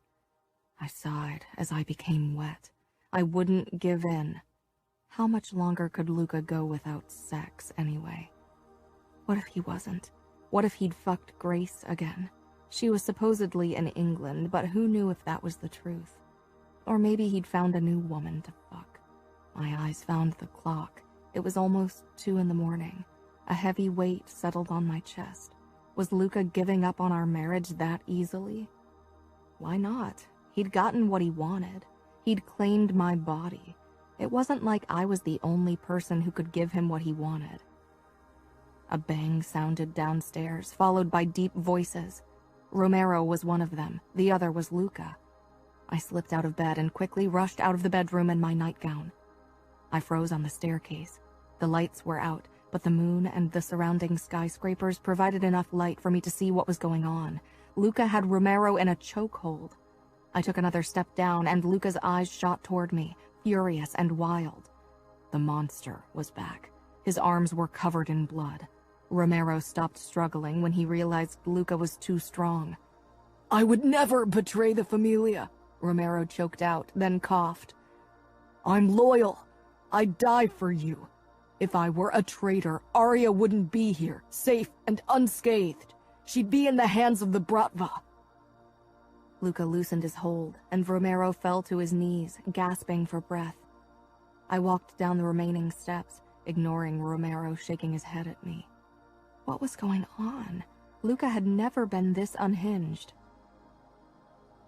"Out. Now," he snarled at Romero. When Romero didn't move, Luca grabbed him by the collar and dragged him into the elevator. Before the doors slid shut, Romero's worried gaze settled on me. Luca jabbed a code into the panel beside the elevator that deactivated it and stopped people from coming into our apartment. Then he turned to me. Not only his arms, but his shirt, too, was covered in blood. I didn't see any bullet holes in his shirt or pants. "Are you okay?" I said, but even my whisper felt too loud in the silence. I approached Luca slowly as his eyes followed my movement like a tiger would watch the antelope. A strange flicker of excitement filled me. Despite what I'd witnessed, I knew Luca wouldn't really hurt me. When I'd almost reached him, Luca stalked toward me and crashed his lips against mine.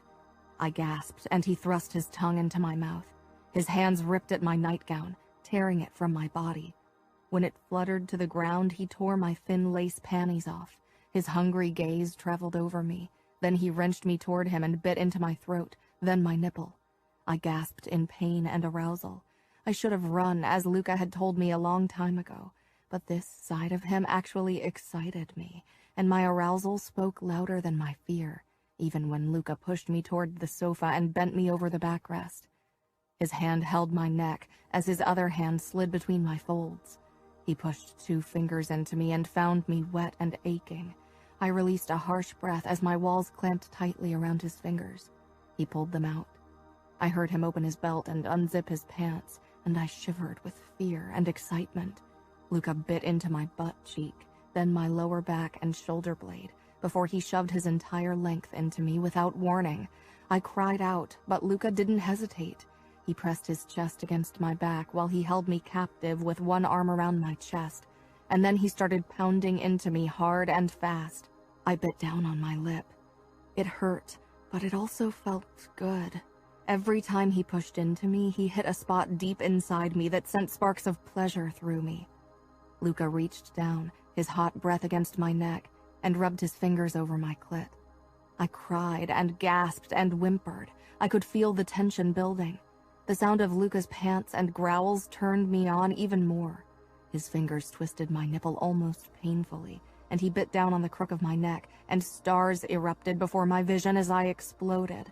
I screamed Luca's name over and over again as I trembled in the wake of my orgasm, but he didn't slow. He drove into me hard and fast, his fingers on my clit relentless as his breathing grew labored. And then I came again, shattering into 1,000 tiny pieces of pleasure. My legs crumbled, but Luca pinned me against the backrest with his body. With a growl, he gripped my hips and fucked me even harder. I'd be bruised and sore tomorrow, but I couldn't bring myself to care. When he shuddered against me and bit the other side of my throat, I hung limply over the sofa. I was too sated and exhausted to do anything as he came inside me. I thought it was over, but Luca lifted me off the backrest and lowered me to the ground. He shoved my legs as wide apart as they would go. I was oversensitive and couldn't possibly come again, but Luca's eyes pinned me with their intensity. He grasped my wrists and pushed my arms up above my head. Then he rubbed 2 fingers along my folds, back and forth, before circling my opening and sliding them in inch by inch. My eyes rolled back in my head as he fingered me in a torturously slow way. My walls clamped around his fingers, and I heard sounds coming from the back of my throat I didn't recognize. He didn't touch my clit, just fucked me with his fingers with an intense look on his face. "Is this a fucking lie?" he asked roughly as he curled his fingers in me and made me gasp in pleasure. "Tell me, Aria. Tell me you enjoy this as much as I do." The despair in his voice startled me. He curled his fingers again, and I whimpered. "Yes, Luca, I enjoy this." He flicked my clit with his thumb, and I arched off the ground, but he pulled his thumb away despite my mew of protest and kept fingering me. "So you lied? Why?" He was driving me insane with need. I wanted him to touch my clit, wanted him to finger me faster, wanted him to fuck me. Yes, I lied. I squirmed in his hold, wanting to free my hands to reach for his cock. He was already growing hard, and I wanted to convince him to stop my torture, but he was too strong and too relentless. "Why?" he growled. He paused his fingers, and I wanted to scream in frustration. "I lied because I hate that I love you, because I hate that you can hurt me without ever laying a finger on me, because I hate myself for loving you even though you won't ever love me back." Luca released my wrists, eyes dark and questioning. I didn't want to talk. I reached for his erection and gave it a hard squeeze. "Now fuck me." He grabbed my legs and pulled me toward him, my feet pressed up against his shoulders, and then he slid into me in one hard stroke, and I came around him, my muscles clenching around his cock so tightly that he grunted. He fucked me even harder, and I scratched my fingers over the wooden floor as my eyes shut tightly. I was coming apart from pleasure and emotions. My back rubbed against the hard floor. I was sore, and my legs were stiff, but I came again when Luca hit his release. And then I passed out. My entire body hurt. I groaned when I shifted and realized I was lying in our bed. Luca must have carried me upstairs last night. My eyes fluttered open and found Luca watching me with a strange look on his face. "What did I do?" he asked in a harsh whisper. I frowned, then looked down at myself. The blankets were pulled back, revealing the entire length of my body and the proof of last night's actions. There were finger-shaped bruises on my hips and wrists. My throat and shoulders were tender where Luca had marked me, and my inner thighs were red from the friction. I looked like a mess. I sat up and winced from the sharp soreness between my legs. Yet I couldn't find it in me to regret anything. I didn't always want it this rough, but once in a while it was a nice change of pace. "Aria, please tell me. Did I?" I searched his eyes, trying to figure out what he was talking about. Self-hatred flashed on his face, and then I realized what he thought. "You don't remember?" "I remember bits and pieces. I remember holding you down." His voice caught. He wasn't touching me. In fact, he perched on the edge of the bed, as far from me as possible. He looked exhausted and broken. "You didn't hurt me." His eyes flickered to the bruises. "Don't lie to me." I knelt and moved toward him even when he stiffened. "You were a bit rougher than usual, but I wanted it. I enjoyed it." Luca didn't say anything, but I could tell he didn't believe me. "No, really, Luca." I kissed his cheek and lowered my voice. "I came at least 4 times. I don't exactly remember everything. I passed out from sensory overload." Relief washed away some of the darkness in Luca's eyes, but I was surprised that he didn't tease me for my comment. "I don't understand what got into you. You even attacked Romero." "My father is dead." I jerked. "What? How?" "Last night. He was having dinner at a small restaurant in Brooklyn when a sniper put a bullet into his head." "What about your stepmother?" "She wasn't there. He was with his mistress. She was shot too, probably because the Bratva thought she was his wife. Someone must have told them where to find him. Very few people knew he went there. He was in disguise. Nobody could have recognized him. There has to be a traitor among us." Chapter 17. The sky over New York was hung with heavy clouds, but it didn't rain. It fit the occasion. For the funeral of Salvatore Vitiello, the elite of New York and the Famiglia, as well as the most important members of the Chicago outfit, had gathered at the cemetery. The perimeter around it had been closed off, and most of the soldiers of the New York Mafia were keeping guard to make sure the bratva didn't disturb the funeral. A gathering of the most important members from both New York and Chicago at this time was a risk, but paying respect to the Capo dei Capi was more important. Luca stood tall and stoic beside his father's grave. He was now the Capo, and he couldn't show a flicker of weakness, not even after the death of his father. Luca and his father hadn't been close in the traditional sense, but losing your parent, no matter how cruel and cold he'd been, always ripped a hole into you. I could tell that many of the older men in the Famiglia watched Luca with a calculating look in their eyes. Luca didn't give any indication that he'd noticed, but that was definitely an act. This was the most dangerous time, so soon after he'd come into power. I hadn't known Salvatore Vitiello very well, and I wasn't sorry about that. For me, the funeral meant only one thing. I got the chance to see my family again. Gianna, Fabi, and Lily stood with father and mother among the guests from the Chicago outfit. They'd arrived this morning, and I couldn't wait to spend some time with them. Every guest shook Luca's hand, clapped his shoulder, and said a few words of comfort. Most of them lies. How many of these men were waiting for a chance to rip the power from Luca's hands? When it was my father's turn, I had to stop myself from attacking him for agreeing to marry Gianna off to Matteo. Instead, I gritted my teeth and gave him a cold smile. Gianna pointedly avoided Matteo's eyes. She'd lost weight, and it broke my heart to see her so hopeless. I was glad when the funeral was over. The men had a meeting scheduled for the evening to discuss the rising threat of the Russians. In our world, there wasn't time to mourn the dead for long. Chicago and New York needed to figure out a way to stop the bratva before another capo lost his life, and that would be either Luca or Dante Cavallero. Luca wanted me out of New York, so he sent me to the Vitiello mansion in the Hamptons. Gianna, Lily, and Fabi were allowed to accompany me for the night, before they'd have to leave for Chicago tomorrow evening. I had a feeling Father hoped I would talk some sense into Gianna about her arranged marriage with Matteo. The engagement party was planned for the beginning of November, so Gianna didn't have all that long to come to terms with it. Mother stayed with Father in Manhattan, but they sent Umberto with us. He, Cesare, and Romero were supposed to keep us safe.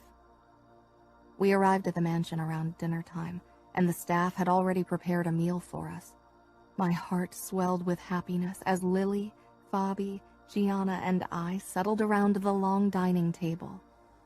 But it was dimmed by the fact that our 3 bodyguards discussed the Russian threat in hushed voices, and by Gianna's refusal to eat more than 2 bites.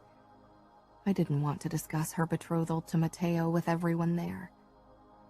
Later, when they'd gone to bed, Gianna and I would have enough time for that. Fabi was the only one who kept the conversation on our side of the table going, as he told me excitedly about the collection of knives Father had given him. Lily was busy sneaking admiring glances at Romero, who was completely oblivious to her pining. After dinner, we moved on to the loggia overlooking the ocean. The night sky out here twinkled with stars. In New York, you rarely got a glimpse at them. Cesare had gone off to do God knows what, probably check the security system, and Umberto and Romero had settled in the living room. From there, they could watch us without overhearing our conversation. Fabi lay curled up beside Lily, fast asleep, as she typed something on her phone while checking out Romero occasionally. "Do you want to talk?" I whispered to Gianna, who sat beside me, legs pressed up against her chest. She shook her head. It felt as if a rift had grown between us since she'd gotten the news about her betrothal, and I didn't know why. Gianna, please. There's nothing to talk about. Maybe it's not as bad as you think. She gave me an incredulous look, but I kept talking. When I found out I had to marry Luca, I was terrified. But I've come to terms with it. Luca and I are getting along better than I thought possible. Gianna glared. I'm not like you, Aria. You're eager to please him, to do anything he says. I'm not like that. I won't submit to anyone. I flinched. Gianna had never lashed out at me like that. She jumped up. I tried to catch her arm, but she shook me off. Leave me alone. I can't talk to you right now. She whirled around and stormed off toward the beach. I stood, unsure if I should follow her, but I knew she wouldn't listen to me when she was like that.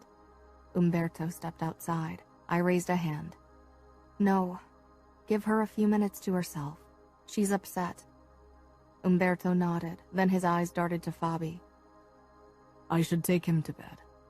I was about to nod when an ear-splitting alarm broke the silence, but it stopped a few seconds later. Fabi's eyes were wide as he clung to Lily, both of them looking at me as if I knew what was going on. Romero stormed toward us, 2 guns drawn, when a red dot appeared on Umberto's forehead. I cried out, but it was too late. There was a shot, and Umberto's head flung back, blood splattering everywhere. Lily started screaming, and I still couldn't move. I stared at the dead eyes of Umberto, a man I'd known all my life. Romero flung himself at me, and we landed on the ground as a second bullet blasted the glass door, sending shards flying. What's going on? I screamed, hysteria rocking my body. The Bratva, was all Romero said as he dragged me toward the living room. I struggled against him. Lily and Fabi cowered beside a lounge chair, still in shooting range of the sniper. Get them! But Romero ignored my command, and he was too strong for me. He shoved me against a wall inside the living room, his grip biting into my skin, his eyes hard and wild. Stay here. Don't move. Lily and Fabi, I gasped. He nodded, then ducked and rushed back outside. I was shaking all over. Romero returned with my sister and brother, who clung to him desperately. I wrapped my arms around them tightly the moment they were at my side, and then my world tilted. Gianna, I whispered. Romero didn't hear me. He was shouting into his phone. Where? How many? His face paled. Fuck. He turned to me, and his expression made my stomach drop. The Russians are on the property. Too many for us. I'll take you to the panic room in the basement where we'll wait until backup arrives. He gripped my arm, but I pulled away. Take Fabi and Lily there. I need to warn Gianna. You are my responsibility, Romero hissed. Somewhere in the house, glass shattered. Shots rang out. I don't care. I won't come with you. You will do as I say. Take them to the panic room. If something happens to Lily or Fabi, I will kill myself, and nothing you or Luca or any other power in this world can do will change that. I want you to protect them, keep them safe. That's all that matters to me. You should come with us. I shook my head. I have to find Gianna. Luca will be here soon. I knew that wasn't true. Go, now! We stared at each other. Then finally he turned to my siblings. Stay down and follow my orders. Male voices screamed something in Russian, then more shots were fired. Cesare wouldn't be able to keep them at bay for long if the number of voices was any indication. Romero shoved a gun at me. I grabbed it, then I ducked and ran outside. Umberto's blood covered the stone tiles, but I didn't look at his body. I hurried down the slope toward the bay when I noticed the vibrating of my phone. I pulled it out and pressed it to my ear as I scanned the beach for Gianna. Aria? Luca's worried voice sounded. Are you safe? They killed Umberto, was the first thing out of my mouth. Where are you? Searching for Gianna. Ario, where's Romero? Why isn't he taking you to the panic room? I have to find Gianna. Aria! Luca sounded desperate. The Bratva wants you. Get into the panic room. I'm taking the helicopter. I'll be there in 20 minutes. I'm already on the way. Luca would need more than 20 minutes, even with a helicopter. and he wouldn't be able to take as many of his men with him, so there was no saying how long it would take him to fight his way into the mansion. There was the possibility that he would fail. Gianna came running toward me, eyes wide. "I can't talk anymore," I whispered. Aria. "What's happening?" Gianna asked as she stumbled against me. "The Bratva." I pulled her toward the dock where the boat was anchored. It would be safer to hide there than to go back inside and look for the panic room. The boards of the dock groaned under our weight as we walked toward the boat. But then Lily's scream pierced the night, and I froze. Gianna and I exchanged a glance. Without a word, we turned around and hurried back toward the house. My heart hammered in my chest when we arrived on the loggia. The living room was deserted. I knelt beside Umberto and took his knives, even as I shuddered. I handed one of them to Gianna and put the switchblade into my back pocket. "Come on," I whispered. I wasn't even sure what Gianna and I were going to do once we got inside. I'd shot a gun once, and I had handled a knife only when I'd sparred with Luca. That didn't bode well in a fight against Russian mobsters. Yet I knew I wouldn't be able to live with myself if I didn't find Lily and Fabi. Gianna and I crept inside. It was dark. Someone must have turned the lights off in the entire house. I held my breath, but it was terrifyingly quiet. I approached the door that led into the lobby when an arm shot out and wrapped around my waist. I cried out, struggled, tried to angle the gun toward my attacker, but he twisted my wrist. Pain shot through my arm, and the gun tumbled from my fingers. Gianna gasped behind me. I kicked out. A deep voice snarled at me in Russian. "Oh God." My foot collided with his shin. He pushed me away, but before I could catch my balance, his fist collided with my lips. My vision turned black, and I dropped to my knees as blood filled my mouth and trickled over my chin, the warm, salty taste making bile rise into my throat. Fingers twisted into my hair, and I was wrenched to my feet, crying out from the pain in my scalp. My attacker didn't care. The lights came on as he dragged me into the lobby by my hair. I could see Gianna in the arms of another tall man. Her body was limp, a bruise already forming on her forehead. I was thrown to the ground in front of jeans-clad legs and quickly peered up into a pockmarked face and cold blue eyes. "What's your name, whore?" he asked in heavily accented English. Didn't he recognize me? I supposed I looked different with blood all over my face. I stared back at him defiantly. He kicked me in the stomach, and I toppled over, gasping for breath. "What's your name?" My eyes darted to a body to my right. Cesare. He was making gurgling noises, clutching at a bleeding wound in his stomach. I didn't see Lily, Fabi, or Romero anywhere, and I hoped they'd made it to the panic room. At least they would survive. A hand gripped my chin and wrenched my head up. "Will you tell me your name, or do I have to make Igor hurt her?" He nodded toward Gianna, who lay on her side on the marble floor, blinking dazedly. "Aria," I said quietly. "As in Aria Vitiello?" the man asked with a cruel smile. I nodded. There was no use denying it. He said something in Russian, and the men guffawed. My skin crawled from the way they were looking at me. "Where are the others? Your shadow and the children?" It took me a moment to realize whom he meant by shadow. "I don't know," I said. Igor kicked Gianna. She screamed. Her eyes met mine, and I could see she didn't want me to say anything. But how could I watch them hurt her? Voices and shooting carried over to us from outside. The leader of the Russians grabbed me and pulled my back flush against his chest before pressing a blade against my throat. Fear paralyzed my body as I listened to the sound of fighting. I was dragged backwards, closer to the living room. Igor was yanking Gianna by her hair. She didn't seem capable of standing.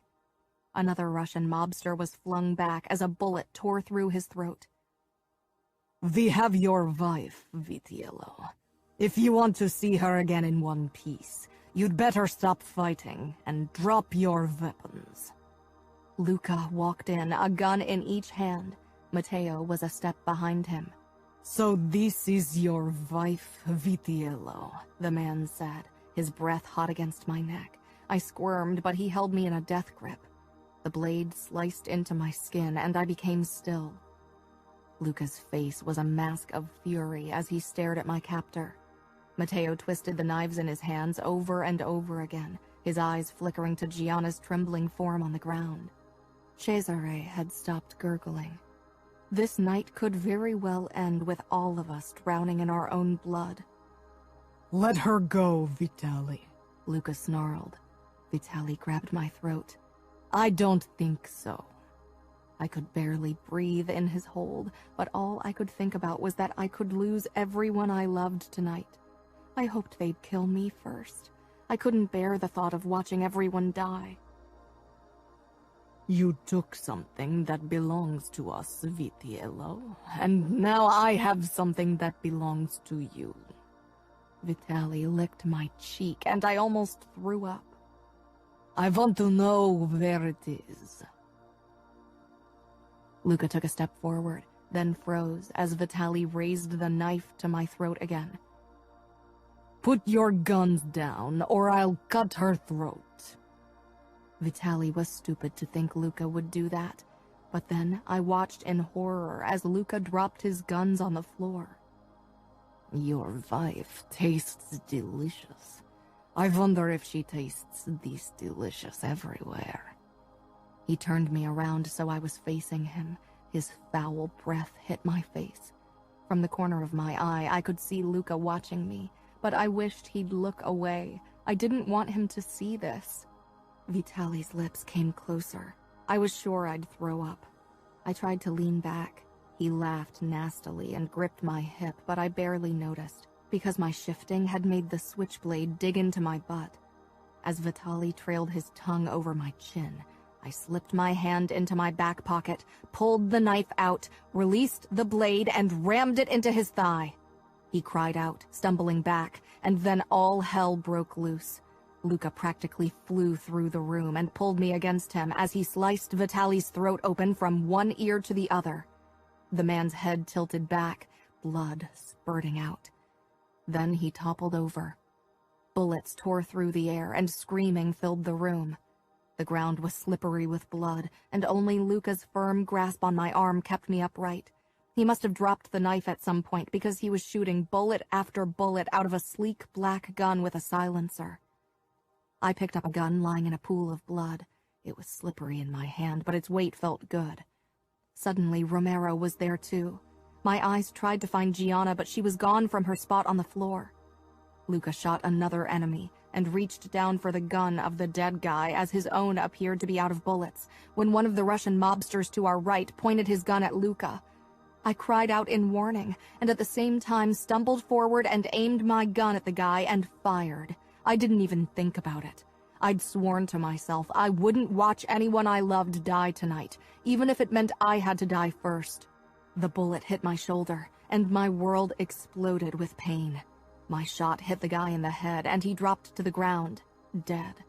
Luca ripped me to the side, but my vision turned black. When I came to my senses again, Luca was cradling me in his arms. It was silent around us, except for someone's whimpers. It took me a moment to realize they were my own, and then the pain sliced through me, and I wished I'd stayed unconscious, but I needed to know if everyone was all right. "You okay?" I croaked. Luca trembled against me. "Yes," he gritted out. "But you aren't." He was pressing down on my shoulder. That probably explained the pain. The back and front of my shirt were slick with a warm liquid. "What about Gianna, Lily, and Fabi?" I whispered, even as darkness wanted to claim me again. "Fine," Gianna called from somewhere. She sounded far away, or maybe that was my imagination. Luca slid his hands under me and stood. I cried out in pain, tears leaking out of my eyes. The lobby was crowded with our men. "I'll take you to the hospital," Luca said. "Luca," Matteo said in warning. "let the doc handle it. He's been taking care of our business for years." "No," Luca snarled. "Aria needs proper care. She's lost too much blood." I could see a few of Luca's men glancing our way before pretending they were busy again. He was their capo. He couldn't show weakness, not even for me. "I can do a blood transfusion," came a deep, soothing voice. The doc. He was over 60 with snow-white hair and a kind face. Luca's grip on me tightened. I clutched at his arm. "It's okay, Luca. Let him take care of me. I don't want you to take me to a hospital. It's too dangerous." Luca's eyes showed hesitation. Then, slowly, he nodded. "Follow me." He carried me toward the staircase, but I lost consciousness again. I woke in a soft bed, feeling battered and foggy. My eyes peeled open. Gianna lay beside me, sleeping. It was light outside, so several hours must have passed. The bruise on her forehead had grown, but I supposed I looked worse. We were alone, and disappointment filled me. I tried to sit up and was rewarded with a fierce throbbing in my shoulder. Glancing down, I found my upper arm and shoulder wrapped with bandages. Gianna stirred, then she gave me a relieved smile. "You're awake." "Yeah," I whispered. My mouth felt as if it was filled with cotton. "Luca has been guarding your bed almost all night, but Matteo forced him to come out and help him with the Russian mobsters they caught." "They caught some?" "Yeah, they're trying to extract information from them." My lips twisted, but I couldn't bring myself to feel sorry for them. "How are you?" "Better than you," Gianna said, then she closed her eyes. "I'm sorry I lashed out at you yesterday. I would have hated myself forever if that had been the last thing I said to you." I shook my head. "It's okay." She hopped off the bed. "I better tell Luca you're awake, or he'll rip my head off." She disappeared, and a couple of minutes later, Luca stepped in. He stood in the doorway, his expression unreadable as he let his gaze wander over me. Then he stepped up to the bed and pressed a kiss against my forehead. "Do you need morphine?" My shoulder felt like it was on fire. "Yeah." Luca turned toward the nightstand, picked up a syringe, and slid the needle into the crook of my arm. When he was done, he threw the syringe into the trash, but didn't let go of my hand. I linked our fingers. "Did we lose someone?" "A few. Cesare and a couple soldiers," he said. Then he paused. "And Umberto." "I know. I saw him get shot." My stomach churned violently. It still felt surreal. I'd have to write Umberto's wife a letter, but I needed a clear head for that. "What did that guy Vitali mean when he said you had something that belonged to him?" Luca's lips thinned. "We intercepted one of their drug deliveries. But that's not important now." "What is important then?" "That I almost lost you. That I saw you get shot," Luca said in an odd voice, but his expression gave nothing away. "You're lucky the bullet only hit your shoulder. The doc says it'll heal completely, and you'll be able to use your arm like before." I tried to smile, but the morphine was making me sluggish. I blinked, trying to stay awake. Luca leaned down. "Don't do that ever again." "What?" I breathed. "Taking a bullet for me." Chapter 18. Taking a shower was a struggle. I had to cover my bandages with a waterproof cap, which was a major hassle, but the feel of the warm water washing away the blood and sweat was worth it. Gianna, Lily, and Fabi had left less than 1 hour ago. Father had insisted they leave, not that they were much safer in Chicago. The Bratva was closing in on the outfit as well. At least I'd had them with me a day longer than planned. They'd kept me entertained as I lay in bed, while Luca had to take care of everything. As Capo, he couldn't abandon his soldiers. He needed to show them he had a plan of action. I was already feeling so much better.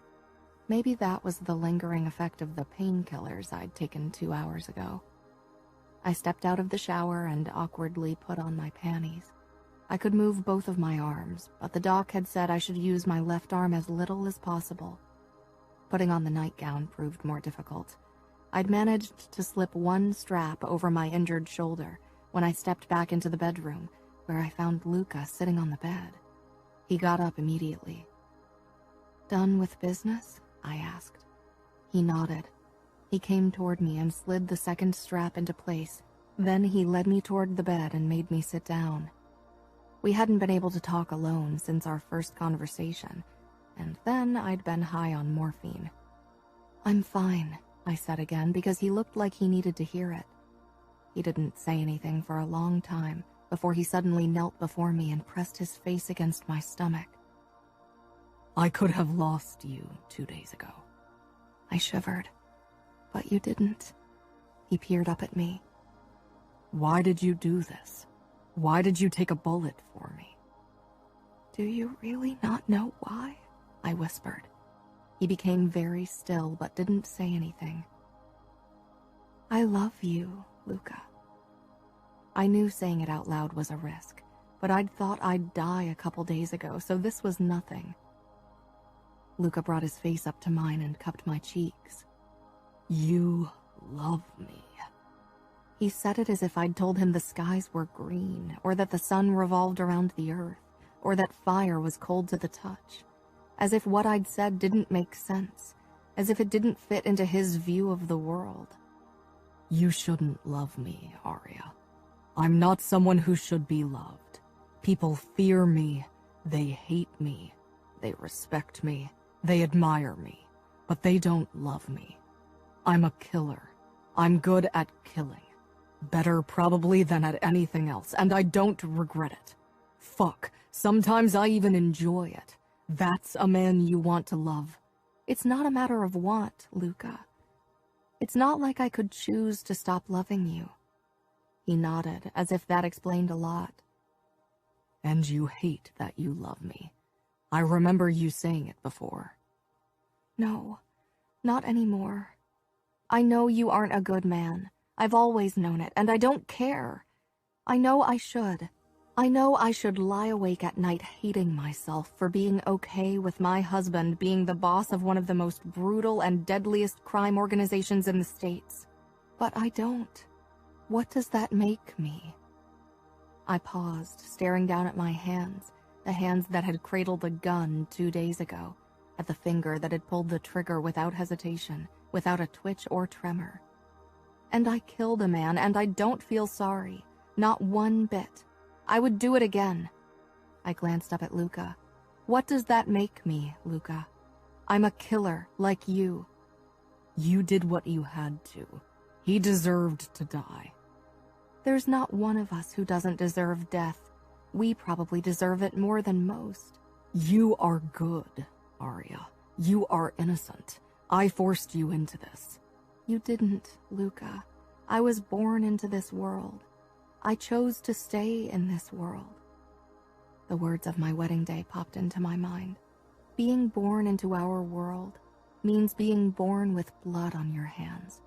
With every breath we take, sin is engraved deeper into our skin. "You don't have a choice. There's no way to escape our world. You didn't have a choice in marrying me either. If you'd let that bullet kill me, you would have at least escaped our marriage." There are few good things in our world, Luca, and if you find one, you cling to it with all your might. You are one of those good things in my life. "I'm not good," Luca said almost desperately. "You're not a good man, no, but you are good for me. I feel safe in your arms. I don't know why. Don't even know why I love you, but I do, and that won't change." Luca closed his eyes, looking almost resigned.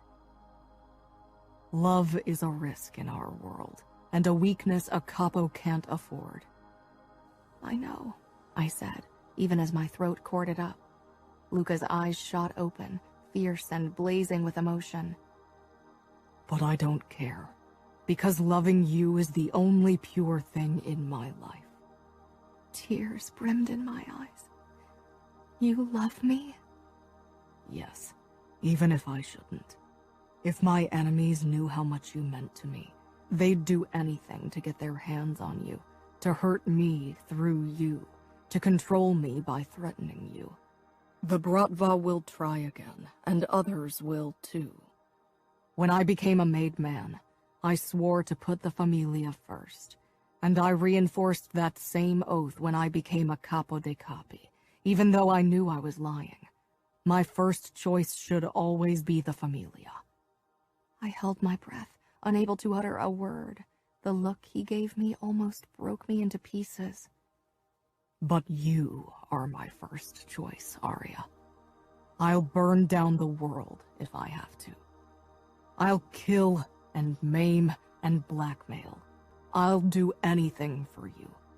Maybe love is a risk, but it's a risk I'm willing to take, and as you said, it's not a choice. I never thought I would, never thought I could love someone like that, but I fell in love with you. I fought it. It's the first battle I didn't mind losing. I slung my arms around him, crying, then whimpered from the twinge in my shoulder. Luca pulled back. You need to rest. Your body needs to heal. He made me lie down, but I held onto his arms. I don't want to rest. I want to make love to you. Luca looked pained. I'm going to hurt you. Your stitches could rip open. I trailed my hands down over his chest, his taut stomach, until I brushed the bulge in his boxers. He agrees with me. He always does, but he's not the voice of reason, believe me. I giggled, then winced as pain shot down my arm. Luca still hovered over me, but he shook his head. That's what I mean. Please, I whispered. I want to make love to you. I've wanted this for a long time. I've always made love to you, Aria. I swallowed and began stroking Luca's erection through the thin fabric. He didn't draw back. Don't you want this? Of course I want it. We almost lost each other. I want nothing more than to be as close to you as possible. Then make love to me, slow and gentle. Slow and gentle, Luca said in a low voice, and I knew I had him. He moved down to the edge of the bed and began massaging my feet and calves. I opened my legs wide. My nightgown rode up, bearing my thin white panties to Luca. His eyes traveled up, and I knew he could see how much I wanted and needed this. Luca groaned against my ankle, then trailed his fingers up my leg, only dusting the skin until he brushed my center with his fingertips. My panties stuck to my slick heat. You make slow and gentle really hard on me. If you weren't hurt, I'd bury myself in you and make you scream my name. If I wasn't hurt, I'd want you to do it. Luca flicked his tongue across my ankle, then gently sucked the skin into his mouth. Mine. Then he covered my calves and thighs with kisses, saying the word mine over and over again as he made his way up toward my center. He slid my panties down, then settled between my legs and kissed my outer lips. Mine, he whispered against my heated flesh. I arched and immediately jerked in pain. I want you to relax completely. No tensing your muscles or your shoulder will hurt, he said, his lips brushing against me as he spoke and making me wet with arousal. I always tense up when I come, I said teasingly, and I really, really want to come. You will, but no tensing. I didn't say that I thought it was impossible. Luca could probably see it on my face, and his expression said that he accepted the challenge. I should challenge him more often. As he began to pleasure me with ghost touches and kisses and licks that made my toes curl with need, I felt my muscles loosen and my mind drift into a cocoon of bliss. My quiet moans and the soft sound of Luca's mouth working my folds mingled with the silence of the room. A knot slowly formed deep in my core, and every brush of Luca's tongue tightened it. And then, deliciously slowly, the knot unraveled, and my orgasm flowed through my body like honey. I released a long breath as Luca kept my orgasm going for what seemed like forever, with feathery touches. I watched him get up through a haze that had nothing to do with painkillers. He slipped out of his boxers as I lay like a boneless heap on the bed. My body was humming as if every cell had been infused with sweet pleasure. He stretched above me, his tip at my entrance. Then he slid into me ever so slowly, stretching me. I let out a long moan when he filled me completely. "Mine," he said quietly. I stared into his eyes as he withdrew inch by inch until only his tip was in me before sliding back in. "Yours," I whispered. The path stretching before us was one of darkness, a life of blood and death and danger, a future of always watching my back, of knowing every day could be Luca's last, of fearing that one day I might have to watch him receive a lethal injection. But this was my world, and Luca was my man, and I would go this path with him until the bitter end. As he made love to me, I touched my hand to the tattoo over his heart, felt his heart beating against my palm. I smiled. "Mine. Always," Luca said. Thank you for listening to Bound by Honor, written by Cora Reilly, read for you by Savannah Peachwood. Produced by One Night Stand Studios. Post by Demetra Hardavella. Text copyright 2014 by Cora Reilly. Production copyright 2020 by Cora Reilly. All rights reserved.